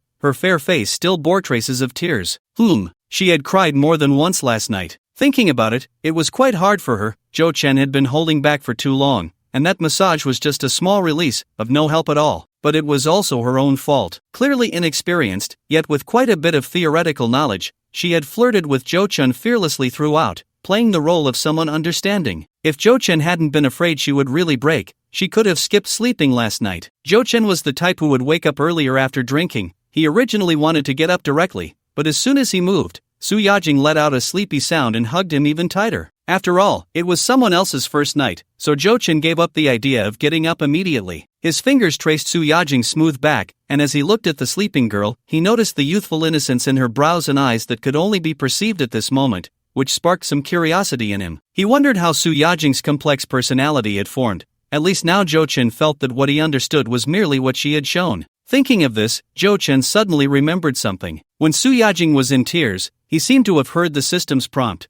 but at that time he was too caught up in the moment to pay attention. So Jo Chen opened the system prompt and indeed saw several messages he had missed. Mutual affection is a common human emotion detected that the host has had a first relationship with a higher quality female. Reward 1 blood received. The host has obtained a permanent item. Su Yajing's wishlist permanent item? Jo Chen was a bit surprised. The items he had received before were either temporary or one-time use, and this was the first time he had a permanent item. Jo Chen's gaze shifted to the system warehouse, where, in addition to the equity exchange document from Woyo Media, there was indeed a new book radiating a rainbow glow, resembling a calendar. Focusing his mind, he clicked on it, and the corresponding explanation popped up. Su Yajing's wishlist. Growing up in a single-parent family, Su Yajing has many hidden wishes due to her unique upbringing. The host has entered her heart and obtained this long list. The wish list will turn pages as the host delves deeper into her heart. For each wish of Su Yajing that is fulfilled, the host will receive a random reward, she said. There is only one path to a woman's heart. Jo Chen digested the explanation about the item and couldn't help but click his tongue. The path mentioned in the system prompt seemed a bit inappropriate, but as long as he fulfilled Su Yajing's wishes, he could also receive rewards, which was quite nice. However, to turn the pages of the list, it seemed he would have to keep working at it. Jo Chen curiously opened the calendar-like wish list to check Su Yajing's first wish. I really want a Hermes bag, even if it's second-hand Epsilon Sadface Omicron asterisk. Hermes? Jo Chen was taken aback. He hadn't expected this wish to be so simple. Of course, at this moment, he was merely speaking without feeling the pain. As the undisputed king of luxury goods, Hermes is not as easily obtainable as LV or Gucci. For ordinary people, even with a sufficient budget, the first purchase from Hermes would likely only allow them to buy some entry-level items to accumulate qualifications. Otherwise, they would have to go to second-hand stores to find some old models. If one wanted to buy popular or new models, they would need to become an Hermes VIP to have priority purchasing rights, and becoming an Hermes VIP has the highest threshold among luxury brands, requiring an annual spending of over $1 million. To become a VIC, one would need to spend $10 million a year, which is quite an exaggerated figure. After thinking for a moment, Jo Chen directly messaged Bella. When he received a reply, he realized that Su Yajing had woken up at some point and was now gazing at him with bright eyes. Did I wake you? Jo Chen put down his phone and smiled at her. I usually don't sleep in. Su Yajing shook her head and nestled closer to him. Brother, are you getting up? About time. I still need to go to the library to study. Wow, brother, you're already so rich and still working so hard. How are we poor souls supposed to live? Su Yajing immediately gave him an adoring expression. How could he not work hard? What he was studying was not just books, but every brick and tile of his future mansion. Jo Chen smiled and reached out to pat Su Yajing's extremely bouncy rear. You must be quite tired from last night. Why don't you sleep a little longer? This room isn't in a hurry to check out. You can stay as long as you want. He. Su Yajing smiled happily at his words, hugged Jo Chen, and gave him a kiss, then said pitifully, Brother, I'm hungry. You're hungry, so what? Why do you look like you have a fever? With you like this, I can't even tell what you want to eat. Jo Chen complained in his heart but still nodded. Breakfast will be delivered soon. You can eat and then go back to sleep. Great. Then I'll go take a shower first. Su Yajing bounced up from the bed, but she clearly overestimated her physical condition, and with a thud, she fell back onto Jo Chen. Brother, I think I've swollen up. I have no strength at all. I'll carry you. Looking at Su Yajing's aggrieved expression, Jo Chen couldn't help but laugh and carried her to the bathroom. Su Yajing seemed to realize her physical condition wasn't great and didn't dare to tease Jo Chen anymore. Instead, she obediently lay on his shoulder without making any more moves. After Su Yajing finished washing up and came out in a silk bathrobe, Jo Chen was already sitting at the dining table waiting for her. Come eat. So happy. I wish I could have breakfast with my brother every day. Having regained some energy, Su Yajing chose not to sit opposite Zhou Chen but instead giggled and sat in his lap. "Do you want to be punished again?" Zhou Chen said with a hint of annoyance, stopping her from twisting her waist around. Su Yajing could tell there was a bit of seriousness in Zhou Chen's tone, so she quickly stopped moving. After eating normally for a while, Su Yajing suddenly remembered something. "Brother, is Tong Tong still in her room?" Zhou Chen was taken aback, only then remembering there was indeed such a person. He picked up the phone to ask Bella. "Mr. Zhou, MS. Shin has already come out of her room. She has been sitting in the lounge, probably waiting for you." "Waiting for us for what?" Zhou Chen was somewhat puzzled. "Brother, she might be worried about my condition and didn't want to disturb us, so," Su Yajing carefully explained for her best friend. "Just let her come to the presidential suite directly." Zhou Chen shook his head and said to Bella. After finishing breakfast, Zhou Chen got dressed and left with Su Yajing reluctantly seeing him off. At that moment, Shin Yutong happened to arrive at the door under Bella's guidance. Seeing Zhou Chen, she lowered her head, looking somewhat unnatural. "Young Master Zhou, thank you for last night. Didn't I say not to call me Young Master Zhou?" Zhou Chen frowned. "I'm sorry, I forgot." "Then, how should I address you?" Shin Yutong asked nervously. "How would I know?" "It's up to you." Zhou Chen was somewhat speechless. "Also, you're blocking the elevator." I'm sorry.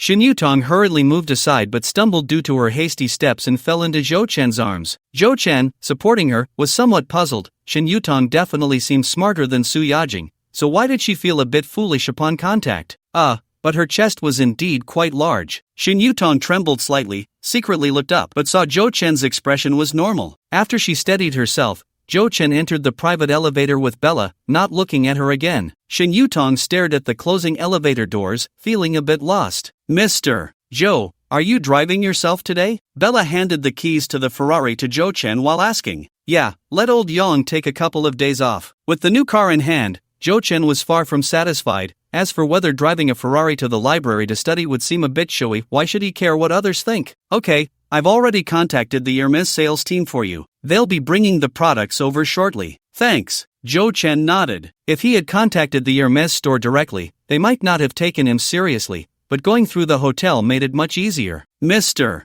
Zhou, you're too polite." Bella had accompanied Zhou Chen to the parking spot, and after he left, he briefly pondered her departing figure. To be honest, although the price of the presidential suite felt like daylight robbery, the service details had never disappointed him. Once he moved into his new home, many aspects might not be as comfortable as they were now. He had already gotten used to this butler plus driver tycoon setup. Getting into the Ferrari, Zhou Chen took out his phone before starting the vehicle, found the chat with Su Yajing, and then clicked to transfer money. After the transfer, he sent a message before starting the engine, and with a press on the gas, he drove out of the parking space, the roar of the beast echoing in the underground garage. Shin Yutong adjusted her expression at the open door and then walked into the suite. When she saw a private butler leading the way, Shin Yutong had already realized something, and at that moment, confirming that Zhou Chen and Su Yajing were indeed staying in the presidential suite made her feelings even more complicated. Humans are strange creatures. If she had entered here with a mindset of mere sightseeing, she might have marveled at the luxury of the presidential suite but wouldn't have had any other thoughts. But now, it was Su Yajing, who she spent every day with, living here. Compared to that, the large bedroom she had just woken up in felt utterly insignificant. "Tong Tong, you're here." Su Yajing saw Shin Yutong walk in and quickly ran over to hug her with a giggle. "Have you had breakfast? Brother ordered a lot, and I can't finish it all by myself. Come help me devour this delicious food." Shin Yutong initially wanted to say she had already eaten,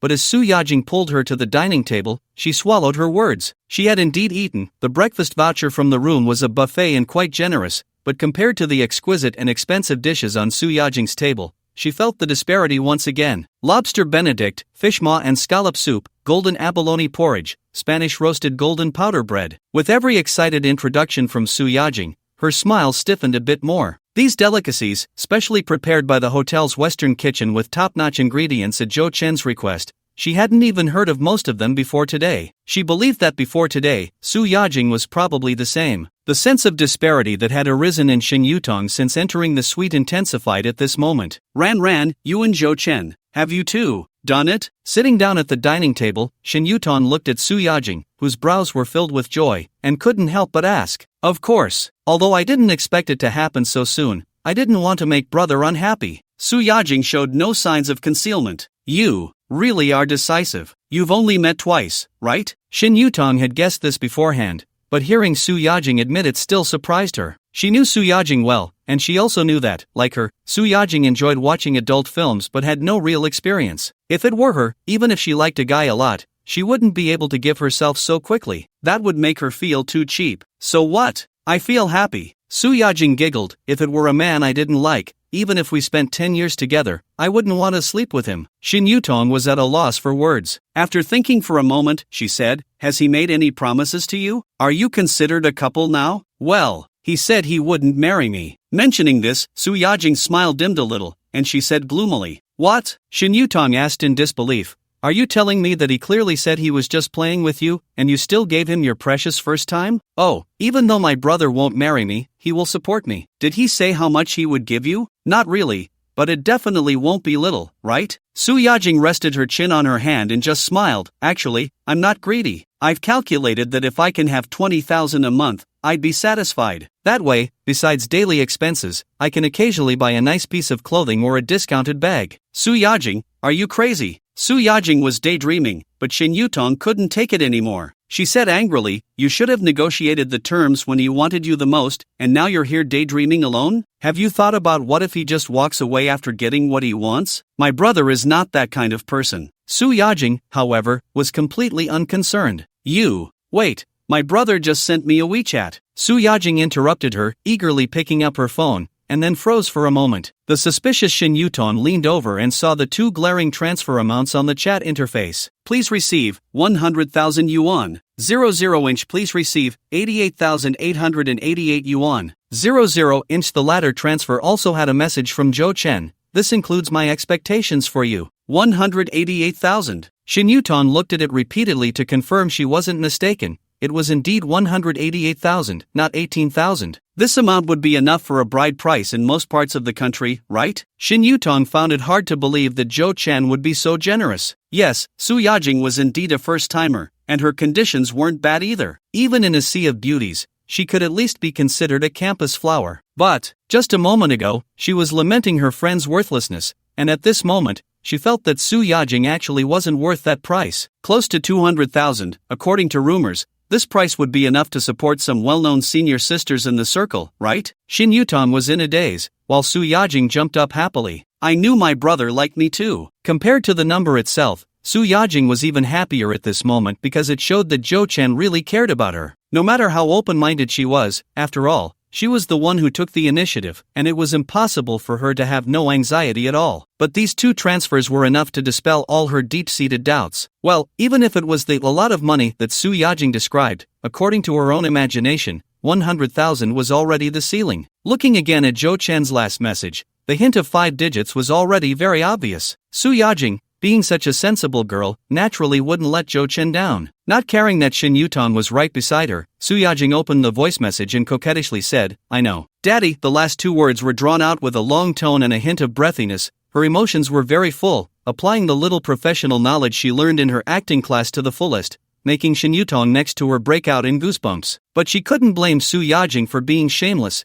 Even she herself couldn't care about shame at such a moment. Tong Tong, I can finally clear my Taobao shopping cart. After replying to Zhou Chen's message, Su Yajing clicked to receive the payment and excitedly hugged her best friend. Shin Yutong watched in disbelief as Su Yajing's WeChat balance went from less than 900 to nearly 190,000 in an instant. The sense of disparity that had previously only been vague now felt like it was tearing her body apart. Both she and Su Yajing came from average backgrounds, but as diligent second-year students, their income was not low. Girls had more advantages in many ways when it came to making money, and if they were also pretty, it became even easier. In Ming City, part-time short video actors typically earned between 1,200 to 2,000 per day, and models for various events started at 800 per day. Su Yajing's part-time job as a companion could earn her at least over 1,000 a day. This was still under reasonable circumstances. Even if they only worked part-time 5 or 6 days a month, their income already surpassed that of many ordinary workers. However, their expenses were also high. They spent an average of 700 to 800 a month just on makeup and skincare products,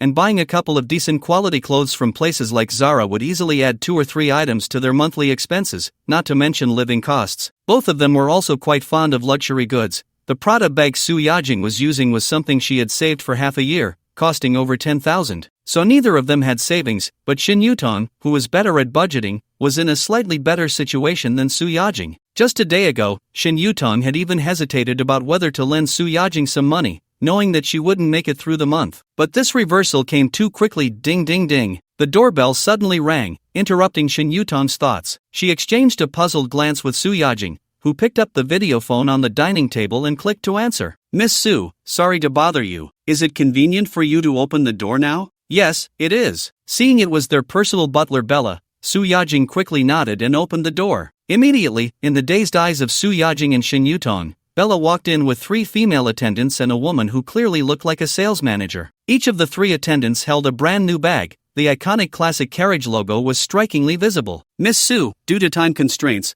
there are only these 3 models left in stock at the boutique. Please see if you like any of them, Bella said with a smile, bringing the 2 girls back to their senses. Hermes. Oh my god, and it's the super classic Kelly series, plus Brinken. These bags represented the ultimate aspiration for many women, and having them presented right in front of them was even more shocking than the 188,000. Shin Yutong never expected that the 2 transfers were not the end. Su Yajing let out a scream and dashed forward, examining each bag with delight. Mr. Joe said that if you really can't make up your mind, you can keep them all. Bella smiled and reminded her. Ah, I love my brother so much. Su Yajing was almost going crazy with excitement, and Shin Yutong was also losing her mind. Did Su Yajing save the galaxy in her past life? Why was this happening? Yesterday it didn't feel so obvious, but today, being in the city center, Jo-chan truly experienced the wonders of traveling in a supercar. The 100% attention rate was undeniable, and within 10 meters behind him, there were hardly any cars approaching.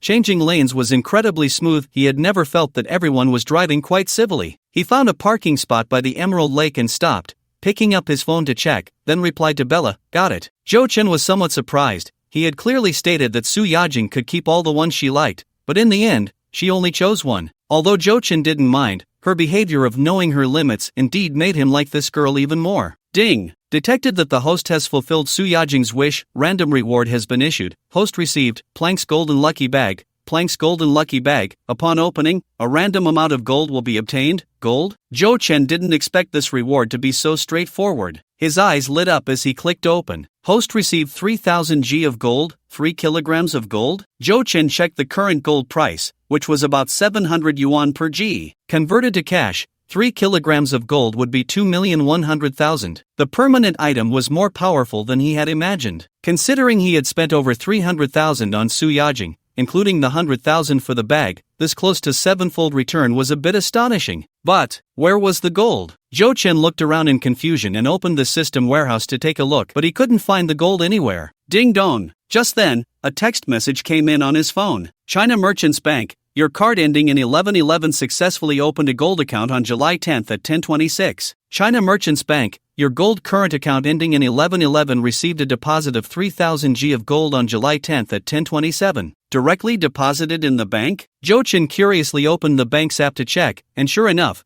in addition to his original savings and investment accounts, there was now a gold account showing the amount of gold he held in grams. After thinking for a moment, Jo-chan was too lazy to study it further and directly made a phone call. Mr. Joe, good morning, how can I assist you? After a while, the call connected, and the bank's dedicated customer service representative, Su Wenxian, greeted him with a pleasant voice. I bought some gold at your bank, but there are some things I don't quite understand. Moments later, with Su Wenxian's patient explanation, Jo-chan understood how to use this gold account. It was essentially a short-term precious metal investment. The gold he bought could earn interest and could be bought and sold at any time, but the price of gold would fluctuate with the international market, so there was a possibility of loss. However, considering that the overall trend of gold prices had been rising, there was no rush to convert it into cash. Additionally, the gold in the account could also be exchanged for physical gold at the bank, which might be useful at specific times. Thank you, I think I understand now. Mr. Joe, I'm glad I could clarify your doubts. Are you free today? To thank you for your trust, I would like to treat you to a meal. Su Wenxian hesitated for a moment and then asked with implied anticipation. Jo-chan was about to respond when, with a sudden exclamation from Su Wenxian, the call was abruptly disconnected. Jo-chan was taken aback and quickly dialed back, but it took a long time to connect. Just as he was hesitating whether to call another account manager, Old Wang, Su Wenxian called back. Are you okay? Jo-chan asked as he answered the phone. I'm sorry, I'm fine. The signal on my end might not be very good. Mr. Joe, please continue. Su Wenxian's voice was slightly breathless. Actually, I was just finishing up. The call suddenly dropped, and I thought something had happened to you. I'm glad you're okay. Zhou Chen smiled first, then declined. As for the meal you mentioned earlier, I'm quite busy these days. Let's talk about it later. This wasn't the first time Su Wenxian had suggested treating him to a meal, but Zhou Chen wasn't keen on going for now. He just wanted to focus on studying for a few days. Alright then, Mr. Zhou, I won't disturb you any longer. If you have any questions later, feel free to contact me at any time. Su Wenxian was clearly a bit disappointed. After a pause, she added, besides finance, I also know a bit about insurance and real estate. By the way, Mr. Zhou, I'm also fluent in Japanese and Korean. As she mentioned the last part, Su Wenxian suddenly felt a bit shy, her voice trailing off. She just realized that skills like Japanese and Korean seemed of no use to Zhou Chen. Why did she even bring it up? She was unaware that Zhou Chen on the other end perked up at the mention of those two languages. However, Zhou Chen didn't show any reaction. When he heard the mention of real estate, he felt a stir in his heart. Speaking of real estate, do you know much about the property market in Mingcheng? I'm fairly familiar. I've been keeping an eye on it recently. Su Wenxian instinctively replied. Then I might need to trouble you with something. Mr. Zhou, please go ahead. Su Wenxian's voice brightened considerably. It's like this, I'm looking to buy a house, but I don't have much time to go around selecting one, so I wanted to ask for your advice. Zhou Chen remembered that he had promised to buy a house for Jiang Mo, which hadn't been settled yet. He figured they would be back soon, and if he could resolve this through Su Wenxian, it would save him a lot of trouble. Then what is your budget, Mr. Zhou? What will the house be used for? Do you have any special requirements regarding location or layout? For the budget, around 5 million, I need a newly decorated house or a ready-to-move-in one, for personal use. The location shouldn't be too remote, close to the city center would be best. As for the layout, it doesn't matter. Just a bit cozy. Zhou Chen thought for a moment and added, if 5 million isn't enough, I can add a bit more. Su Wenxian's breath noticeably quickened. Although Mingcheng was a provincial capital, it wasn't a first-tier city. The average price for residential properties in the main urban area was just over 10,000, so a budget of 5 million was already quite substantial, enough to secure most mid to high-end communities. What excited and made Su Wenxian nervous was that Zhou Chen had entrusted her with such an important matter. Mr. Zhou, there should be quite a few communities that meet your requirements. I'll help you filter through them first and then send you the properties that fit your criteria for your review. That works, but don't send too many, just pick 2 or 3 for me to look at. If there's something particularly good, you can go ahead and secure it, and then just take me to see it. I understand. I'll be very selective, so please rest assured. Su Wenxian quickly replied. I'm a bit anxious about this. How long do you think you'll need? Not too long. If I spend a little extra time on it, I should be able to take you to see the houses by tomorrow. Su Wenxian said confidently. Alright, but I only have time in the evening. You should be off work by then, right? Is that okay? Mr. Zhou, I'm available 24/7 for you, so you don't need to worry about my schedule. I'll contact you tomorrow? Okay, see you tomorrow. Zhou Chen replied and hung up the phone. He glanced at his account again. After Su Yajing's large expenditure today, his cash had returned to around 2 million. Subtracting the 1 million that was untouchable, Zhou Chen actually felt quite poor. This kind of poverty was relative to his current quality of life, which was incomparable to before. On the other hand, Jiang Mo's discretionary spending fund was about to break the 6 million mark. Even during the few days she was away, there would occasionally be money coming in due to her well-being. She was now much wealthier than Zhou Chen. Fortunately, this 2 million in cash was a timely relief. Zhou Chen didn't have any major expenses at the moment, so it wasn't a big problem. On the other side, in a bare apartment in a certain community, Su Wenxian, who had just ended a call, let out a sigh of relief. She then turned around and glared angrily at her boyfriend, whose face looked grim. What were you thinking just now? Why did you suddenly snatch my phone away? Don't you know I was on a call with a client? I can understand that you are working, but you finished communicating with the client, so why do you still want to invite him to dinner? Su Wenxian's boyfriend, Shangzhe, questioned with suppressed anger. And didn't we agree to have dinner with my aunt and uncle tonight? They already made the reservation. What do you know? Su Wenxian was also very angry. Mr. Zhou is not just any client, he is an important client I provide one-on-one service to. Building a good relationship with him is the most basic requirement for my job. When is it ever not okay to have dinner with your aunt and uncle? Do you know how hard it is to schedule with Mr. Zhou? Besides, he hasn't even agreed to it. Wenxian, how can you say that? Chang Zhou looked incredulous. We're about to get engaged, and you know how good my relationship is with my aunt and uncle. It's rare that you have a day off. Do you know how much they look forward to seeing you? Hearing her boyfriend say this, a hint of guilt flashed through Su Wenxian's heart, and she was about to soften her stance. However, soon, with Changja's next question, that hint of guilt vanished. You only know how to work all day. Sometimes you don't even reply to my messages. That Mr. Joe, you constantly check in on him, saying good morning and good night. Have you ever thought about my feelings? You went through my phone. Su Wenxian looked up in shock, disbelief in her eyes. Changja's gaze flickered, but he stubbornly said, "We've been together for so long, what's wrong with me looking at your phone? Besides, I'm not doubting you, I just happened to see." Stop talking. Su Wenxian closed her eyes, suddenly feeling incredibly tired and a bit wronged. She and Changjia were high school classmates from a small city, and after graduating, they both entered the same university. They were a handsome couple, and it was natural for them to get together. During their relationship, they were almost the envy of everyone, especially after hearing that they were about to get engaged. All their friends and family sent congratulatory messages. At that time, Su Wenxian thought, maybe she and Changjia could really make the glamorous transition from school uniform to wedding dress. But today's argument once again laid out the various issues that had arisen over the past 3 years since graduation in a tearing manner before her. Both of them were just ordinary undergraduates, and in this day and age, it was hard to find any decent job. Changjia worked as a network security engineer in a private company. To put it nicely, he was an engineer, but with a monthly salary of 3,800, Su Wenxian often found it hard to understand. Didn't they say that salaries in the IT industry were high? Why had it become a low-income job for Changjia? Changjia explained that as his experience increased, his salary would only get higher. But nearly 3 years had passed, and Su Wenxian didn't feel there was much of a difference between 5,500 and 3,800. Su Wenxian, through her own efforts, had entered a bank and secured a relatively decent job. 6 months ago, she had just been transferred to the marketing department due to her outstanding performance,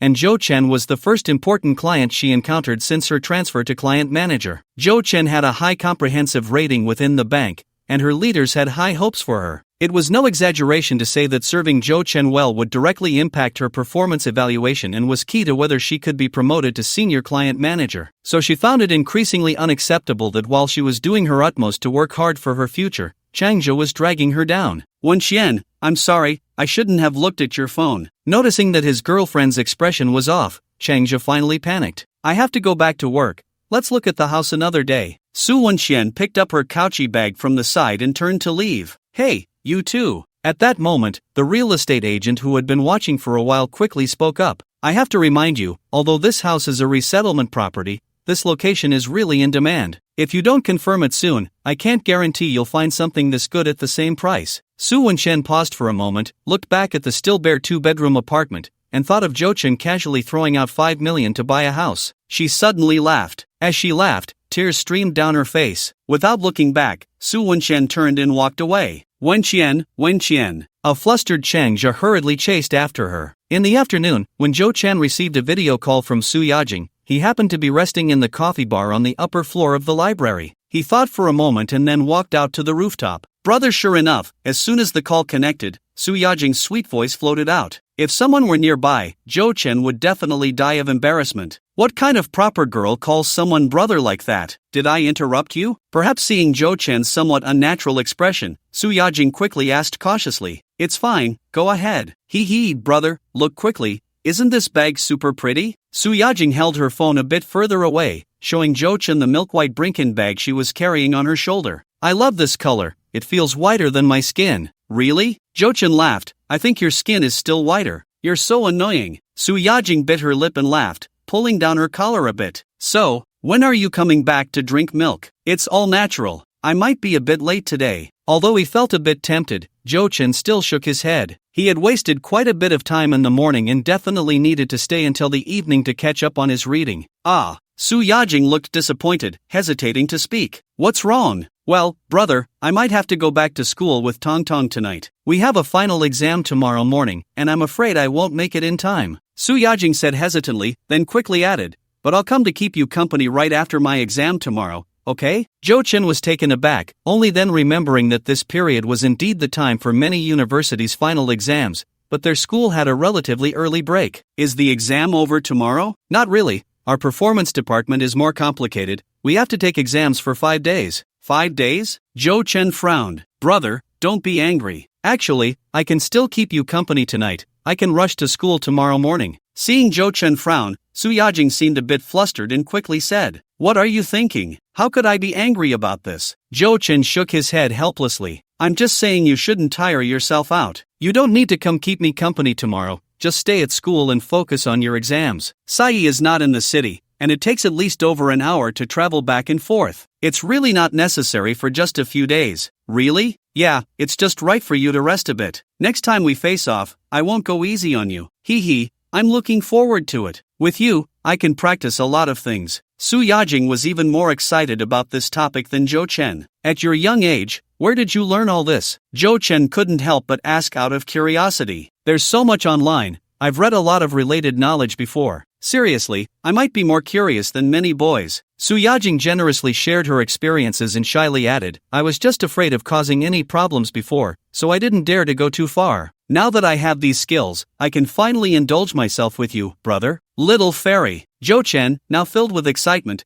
chatted a bit more with Su Yajing before hastily ending the video call. Jo Chen had actually eaten quite well the night before, and with a week ahead of him to keep things simple, he decided to claim the rewards from the Golden House. Having already acquired a supercar worth millions, it wouldn't feel right not to pair it with a billion-dollar mansion. "You guys are staying in a villa for your business trip?" On the other end of the video, Dingy stood on the balcony, with a garden and fountain faintly visible behind her. Jo Chen couldn't help but tease, "The accommodation looks really nice." It was already the next morning, and what started as a simple exchange of good mornings on WeChat somehow turned into a competition over the quality of their breakfasts, leading Ding Yi to make a video call. To be honest, Jo Chen felt a bit nervous before answering the call. They hadn't actually met at the birthday party, so this was their first face-to-face chat since graduation. However, the moment the video connected and he saw her stunning face, a perfect blend of brightness and innocence, his anxiety suddenly faded. Ding Yi had become even more beautiful after graduation, but Jo Chen was no longer the same Jo Chen. In terms of mindset, this was his second moment of letting go.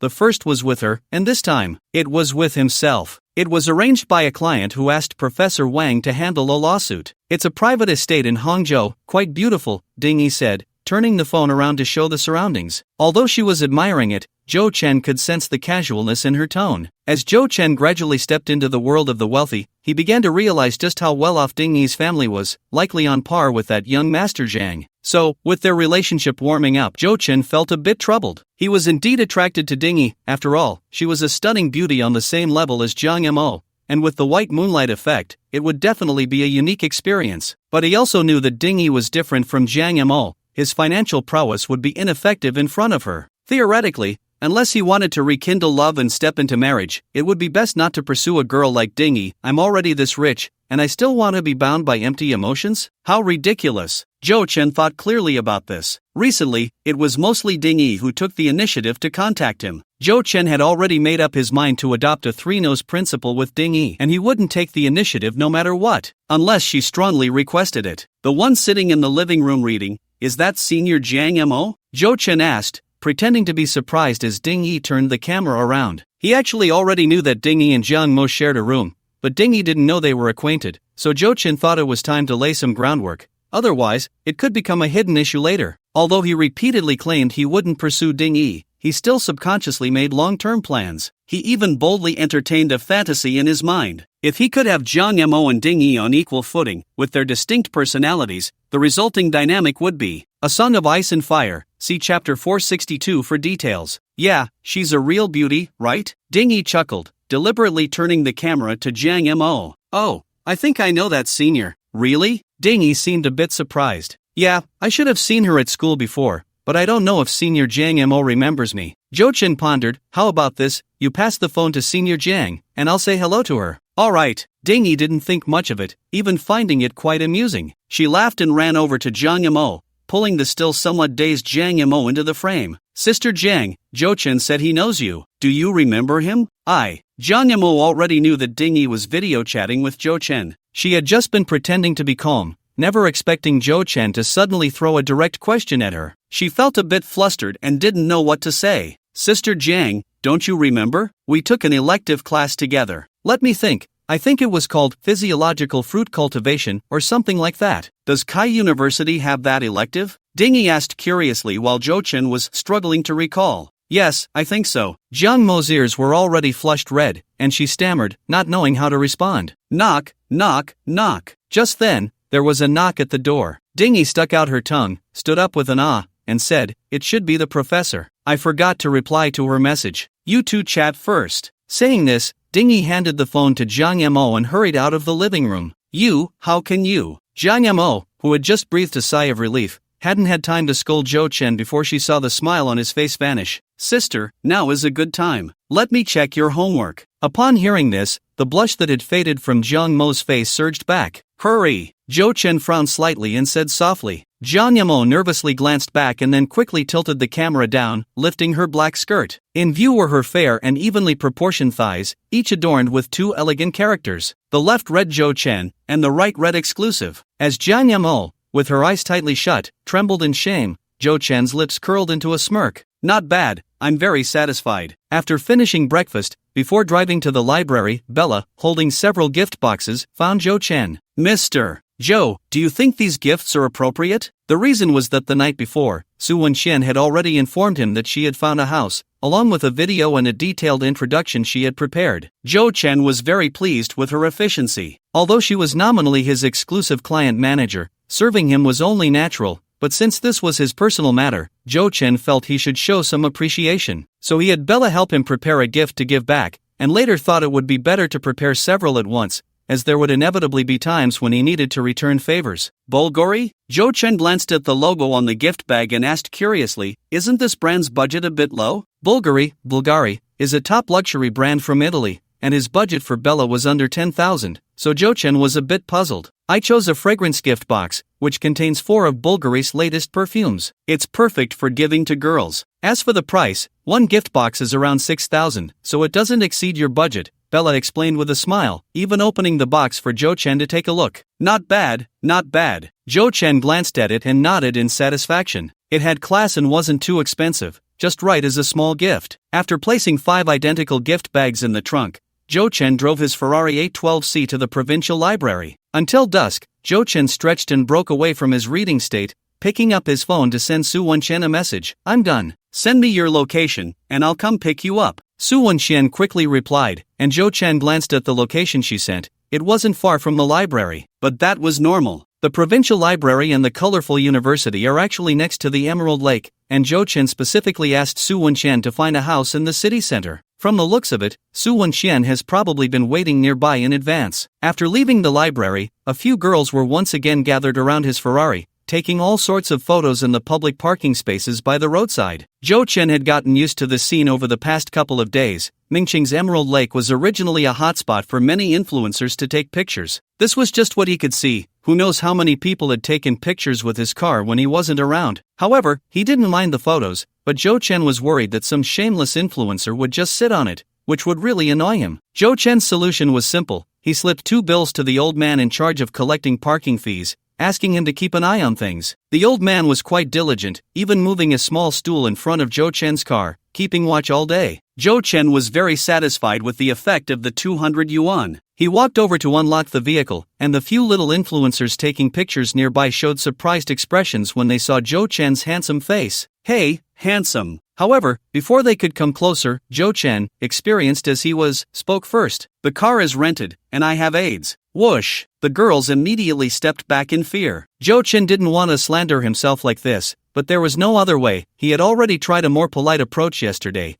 but it had been completely ineffective. If you didn't drive a Ferrari and weren't this handsome, you would never know how low these girls could go. Zhou Chen suspected that even if he slapped them across the face, they would still say with infatuation, "You're so good at this, I still want more." Boom! It wasn't until the Ferrari roared away that the girls realized they might have been tricked. After all, Zhou Chen's words were hard to scrutinize, but unfortunately, it was too late, and they could only stamp their feet in regret. On 212th Street, not far from the Emerald Lake, 2 girls were waiting outside a street-side cafe, holding coffees. Besides Su Wenxian, the other girl was Sun Yi, a real estate agent Su Wenxian had brought along to help, and also her university classmate. The two had taken the banking qualification exam together, but Sun Yi hadn't passed and later went into the real estate industry. "Qianqian, are you really okay? You look so haggard," Sun Yi asked with some concern. "I'm fine, maybe I just didn't sleep well last night." Su Wenxian forced a smile. You didn't have another fight with Chang Jia, did you? As Su Wenxian's close friend, Sunny was the only one among their friends who knew the real situation between them. She couldn't help but frown. You two are about to get engaged, and there are still so many conflicts? It's not entirely Chang Jia's fault.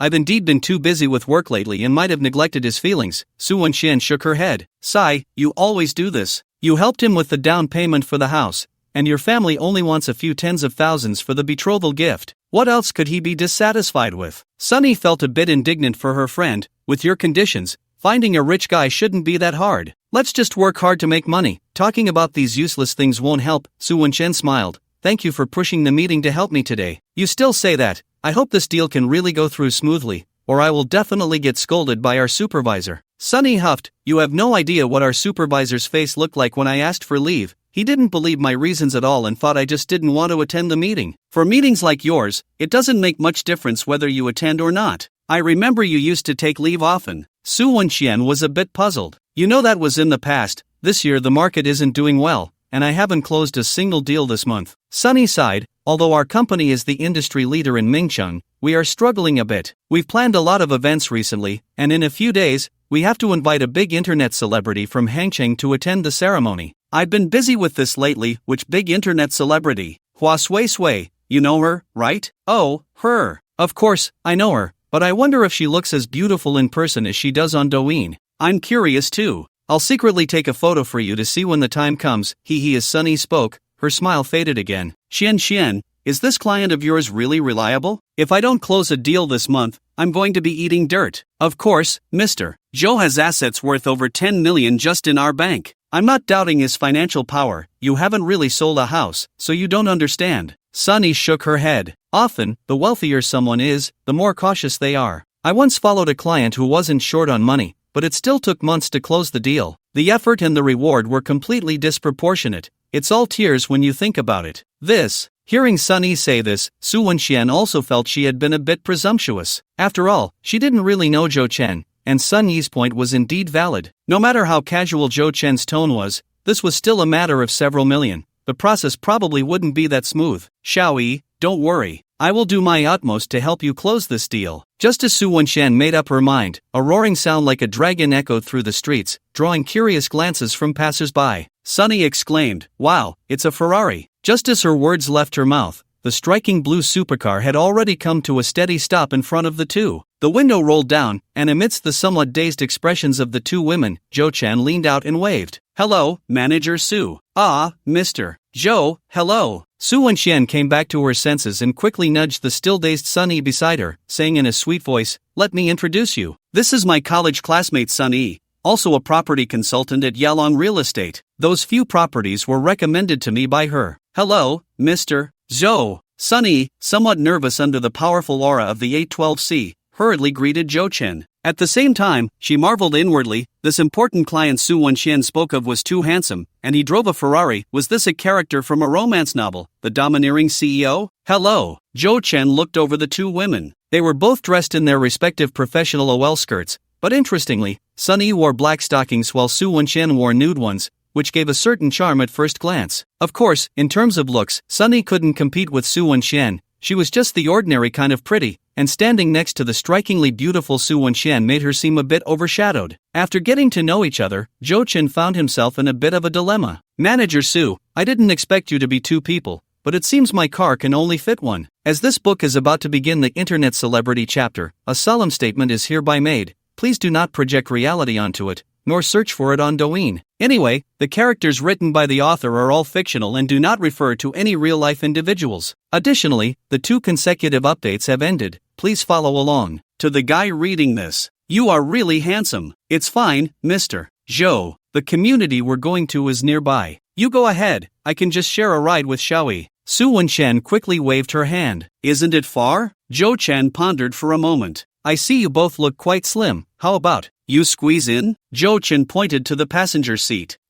Just as Su Wenxian hesitated, Sunny had already stepped forward to open the car door, smiling as she said, "I think it's fine, it's not far anyway. Hurry up, Xian, I've never been in a Ferrari before." Sunny, who had taken the lead in getting in, urged Su Wenxian and even winked at her. Su Wenxian had no choice but to bend down and sit in. "Mr. Joe, this car must be worth several million, right? Sunny, completely unfazed by the discomfort of squeezing into the car, felt a bit excited. Seeing Zhou Chen's demeanor was relatively calm, she boldly asked a question. It's a little over 10 million when it hits the ground, Zhou Chen casually replied. 10 million? This time, not just Sunny, but even Su Wenxian was taken aback. They had both heard of Ferrari's reputation, but since they didn't understand cars, their perception of supercar prices was just a vague few million, and 10 million was completely beyond their imagination. Su Wenxian couldn't help but glance at Zhou Chen, gaining a new understanding of this important client she was serving one-on-one. She didn't know much about cars,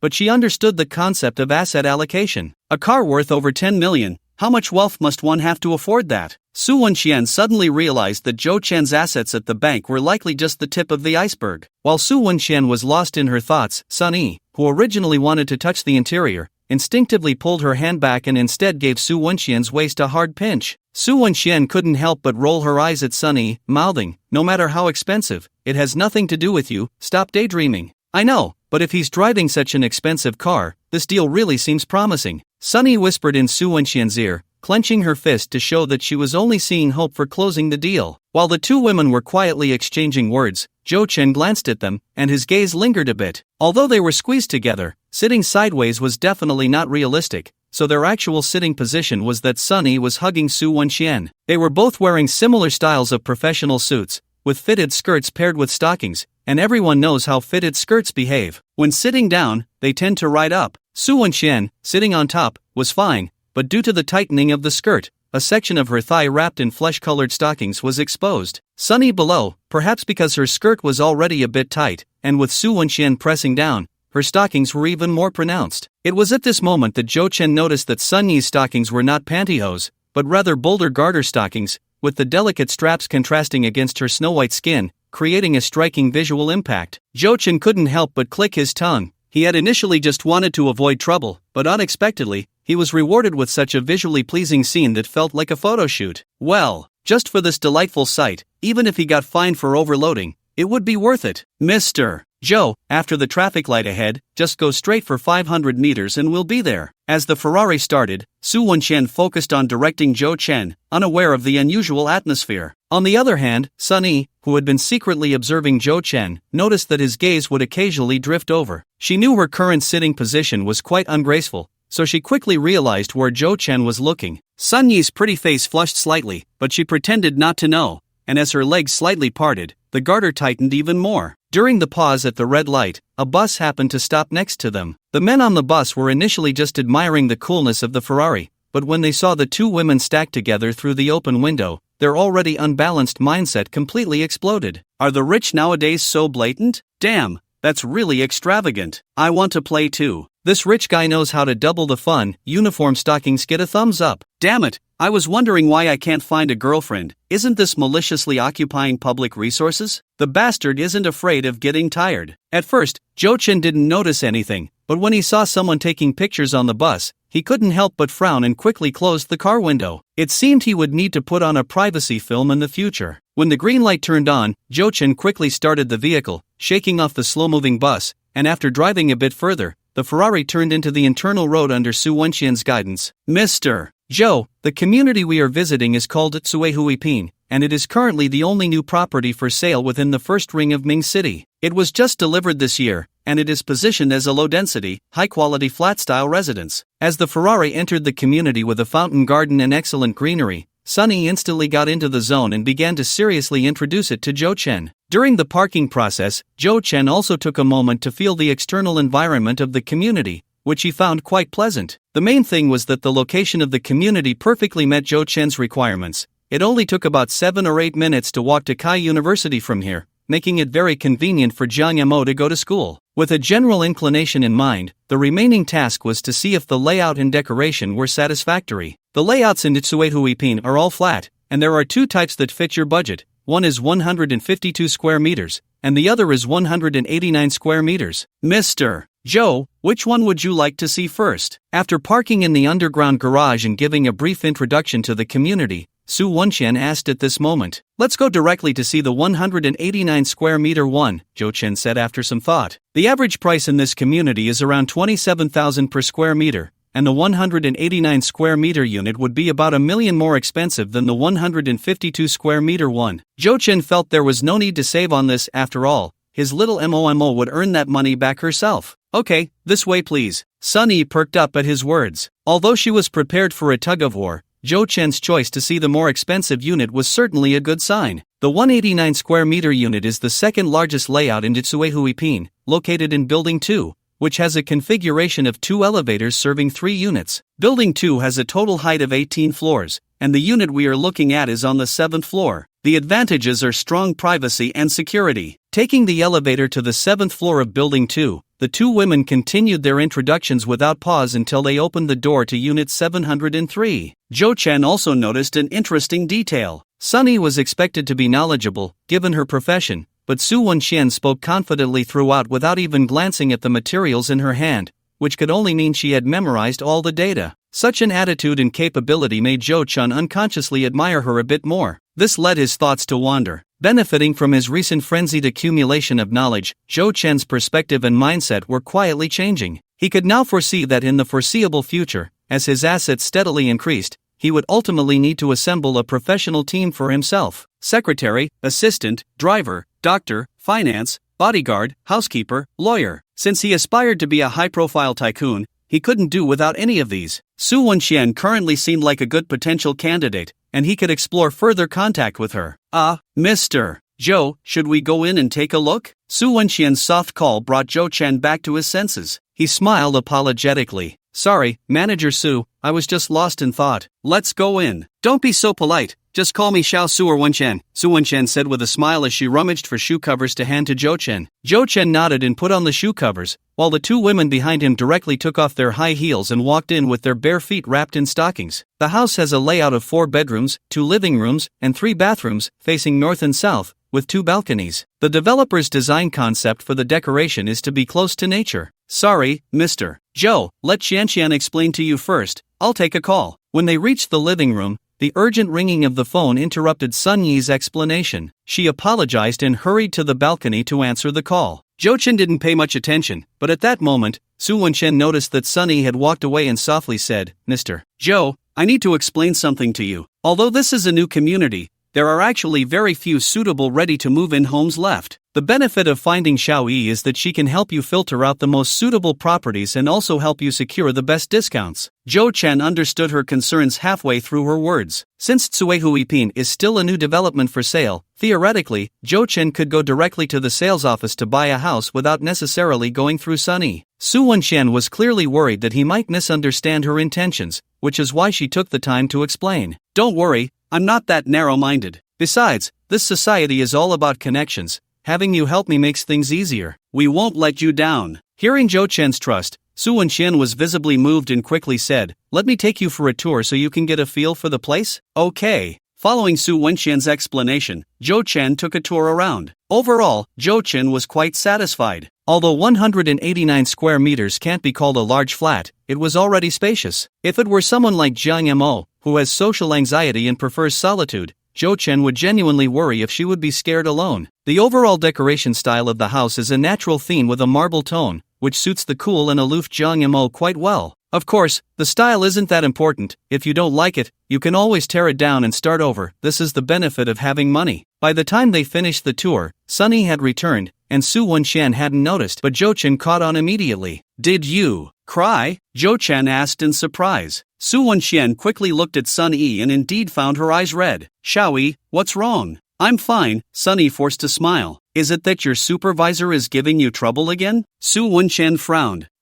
He said I have to publicly reflect on my mistakes at tomorrow's morning meeting, and he said I didn't meet my performance targets, so my bonus for this month will be deducted. Su Wenxian's question made Sunny unable to hold back any longer. She sobbed and spoke in broken sentences. How can he do this? Your department doesn't only have you with poor performance, this is clearly targeting you. Su Wenxian asked indignantly, is it because he asked you to go drinking and you refused him? Qianxian, stop talking. Mr. Zhou is still here. After crying for a while, Sun Yi's emotions calmed down, and she quickly embarrassedly stopped Su Wenxian. I'm sorry, Mr. Zhou, Su Wenxian also realized and quickly apologized to Jo Chen. It's fine. Jo Chen smiled understandingly and curiously asked Sun Yi, Are your performance targets very high? Not particularly high, but mainly I've gone over 2 months without closing a deal, so. Sunny explained briefly, then quickly adjusted her expression and put on a smile again. Mr. Joe, do you have any other questions about this house? If not, we can take you to see the next one. I won't look at other houses. Joe Chen shook his head.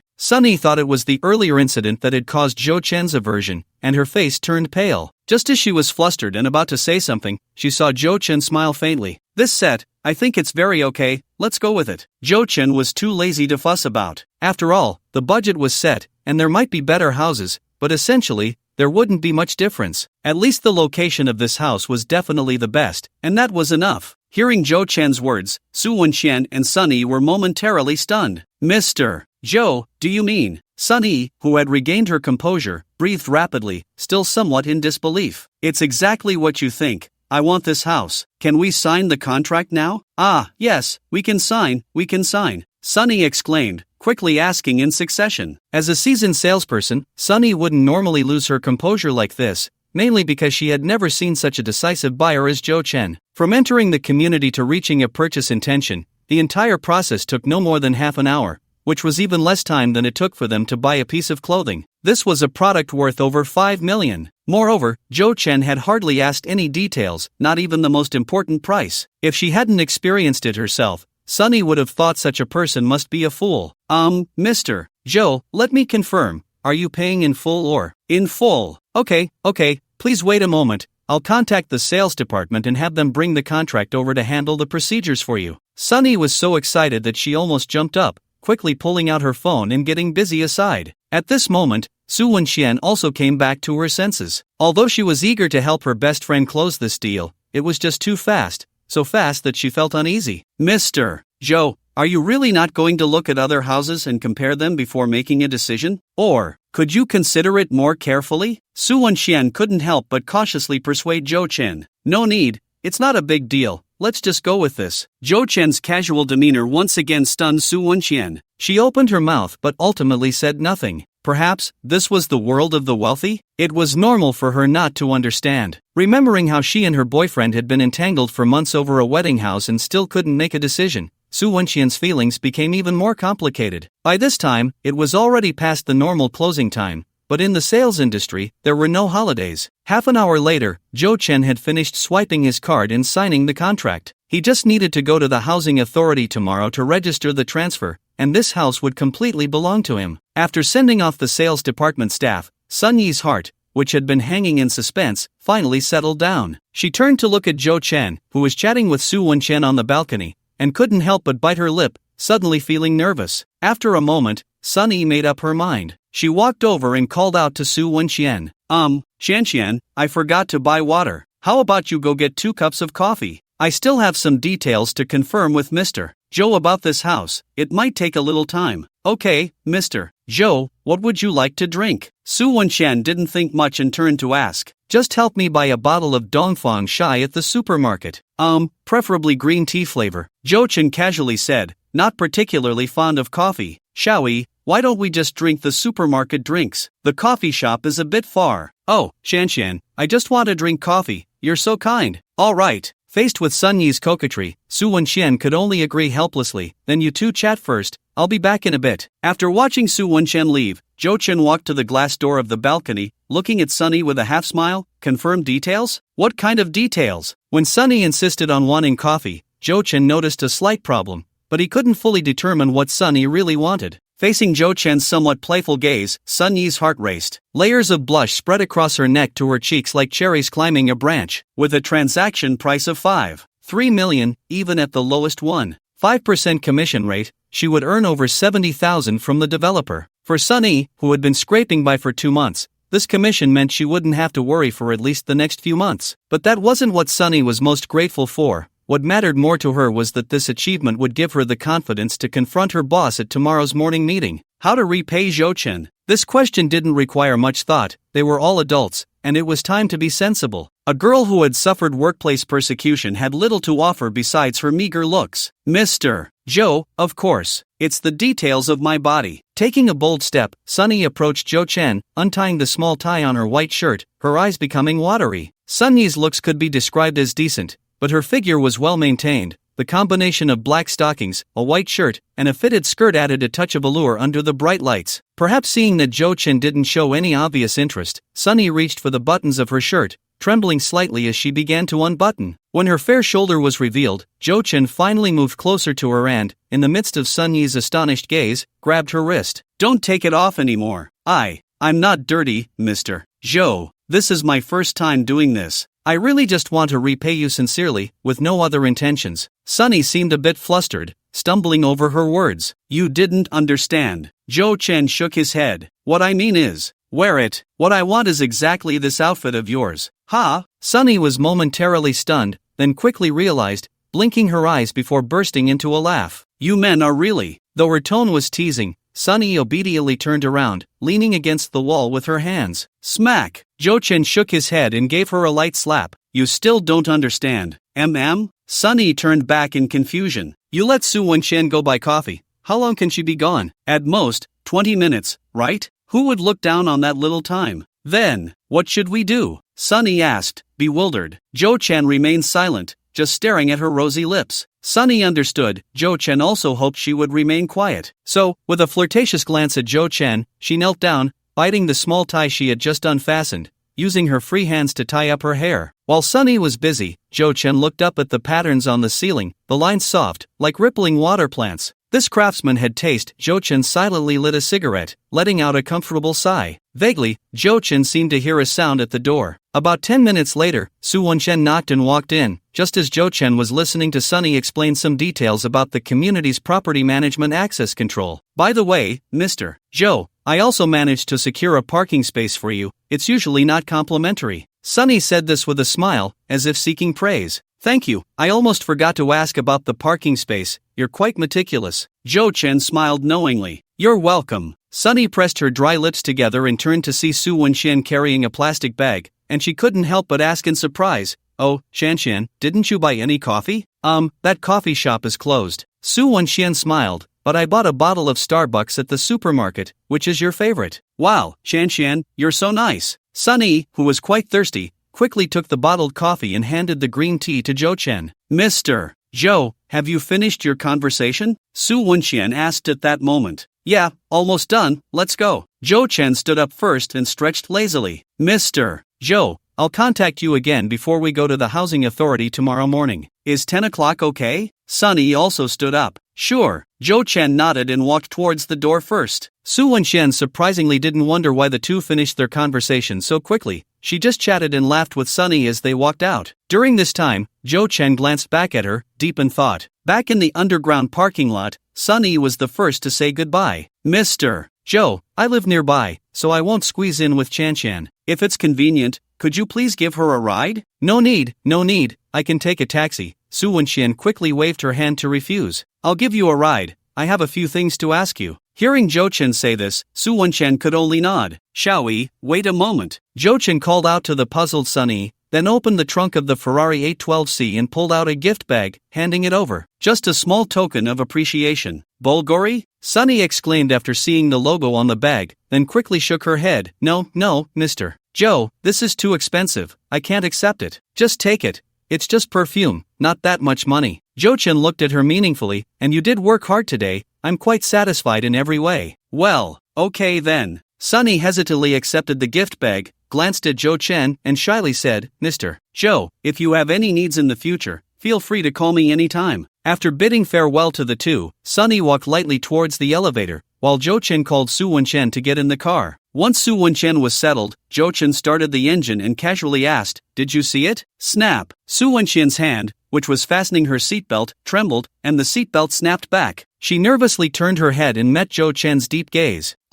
"Mr. Jo, what are you talking about?" Su Wen-shan forced a smile, slightly avoiding Jo-chan's eyes. Although Su Wen-shan had been concealing it well, Jo-chan, who had long suspected something, could now confirm that Su Wen-shan had indeed seen something. However, seeing that she was unwilling to admit it, Jo-chan didn't say much more and simply drove out of the parking lot. Su Wen-shan secretly breathed a sigh of relief, but just as her body relaxed, Jo-chan suddenly slammed on the brakes and silently looked at her. Mr.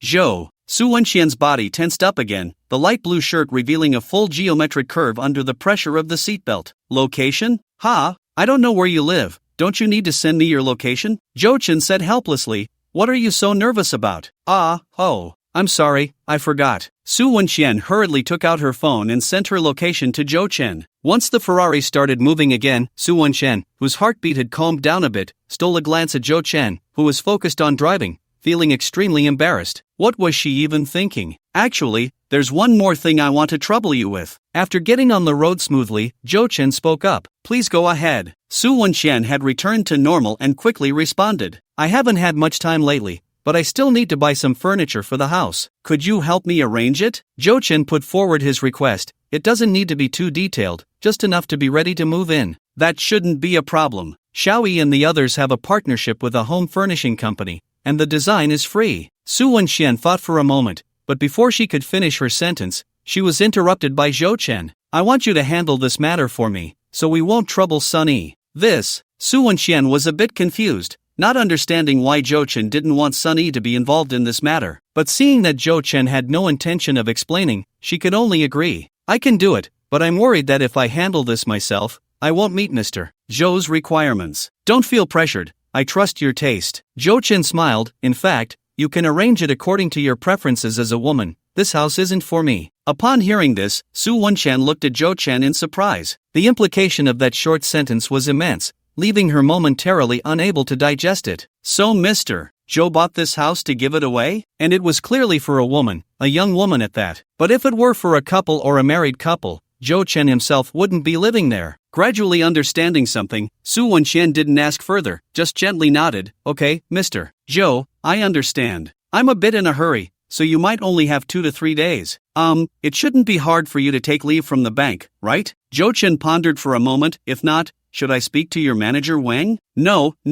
Su Wenxian quickly waved her hand, hesitated for a moment, then quickly made up her mind. I still have 5 days of annual leave left. I can just take that. Then I'll trouble you. I will compensate you afterward. I won't take up your time for free. Mr. Zhou, you're too polite. Su Wenxian shook her head with a smile. No need for compensation. I just hope you can support our bank's business more in the future. Of course, that's not a problem. Jo-chan readily agreed. As they chatted, the conversation mainly revolved around finance, investment, securities, etc. When it came to Su Wenxian's area of expertise, she became much more confident, talking freely and laughing along the way. Su Wenxian was the standard definition of a beauty. There was nothing particularly stunning about her, but her voice was truly pleasant, and her smile was very sweet. A girl like this, if she went into telemarketing, who knows how many clients she could attract.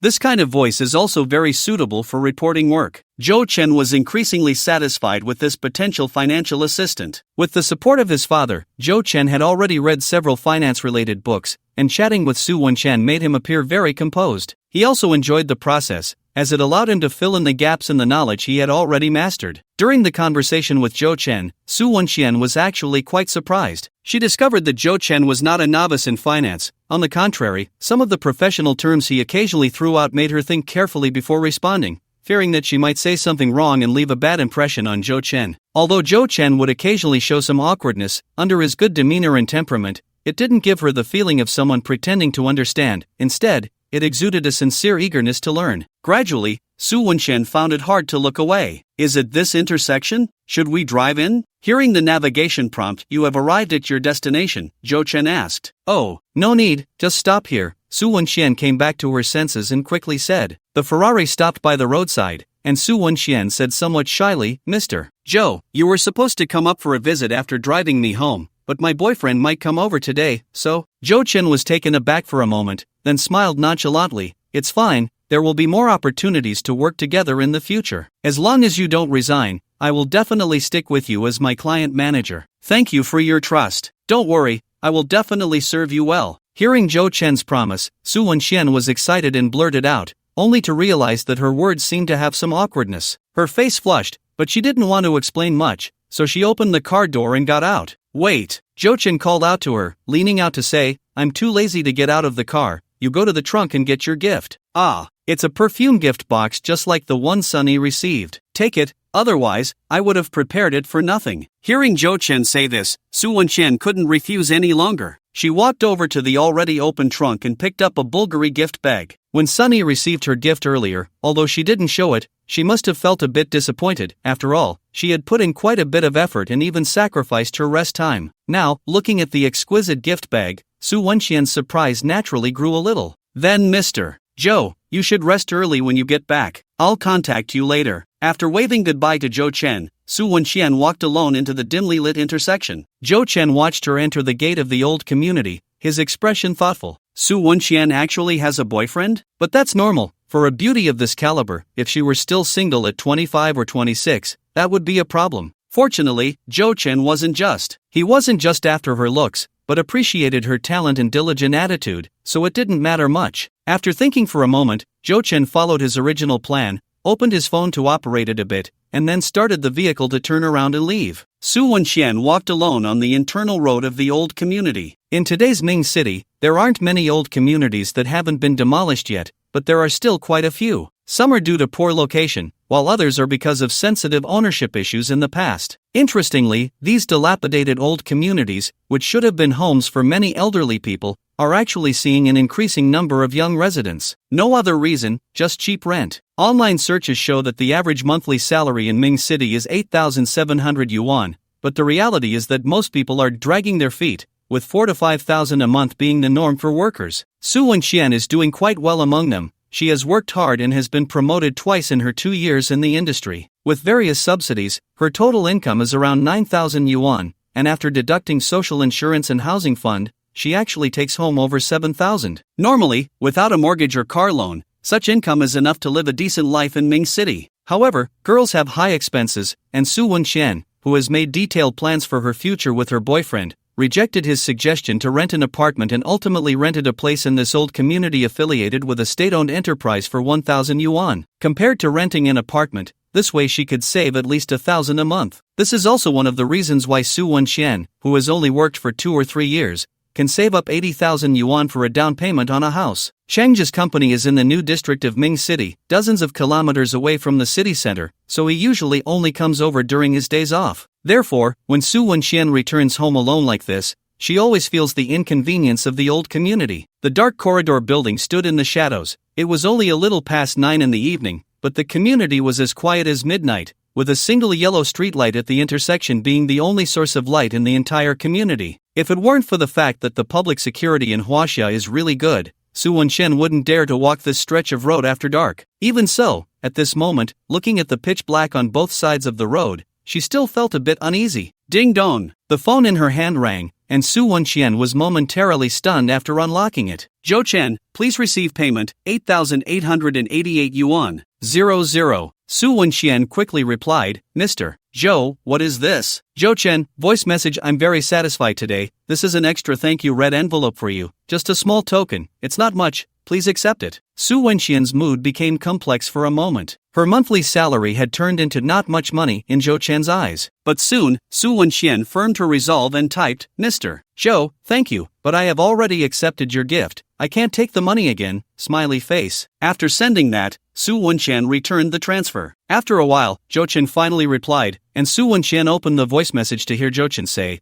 Are you worried that I have any improper thoughts about you? The message abruptly cut off halfway, and Su Wenxian looked at her phone screen in shock, only to find that Zhou Chen had retracted the message. Just as Su Wenxian felt a bit anxious, Zhou Chen sent a new message. But this time it was in text. Alright, let's leave it at that. Get some rest early. Okay, Mr. Zhou, you too. The puppy is waving at the window. GJF. After replying, Su Wenxian sent a smiley face back. She continued walking until she reached the bottom of the building, but Zhou Chen did not reply again. Su Wenxian felt a bit disappointed, but soon, when she looked up and saw the lights on the 3rd floor, she exhaled and her expression became resolute again. Thud thud thud. Su Wenxian hurried up the stairs, took out her keys, and opened the door. Cheng Zhe, who was sitting on the sofa playing with his phone, quickly came over to greet her. Wenxian, you're back? Cheng Zhe said with a smile, I was wrong yesterday, I shouldn't have blamed you. I apologize. I bought some zhou heiya, and there's your favorite dried tofu, do you want to eat some? Seeing the snacks and milk tea on the table, Su Wenxian's heart softened, and her expression became less cold. Let's just forget about the past. I also had my faults yesterday and should have explained things to you properly. Seeing Su Wenxian smile, Cheng Zhe breathed a sigh of relief and quickly took the bag and gift bag from her hand,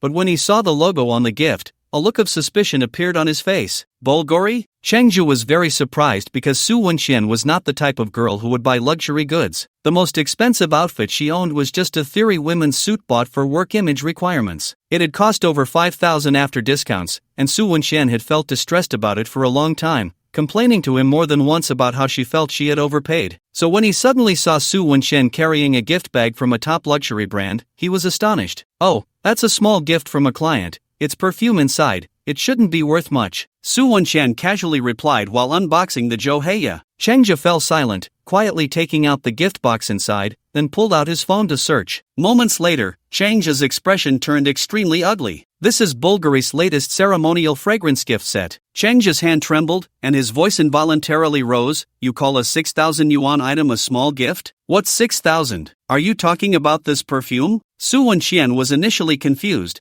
but upon realizing, she was somewhat surprised. "Is it that expensive? I thought it was just over 1,000. But thinking about it, Su Wenxian wasn't too surprised. After all, the red envelope Zhou Chen casually gave her was more than that. Perhaps in Zhou Chen's eyes, this could indeed only be considered a small gift. Little red envelopes, little gifts. That man has an attitude towards small. And in Chengja's eyes, Su Wenxian's not-so-violent reaction turned into her deliberately concealing something. "Who gave this?" Chengja questioned. At this moment, Su Wenxian finally sensed that her boyfriend's mood was off. She frowned. "What do you mean by that? Didn't I tell you it was a gift from a client, and it's because. You might as well just tell me. Is it that Mr. Zhou?" Chengja interrupted Su Wenxian directly, sneering. "So what if it is?" "Chengja, today I was with. I knew it.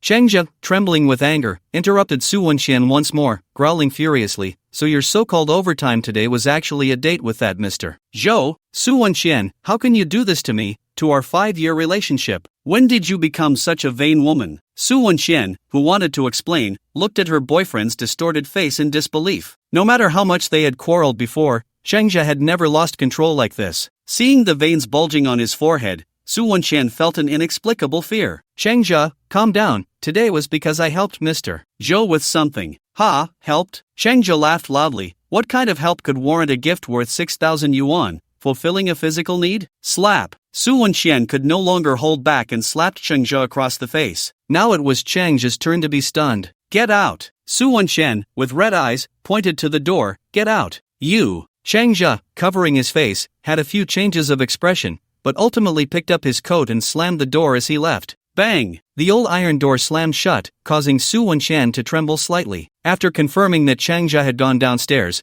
she squatted down and covered her face, crying. After a while, the ding-dong sound of her phone rang. Su Wenxian picked up her phone, but it wasn't a message from her boyfriend, it was a series of voice messages from Sunny. "Oh my god, Shanshan, I just checked the official website, and this perfume gift box actually costs 6,000 yuan, more expensive than my phone. I can't take it anymore, I have to post on WeChat. Hey, do you think I should block Mr. Zhou? Wouldn't that make me seem a bit vain? Forget it, it doesn't matter. Alright, when I get my commission, I'll treat you to a big meal, and then we can go shopping hard." Sunny chattered on excitedly. Su Wenxian listened in a daze, unable to express what she felt. Clearly, Sun Yi's income often didn't match hers, and her job wasn't as respectable. But why? Was she living so hard? She couldn't remember the last time she felt as carefree as Sun Yi, unable to sleep from happiness. She recalled an hour ago when she had just exited the elevator and realized she forgot her access card, having to turn back, and through the slightly ajar door, she saw an incredibly absurd and chaotic scene. It completely exceeded Su Wenxian's understanding. Such a sight, she had only encountered once back in college when she accidentally clicked into a folder of her roommates. She had always thought Sunny was like her, deeply resistant to such things. At that moment, Su Wenxian, whose legs felt inexplicably weak, suddenly realized that she didn't really know her best friend at all. Su Wenxian hugged herself tightly, burying her head again, not knowing whether she was escaping from something or reminiscing about something.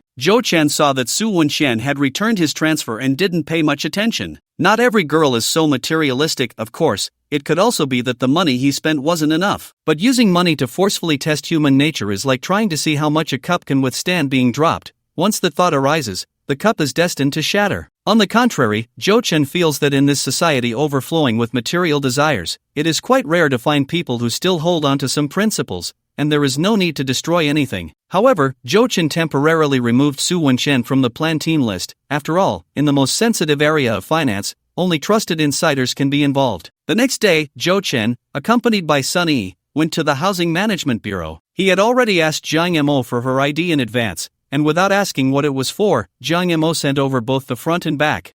Obedience has already begun to seep into her bones. The property registration was transferred to both their names, and Sunny handed him the keys and related property documents, completing the entire process. Zhou Chen and Jiang Mo officially became the owners of Cui Huipin. Next, he just had to wait for Su Wenqian to help him contact a furniture company to purchase all the necessary furniture. Finally, with a budget of 1 million, while checking the requirements, Zhou Chen only made some special requests regarding the bed, leaving everything else for Su Wenqian to decide. After spending some time handling these matters, Zhou Chen informed his close ones in advance and then activated Do Not Disturb mode for the final sprint. To make up for the wasted time, Zhou Chen endured 4 days of intense work. Almost every day, he left the library only when it was about to close, and the high-intensity workload left him no time for other matters. On the third day, Su Wenqian had already asked him to review the results, but Zhou Chen ignored it. Finally, the countdown for the second round reached its last day. When the clock on the library wall pointed to 5:30, Zhou Chen, who was immersed in reading, suddenly woke up from his study-god state, and then he heard a series of prompt sounds from the system.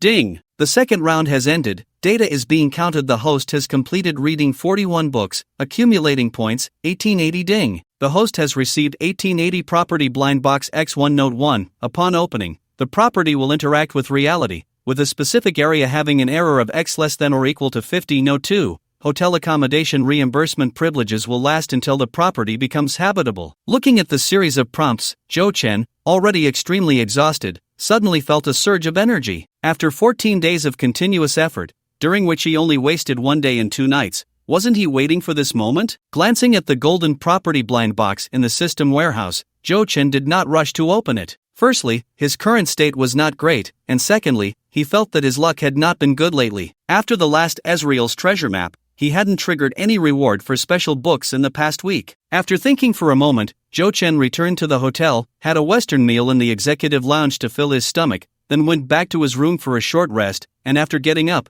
took a shower and changed clothes. Until 9 o'clock in the evening, Zhou Chen, feeling refreshed, stood in the living room facing south with a look of anticipation. Beside him, a bottle of Cuvée Krug champagne was already prepared for celebration. At this moment, Zhou Chen felt a long-lost excitement. Cui Huipin doesn't count, so this will be his first real property in life. Close to 1,900 square meters, Zhou Chen was curious. Can Ming City even find such a large house? A flat might not even have such an exaggerated area, so is it a villa? Or a manor? In Zhou Chen's imagination, even if there is such a large house, it would probably only appear in the suburbs. He might feel a bit regretful about this. After all, he is just over 20 and prefers to stay in the vibrant city life. TSK, is he being picky now? Feeling that he was not devout enough, Zhou Chen quickly dismissed all his wild thoughts and focused his mind on the real estate blind box, clicking open. 1880 real estate blind box opening. Ding. Successfully locked suitable property, interacting with reality. Ding. Reality interaction successful. Host obtained random property, 1 set of Spring I top floor J-type apartment. Zhou Chen heard the system's brief prompt and for a moment doubted whether he had misheard. An apartment. Is this a mistake? In disbelief, Zhou Chen quickly clicked on the system interface to read the text again. Spring I top floor J-type apartment 1 set. No, the text is correct. Where did the problem lie? I have a 1,900 square meter invincible mansion, and you send me an apartment? No matter how naive Zhou Chen was, he knew that compared to a 70-year property residential, the apartment's property right was only 40 years, and not only were there issues with commercial utilities, but also the unclear legal status of what would happen when the property rights expired. Remembering his inherent impression of apartments, Zhou Chen even began to doubt that the system had made a mistake. Forget about villas and estates, at least a large flat should be included, right? Who lives in an apartment with a high-end status? Hey, wait, why does Spring I sound so familiar, as if he had heard it somewhere? Suddenly triggered by some memory, Zhou Chen quickly opened his phone to search for Spring I, and moments later, a flurry of related news articles popped up. 800 million for only 50 acres, Ming City Center CBD. Ming City's tallest building, a new landmark. high-end commercial center, grade-A office buildings, ultra 5-star hotels, luxury apartments all in one, covering shopping, leisure, business offices, sightseeing, direct flights. Spring Eye's top floor reveals the nation's top luxury residence. Mysterious buyer has yet to move in. Jo Chen was stunned, and the related memories came flooding back. Spring Eye had caused a sensation when it was first developed in Ming City because it was set to replace the existing Hang Lung Plaza office building, becoming Ming City's tallest building. However, that was at least 7 or 8 years ago, and many people had long forgotten about it due to the lengthy construction period. Jo Chen looked closely at the news. It turned out that just a few months ago, Spring Eye had been completed and delivered, but Jo Chen had missed it because he hadn't been paying attention to this kind of news. Insert, in the real world, Spring Eye is still under construction, but in the parallel world where Jo Chen is, Spring Eye was completed on April 1st. The original design of Spring Eye had a main tower height of 456 meters, but because it was located in the very center of Ming City, right above the intersection of subway lines, to avoid affecting the construction of the subway line 6 check-in hall, the actual completed height of the Spring Eye main tower was 407 meters. The entire Spring Eye project is divided into a main tower, a vice tower, and a podium. The main tower, as the commercial center, is 77 stories high, mainly used for offices and hotels, while the vice tower is 71 stories high, primarily for apartments. When Jo Chen saw this segment of the news introduction, he realized something. He quickly added the word apartment to his search, and sure enough, a whole new batch of news articles with a completely different tone appeared. Jo Chen directly clicked on the official link of the real estate developer and found all the floor plans of the apartments for sale. When Jo Chen saw that the smallest B2 type had an area of 332, his breath quickened. Jo Chen sat down by the sofa, unhesitatingly opened a bottle of Cook Romani Diamond Champagne priced at 18,888, poured himself a glass, and after downing it in one go, continued to scroll down. A-type 342, F-type 573, E-type 612. Jo Chen felt more and more that it was exaggerated. You call this building area an apartment? Compared to a real flat, this is hardly any different. What made Jo Chen's heart race even more was that he still hadn't seen the so-called J-type mentioned by the system. Whoosh! Having understood something, Jo Chen directly scrolled to the very bottom and finally found the so-called J-type that the system described so blandly. Damn! Jo Chen's pupils constricted violently. Has anyone ever seen a floor plan that cannot be displayed in a pure flat format? The Spring Eye J-type apartment has a construction area of 1860. Yes, you read that right. This is an ultra-luxurious apartment close to 1,900 square meters. 2 units over 2 floors, from the 70th to the 71st floor of the auxiliary tower. Only 2 such units were built in total. In addition to the super-large living space, these 2 top-floor apartments also feature private sky gardens, sky pools, oversized terraces, and more. What the hell? This is no longer an apartment. It should be called a luxury flat mansion. Jo Chen forced himself to calm down a bit before he barely managed to regain his composure. After going through the system's forced learning phase, Jo Chen, although still not able to remain unflustered in all situations, indeed hadn't lost his composure like this for a long time. Oh dear system, you are truly amazing. A blind box of 1,880 square meters of property, and you actually found a house that perfectly matches. After taking a few deep breaths, Jo Chen finally remembered to check the price. According to the real-time information from the real estate app, to reserve an apartment in Spring Eye, one must first freeze 500,000 yuan in Alipay, and to view the property in person, one also needs to verify funds, with at least 10 million in the account. Unfortunately, Jo Chen searched for a long time but couldn't find the selling price of the J-type apartment online. He only found the average transaction prices of several other types. The apartments that have already been sold have an average price of around 47,000 yuan per square meter, which means that even the smallest B2 type has an actual transaction price exceeding 15 million. If calculated based on the average price, his 1860 top-floor apartment would also be priced close to 90 million. Moreover, the actual selling price would definitely be higher than this, as factors like layout, rarity, and floor level would also affect it, making the real transaction price easily exceed 100 million. At the time Jo Chen got the Ferrari 812C, he jokingly made an ambitious wish: since I already drive a supercar worth tens of millions, isn't it reasonable to live in a mansion worth hundreds of millions? Who would have thought that this would actually become a reality? After the initial excitement passed, Jo Chen slowly calmed down. He poured himself another glass of champagne and glanced at the 2 million in his bank account, suddenly feeling a bit embarrassed. Just looking at this balance, he felt a bit unworthy of living there. Suddenly, Jo Chen remembered a popular Korean drama that had gone viral for a while, called Penthouse. He had only clicked to watch a few scenes because it was said to have some steamy moments, and it was about a group of tycoons fighting for the right to live on the top floor of luxury apartments. I'm not like them, I've been at the top from the very beginning. After calming his mindset, Jo-Chen then noticed 2 messages on the system interface that he hadn't seen. Please go to Spring Eye with your ID card to receive the property in 3 days. The unexchanged 20 property area has been converted to cash. Please check your account.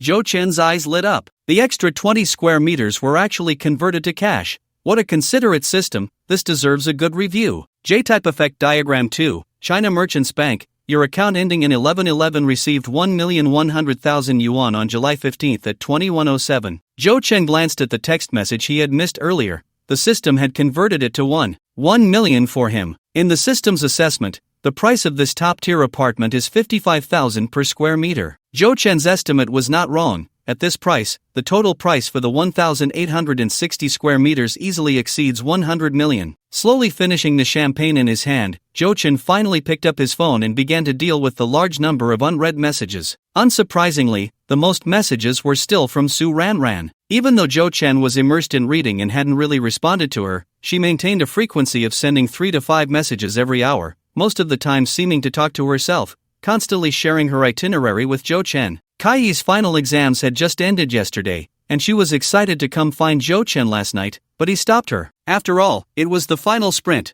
and Jo-Chen didn't want to be distracted by her. The KTV in our university town charges 200 yuan for a private room and gives a dozen beers for free. Isn't it cheap? The last message was sent by Su Yajing a few minutes ago, accompanied by a photo from the KTV private room. Su Yajing had reported her itinerary to him early this morning. Since the exams had just ended, the 4 of them in the dorm rarely gathered together, so they planned to have fun today. Of course, girls have a different definition of fun than boys. They can do many things: shopping, manicures, taking photos, afternoon tea, and they usually plan ahead, determining their destination before heading out. Boys tend to be more casual. Their motto for going out to have fun is generally just go out first. Then they might end up staring at each other, shouting for the other to get some girls, and the final result is often just going to an internet cafe. Even if they do go to a bar with some intention, it usually ends up being a lonely affair, sitting the whole night, having a drink, and then maybe grabbing a late-night snack before heading home. Jo-Chen glanced at the photo sent by Su Yajing.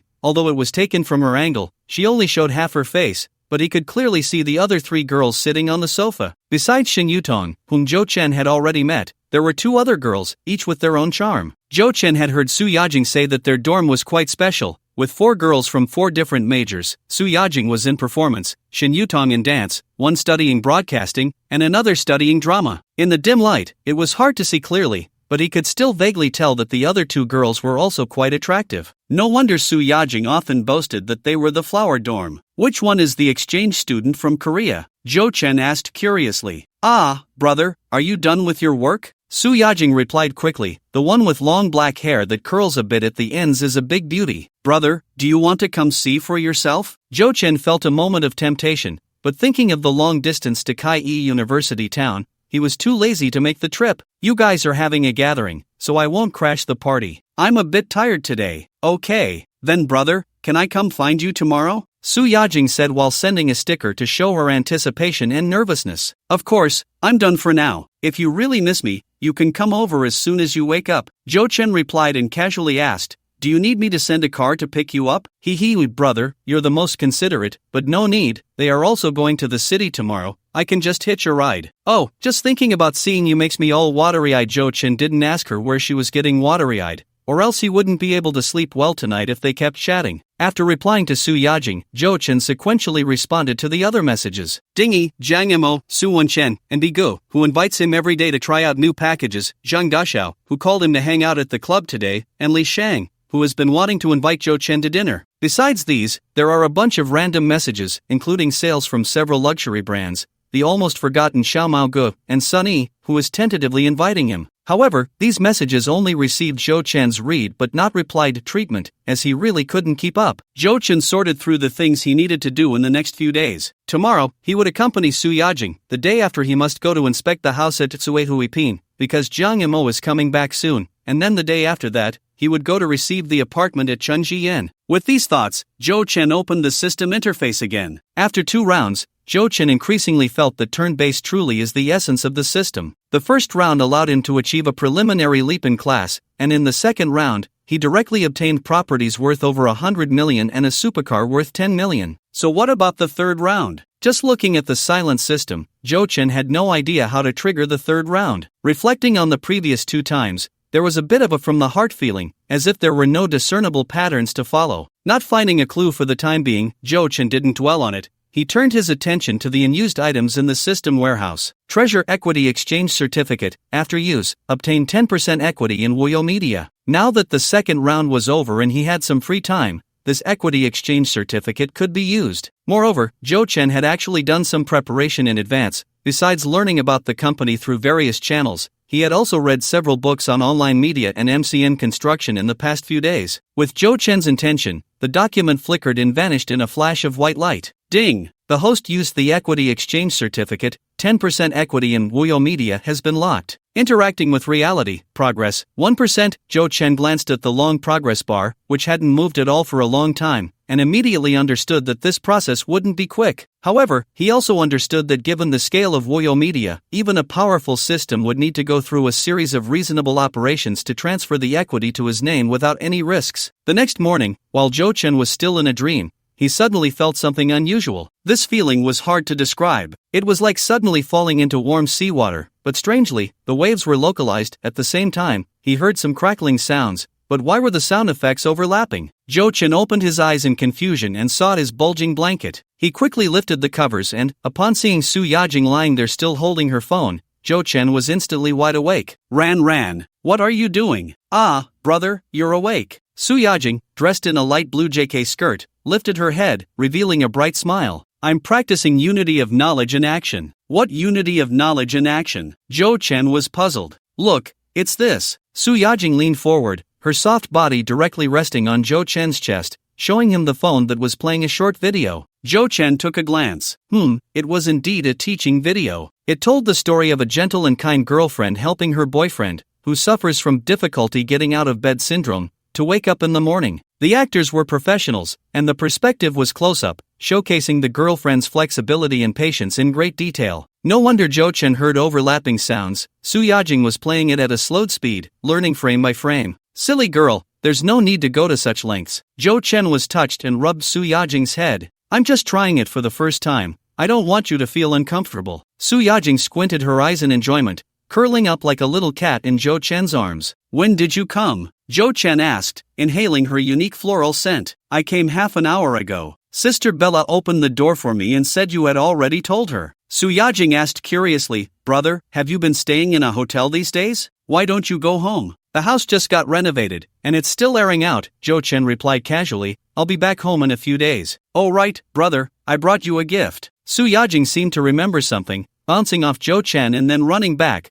presenting a blue box like a treasure. Seeing the black poison logo on the box, Jo Chen already understood. You bought me a pair of shoes? Aha, brother, hurry and see if you like them, Su Yajing asked with great anticipation. Jo Chen opened the shoebox and saw a pair of white and blue AJs. The Off-White and AJ collaboration. The 10, J Cho wears this model too. Su Yajing observed Jo Chen's expression, feeling a bit nervous. I picked the color myself because I really like the youthful vibe on you. Pretty good. Jo Chen smiled and nodded. I really like them. That's great. Hee because I bought myself a pair too. Su Yajing said happily, with a hint of mischief in her smile. So this counts as a couple's style? Jo Chen said with a laugh. Aha, but the pair I bought for you is a European limited edition. Mine is just a regular one, although I feel like there's not much difference. Su Yajing said, a bit confused. So that day you had me fill out that form just to buy me shoes? Jo Chen recalled the boyfriend questionnaire Su Yajing had sent him, which included some strange questions along with details like height, weight, and size. She had already planned it out then. I followed an account called Starting From Zero to Become a Perfect Girlfriend, and I downloaded the questionnaire from there, Su Yajing said sweetly. I originally wanted to buy you a whole outfit, but there weren't any brands you would wear near our university town, so I thought about it and just bought shoes online. Jo Chen pinched her smooth cheek. These shoes are quite expensive, right? A bit.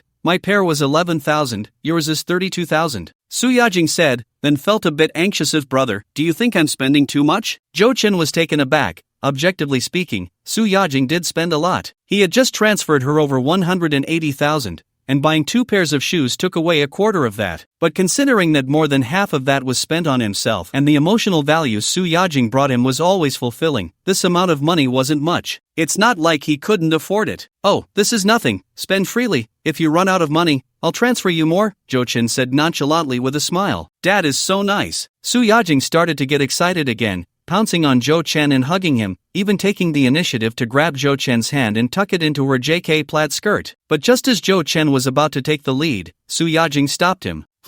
My studies aren't over yet, just lie there and help me a bit." Su Yajing winked at him. What else could Jo-chan say? He could only cooperate and help Su Yajing. When the studying was over, Jo-chan looked at Su Yajing's tear-filled eyes and asked with some concern, "Are you really not uncomfortable like this?" Su Yajing swallowed, took a sip of water, then shook her head and smiled. "I'm fine." Speaking of which, Su Yajing hugged Jo-chan again, burying her head in his arms, whispering, "Brother, that account taught me how to be a perfect girlfriend. But I feel like that's not enough." "What do you mean?" "I want to be your Su Daji. Even if there are 3,000 in the harem, I would still be irreplaceable." Jo-chan didn't expect Su Yajing's sweet words to reach a new height once again, even playing with the pun of his name, Jo-chan equals King Jo. Besides shouting 6, Jo-chan was indeed moved. Because Su Yajing wasn't just saying it, she seemed to be genuinely doing it. Jo-chan and Su Yajing were so close that they didn't get out of bed until close to noon. Considering they were both disheveled, Jo-chan directly asked Bella to bring lunch to the room. "Brother, what are we going to do this afternoon?" Su Yajing asked during lunch. "Do you have any suggestions?" Jo-chan hadn't had the chance to think about it, but since he promised to spend the day with Su Yajing, it didn't feel right to just stay in the room. It could lead to pregnancy. "How about we go find my roommates? They're in the city center, it will be livelier with more people, and there are more activities to choose from," Su Yajing suggested. "Sounds good, today I'll follow your lead." Jo-chan naturally didn't mind and nodded with a smile. "Great." Su Yajing was very excited, kissed Jo-chan on the cheek, and hurried to the bathroom to touch up her makeup, leaving Jo-chan shaking his head. No matter how much Jo-chan studied psychology, he couldn't guess Su Yajing's little thoughts at that moment. She wanted to take Jo-chan to meet her roommates, and of course, she had her own ideas. Girls are inherently creatures with a strong desire to share. "What, you say you don't know? Then, my friend, either you haven't been in a relationship, or you've already been cheated on." Having found such an excellent boyfriend, Su Yajing naturally wanted to share Jo-chan with her roommates, but not in a physical sense. Especially her roommate from the pickled cabbage country, who always boasted about her childhood betrothed back home. Su Yajing was already tired of it. This was the perfect opportunity to reclaim her pride.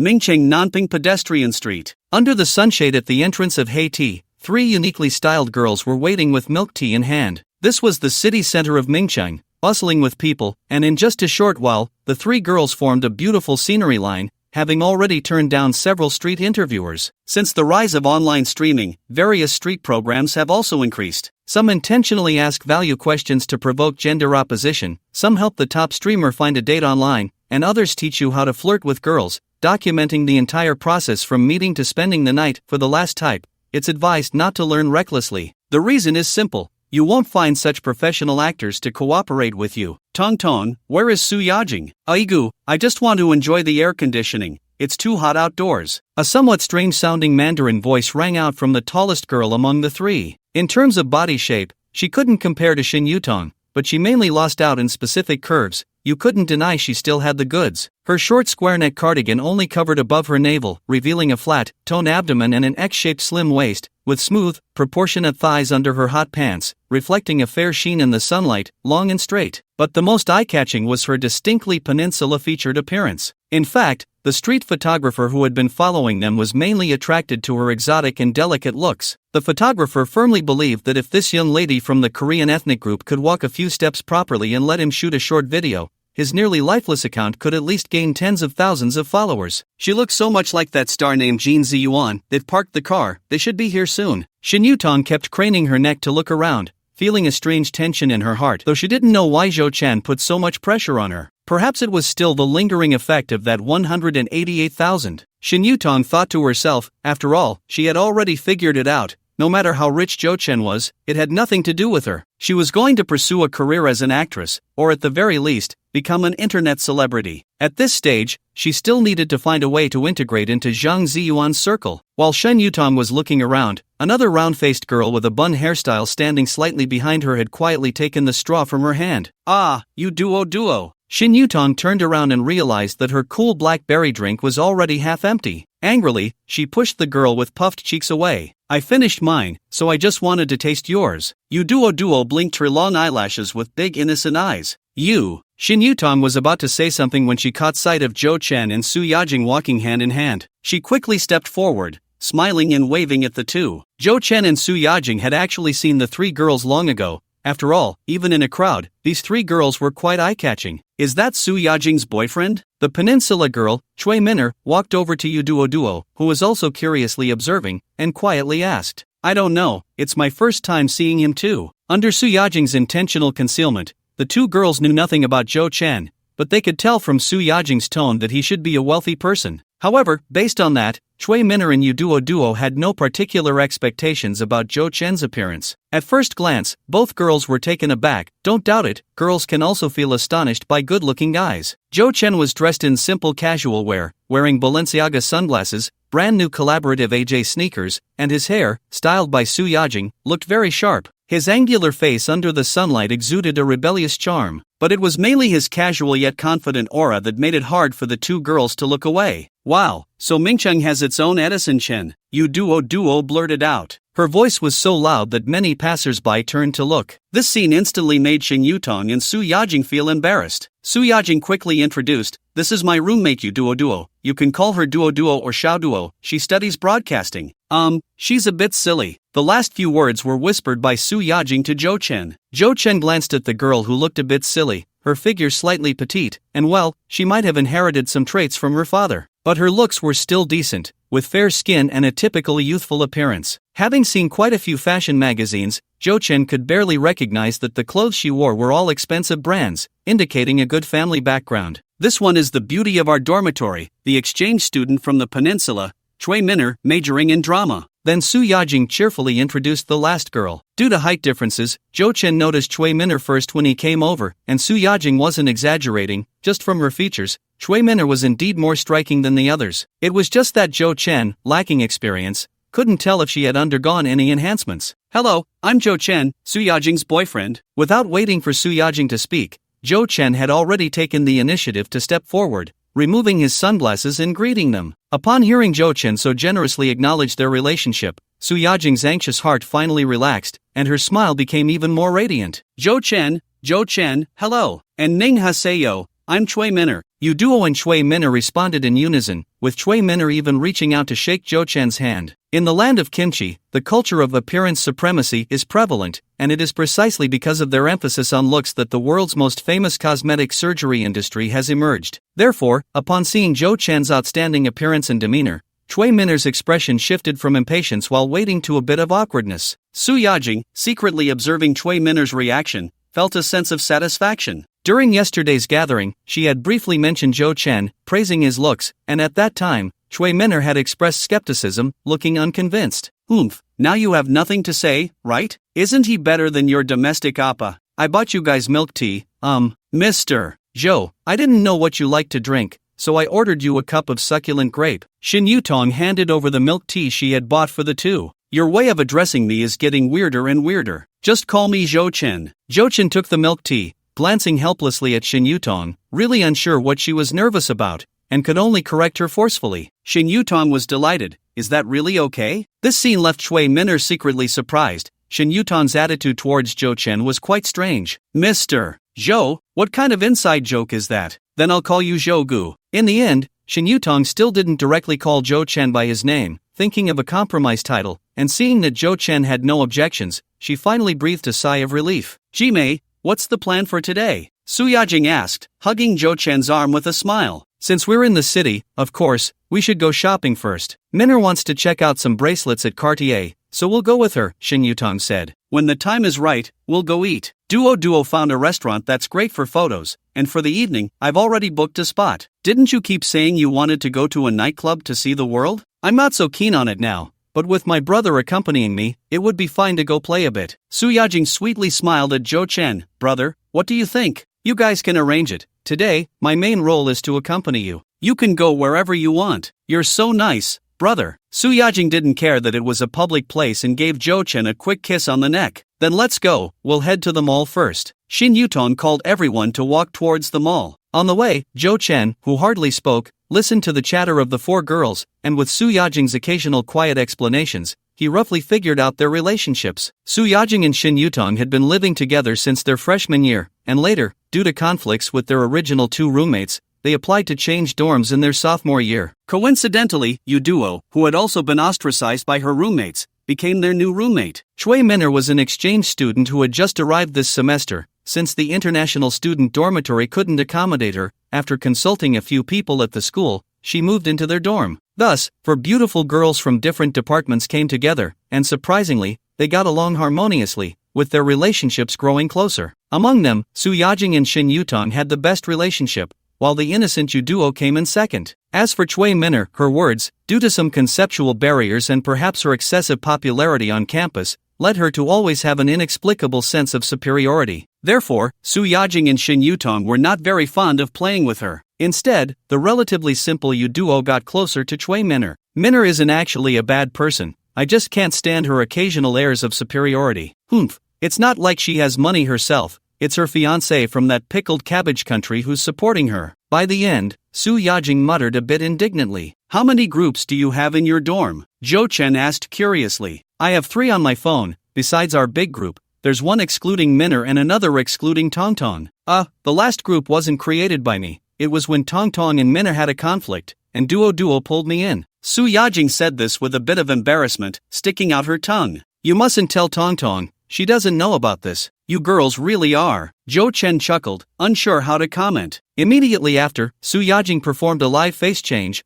clearly talking bad about Chui Minner 1 second, and the next, she cozily leaned over and linked arms with her. Minner, I remember you mentioned before that you were going to buy the same bracelet as Jisoo, right? Yes, you know I'm a diehard fan of Blackpink. I've always loved Jisoo's outfits. Chui Minner nodded. Appa said this bracelet is sold out in the country, and it would be easier to buy it in your Huaxia. After all, there are fewer people with the same purchasing power here. Hearing this, Zhou Chen glanced at Chui Minner, whose pride was evident, and finally understood what Su Yajing meant. He shook his head inwardly, not knowing where her inexplicable sense of superiority came from, considering Huaxia is the largest luxury goods market in the world, accounting for a full 30% of the share. Although he thought this way, Zhou Chen had no intention of arguing with her. After all, you can't wake someone who pretends to be asleep, especially those who eat pickled cabbage, who are notoriously stubborn. At least Zhou Chen could see that Chui Minner wasn't intentionally putting others down, she genuinely felt that way. The girls, laughing, had already arrived at the Cartier counter. As a high-end brand from France, Cartier is most famous for its jewelry and watches, and its overall design style is more favored by women, which Zhou Chen naturally had no interest in. You all go ahead, I'm going to find a place to smoke. After greeting the 4 excited girls, Zhou Chen walked towards the mall exit. Su Yajing didn't think much of it, but Chui Minner, who had been secretly watching Zhou Chen, couldn't help but say, Yajing, don't you think it's a bit rude for your boyfriend not to accompany you at this time? What does that have to do with rudeness? Su Yajing, who had been fixated on a necklace, looked up in confusion. Didn't you say he has some money? Chui Minner said pointedly, but he seems to be avoiding you while we shop. Doesn't that mean he isn't willing to pay for you? Pooh ha ha. Su Yajing couldn't help but laugh, and Shin Yutong beside her also smiled. I never said I was going to buy anything, and besides, even if I really liked something, I have my own money, why should he pay for me? But giving you a suitable gift at such a time is the embodiment of romantic love, isn't it? Chui Minner didn't understand why the two were laughing, she was just expressing her opinion. You make a good point, but my brother is not the kind of person you think he is, his romance is beyond your imagination. Su Yajing giggled, alright, don't worry about me. Don't you want to see the bracelet? Hurry and let the sales assistant bring it out. We can help you take a look. Chui Minner noticed that Su Yajing was unfazed, so she didn't say much more, but felt inexplicably balanced in her heart. Although Zhou Chen was indeed more handsome than her fiancé, he was quite stingy, such a man was not reliable. Smoking was secondary, Zhou Chen mainly took this opportunity to check the system interface again. At noon, after another in-depth conversation with Su Yajing, the only permanent item in the warehouse refreshed as well. Su Yajing's wish list turned to the second page. At that moment, a new line of text appeared on the calendar like wish list. I want the most perfect love, but it seems my brother has never formally confessed to me epsilon sad face omicron asterisk. When Zhou Chen saw that first sentence, he was taken aback, because he couldn't fulfill that. However, the latter part was simple. just say a few sweet words, that was easy. The only thing Jo Chan needed to ponder was the system's final prompt. The higher Su Yajing's level of surprise during the confession, the greater the reward value for the host. Since the reward scale was linked to Su Yajing's level of surprise,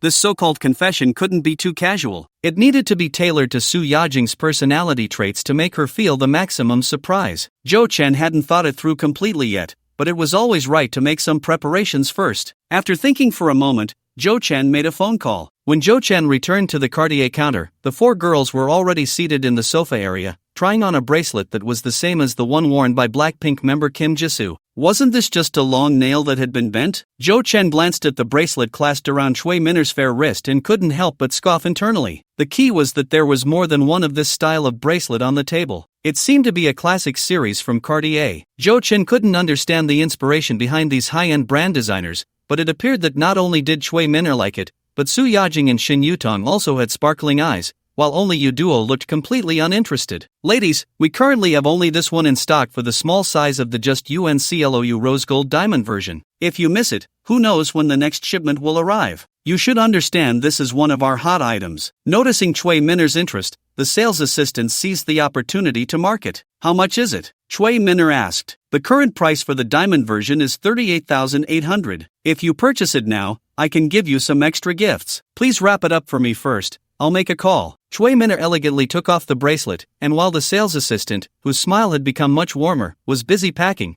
Chui Minner also took out her phone, found an app called Kakao Talk, and made a video call. Insert note, Kakao Talk is the most popular messaging app in South Korea, similar to WeChat and QQ in China. She's calling her fiancé for money. Su Yajing leaned over to Jo Chan and whispered in his ear, beep, beep. However, Chui Minner's video call was quickly disconnected, and they could clearly hear the busy tone coming from her phone. Sister Minner, why isn't your boyfriend answering the phone? Yu Duo asked curiously, didn't you tell him in advance? I told him I was going shopping today, he should be busy.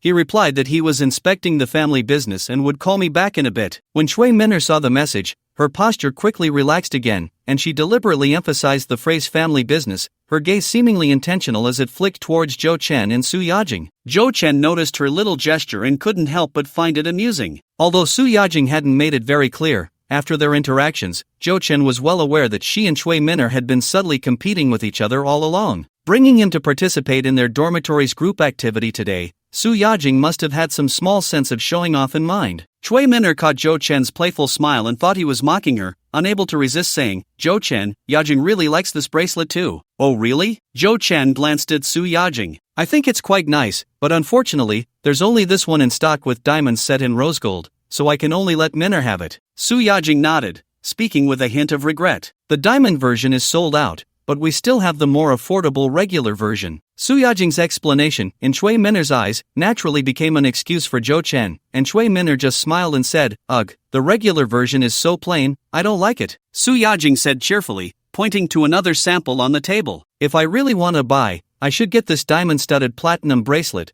but it's just too expensive for me. Jo Chen followed her finger to look. The bracelet she pointed to was from the same series as the one Chui Minner had chosen, very similar in style, but anyone could tell at a glance that they were completely different in terms of quality. How much is this one? Jo Chen casually asked. Sir, this is the most expensive bracelet from our just UNCLOU series, set with a total of 624 round brilliant diamonds, and the current price is 665,000. The saleswoman waiting for Chui Minner to pay quickly replied. However, the saleswoman was slightly disappointed when Jo Chen simply responded with a no and said nothing further. But the saleswoman hadn't really expected Jo Chen to buy it, as that price was not something an average person could afford, so she didn't show any unusual expression. Only Chui Minner revealed a hint of disdainful smile. What was the point of asking about the most expensive platinum version when she wasn't even planning to buy the regular one? Not to mention Jo Chen, even her well-off fiancé wouldn't possibly buy something so expensive for her. The bracelet Chui Minner had chosen, priced close to 40,000,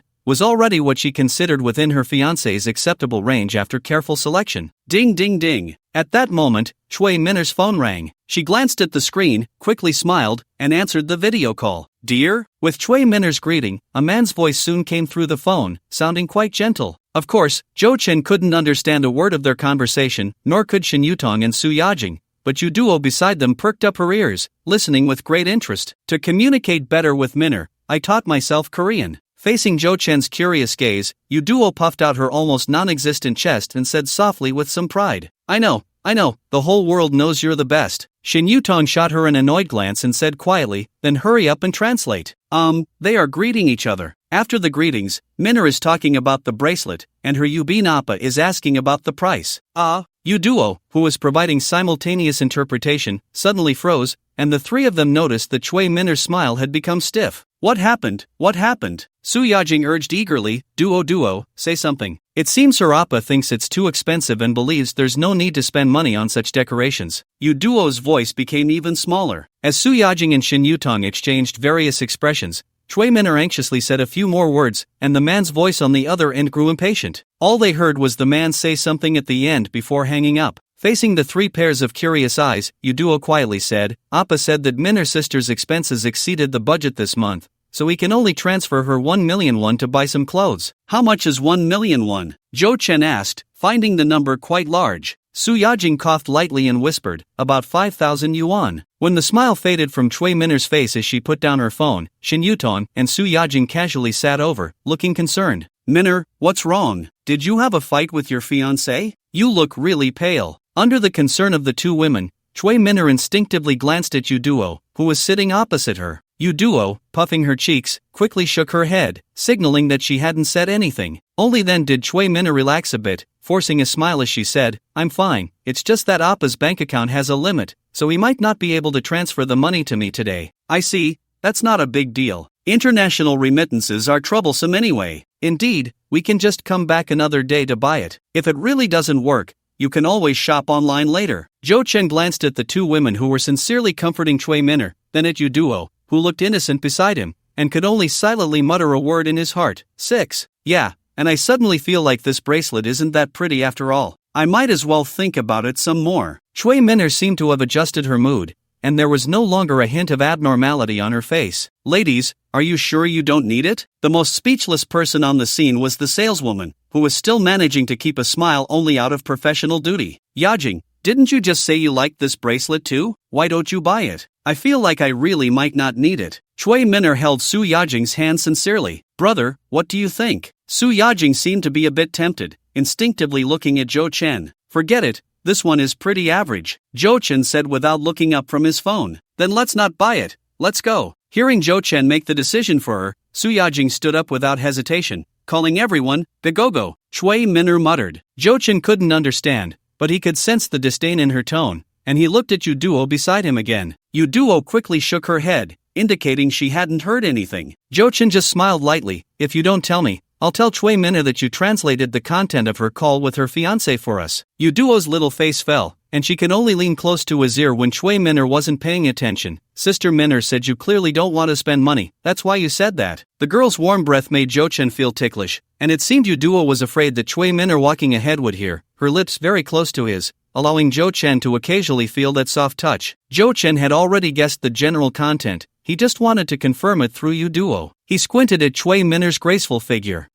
This woman really has double standards. Her fiancé didn't buy her the bracelet either. Why doesn't she say he's stingy? Is she trying to force me to be the bad guy again? Thanks. Zhou Chen turned his head to glance at the adorably dazed Yu Duo and couldn't help but pat her head. I might trouble you to teach me a phrase in Korean later. Ugh, don't touch my head. What Korean? Yu Duo said, covering her head with some dissatisfaction, then curiously asked. I'll talk about it later. I'm afraid I'll forget if you teach me now. Zhou Chen smiled. Alright, you go chase after them. I'll make a call. After a little incident at the Cartier counter, the girls seemed to have lost interest in shopping. After some discussion, they decided to head to the nearby arcade. After being pushed by the front desk staff, Su Yajing directly purchased a 1,000 yuan prepaid card, receiving an extra 100 tokens. Once inside the arcade, the group split into 3. Chui Minner dragged Shin Yutong to queue for the dance machine, while Su Yajing and Yu Duo went to play claw machines. Zhou Chen, who was not interested in either, ran to the arcade area to reminisce about his childhood. However, after playing for a while and reviving 3 times, Zhou Chen found it somewhat dull. He glanced at the basket full of game tokens next to him and realized the problem. It turned out that the reason he could never get enough when he was a child was because he was poor. Shaking his head, Zhou Chen originally planned to find Su Yajing,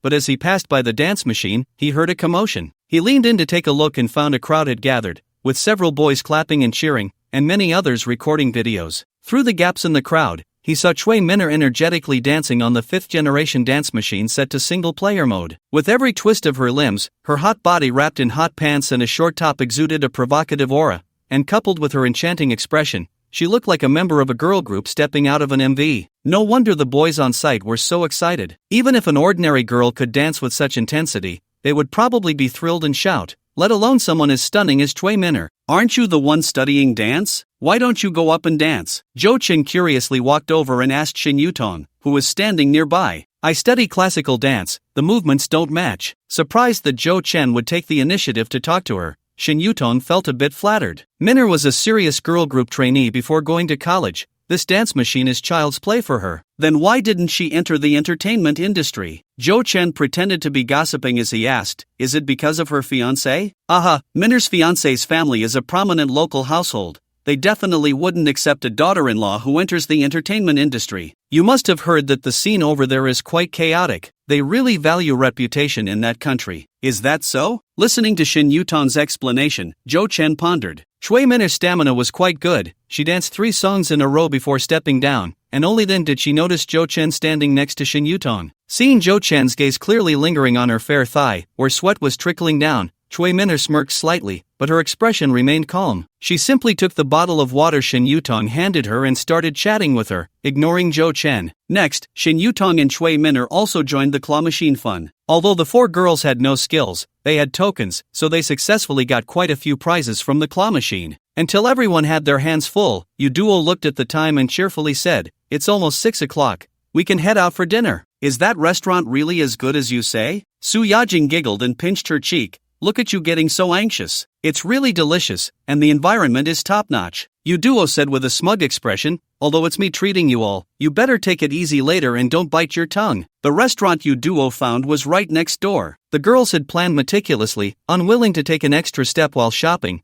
taking the elevator straight to the top floor of the mall, and arriving at a Yunnan cuisine restaurant called Dinglan Shanting. I know this restaurant, Zhou Chen said with a surprised smile upon seeing the sign. Brother, have you eaten here before? Su Yajing asked as she admired the restaurant's luxurious and unique environment. No, I just heard Bella mention this restaurant when we were chatting before, and she recommended that I definitely come try it when I have the time. Zhou Chen shook his head. Because she, as an employee of Wanda, recommended a restaurant outside the hotel, I was quite curious. That's because this restaurant is the first black. What was it called? Duo stammered halfway through, anxiously biting her finger. Black Pearl Restaurant. Zhou Chen picked up the conversation. To be more precise, this is the first Black Pearl 2-diamond restaurant in Ningcheng.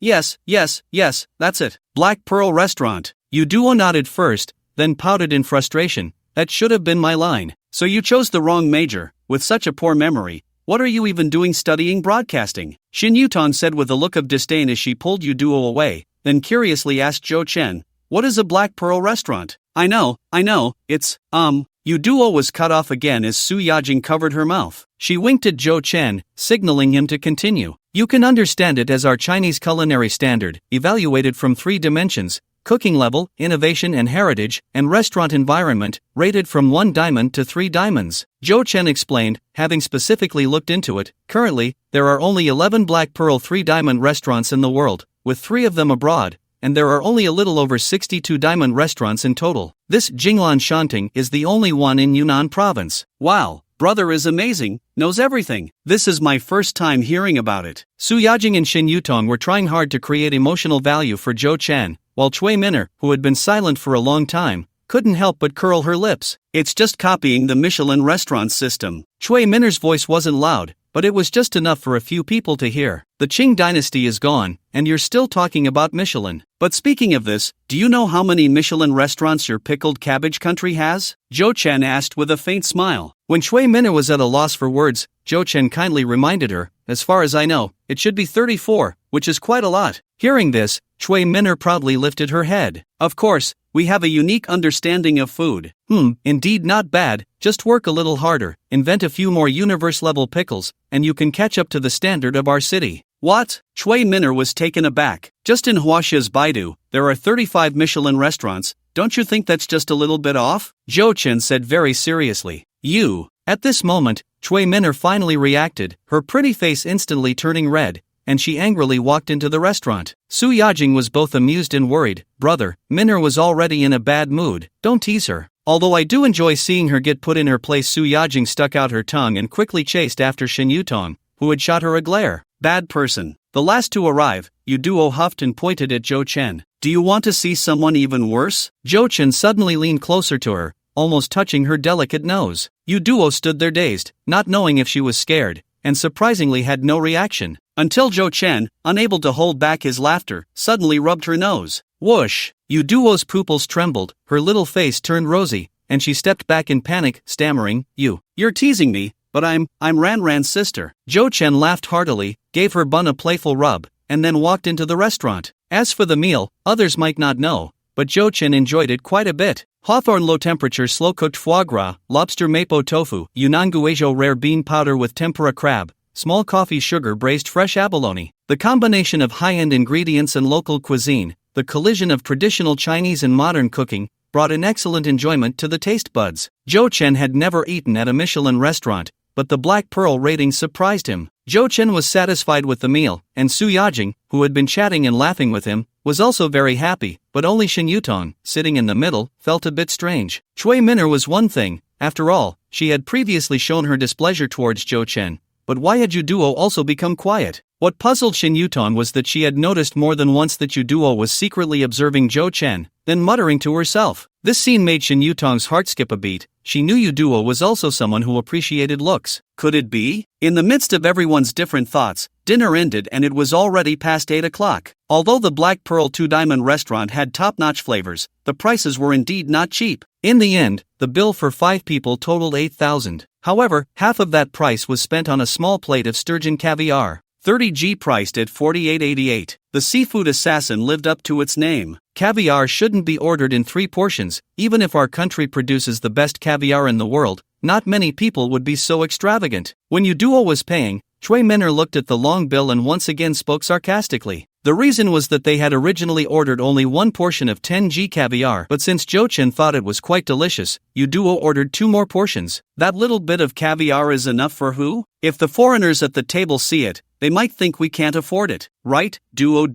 Zhou Chen winked at Yu Duo, who couldn't help but giggle. Only Cui Minner was furious. She didn't understand Zhou Chen's joke, but wasn't she the only foreigner at the table? After settling the bill and coming out, the girls became a bit excited. Even Cui Minner temporarily forgot her earlier displeasure, her expression brightening up. They were all at an age where they loved to have fun, and aside from Shin Yutong, who had a bit of experience, the others were all going to a nightclub for the first time. Even Zhou Chen, who had a decent alcohol tolerance, had never been to a real nightclub. He was quite interested. The nightclub wasn't in the city center, but considering Zhou Chen's car couldn't fit everyone and he also wanted to drink, he didn't mention it at all. The group took 2 cars straight to Mingqing's Yunfeng. Which nightclub are we going to? On the way to the venue, Zhou Chen casually asked while stroking Su Yajing's slim waist. Star Bunker. Tong Tong said it's currently the number 1 rated bar in Mingqing. She booked the spot a week in advance. Su Yajing replied with a smile. Isn't the best nightclub in Mingqing something like Oscar or OT? Zhou Chen asked curiously, trying to recall where he had heard that name before. Although Zhou Chen usually went to quiet bars when drinking, his childhood friend Yang Hao was a party lover, and he remembered that Yang Hao had mentioned several of the best nightclubs in Mingqing, none of which seemed to be called Star Bunker. Zhou Ge, what you're talking about is all in the past. Sitting in the front row, Shin Yutong turned around and smiled. Now in Ming City, which young person with a bit of attitude would still go to those old-fashioned traditional nightclubs? It's either various live houses or new bars with a better atmosphere. Once you go, you'll know it's even more exciting than you imagine. After a day of getting to know each other, Shin Yutong was no longer so reserved in front of Zhou Chen, her smile even carrying a hint of mischief. Zhou Chen sent a message and then smiled as he looked up. Then I'll wait and see. The Star Bunker that Shin Yutong mentioned was located in the Yunfang commercial area of Ming City. The taxi turned into the intersection and crawled through the long line of traffic for 10 minutes before finally arriving near the bar street. As soon as they got out of the car, the trendy and restless atmosphere hit them, mixed in with the bustling crowd. Even before stepping inside, Zhou Chen could already feel the strong presence of hormones. Everywhere he looked, there were young women dressed in revealing outfits, unabashedly showcasing their youthful bodies in the summer evening breeze. There were also groups of young people laughing and chatting loudly, dressed in fashionable clothes,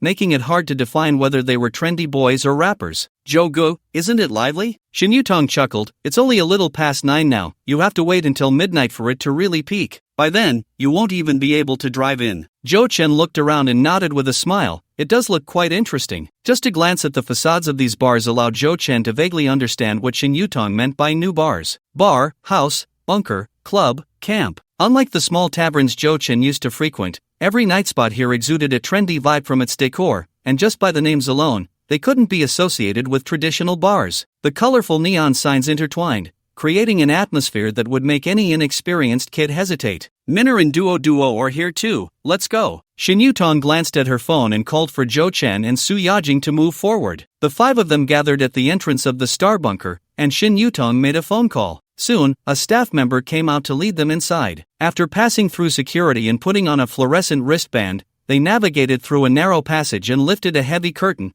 only to be instantly engulfed by music that was almost deafening. Strange and wonderful. This was Zhou Chen's first impression of the nightclub before him. The space was much narrower than he had imagined, yet it was filled with a large number of high tables placed at very close distances. Aside from a circle of booths around the perimeter and the bar in the middle, there were hardly any stools to be seen. This environment, which should have been extremely uncomfortable due to the crowd, was quite the opposite. It was packed with people. Everyone was joyfully swaying their bodies, raising their glasses and indulging in the music. Zhou Chen was genuinely surprised. This bar, which didn't seem very upscale in its decor, had such a great atmosphere. He saw an unimaginable number of young women compared to the bars he had visited before. They were all quite young, and some even dressed in cosplay outfits that made them look underage. But the key was that, at first glance, they were all quite attractive. The DJ booth wasn't playing traditional electronic music. Instead, a black band was singing Love Story. In the background, Zhou Chen vaguely heard it ding, but before he could check,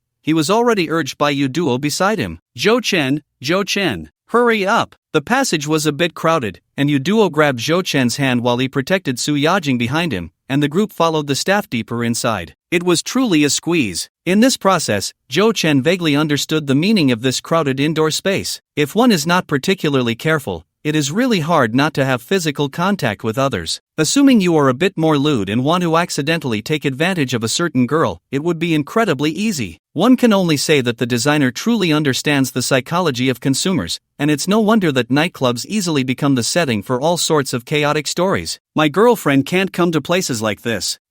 Not a single one is allowed. Zhou Chen thought to himself, and when they finally arrived at the place, the other half of his embrace, Yu Duo, couldn't help but push him. Pervert. Have you had enough of hugging me? Oh, sorry, I was lost in thought. Zhou Chen calmly released Yu Duo, while Su Yajing on the other side just giggled, seemingly unconcerned. Looking at the table in front of him, Zhou Chen couldn't help but frown. It was just an ordinary high table in the hall, where 5 people could only stand around it. Originally, since everyone was like this, Zhou Chen could tolerate it, but the problem was, this table was right next to the passage leading to the restroom. Besides the normal crowding, people often passed right in front of them, and standing close to the passage, Zhou Chen had already been bumped several times in just a short while. He wasn't sure if it was an illusion, but someone even touched his butt. He couldn't tell if it was a man or a woman. This was unacceptable. He stopped Shin Yutong, who was placing an order on her pad, and asked the sales staff next to him, "Are there any booths available?" "Sorry, handsome, the booths are all full, and there are no other small tables available either." "Is there no way to pay extra?" Zhou Chen inquired. "I can order your most expensive drinks." Put. Before the sales staff could respond, Chui Minner, who had leaned in to listen, burst out laughing. "Hey, Appa, can you stop showing off at this moment? Their most expensive drinks are just over 1,000. Besides, who can afford a booth wouldn't be short on this money, right?" Chui Minner's sarcasm stunned Zhou Chen for a moment. He took the pad and looked, only to find that, as Chui Minner said, the prices at this bar were indeed not high. The cheapest beer was 300 for a dozen, and the most expensive foreign liquor didn't exceed 3,000. There were no ridiculous scams or domestic Louis XIII. Zhou Chen felt a bit helpless. No wonder their business was so good. They were clearly taking a friendly approach. "I didn't see you eager to settle the bill when we were eating earlier, but now you're so proactive." Chui Minner muttered again, but her voice was very low, and the others didn't hear. Zhou Chen couldn't be bothered to respond to her and just looked at Shin Yutong, who was patiently waiting for him to negotiate with the sales staff. "Yutong, sorry, how about I take care of this round?" It's fine, we can all manage." Shin Yutong quickly waved her hand, feeling a bit warm inside. Chui Minner and Yu Duo surely didn't understand, and Shin Yutong wasn't sure if Su Yajing realized it, but she could feel it. Zhou Chen's presence today was very weak because he had been respecting the unspoken agreement among the girls. At the arcade, it was Su Yajing who bought the game tokens, and during dinner, it was Yu Duo who settled the bill. So, this round of drinks was actually Shin Yutong's responsibility.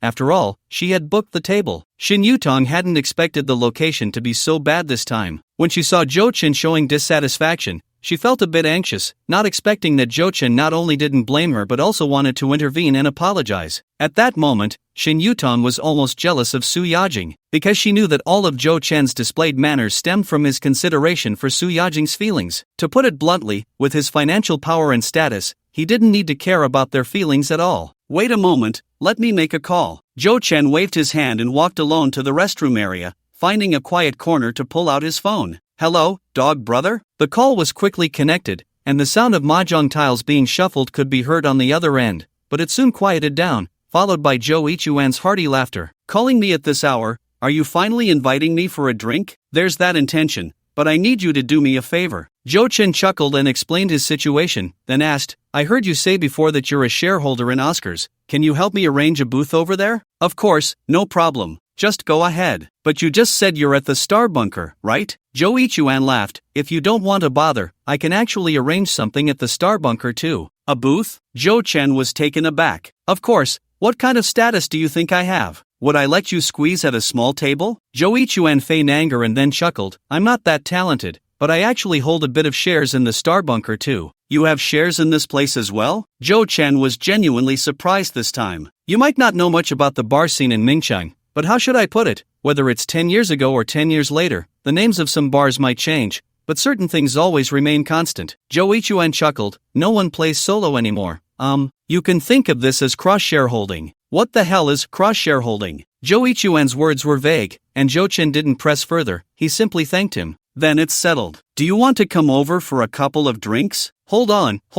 I really can't stand that fake politeness. Zhou Ichuan said with a laugh. You said you're bringing 4 girls, it's obviously a party. What do I need to come over for? If we really want to drink, how about I organize a proper gathering another day? Don't you dare say you can't make it then. If you tell me in advance, I'll definitely come. The honest Zhou Chen didn't understand what party or gathering meant, but he knew that face-saving was mutual, so he readily agreed. Then it's settled, dog brother, just wait at your usual small table, I'll have someone come greet you, Zhou Ichuan said with a smile. When Zhou Chen returned, Su Yajing and Shin Yutong were whispering to each other. Yu Duo was pouting and looking for angles to take selfies with her phone, while only Cui Minner stood awkwardly by the small table. The salesperson was still waiting, but his face clearly showed signs of impatience. Zhou Chen, because of you, we've been standing here embarrassed for so long. You're the most unreliable Chinese man I've ever met, stingy and rude. Cui Minner's pent-up frustration finally reached a breaking point, and she shouted it out without caring. Su Yajing, who had been chatting and laughing with Shin Yutong, instantly became furious, but just as she was about to argue with Cui Minner, Zhou Chen stopped her. Casually glancing at Cui Minner, Zhou Chen answered the incoming call. Is this Mr. Zhou? The bar manager, who had already approached with the phone in hand, quickly came over upon seeing the scene. Mr. Zhou has already instructed me. Please follow me. After Zhou Chen nodded, the bar manager waved his hand to dismiss the bewildered salesperson and personally led the way. Sorry for the trouble. Zhou Chen pulled Su Yajing beside him and followed. The most unsurprised by this scene, Su Yajing proudly snorted at the stunned Cui Minner. Shin Yutong tapped the still confused Yu Duo, signaling her to pull Cui Minner along, and hurriedly followed. The booth that had already been cleared and even cleaned was in the best position in the entire bar, spacious enough for 5 or 6 people without feeling crowded. Zhou Chen didn't know where the previous guests had gone, and he couldn't be bothered to care. He sat down in the center position, with Su Yajing sitting closely to his right, while Shin Yutong hesitated for a moment before casually taking a seat to Zhou Chen's left. Almost as soon as they sat down, 2 waiters had already brought over drinks and glasses. These are all from President Zhou's previous stock,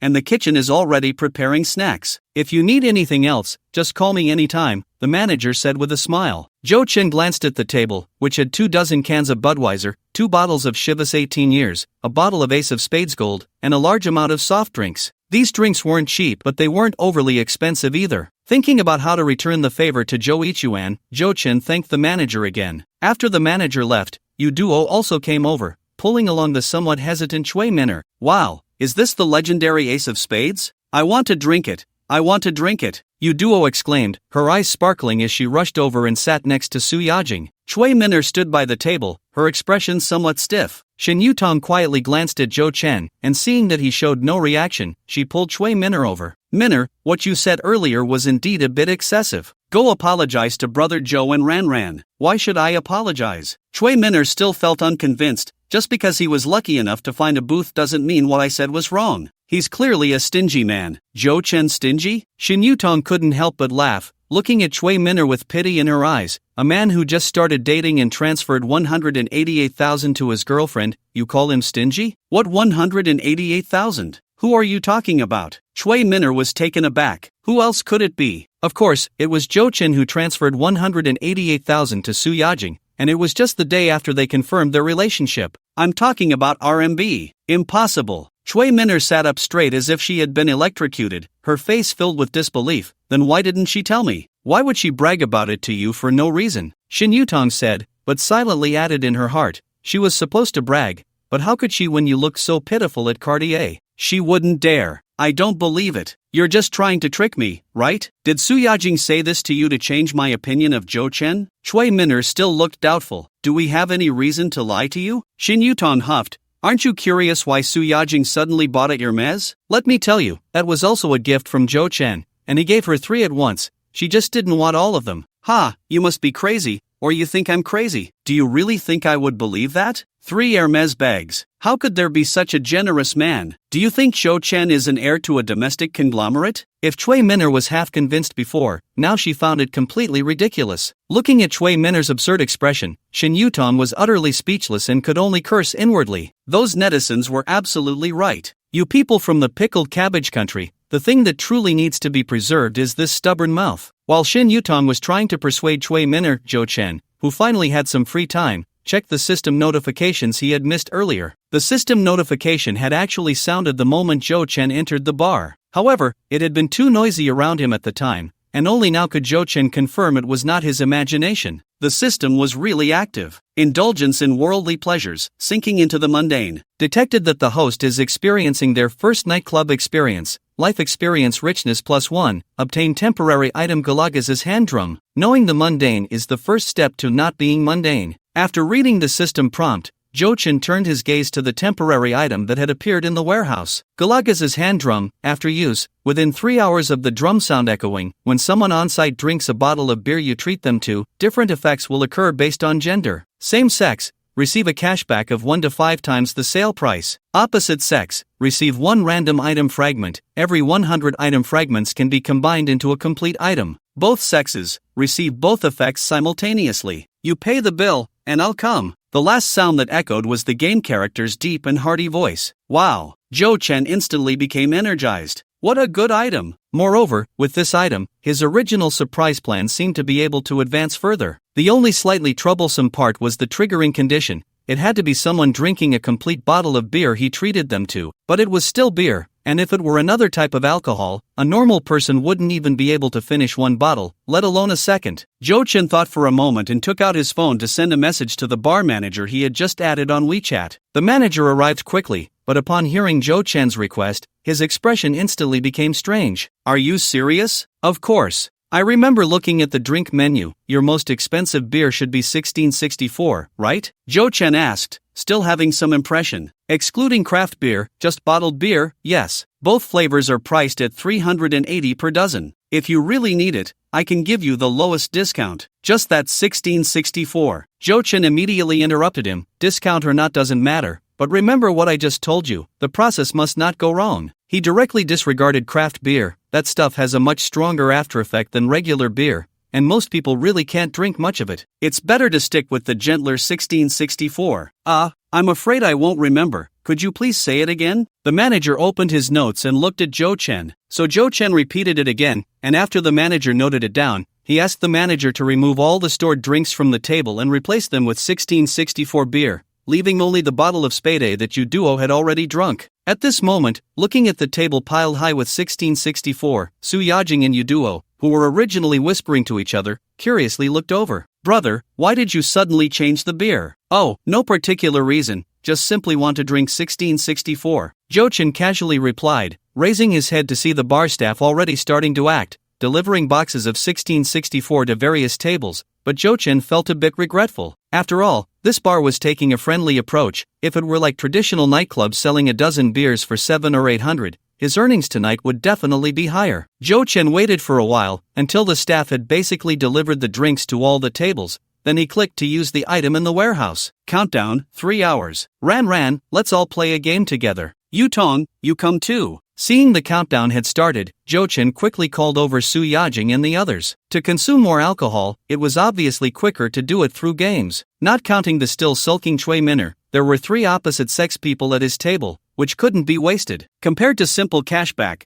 what Jo-chin naturally desired more were the item fragments that money couldn't buy. Sure.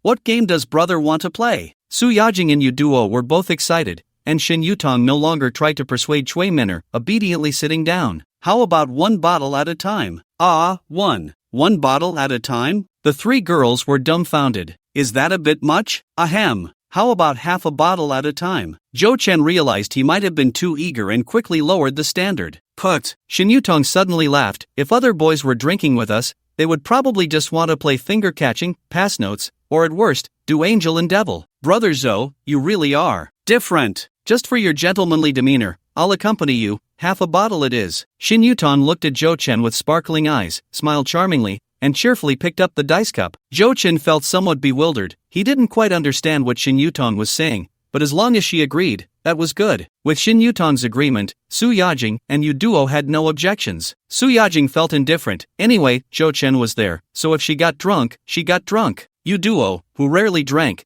had no concept of it and nodded along in a daze. The game started quickly but ended just as hastily. After just over half an hour, Jo-chin glanced at the dozen beers that had been reluctantly consumed on the table and then at the several girls who were clearly already tipsy, and he could only helplessly stop. Shin Yutong was relatively better, but Su Yajing and Yu Duo were completely out of it. If it weren't for Jo-chin intentionally looking out for Su Yajing, it was hard to say if she would still have any clear awareness. As for Yu Duo, she was completely dazed, even starting to slur her words. On the contrary, Chui Minner, who was sitting alone drinking quietly, had already consumed nearly half a dozen beers, even making Jo-chin find her somewhat more agreeable. Let's take a break before drinking again. Jo-chin thought it was about time, so he took out his phone and messaged Bella, who had been waiting nearby, to come over. At the same time, he inquired with the bar manager, and after receiving a positive response, Jo-chin put down his phone and wrapped his arms around the slightly dazed Su Yajing. Ran, how about I show you a magic trick? Brother, you can do magic? Su Yajing perked up, her fair arms wrapping around Jo-chin's neck as she pouted. I want to see. Money ability could definitely be considered a kind of magic, no doubt about it. Jo-chin smiled and raised his arm high to snap his fingers. The bar manager in the DJ booth, who had been watching Jo-chin's actions from afar, simultaneously flipped the switch. Boom! The entire bar instantly plunged into darkness, and the music stopped abruptly. Strangely, the other patrons in the bar hardly reacted. The noise was minimal, and many were excitedly urging their companions. Only the 3 girls sitting on the sofa were startled and let out gasps. Nestled in Jo-chin's arms, Su Yajing looked up in surprise, just about to ask how he did it when a bit of starlight began to glow. It was a lit-up phone screen, with horizontal LED subtitles slowly drifting across. Miss Su, Mr. Joe says he loves you very much. Before Su Yajing could come to her senses, the second and third phone screens lit up in succession. Soon, the entire bar was illuminated with the same starlight. Those phones held high all displayed the same message. Miss Su, Mr. Joe says he loves you very much. This unique galaxy is the magic I cast for you. Do you like it? Jo-chin leaned in close to Su Yajing's ear and gently asked. Wow! Su Yajing was still in a daze, but Shin Yutong beside her had already screamed, her eyes filled with little stars. Even though Yu Duo was already drunk, she murmured, Dream. I must be dreaming. How could there be such romantic things in the world? Woo-woo. Su Yajing, finally coming to her senses, spoke with a choked voice, desperately covering her mouth to keep from crying out loud. But her eyes were already brimming with tears as she looked incredulously at Jo-chin beside her. Don't say anything yet, it's not over. Jo-chin stopped Su Yajing, who was about to speak, and snapped his fingers, causing the lights to brighten again. Bella, who had somehow made her way to the bar aisle, handed over an exquisite gift bag. Open it and take a look. Jo-chin placed the gift bag in front of Su Yajing and smiled. When Su Yajing saw the Cartier logo on the gift box, she already realized something, and Cui Minor cast an incredulous glance as well. With a trembling yet eager hand, Su Yajing pulled out the red gift box. When she opened it, despite having mentally prepared herself, she once again covered her mouth, nearly bursting into tears. Inside the box was indeed the Cartier bracelet they had seen that afternoon, from the Just UNCLOU collection, but it was not the one priced at 38,800 that Su Yajing had expected. Instead, it was the one priced at 665,000, encrusted with a total of 624 diamonds, a platinum bracelet. Shin Yutong and Yuduo, who had curiously leaned over, were also stunned, while Cui Minor, whose pupils were shaking violently, doubted whether she was dreaming. How could this be possible? How could that man buy this bracelet and present it to Su Yajing? "Baby, I love you," Zhou Chen said as he picked up the bracelet and slipped it onto Su Yajing's slender wrist. Wow, whoa. Su Yajing finally couldn't hold back any longer. Tears streamed down her face as she leaped into Zhou Chen's arms, almost frantically offering her burning lips. At the same time, the music from the live band began to play again. "Romeo, take me somewhere we can belong." It was still that classic love story. As countless young people hummed along, watching the two lost in a passionate kiss, they generously offered applause and whistles. Young people who loved to party, regardless of their nature, could not deny their love for romance. Not to mention Zhou Chen had provided them with unlimited free drinks. Yet the DJ ultimately did not heed Zhou Chen's advice and shouted, "Tonight, all expenses are on young Master Zhou." Scream! Oh! The atmosphere in the entire bar reached a climax in that instant. Zhou Chen, enjoying Su Yajing's enthusiasm, suddenly felt a bit overwhelmed. What the hell was this feeling that was both exhilarating and awkward? However, hearing a series of prompts from the system, he knew that Su Yajing's second wish had been deemed fulfilled. With Su Yajing practically hanging on him,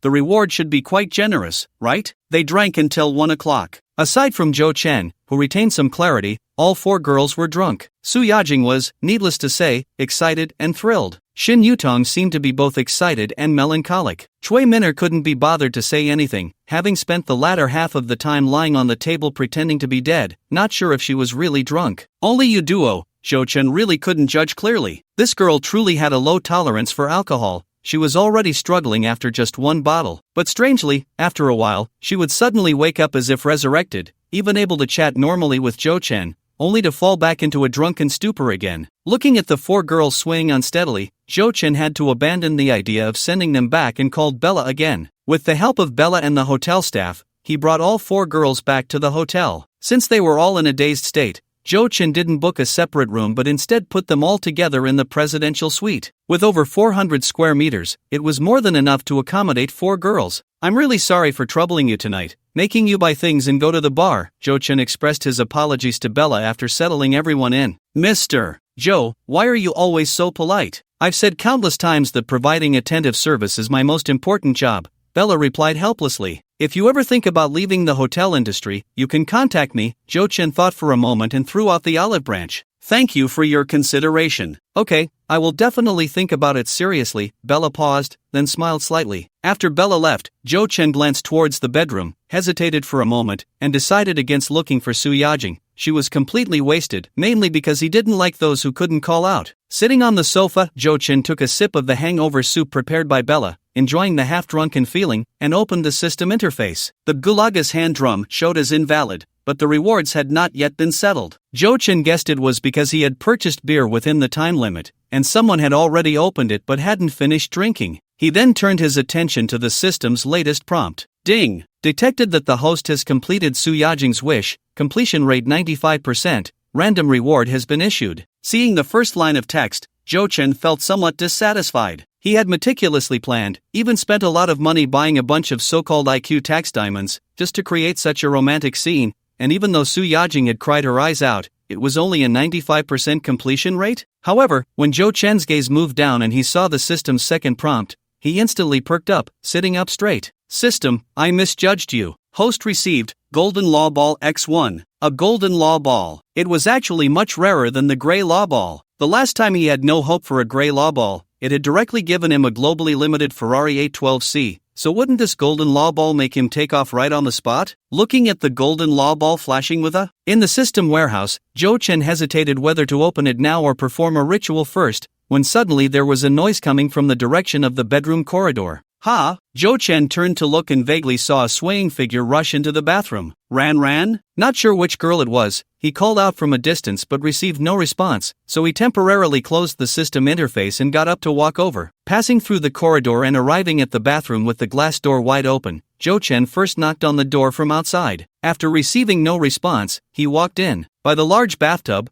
with her back to Jo Chen, Duo was slumped there, sitting on the smooth floor with her but her upper body was leaning into the bathtub, her messy bun drooping weakly, mumbling something. Duo, are you okay? Jo Chen walked over and squatted down to touch her shoulder. I feel unwell. I want to vomit, but I can't. Duo clung to the edge of the bathtub, hearing Jo Chen's voice. She didn't look up, just said in a wrong tone. Jo Chen nodded in understanding. If we were to categorize the levels of drunkenness, a slight buzz is definitely the most comfortable. Otherwise, one might as well go all the way and drink until completely drunk, like Su Yajing at this moment. Feeling unwell usually only happens the next day after waking up. The most uncomfortable state is being 7 or 8 parts drunk, but not completely intoxicated. You can't throw up, you can't shake off the dizziness, sitting doesn't feel right, lying down doesn't work either. You can only hang your head like Duo, not even knowing what you're doing. Wait for me a moment. Jo Chen went out first to pour a glass of water, then soaked a washcloth in cold water. When he returned, he handed the cup to Duo. Drink water, try to drink more. Based on Jo Chen's experience with drunkenness,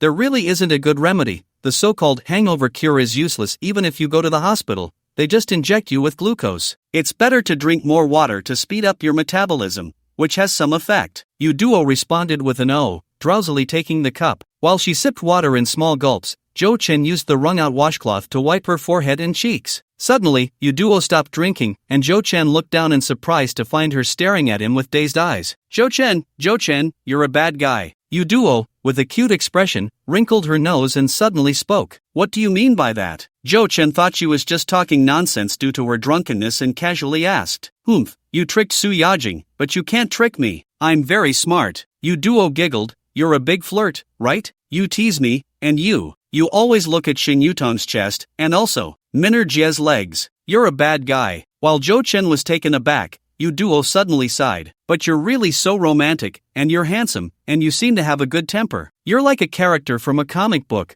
Watching too much really makes me feel all fluttery. Duo counted on her fingers, and with her youthful face, there was an inexplicable comicality of a child pretending to be an adult.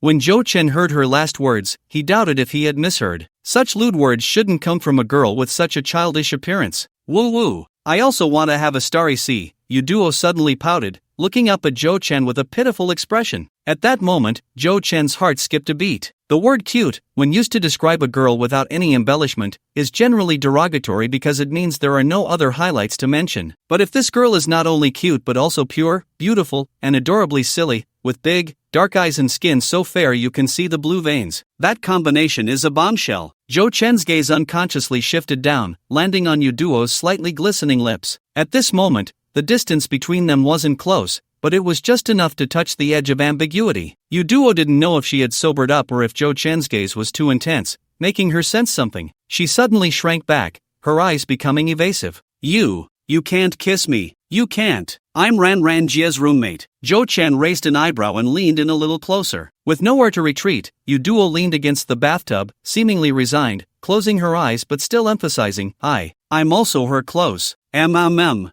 moment their lips touched, Duo's eyes widened briefly, but they quickly shut tight again. The cup in her hand slipped and fell into the bathtub, making a clanging sound, but it couldn't wake anyone. Jo Chen pressed Duo against the bathtub, invading her without restraint. Duo's lips were thin, and one could still faintly smell the scent of alcohol, but under the girl's heated breath, it was intoxicating. Jo Chen was indeed a bit drunk now. Duo's reactions during this were quite interesting. She raised both hands to push against Jo Chen's chest, a gesture that should have been one of rejection, but somehow turned into scratching. Strangely, Duo's movements were gentle, as if she wanted to express resistance but was afraid of hurting Jo Chen, making her actions as feeble as a kitten's. After several minutes, Jo Chen finally released Duo, who was already struggling to breathe. In fact, he was having a bit of trouble breathing himself. At first, Duo kept her eyes closed, seemingly drifting off again, but because Jo Chen didn't make any further moves, the girl's long eyelashes couldn't help but flutter. She slowly opened her eyes, meeting Jo Chen's deep gaze. This is my first kiss. Duo breathed lightly, her eyes resembling a deep valley in the morning, the colors unclear, only her murmurs could be heard. Oh no, something's wrong. I stole Sister Ranran's man. Jo Chen, this is a dream, right? It must be a dream. In my dream, could it be? Could it really let you bully me? Yu Duo, who had been mumbling, suddenly became haughty. She reached out and wrapped her arms around Jo Chen's neck, kissing him fiercely. Hee, man, this feels nice after the kiss, Yu Duo smiled. This time, it was Jo Chen who was momentarily stunned. Looking at the innocent Yu Duo, he couldn't help himself and leaned down to seal her lips again. This time, Jo Chen intensified his assault. Yu Duo's clothes, which had absorbed the smell of alcohol, had already been taken away by Bella for dry cleaning, leaving her in just a small tank top and shorts. Her petite body could easily be pulled into his embrace with just a gentle wrap. Jo Chen didn't dare to use too much strength, fearing he might actually break her, but he took the opportunity to verify his eyesight. Yu Duo really had nothing on. Not to say she was completely bare, but it was better than nothing. Jo Chen thought that at least Yu Duo had nice skin. She was a smooth girl. As a child, Jo Chen was a boy who loved to play with yo-yos. He never expected that as an adult, he could still play with yo-yos. Jo Chen felt quite moved. What can't be held onto is not just time, but also the yo-yo in hand. Jo Chen didn't really intend to take everything from Yu Duo, even though he could clearly feel that she was completely defenseless. If he wanted to, she might really see blood today. But Jo Chen still retained a shred of rationality. While drunken escapades might be pleasurable, they could also be punishing. When brothers encounter a drunken girl, they must protect themselves. One moment of thoughtlessness could cost years of freedom. The key is that you can't define whether the girl at that moment is truly willing. And even if she nods at the time, if she regrets it afterward,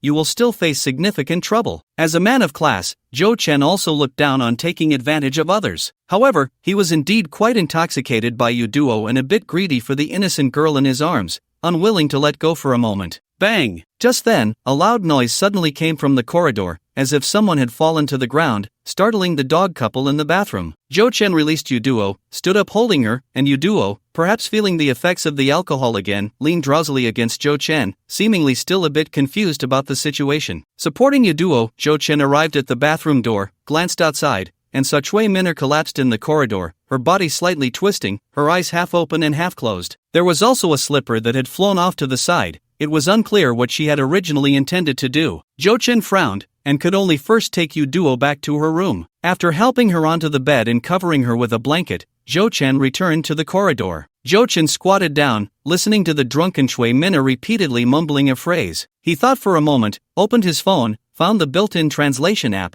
and held it up to her mouth. Water. Drink water. Soon, a mechanical voice began to translate. Jo Chen tapped his head, feeling somewhat speechless. Was this woman really that foolish? With Bella's attention to detail, how could she not think that a drunk person would be thirsty in the middle of the night? They must have prepared warm water in their room. Shaking his head, although he didn't like Chui Minner, Jo Chen couldn't really let her sleep on the floor. He picked her up and walked into another guest room with the door wide open. On the bedside table, there was indeed a full glass of warm water. He tossed Chui Minner onto the bed and then brought the glass of water to her lips. Chui Minner might have really been thirsty. She propped herself up, resting her head on Jo Chen's thigh, and eagerly drank from the cup, spilling quite a bit onto her clothes due to her hurried movements. Bella had dressed Chui Minner in a silk nightgown from the hotel, and the water trickled down her smooth neck into the collar of the nightgown, making her feel sticky and uncomfortable, causing her to let out a soft groan. Then, to Jo Chen's surprise, Chui Minner suddenly sat up with a start, yanked off her nightgown, and tossed it aside. What the hell? When he had picked up Chui Minner earlier, Jo Chen had noticed that her figure was indeed impressive. Unlike Yu Duo's smoothness, her skin was likely firmer due to years of fitness training. This firmness was evident in other areas as well. But people from the pickled cabbage country really can't hold their liquor. I told you to drink soju, not baijiu. As Jo Chen's mind began to wander and his thoughts started to jump around, Chui Minner, who had been half closing her eyes, suddenly opened them wide, and their gazes met. Chui Minner looked down at her bare self, then up at Jo Chen, her eyes filled with confusion. Jo Chen was on guard, wondering if this woman would suddenly go crazy. Who knew Chui Minner would suddenly smile, her expression laced with disdain. Hey, Appa, what are you doing here right now? You, what does it matter if you're rich? You just like my body, right? Little brat, don't just stare. Chui Minner suddenly cursed, then grabbed Jo Chen's hand and pressed it against herself. Enjoy it, you shameless man. Bang! Chui Minner cursed again, then collapsed into Jo Chen's lap. Jo Chen, looking at the unconscious Chui Minner, Jo Chen rubbed his throbbing forehead, unsure of what to say. Ding-dling! At that moment, the phone on the bedside table rang. Jo-chin picked it up and saw it was a contact saved in Korean, but the heart symbol at the end was universal. Jo-chin realized this was Choi Minner's fiancé. He initially wanted to hang up, but glancing at Choi Minner sprawled on his lap, a bit of mischief sparked in his mind. "You just called me shameless, so I'll play along with your narrative, right?" So Jo-chin answered the call, and immediately a man's angry voice came through, though it was all a jumble of incomprehensible words. It was then that he realized he hadn't had the chance to learn Korean yet, but it wasn't a big deal. Jo-chin reopened the translation software, typed in a line of text, then clicked on the text-to-speech option, specifically selecting a male voice, and placed it next to Choi Minner's phone microphone. "She is asleep." The other end of the call instantly fell silent. After a brief silence, Choi Minner's fiancé's furious curses erupted, which Jo-chin couldn't understand, but he could tell there was a high content of shiba. Jo-chin couldn't help but chuckle softly, then hung up the phone, set it to silent, and placed it back on the bedside table. After doing all this, Jo-chin pushed Choi Minner away, hummed a tune, and returned to the master bedroom, wrapping his arms around Soo-yajing's soft body, quickly falling into a deep sleep. The next morning, when Jo-chin opened his eyes, Soo-yajing was still sound asleep. He left the master bedroom. There was no noise coming from the other three girls' rooms, which was normal, as people like Jo-chin, who woke up early after drinking, were indeed a minority. He went to the living room, poured himself a glass of water, and after his mind cleared a bit, Jo-chin opened the system interface. Sure enough, he had missed quite a few notifications while he was asleep. The Gulagas hand drum had automatically been destroyed, and the system had settled the rewards in the middle of the night. During the duration, the accumulated number of drinks is same-sex 573 bottles,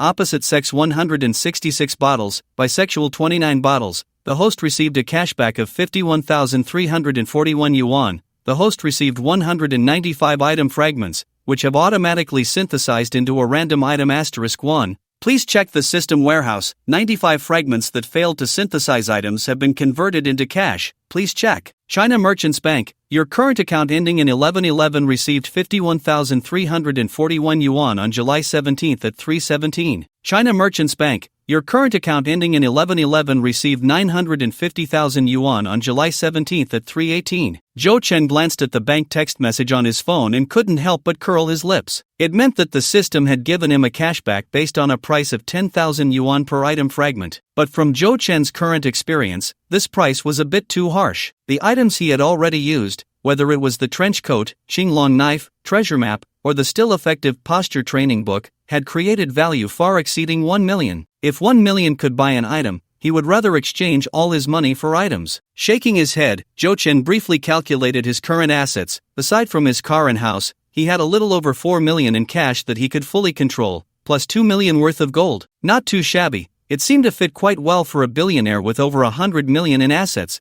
in terms of actual cash flow available. Then, Jo-chin took another look at the progress of the equity exchange document. Just like yesterday, it was still stuck at 90% without any movement. Jo-chin didn't know what the problem was. He couldn't communicate with the system, but the system had never let him down before, so he can only wait and see. Finally, Jo-chin turned his attention to the system warehouse, where, in addition to the unopened golden law sphere, there was a new item. Li Qing's blindfold, permanent after wearing, vision -99%, physical training effect plus 1000%, train hard, maybe one day you will be as great as I am. A deep male voice echoed in Jo-chin's mind. Finally, there was a simple note from the system about the item. You have gone blind, but you have also become stronger. What the hell? Jo-chin sat up straight in surprise. What excited him first was that this was actually a permanent item. If not counting Soo-yajing's wish list, this was his first permanent item. What shocked Jo-chin even more was that incredible buff bonus. In other words, as long as he covers his eyes with this cloth strip,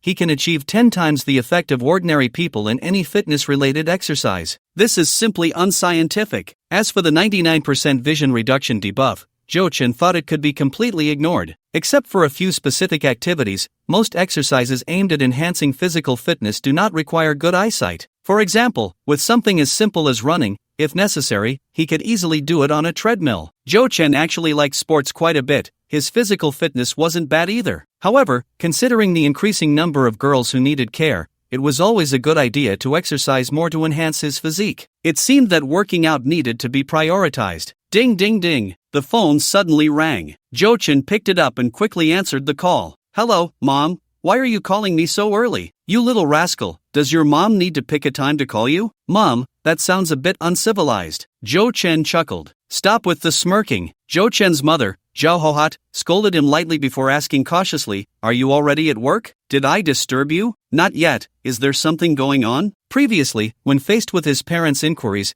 Zhou Chen had only mentioned that he found a decent job, so from Zhao Hohat's perspective, he was currently enjoying the benefits of a 996 work schedule. Xiao Wang, do you think we should buy a car? Zhao Hohat asked hesitantly. Buy a car? Zhou Chen was taken aback. What made you think of that? A few years ago, Zhou Chen's family had an old Santana, which they sold for 10,000 to fill a financial gap. Now, although his parents were no longer in debt, their income was still limited, making the idea of buying a car seem far-fetched. Isn't it because your cousin just bought a BYD Qin the other day? Your dad and I think it's pretty good. The down payment isn't expensive, and we can manage to scrape together some money. Besides, now that you have a job, you definitely need a car. It will come in handy when you get married. Listening to his mother's rambling, Zhou Chen felt a bit uncomfortable. After all, it all came back to him. Objectively speaking, his parents' education of him had not been particularly successful, which is a common issue in many ordinary families, yet it was undeniable that they had always tried to give him what they thought was best. Mom, let's wait a bit. My current job is quite good. Maybe I'll be able to buy a car myself later. Zhou Chen gathered his complicated feelings and smiled as he changed the subject. Don't try to fool me. How much can you earn just starting out? The cost of living in Mingcheng is so high, and your job still provides meals and accommodation. Our job doesn't have a fixed salary. It completely depends on performance. You've seen online streaming, right? You even bought that 9 yuan toilet paper before. It seems I'm quite suited for this, and I've already made quite a bit. I'll transfer you some money now, just consider it as you helping me save it. Zhou Chen thought for a moment and said ambiguously. The older generation doesn't really understand things online, so this angle was definitely safe. Alright, as long as you're making money, I'll save it for you. Just let me know when you need it. Sure enough, upon hearing Zhou Chen's explanation, Zhao Hohat happily agreed. After chatting a bit more, they hung up. Zhou Chen opened his mom's WeChat, hesitated for a moment, and then directly transferred 50,000 yuan. He initially wanted to transfer just 10,000 and gradually build up, but after thinking about it, that seemed too slow. Although 50,000 was outrageous, it should still be within the realm of ordinary people's understanding. Once they accepted the fact that Zhou Chen had made 50,000 in half a month, they would automatically rationalize the entire process when they later saw him thriving. Ding ding ding. Looking at the phone call from his mother again, Zhou Chen knew she was probably still scared. After all, Zhou Chen's father, a veteran employee of a state-owned enterprise, only earned about 8 or 9,000 yuan a month at his peak. How could Zhou Chen, a young man just starting out in society, be so successful? Zhou Chen's solution was simple. He called his dad. Compared to Zhao Hohat, who came from a rural background, old Zhou's perspective was naturally much broader. Although he was shocked, he remained calm and immediately turned to comfort Zhao Hohat. When Zhou Chen saw that his mother had finally accepted his transfer and sent a voice message, he knew the situation was settled. Just as he was about to relax and put down his phone, another message came in. Zhou Chen looked down and saw it was from Su Wenxian. Good morning, Mr. Zhou. I hope I didn't disturb your sleep. May I ask what time I should come to Tsuehuipin to meet you today? Zhou Chen was a bit surprised. He had indeed arranged to meet Su Wenxian today to check the purchased furniture, but it wasn't even 9 o'clock yet. Was the other party really this dedicated? After thinking for a moment, Zhou Chen replied, How about 9:30? I'll have breakfast first. Zhou Chen went back to his room to change clothes. Seeing that Su Yajing showed no signs of waking up anytime soon,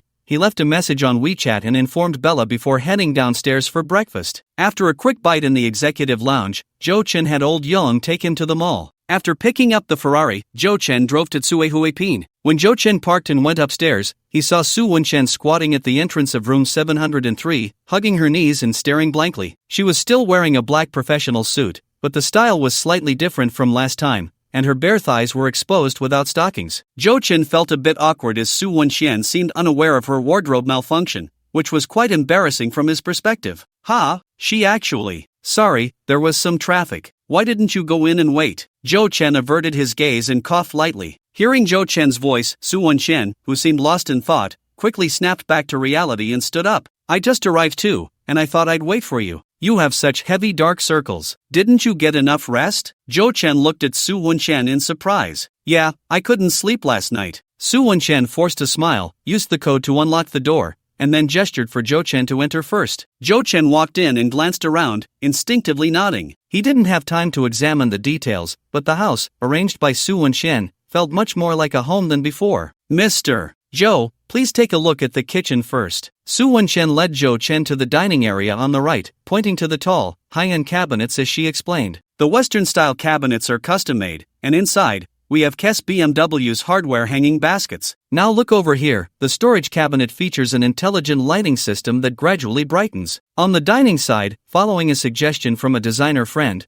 we bought the Catalan tie-in dining table, made of marble ceramic. And for the main living room, I chose this Menotti Lawrence corner sofa. Now, let's take a look at the study. Su Wenchen guided Zhou Chen through the house, and as she got into the flow, she returned to her confident self. She still hadn't looked at any materials throughout the tour, and her self-assured demeanor made Zhou Chen momentarily lose focus. In terms of looks, Su Wenchen couldn't compare to Zhang Mo and Ding Yi, but at that moment, she was exceptionally beautiful. Finally, we have the bedroom you specifically mentioned. When Su Wenchen arrived at the master bedroom, she inexplicably felt a bit shy. The main reason was that Zhou Chen had not made any special requests for the other furniture, but for the large bed in the master bedroom, it was simply standing at the door of the master bedroom. Zhou Chen glanced over and, upon seeing the bed, nodded in satisfaction, which was unusual for him. Not bad, this is the bed I want. It's from the Italian luxury furniture brand, Giorgio's Vision series. Of the 1,100,000 you finally transferred to me, a small portion was spent on this bed. Su Wenchen explained softly, her expression still somewhat strange. She had at least found 7 or 8 different brands and styles of beds for Zhou Chen to choose from, but he had unhesitatingly picked this one, which Su Wenchen thought he would absolutely dislike. Did Mr. Joe really not think this bed looked like a cage? Most people wouldn't want to sleep in a place like this. Or was this exactly what he wanted? Sunny had already told her that when Zhou Chen was processing the property deed, he had indeed registered another woman's name. Coupled with her previous speculations, Su Wenchen didn't dare to think too deeply about it. Mr. Joe, this is the final settlement list. Please take a look. After reviewing all the furniture arrangements, the two returned to the living room, and Su Wenchen handed the organized list to Zhou Chen for his review. The total cost, after rounding off, is 1,070,000, and there's still 30,000 left unspent, which I will transfer to you shortly. Zhou Chen casually glanced at the list and shook his head upon hearing this. No need, consider that 30,000 is your reward. Mr. Joe, this. Don't refuse again. Zhou Chen set the list down and looked directly at her. I know you must have put in a lot of effort for this. Even if I were to hire a proper designer, it wouldn't be less than this price, right? This is what you deserve, as long as you don't think it's too little. Hearing Zhou Chen's sincere words, Su Wenxian's eyes inexplicably turned red. She had indeed put in a lot for this, not only sacrificing several days of annual leave but also not knowing how many late nights she had spent researching. Just the number of trips back and forth to the furniture company was almost too many to count. This was her usual way of working, and she didn't think much of it,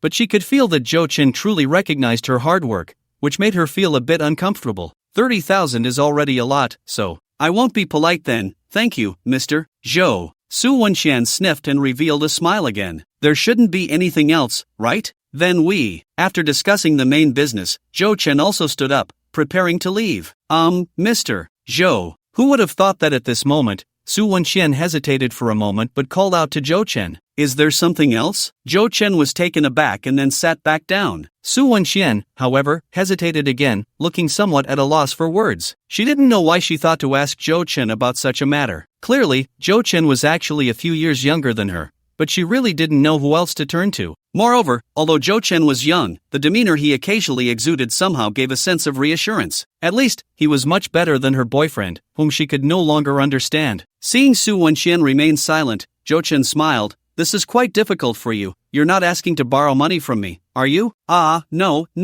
Su Wenxian quickly waved her hand. It's about some personal matters of mine. Take your time, I have time. Zhou Chen's calm tone finally dispelled Su Wenxian's last bit of hesitation. She took a deep breath and said, It's like this, you should remember, I told you I have a boyfriend. We are actually about to get married. When Su Wenxian said this, there was no expression of happiness on her face. Instead, it was mostly pain. We've had several arguments recently, all misunderstandings that we've cleared up. But yesterday when he came to find me, he was drunk. I accidentally looked at his phone, and then I saw some things I didn't quite understand. As she spoke, Su Wenxian looked at Zhou Chen, a hint of anxiety in her voice as she asked, Since you must have more experience than I do, I want to ask you, have you ever heard of a place called Golden Palace? Golden Palace? Zhou Chen was taken aback. I I saw some spending records on Chang's phone, and the amounts weren't small. The merchant name displayed was Golden Palace, Su Wenchen explained cautiously. I don't know what this place is, and there was nothing else on his phone, so why don't you just ask him directly? Zhou Chen asked, puzzled. Su Wenchen fell silent for a moment before speaking. I'm afraid it might cause unnecessary misunderstandings. He might be a bit sensitive lately, and I don't want to argue with him again. Is that so? Zhou Chen tapped his fingers on the armrest of the sofa. Golden Palace. I have indeed heard of such a place, but I'm not sure if it's the one you're talking about. You really know? Su Wenxian, who had initially held little hope, brightened up, then said eagerly, is there any way to verify it? Yes, Zhou Chen answered decisively, though his expression was somewhat strange. But you need to be prepared, the truth may not be what you hope for. Su Wenxian realized something, her face slightly paled, but she quickly nodded, her expression becoming resolute. I want to know. I don't want to lose sleep over this anymore. Alright then. This matter was indeed a piece of cake for Zhou Chen. What is your boyfriend's name and profession? But before pulling out his phone, Zhou Chen asked one question first. His name is Chang Jia, and he works in IT at a private company, Su Wenxian hurriedly replied. Zhou Chen nodded, then took out his phone, found a contact, and dialed it, putting it on speakerphone on the table. The sun is so bright, while I'm in a pile of mud. This love, I think, has long been shattered. The surging tide makes me retreat. The ringtone played, and Su Wenxian saw that the screen displayed a contact named Brother B. The call was quickly connected,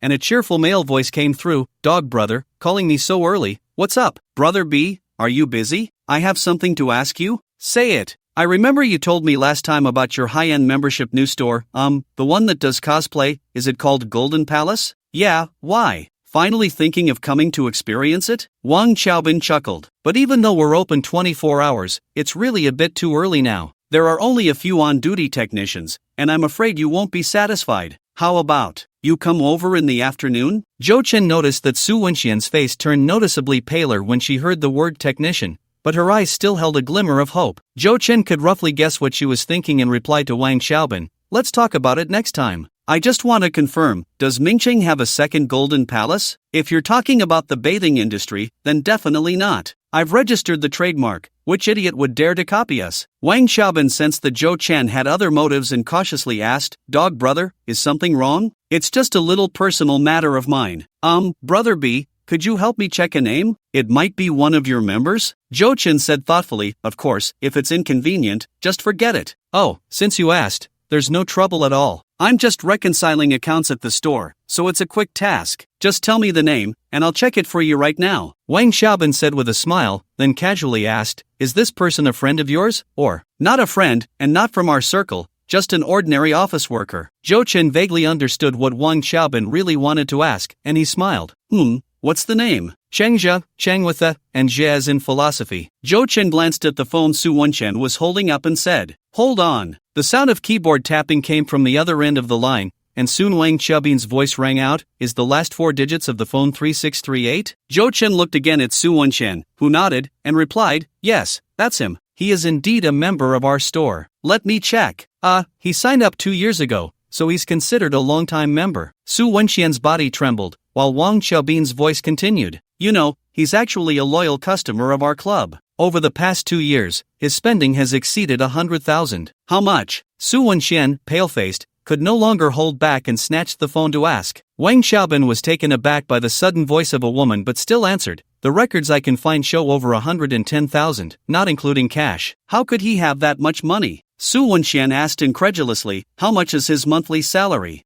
Sis, that question puts me in a bit of a bind. We run a business. How would we know where our customers' money comes from? But there is one interesting point. What? Su Wenxian clutched the phone tightly. I took a quick look at the details, and most of the time Chang Jia topped up his card around the 15th, with the 15th being the most frequent. The amounts are usually around 3 to 4,000, occasionally exceeding 5,000. The 15th. Su Wenxian slumped to the ground, murmuring blankly, that's when he gets paid. Is there anything else you want to know? Wang Xiaobin asked when he suddenly heard no response. Su Wenxian seemed to think of something and quickly grabbed the phone again, as if clutching at a last straw. Can you tell me what your store does? This question clearly stumped Wang Xiaobin, and for a moment he didn't know how to respond. If this call hadn't come from Zhou Chen, he would have cursed. Are you out of your mind? Zhou Chen understood Wang Xiaobin's predicament and took the phone from Su Wenxian's hands. Brother B, thanks a lot today. I'll call you back later. No problem. I'll hang up now. Wang Xiaobin probably knew that Zhou Chen had other matters to attend to and didn't say more before quickly hanging up. Zhou Chen put away his phone and turned to Su Wenxian, who was staring at him intently, seemingly unwilling to give up easily. He shook his head. Don't be foolish. You already know. If it were a purely legitimate store, he couldn't possibly spend that much on his own. Then, Zhou Chen squatted down closer to her and, in the calmest tone, stated the harshest truth in her ear. If you insist on asking me,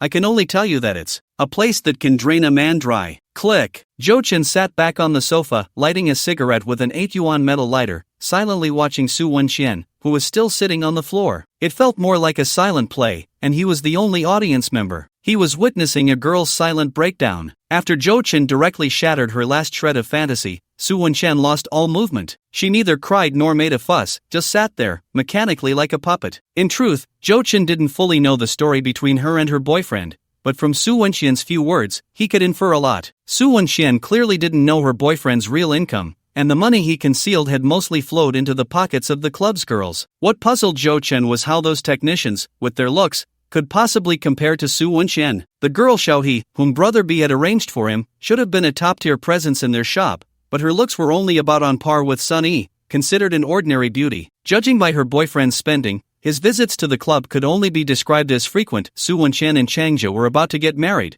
so it surely wasn't that Su Wenxian was unwilling to do that, right? With Zhou Chen's current life experience, it was still quite difficult to fully understand the cause and effect. He didn't know how long it had passed when Su Wenxian finally swayed and stood up. Are you okay? Seeing that she had finally regained awareness of the outside world, Zhou Chen asked. I'm fine, Mr. Zhou, thank you. Su Wenxian appeared very calm, even smiling at Zhou Chen. If you have no other instructions, I'll head back now. Let me see you off? Really? It's not necessary, thank you. Su Wenxian bowed to Zhou Chen again, then picked up her commuting bag and walked towards the door. Zhou Chen kept his eyes on her as she disappeared into the elevator. Throughout this process, Su Wenxian seemed perfectly normal, even waving goodbye to him at the end. Only, there was no light in her eyes. Since Su Wenxian insisted, Zhou Chen didn't insist on seeing her off. He roughly understood that she might need a little space to herself at that moment. However, after thinking it over, Zhou Chen still sent a message to her best friend Sun Yi, considering it his duty. The suffering of mortals. Ding! The sudden notification from the system interrupted Zhou Chen's thoughts. Business registration information change completed.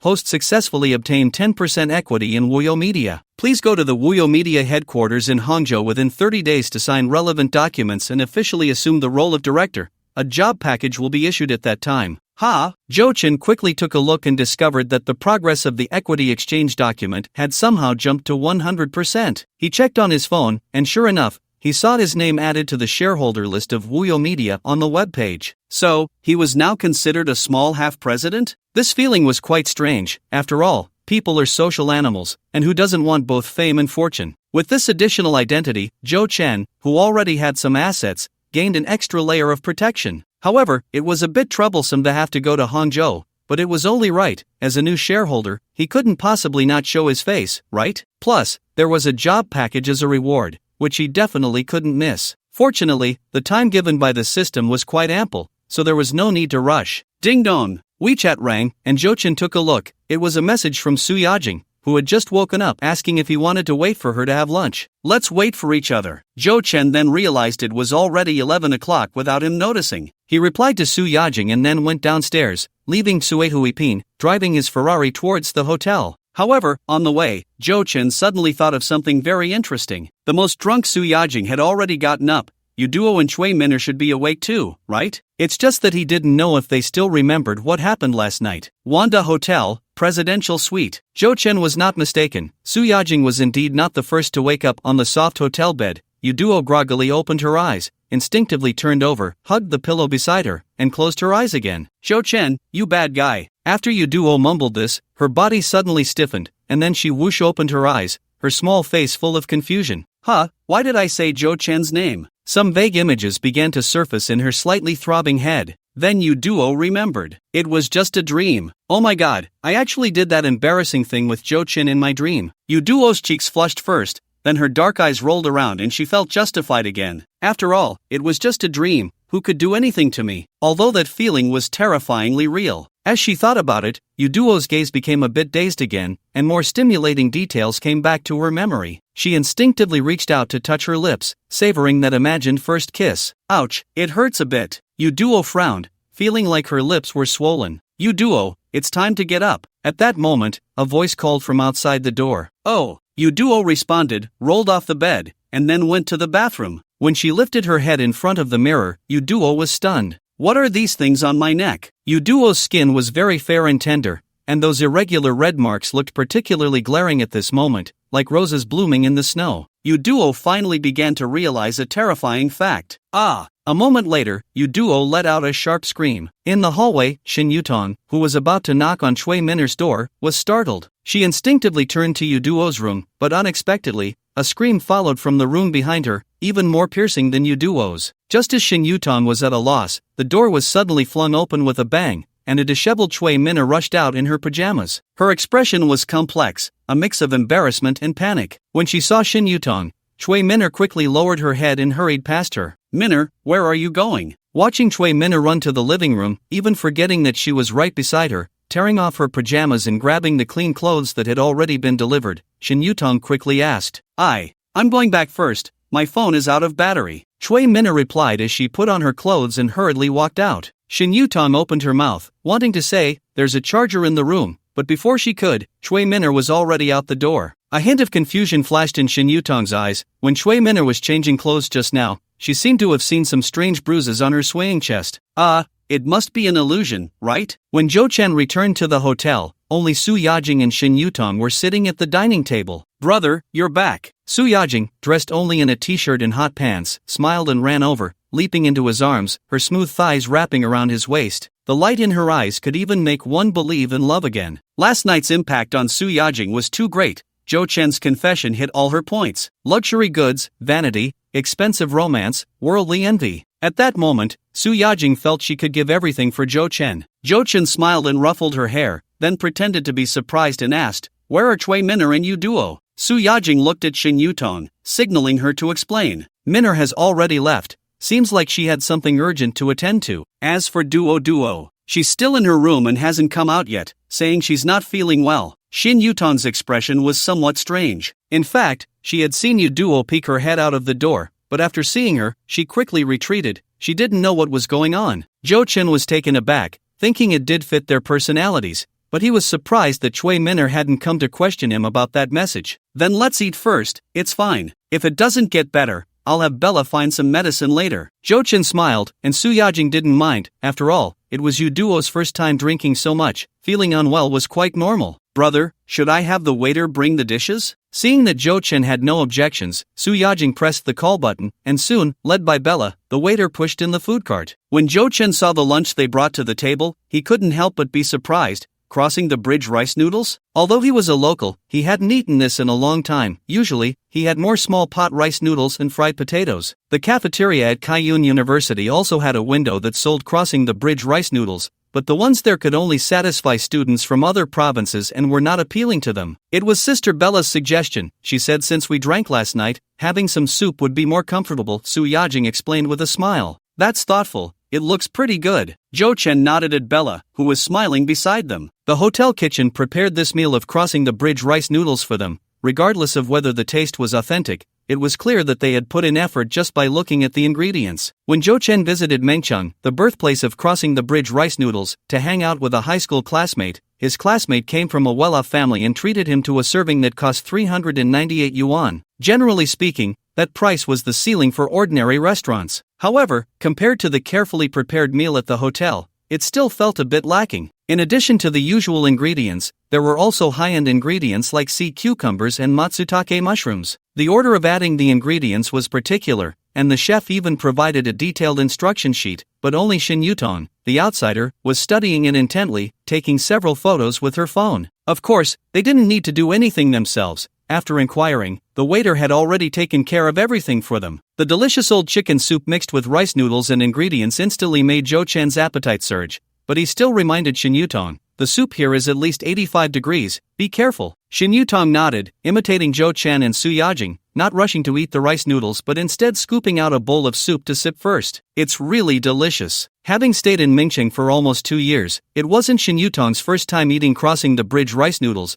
but the quality of a 5-star hotel was clearly not on the same level as a roadside stall. Of course, the taste of a star-rated hotel wasn't necessarily better, but was Shin Yutong really concerned about the taste? She glanced at Su Yajing, who, even while eating rice noodles, found every opportunity to be affectionate with Zhou Chen, and that faint sense of envy in her heart resurfaced. It was foreseeable that this high-quality lifestyle would soon become Su Yajing's norm. While Shin Yutong was lost in thought, Zhou Chen was also a bit distracted, but what he was thinking was, he didn't have to work now. It seemed he could realize his dream of traveling across the country. Not to mention anything else, just like this crossing the bridge rice noodles, how many unique delicacies must there be across our vast China? Although with today's extremely developed logistics, it seemed easy to taste specialties from other places, the feeling was ultimately different. Well, afterwards, I could even go abroad from time to time to have some fun. Benefiting from the system's guidance, although the reading phase has ended, Zhou Chen probably won't give up the habit of reading. Since one should read thousands of books, one should also travel thousands of miles. There are so many beautiful sights in this world that Zhou Chen really wants to experience. After a brief daydream, Zhou Chen pulled his thoughts back. Zhou Chen ate quickly, even the hot rice noodles were finished off cleanly in about 10 minutes, while the two girls' bowls were still full,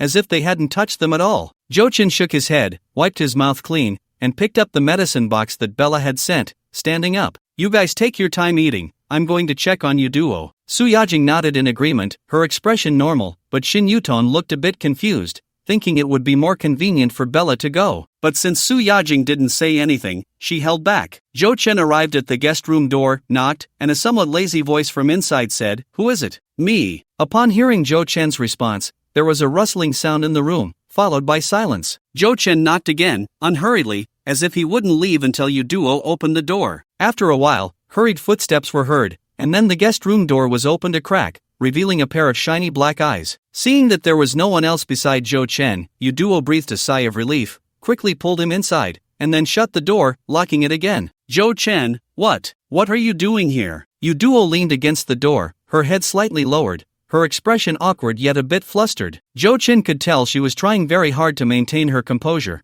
but she lacked Su Yajing's acting skills, making it look a bit comical. What amused Zhou Chen even more was that she had a towel tightly wrapped around her neck. With her small face, she looked like a little potato popping out of the ground, quite adorable. "I heard you were sick, so I came to see if I could cure you." "Oh, you came to bring me medicine? That's fine, I've received the medicine, you can go now." Duo didn't catch the strange tone in Zhou Chen's voice and relaxed a bit, reaching for the medicine in his hand. However, Zhou Chen casually tossed the medicine box aside. "I never said it was for you to take medicine." "Then what is it?" Duo looked up, confused. Zhou Chen smiled, leaned closer to Duo, and whispered, "Have you ever heard of kissing therapy?" From Zhou Chen's perspective, Duo's delicate ears instantly turned a shade of red. She shrank back a little, stammering, "Zhou Chen, last night you were drunk, and I was drunk too.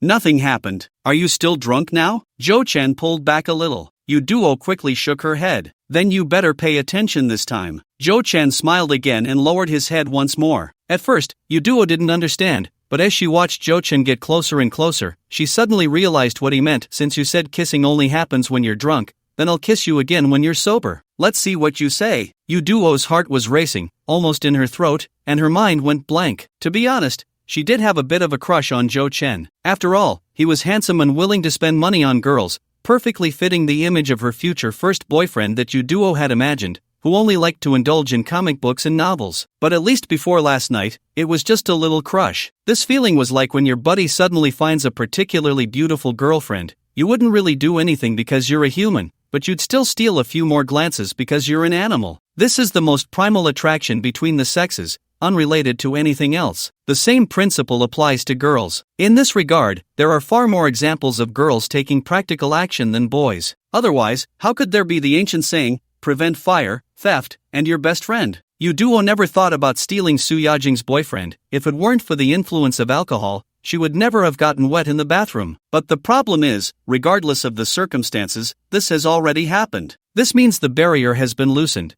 and it would be much harder for her to tighten it again than before. More importantly, Su Yajing is right outside the door, and Duo has no idea that Su Yajing has long accepted the unequal contract with Zhou Chen. Therefore, at this moment, as she watches Zhou Chen getting closer, Duo feels an indescribable thrill. Zhou Chen's movements are very slow, and she has plenty of time to dodge, but Duo just leans against the door, as if she really has nowhere to escape. Just as their lips are about to touch, Zhou Chen suddenly stops. He looks at Duo, who has her eyes tightly shut, and suddenly chuckles, then yanks the towel off her neck. Looking at the bright red marks, Jo-chin realizes that he was quite rough last night. Of course, it might also be because Duo's skin is really too delicate, and just a little force would create a visual response. Hearing Jo-chen's laughter, Duo feels a mix of embarrassment and anger at being toyed with, but Jo-chin doesn't give her a chance to react and presses his lips against hers. Duo enters a state of emptiness. It's completely different from the feeling of being drunk. Everything becomes clear. The flakiness of pineapple cake, the numbing sensation like Sichuan pepper, and the weakness that makes her body go limp, like soft bones. Jo-chin bullies her fiercely, giving her no room to think or resist. Her hands rise again, scratching at his chest like a little cat. This teasing motion makes Jo-chin unconsciously apply a bit more force. Bang! The door is violently slammed. The noise is quite loud, and soon footsteps can be heard in the corridor, followed by Su Yajing's puzzled inquiry. "Brother, is everything okay in there?" Duo wakes up, quickly covering her mouth to prevent herself from gasping. But Jo-chin remains calm, even playing with a yo-yo in response to Duo's pleading eyes, before saying, "It's fine, I accidentally bumped into the cabinet." "Oh, how's Duo? She doesn't seem to be in good shape. Do you want to come in and take a look?" Jo-chin smiles and actually reaches for the door to open it. Duo, who is about to go crazy, can't handle this. She pushes Jo-chin away and frantically runs to the bed, wrapping herself in the blanket. Click! Just as Duo trembles, Jo-chin really opens the door. Standing outside are Su Yajing and the curious Shin Yuton. Duo, how are you?" Su Yajing calls out. But pretending to be dead, Duo naturally doesn't respond. She seems still drunk, maybe a bit allergic. She probably doesn't want to see you guys. Jo-chin shrugs. "I'm making her some banlan root powder. She'll be out in a bit." "Okay, then thank you, brother, for taking care of her a little longer. We haven't finished our rice noodles yet." Su Yajing smiles playfully, while Shin Yuton looks like she wants to say something but hesitates. Su Yajing pulls Shin Yuton away, and Jo-chin gently closes the door, turning to walk towards the bed. Duo, sealed in her blanket, hears Jo-chin's footsteps getting closer. She was initially extremely nervous, but then she feels the bed dip slightly, and then there is no more movement. After a while, Duo cautiously lifted the blanket, and was immediately taken aback, because Jo-chin had also lain down at some point, looking at her from just a short distance away. Jo-chin, Shu, Duo had a lot to say, including but not limited to, "You're a big bad guy. How can you be so excessive? You're too bold. We can't stop it, Wang-gu." But at that moment, under Jo-chin's gaze, she suddenly found herself unable to say anything. She could feel Jo-chin carefully examining her, including but not limited to her messy hair, the blush scattered across her cheeks, and the small mole on her nose. Finally, Jo-chin's gaze settled on her lips, which were already slightly swollen. "Do you still want to kiss?" Jo-chin asked softly, as if tempting a lost lamb. "Actually, there are many ways to kiss." "Like what?" Looking into Jo-chin's bright eyes, Duo didn't know what she was thinking and timidly asked. Then Jo-chin wrapped his arms around her, and in the stillness, they could both hear each other's breaths, as if transmitting the rhythm of their heartbeats, gradually quickening. But Jo-chin was no longer eager. Instead, he held her gently and tenderly, taking it slow. Duo indeed felt something entirely new. Her gaze melted, and her heart couldn't help but shout, "Ah yes. This is the correct way to experience the first kiss in a fantasy." For the first time, she reached out and tightly embraced Jo-chin. As time passed, the roses that had originally withered around Duo's neck transformed into deep and shallow new marks. The roses had faded, but blossomed into peach blossoms. Peach blossoms, no mistake. On the bed, by the window, at the desk. Duo, being carried by Jo-chin from here to there, felt light as a feather, already numb. How could this man be so good at kissing? Moreover, while kissing, he was changing locations, making it feel far more desirable than a normal kiss, and even harder to resist. In fact, she had misunderstood Jo-chin. He wasn't experienced, he was just putting theoretical knowledge into practice. That's right, this guy not only studied astronomy and geography in the library but also learned some knowledge about intimacy between the sexes. If he hadn't read the books, Jo-chin wouldn't have imagined that there could be as many as 17 techniques just for kissing. Yes, 17. And all of them were well-founded. Jo-chin didn't know if these people were just bored. For example, there was one technique with a very elegant name called Magpie Bridge. It was a bit hard to explain, but it involved some neck strain. Based on Magpie Bridge, there was an even more advanced technique called Bond. The shape was roughly like a child's pinky promise, symbolizing an unchanging agreement between the two. "If we kiss today, you have to keep kissing me." Finally, Jo-chin carried the breathless Duo to the bathroom,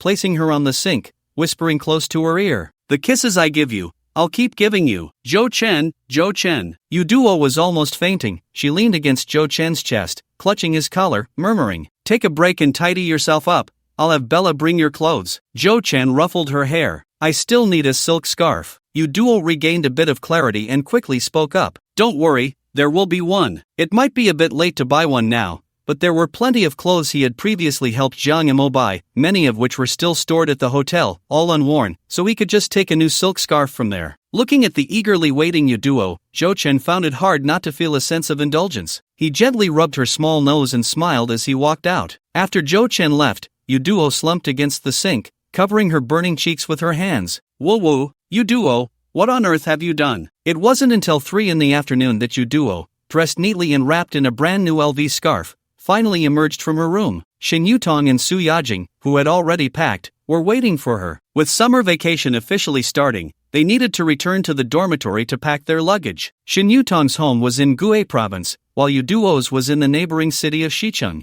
Their high-speed train tickets happened to be on the same route, so they had agreed to set off together. Su Yajing's home was in Licheng, within the same province, and she was currently seeking Zhou Chen's opinion. "Brother, I definitely have to go home for the summer vacation. I've been busy with part-time jobs and didn't go back during May Day. If I don't go back this summer, my mom will kick me out. But I want to stay and accompany you for a few days. Is that okay?" Zhou Chen had already learned from the information provided by the system that Su Yajing came from a single-parent family and seemed to have grown up with her mother. No wonder she lacked paternal love. "It looks like only I can make up for her regrets. From this perspective, I'm actually quite a good person." After a moment of self-affirmation, Zhou Chen thought for a bit in response to Su Yajing's coquetry and said, "Of course, no problem. But I can only accompany you for 2 days. After that, I'll be busy." Zhou Chen calculated that Jiang Yimou would return the day after tomorrow, which would be just right for Su Yajing to leave.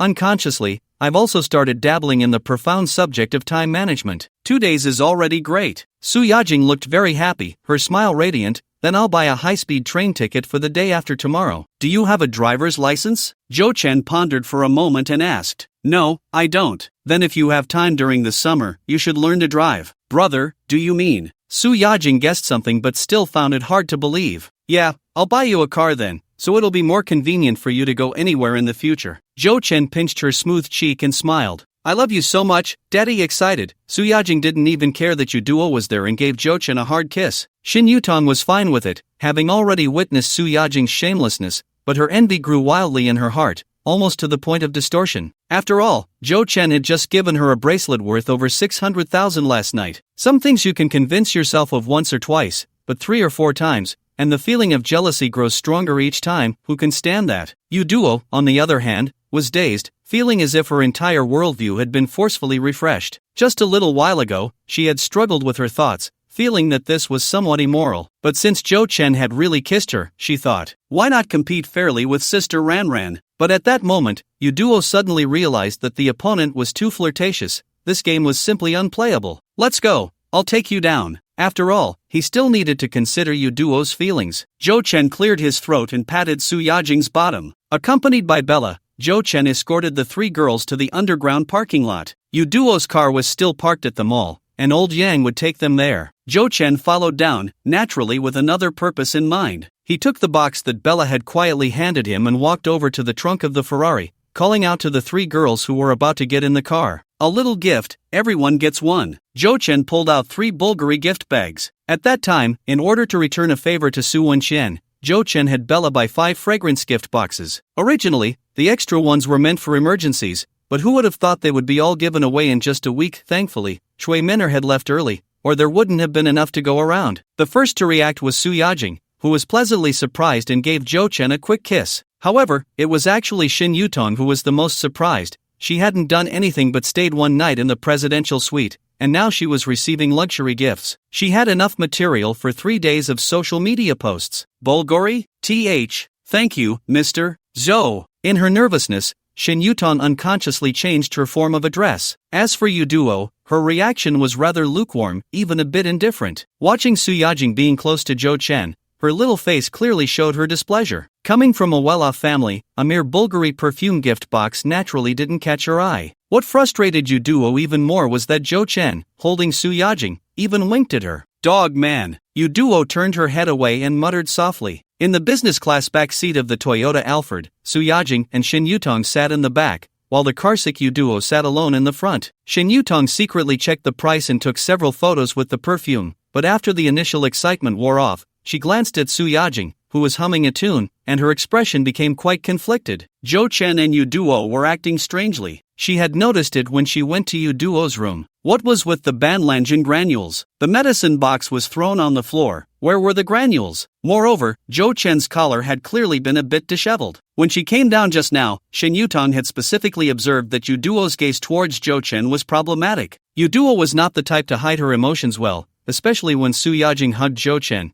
Her little mouth was almost pouting to the sky, but Shin Yutong felt that Su Yajing seemed completely oblivious. Had she really become foolish after starting a relationship? After thinking for a moment, Shin Yutong decided to remind Su Yajing, but just as she leaned in, she heard Su Yajing whisper, "I don't mind." What? Shin Yutong doubted her hearing because Su Yajing was still looking out the window, her face beaming with joy. At that moment, Su Yajing spoke softly again. "I know what you want to say. I knew it at the hotel, but I really don't mind." But Shin Yutong still couldn't understand. Even if Jo Chen said he wouldn't marry you, you can't be so laid back, right? That's our roommate Yu Duo, and it happened right under your nose. Shin Yutong couldn't bear to think about it. If Su Yajing weren't by his side, how arrogant would Jo Chen be? Tong Tong, you know, not only am I not jealous, but I even worry that I'm not doing enough. Su Yajing stopped trying to maintain her smile and instead sighed. Shin Yutong was even more confused. I've only been with my brother for a week, but look at how many things he's given me. Su Yajing touched the Cartier bracelet on her wrist and said softly, "My initial wish was just to have 20,000 a month, but now." Shin Yutong suddenly realized, right, how long had she and Jo Chen been together? But looking at Jo Chen's transfers and gifts, it added up to almost $1 million. In their hometown, that would be more than enough to buy a house outright. She had been enviously watching Su Yajing from the sidelines, but now hearing Su Yajing say this, she couldn't help but try to put herself in Su Yajing's shoes. Wow, sir, what position do you want? Just tell me, I can learn on the spot. No need to say more, I get it. Shin Yutong raised her hand, already understanding Su Yajing in an instant. Her thinking had been too limited. Although being lovers doesn't mean one can't be jealous, when faced with a wealthy man like Jo Chen, Shin Yutong had to admit, "Woman, you better know your worth. Even if it's you, I wouldn't mind." At that moment, Su Yajing said with a grin. "Ha!" Shin Yutong's heart skipped a beat, but Su Yajing didn't say anything more, as if her previous words were just a joke. Su Yajing continued to hum a tune, while Shin Yutong, who had never thought in this direction, couldn't calm down. Deep down, Shin Yutong had always been quite resistant to the idea of selling oneself for glory. Otherwise, she wouldn't have been unable to accept the unspoken rules of the industry, despite her desire to become a big internet celebrity and even an actress. But she wasn't truly resistant. She just didn't want to sell herself so cheaply. Sleeping with someone for a few thousand or tens of thousands, while having to cater to the whims of the benefactor, what was the point? Even temples know that the first incense is the most expensive. If you're going to sell, you should at least get a good price. So what she truly envied was Su Yajing's luck. How could she sell herself so well and so appropriately, especially encountering a perfect man like Jo Chen, who was almost her dream template? Last night, Jo Chen seemed to have only flirted with Yu Duo, but what he stirred was more than just one girl's heart. Shin Yutong had originally been feeling melancholic, thinking she could never have luck like Su Yajing. But Su Yajing's words suddenly broadened her perspective. Yes, there might not be a second Jo Chen in the world, but this Jo Chen was right in front of her. No, this is too crazy. I am Su Yajing's beloved friend, a sister. Shin Yutong quickly shook her head, trying to dispel the chaotic images in her mind. At the same time, in the front row, Yu Duo was gritting her teeth, staring at her phone with slightly reddened eyes. Good. You dog of a man, not even a single WeChat message, huh? Yu Duo felt wronged. Her innocence had been lost so muddled, and this was even her first meeting with Jo Chen. She glanced at the Bulgari fragrance gift box in her hand and felt an impulse to throw it out the car window. However, Yu Duo soon noticed something odd. Why were there two boxes inside? She had seen when Su Yajing and Shin Yutong opened the gift box that there should only be one perfume gift box. Although Yu Duo was a bit slow, it didn't mean she was really foolish. Realizing something, Yu Duo quietly glanced at Su Yajing and Shin Yutong, and seeing they weren't paying attention to her, she took advantage of the gift bag's cover to sneakily open the other smaller gift box. Chanel? While unboxing, Yu Duo had already seen the logo, but she wasn't too surprised. After all, Chanel wasn't top luxury. Given Jo Chen's displayed wealth, buying Chanel luxury goods couldn't be considered a loss in value, just rather ordinary. Therefore, Yuduo didn't have high expectations, just feeling a bit more balanced in her mind. At least you know how to make up for it. Until the box was fully opened, and Yuduo saw what was inside. Yuduo exclaimed, quickly covering her mouth. I'm fine. Before Shin Yutong and Su Yajing could ask, Yuduo hurriedly replied. The two girls were a bit puzzled, but today Yuduo was already acting strangely, so they didn't ask further. Yuduo waited a moment, and when their gazes shifted away, she reopened the box to take another look. Inside was a bracelet, the same as Su Yajing's, encrusted with diamonds, but it wasn't just all small diamonds. 3 bright main diamonds were clearly visible. Yuduo admired it for a while, and when she remembered to check the price of this bracelet, her eyes had already turned into crescent moons. Ding dong! In the hotel elevator, Jochin took out his phone and glanced at it. It was a WeChat message from Yuduo, featuring a sticker of a little girl running over asking for a hug, sent 3 times in a row. Through the screen, Jo-chen could feel her excitement. It seemed she had discovered the bracelet. Jo-chen didn't have much thought about it. He just asked Bella to prepare it for him when he remembered in the morning, with a simple request that it be a bit more expensive than Su Yajing's. It wasn't that Jo-chen preferred Yuduo more, but rather to minimize any potential resentment she might have by the price difference. After all, his actions were indeed quite scummy. With a wealthy family background, Yuduo wasn't as vulgar as Su Yajing, but the fact proved that if a woman isn't vulgar enough, it must be because the price isn't high enough. Anyone can be a scumbag if they have money. This bracelet cost Jochin a whopping 890,000. That was a quarter of his cash right now. So at this moment, Jo-chen's gaze involuntarily turned to the unopened golden orb in the warehouse. Whether he could hit back hard depended on how powerful the system was. Before Jo-chen could activate the golden orb, the system's prompt sounded first. Ding! You don't need to understand women. Money will speak for you. Detected that the host has successfully comforted the girl's heart by jumping back and forth, lighting up the scumbag badge once, and earning the first phase achievement reward because scumbags drive big GS. You must have a big G. Ding. Host receives Mercedes-Benz AMG G63 X1. Please go to the Xingqi Mercedes-Benz 4S store, Dianqi Road store, with your ID card to collect the vehicle after 24 hours. What the hell? Jo-chen was momentarily stunned, then his eyes lit up. He began to despise himself. How could he be afraid that the system wouldn't be powerful? It turned out he could always trust the system. Supercars can sometimes be inconvenient and are inaccessible in many places in the country. Jo-chen had been thinking of saving up to buy an SUV. Now the problem was directly solved. A Mercedes G-Class that would never go out of style. Awesome. However, this also made Jo-chen vaguely grasp some rules of the system. He discovered that whether actively or passively,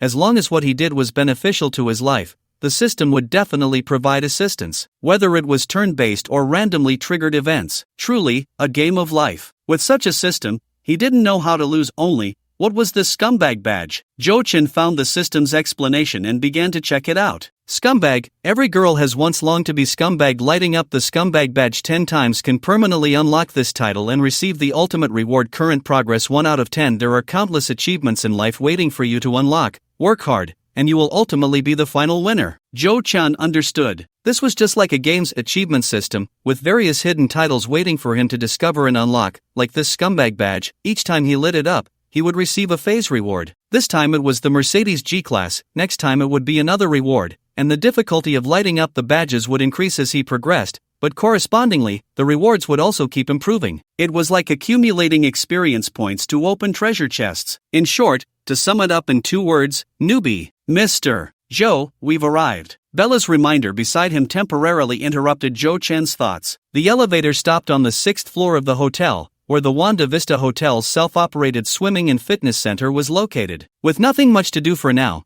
Jo-chen wanted to come here to test the effect of the blindfolded cloth. Mr. Joe, I won't accompany you inside. If you need anything, just instruct the staff inside. The bathrobe and towel prepared for you are already in the changing room. Bella handed the VIP changing room key card to Jo-chen and smiled as she stopped in her tracks. Thank you. Jo-chen nodded and walked into the fitness center alone. The manager and the receptionist, who had been waiting in the lobby, both bowed and greeted him simultaneously. Good afternoon, Mr. Zhou. Even while working at the fitness center, remembering Jo-chen's face was essential. The high price of the presidential suite also lay in the details of the service, as the hotel strived to create an atmosphere of, "This is your home." After bowing, the manager quickly approached. Mr. Zhou, would you like me to show you around the facilities first? No need, let's go straight to the pool. Jo-chen waved his hand. He was just there to test the prop's effects. He had already thought it through. Swimming was quite suitable, as it wouldn't attract attention and didn't require much vision. "Alright, this way please." The manager first took Joe Chen to the changing room,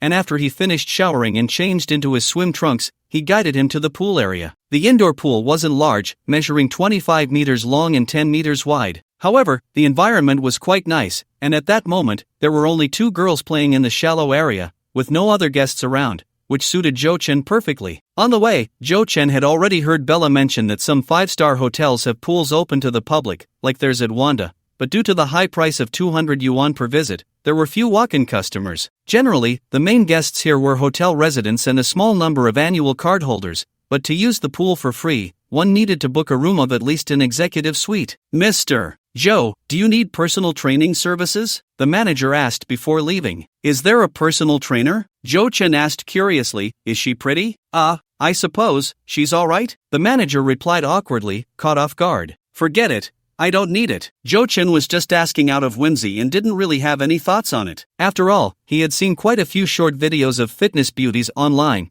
and they looked quite tempting after being beautified and paired with perfect figures, especially since fitness videos often skirt the line, with the comment sections filled with LSPs, especially those in yoga pants, which couldn't even be called skirting the line anymore. A certain popular female star had once been caught off guard by yoga pants on a show, revealing her true self, and one of Joe Chen's roommates still couldn't bear to delete that video, often re-watching it on his phone. "Then I won't disturb you. If you need anything, feel free to find me." After the manager left, Joe Chen didn't rush to get into the water but instead sat down on a nearby lounge chair. The unexpected acquisition of the Mercedes-Benz G-Class put Joe Chen in a good mood. Before swimming, he decided to follow his previous thought and activate the golden law sphere to see if there would be an even greater surprise. Focusing his thoughts on the golden law sphere, Joe Chen silently chanted to activate it. The law sphere disappeared, replaced by a shimmering golden card. Boss transformation card. After use, a random opposite sex with a deep bond with the host will be transformed into a temporary boss. Defeating the boss will drop loot of varying value,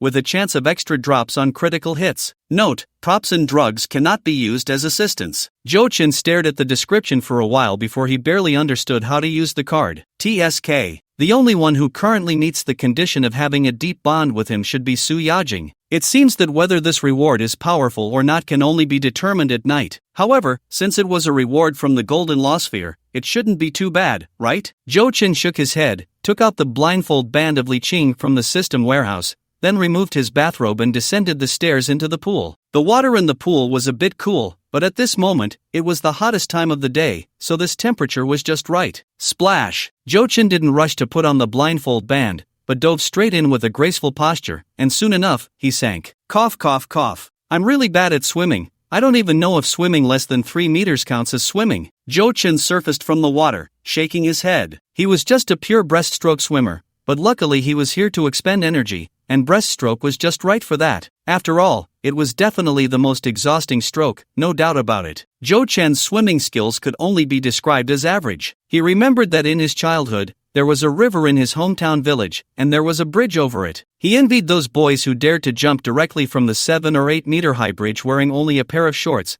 They were so carefree. Unfortunately, Joe Chen had no talent for swimming. Those rural kids learned to swim after being thrown into the water and choking a few times, while he almost drowned. It was only later that his mother took him to a summer class, and after a month, Joe Chen barely mastered the breaststroke. Joe Chen first tried to swim half a lap by himself, and sure enough, he was gasping for breath. His stamina was much worse than when he was in school. Back then, although he didn't exercise much, he had a group of friends to play basketball with from time to time, unlike now, when he hardly walked and was constantly outputting billions and billions. I'd become this weak in just a few days. I need to be alert. Joe Chen reflected on himself and then put on the blindfold band for the first time. Joe Chen's movements were very solemn, like Shi Zunbao putting on the golden hoop. At this moment, he would no longer be an ordinary person. The world instantly turned pitch black. For the first time, Joe Chen truly felt the perspective of a blind person, or he could only sense a little bit of vague light, which brought an inexplicable fear. Taking a deep breath, Joe Chen quickly calmed down, and then he felt something different. A mysterious power was filling his entire body, sweeping away the fatigue from swimming half a lap.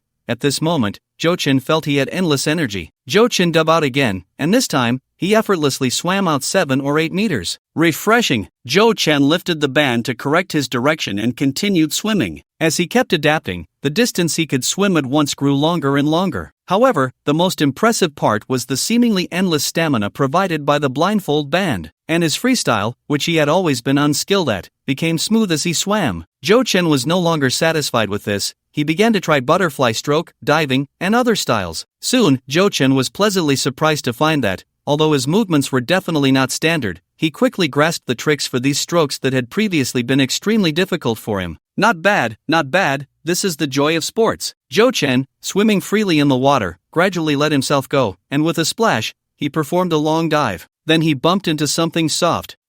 Wait a minute, this definitely isn't the pool wall. Joe Chen, who had corrected his direction in advance, was a bit puzzled until he heard a faint gasp from the other side of the water surface, and only then did he realize what was happening. Joe Chen quickly surfaced, removed the band, and saw a girl standing in the water glaring at him, while another taller girl hid behind her, looking somewhat frightened. It was the two girls who had been playing in the shallow water earlier. When Joe Chen entered, he had glanced at them from a distance. Joe Chen looked down and realized that he had swum too vigorously just now and had already left the deep water area. "You pervert! What are you doing?" The girl in front, with a ponytail, pointed her phone at Joe Chen, which she was holding with a selfie stick, and said angrily, Why is it still filming in real time? Sorry, I didn't notice and bumped into you, my fault." It was indeed his problem, so Joe Chen quickly explained. He showed the cloth strap on his hand. "I can't see with this on, you can try it if you don't believe me." The ponytail girl took the strap with some skepticism, placed it over her eyes for a moment, and then jumped in surprise. "What material is this? The black cloth we use for photography isn't as dark as this." The ponytail girl's expression softened a bit as she returned the strap to Joe Chen, then asked with lingering doubt,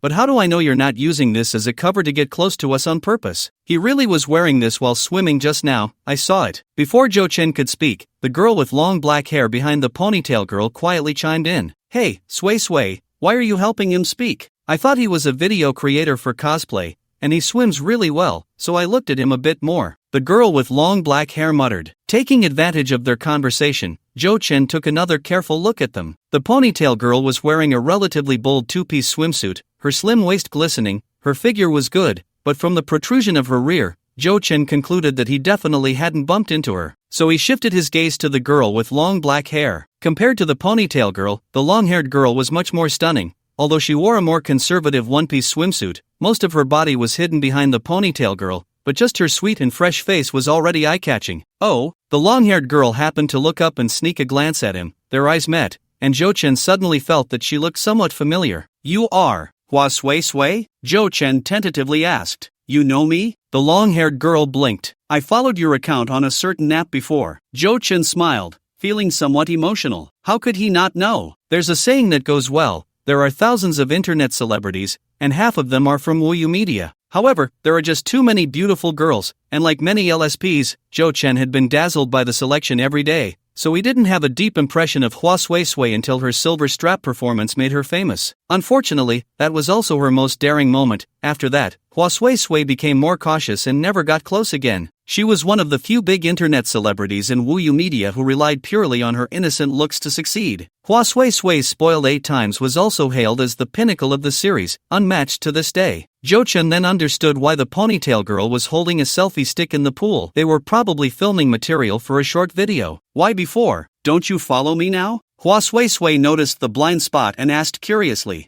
"I've outgrown the age of daydreaming, now I just want to play something practical." Joe Chen chuckled. "Now that you've met me, am I not practical?" "Ahem." The ponytail girl quickly interrupted Hua Sway, rolling her eyes at her. "Did you even hear what you just said? And how did you two start chatting? This man just bumped into your backside." Hua Sway also realized her awkward phrasing, but she wasn't too shy. She just stuck out her tongue with a playful smile. "Hello, I am Sway's assistant and photographer 11. I just misunderstood you, I'm sorry. But why are you swimming with your eyes covered?" The ponytail girl shook hands with Joe Chen and asked again, clearly still harboring doubts. "Focusing on the sport makes it more efficient. This is a personal habit I've maintained since I was young," Joe Chen replied without changing his expression. "What kind of strange habit is that?" However, Joe Chen's tone was so sincere, and his handsome face added to the appeal. After all, it's hard for girls to imagine such a handsome guy would deliberately do something sleazy. "So you really weren't filming a video just now?" Hua Sui Sui seemed very interested. But you look really cool with that cloth band on. If you change your outfit, you could totally cosplay as Blind Monk.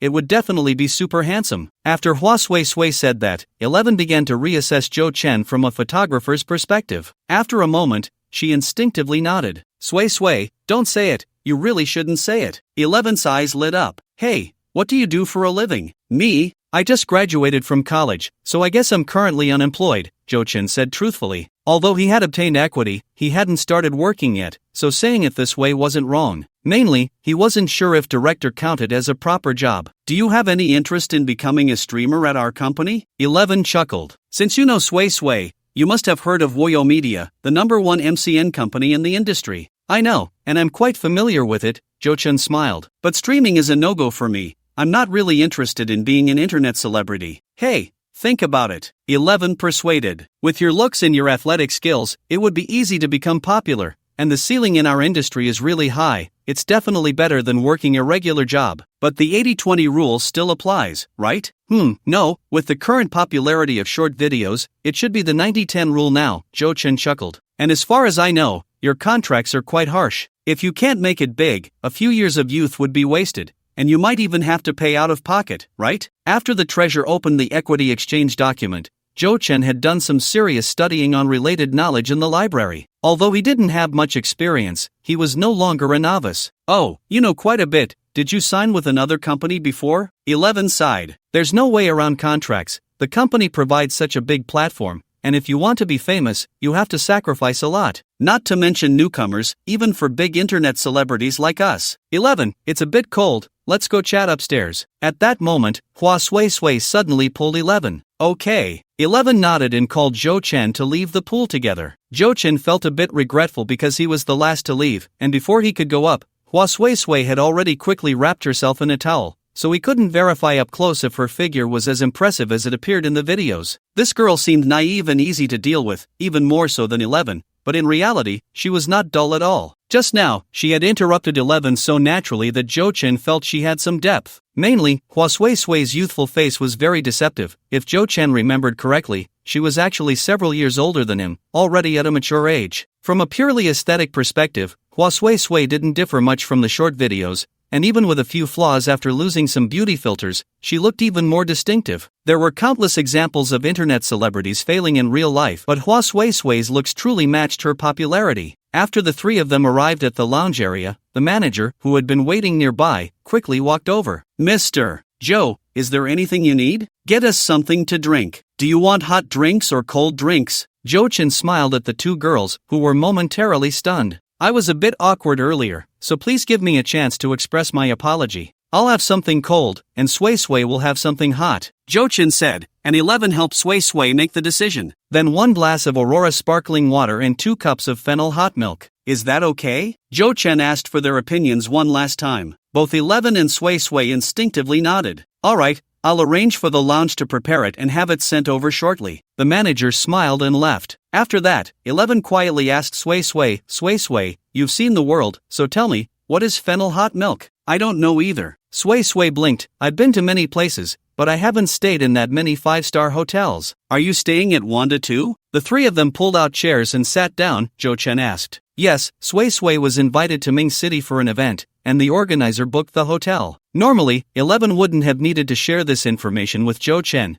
but after what had just happened, she spoke without much thought. Sui Sui's dark eyes turned, and she curiously asked, Are you very familiar with the manager here? This was also 11's doubt. After all, when they arrived, that manager was not exactly cold, but just had a normal reception. How could Zhou Chen receive such warmth? They could clearly see that the manager had been waiting at the door, obviously waiting for Zhou Chen. Well, maybe it's because I'm staying in the presidential suite. There was no need to hide this, Zhou Chen said honestly. No wonder you look down on being an internet celebrity. It turns out you're a man born in Rome, 11 said helplessly after a moment of surprise. Not to mention Sui Sui, for 11, staying in a presidential suite meant that Zhou Chen and she were completely from different worlds. Sui Sui was fine with it, as she had already guessed a bit, and for just one night in a presidential suite, she could still afford it, even though she was reluctant. I'm not some second-generation rich kid, but I do have a bit of money. Zhou Chen waved his hand. Zhou Chen's words were amusing, and both girls laughed. Sui Sui asked, "So you're not from Ming City?" "Half, I'm not originally from here,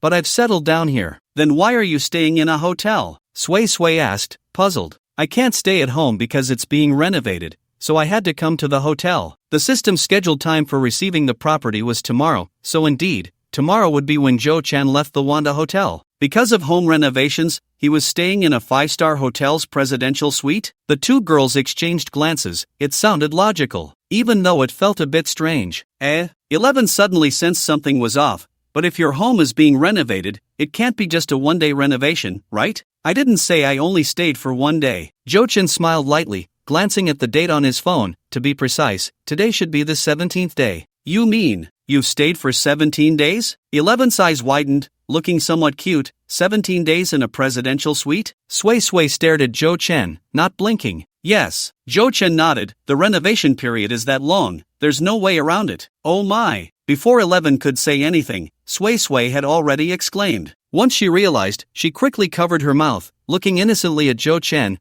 only letting a few words slip through her fingers. "It's not me, you heard wrong." "Chuan Yu girl?" Zhou Chen glanced at Hua Sui Sui, who was trying to hide her embarrassment, and found it amusing. He hadn't paid attention to where she was from before, but the moment she said Yuriyo, her origin was instantly revealed. If it's 17 days, wouldn't that be over $1 million? 11 looked a bit dazed. The presidential suite in Ming City shouldn't be that expensive, but it must be at least several $100,000, right? After saying this, Hua Sui Sui looked at Zhou Chen as if seeking confirmation. "About that. Oh my, if it weren't in Hang City, that would be enough to buy a small apartment, right?" After her surprise, 11 sighed. "Honestly, I was still trying to persuade you to come earlier, saying that young people shouldn't just lie flat even if they have some money." "I was wrong. Someone who can casually spend hundreds of thousands on a hotel is definitely not just having a bit of money. It's not that exaggerated. You guys can afford it too," Zhou Chen said with a smile. "I definitely can't." As for Sui Sui, "I definitely can't afford it either." Hua Sui Sui waved her delicate hand. "My income isn't as high as you think. You almost have 8 million fans, right? By rights, you should be earning quite a bit, at least among internet celebrities. You're at the top, right?" Zhou Chen was indeed quite interested in this topic, as there were some things not found in books. He hadn't seen Woyo Media's financial report yet, and he was genuinely curious about the income structure of internet celebrities. Besides, Hua Sui Sui could be considered one of his employees now. Out of both emotion and reason, he should care about her from all aspects, and if there was a chance, he could learn more. If you're talking about the paper income, then yes. But that's the income of the Hua Sui Sui account. It doesn't represent all of my personal income. Hua Sui Sui counted on her fingers. The money earned by the account first has to be taxed, then we have to deduct the team's costs, photography, lighting, editing, makeup. As for the remaining money, the company takes half. Do you think the other half is all mine? Not at all. If it's live streaming income, the guild takes half, and the operations take a portion. By the end of her explanation, Hua Sui Sui was gesturing pitifully. "It's like cutting a cake, a slice here, a slice there, and that's it, all gone." 11 nodded in agreement quickly. "Yes, Sui Sui has it tough. She signed a 5-year-long contract, and because of the company's positioning issues, we hardly take any ads. We're just getting by promoting songs." Listening to the two girls lamenting back and forth, Zhou Chen suddenly found it amusing. He recalled that during their time at the pool, 11 had also mentioned Hua Sui Sui's contract issues, only to be interrupted by her. But now, it was Hua Sui Sui who brought up the topic herself and even spoke in detail to Zhou Chen. Perhaps these weren't real industry secrets, but the difference in Hua Sui Sui's attitude was quite interesting. However, Zhou Chen understood well. People tend to show strength in front of the weak and weakness in front of the strong. When Hua Sui Sui realized that Zhou Chen's status was indeed far above hers, she no longer cared about showing a bit of vulnerability. "By the way, I still don't know your name," Hua Sui Sui asked Zhou Chen, resting her chin on her hand. "My name is Zhou Chen." Zhou Chen. That's quite easy to remember. Hua Sui Sui smiled shyly. "But I have a bad memory, so I might forget later." "Then why don't you add each other on WeChat?" This wasn't said by Zhou Chen, but rather by 11 instinctively. "Right, let's add each other on WeChat. If I have the chance to come to Ming City again, I can look for you to hang out." Hua Sui Sui took out her phone. Zhou Chen just smiled and nodded, scanning Hua Sui Sui's QR code. After adding WeChat, Zhou Chen took a glance. Although he couldn't see anything unusual, the nickname and profile picture were quite normal, but his intuition told him this was most likely Hua Sui Sui's work account. Who knows, maybe the one chatting with him in the future would be Hua Sui Sui herself. However, even so, with Hua Suesue's number of fans, to get her WeChat ID, he probably had to attend at least 10 carnivals, and maybe even more. Moreover, he had to arrive early. Now, with the increase in various business invitations, it seemed she hardly streamed anymore. As the drinks were served, the three of them chatted idly for a while. Seeing the internet celebrity he once liked now in reality, Jo Chen felt quite pleased. Mainly, girls with dimples really smiled so sweetly. Although Jo Chen knew this was definitely not the true nature of a girl from Sichuan or Chongqing until Shi's phone rang. She glanced at the caller ID and quickly answered, "Hello, Sister Lin. I'm with Sui Sui to shoot some material." "Ah, do we really have to eat this meal?" "Alright, but can we confirm the shooting location?" "That place I saw in a video before is really super perfect, right in the center of Ming City. It would definitely go viral. It won't be worse than the episode with Sister Danton before." "Okay then, Sui Sui and I will go change our clothes and come." She hung up the phone and turned to Hua Sui Sui, saying, "The manager is calling you. It's a social meal. Let's go." "Can we not go?" Hua Sui Sui pouted, looking somewhat reluctant. "Just think of it as work." She pulled Hua Sui Sui up, and the two said goodbye to Jo Chen. After Hua Sui Sui walked a few steps, she turned back and smiled at him. "Jo Chen, see you, bye-bye." Jo Chen smiled and waved at the two girls. After they left, he checked the time, and it was about right, so he went to freshen up and returned to his room. While waiting for Su Yajing to come over for dinner, Jo Chen took out his phone and called Jiang Yamo for a video chat. He had been quite busy lately and hadn't video chatted with her for a long time. However, the voice and text messages had never stopped. The chat records between him and Jiang Yamo could probably make it to the trending topics on Weibo. The video rang for quite a while before connecting. On the other end, Jiang Yamo, wearing a white shirt paired with a khaki trench coat, was slightly out of breath, which somewhat disrupted her aloof aura. It seemed she had hidden away somewhere to take this call. Jo Chen's lips curled into a smile. "Senior, do you miss me?"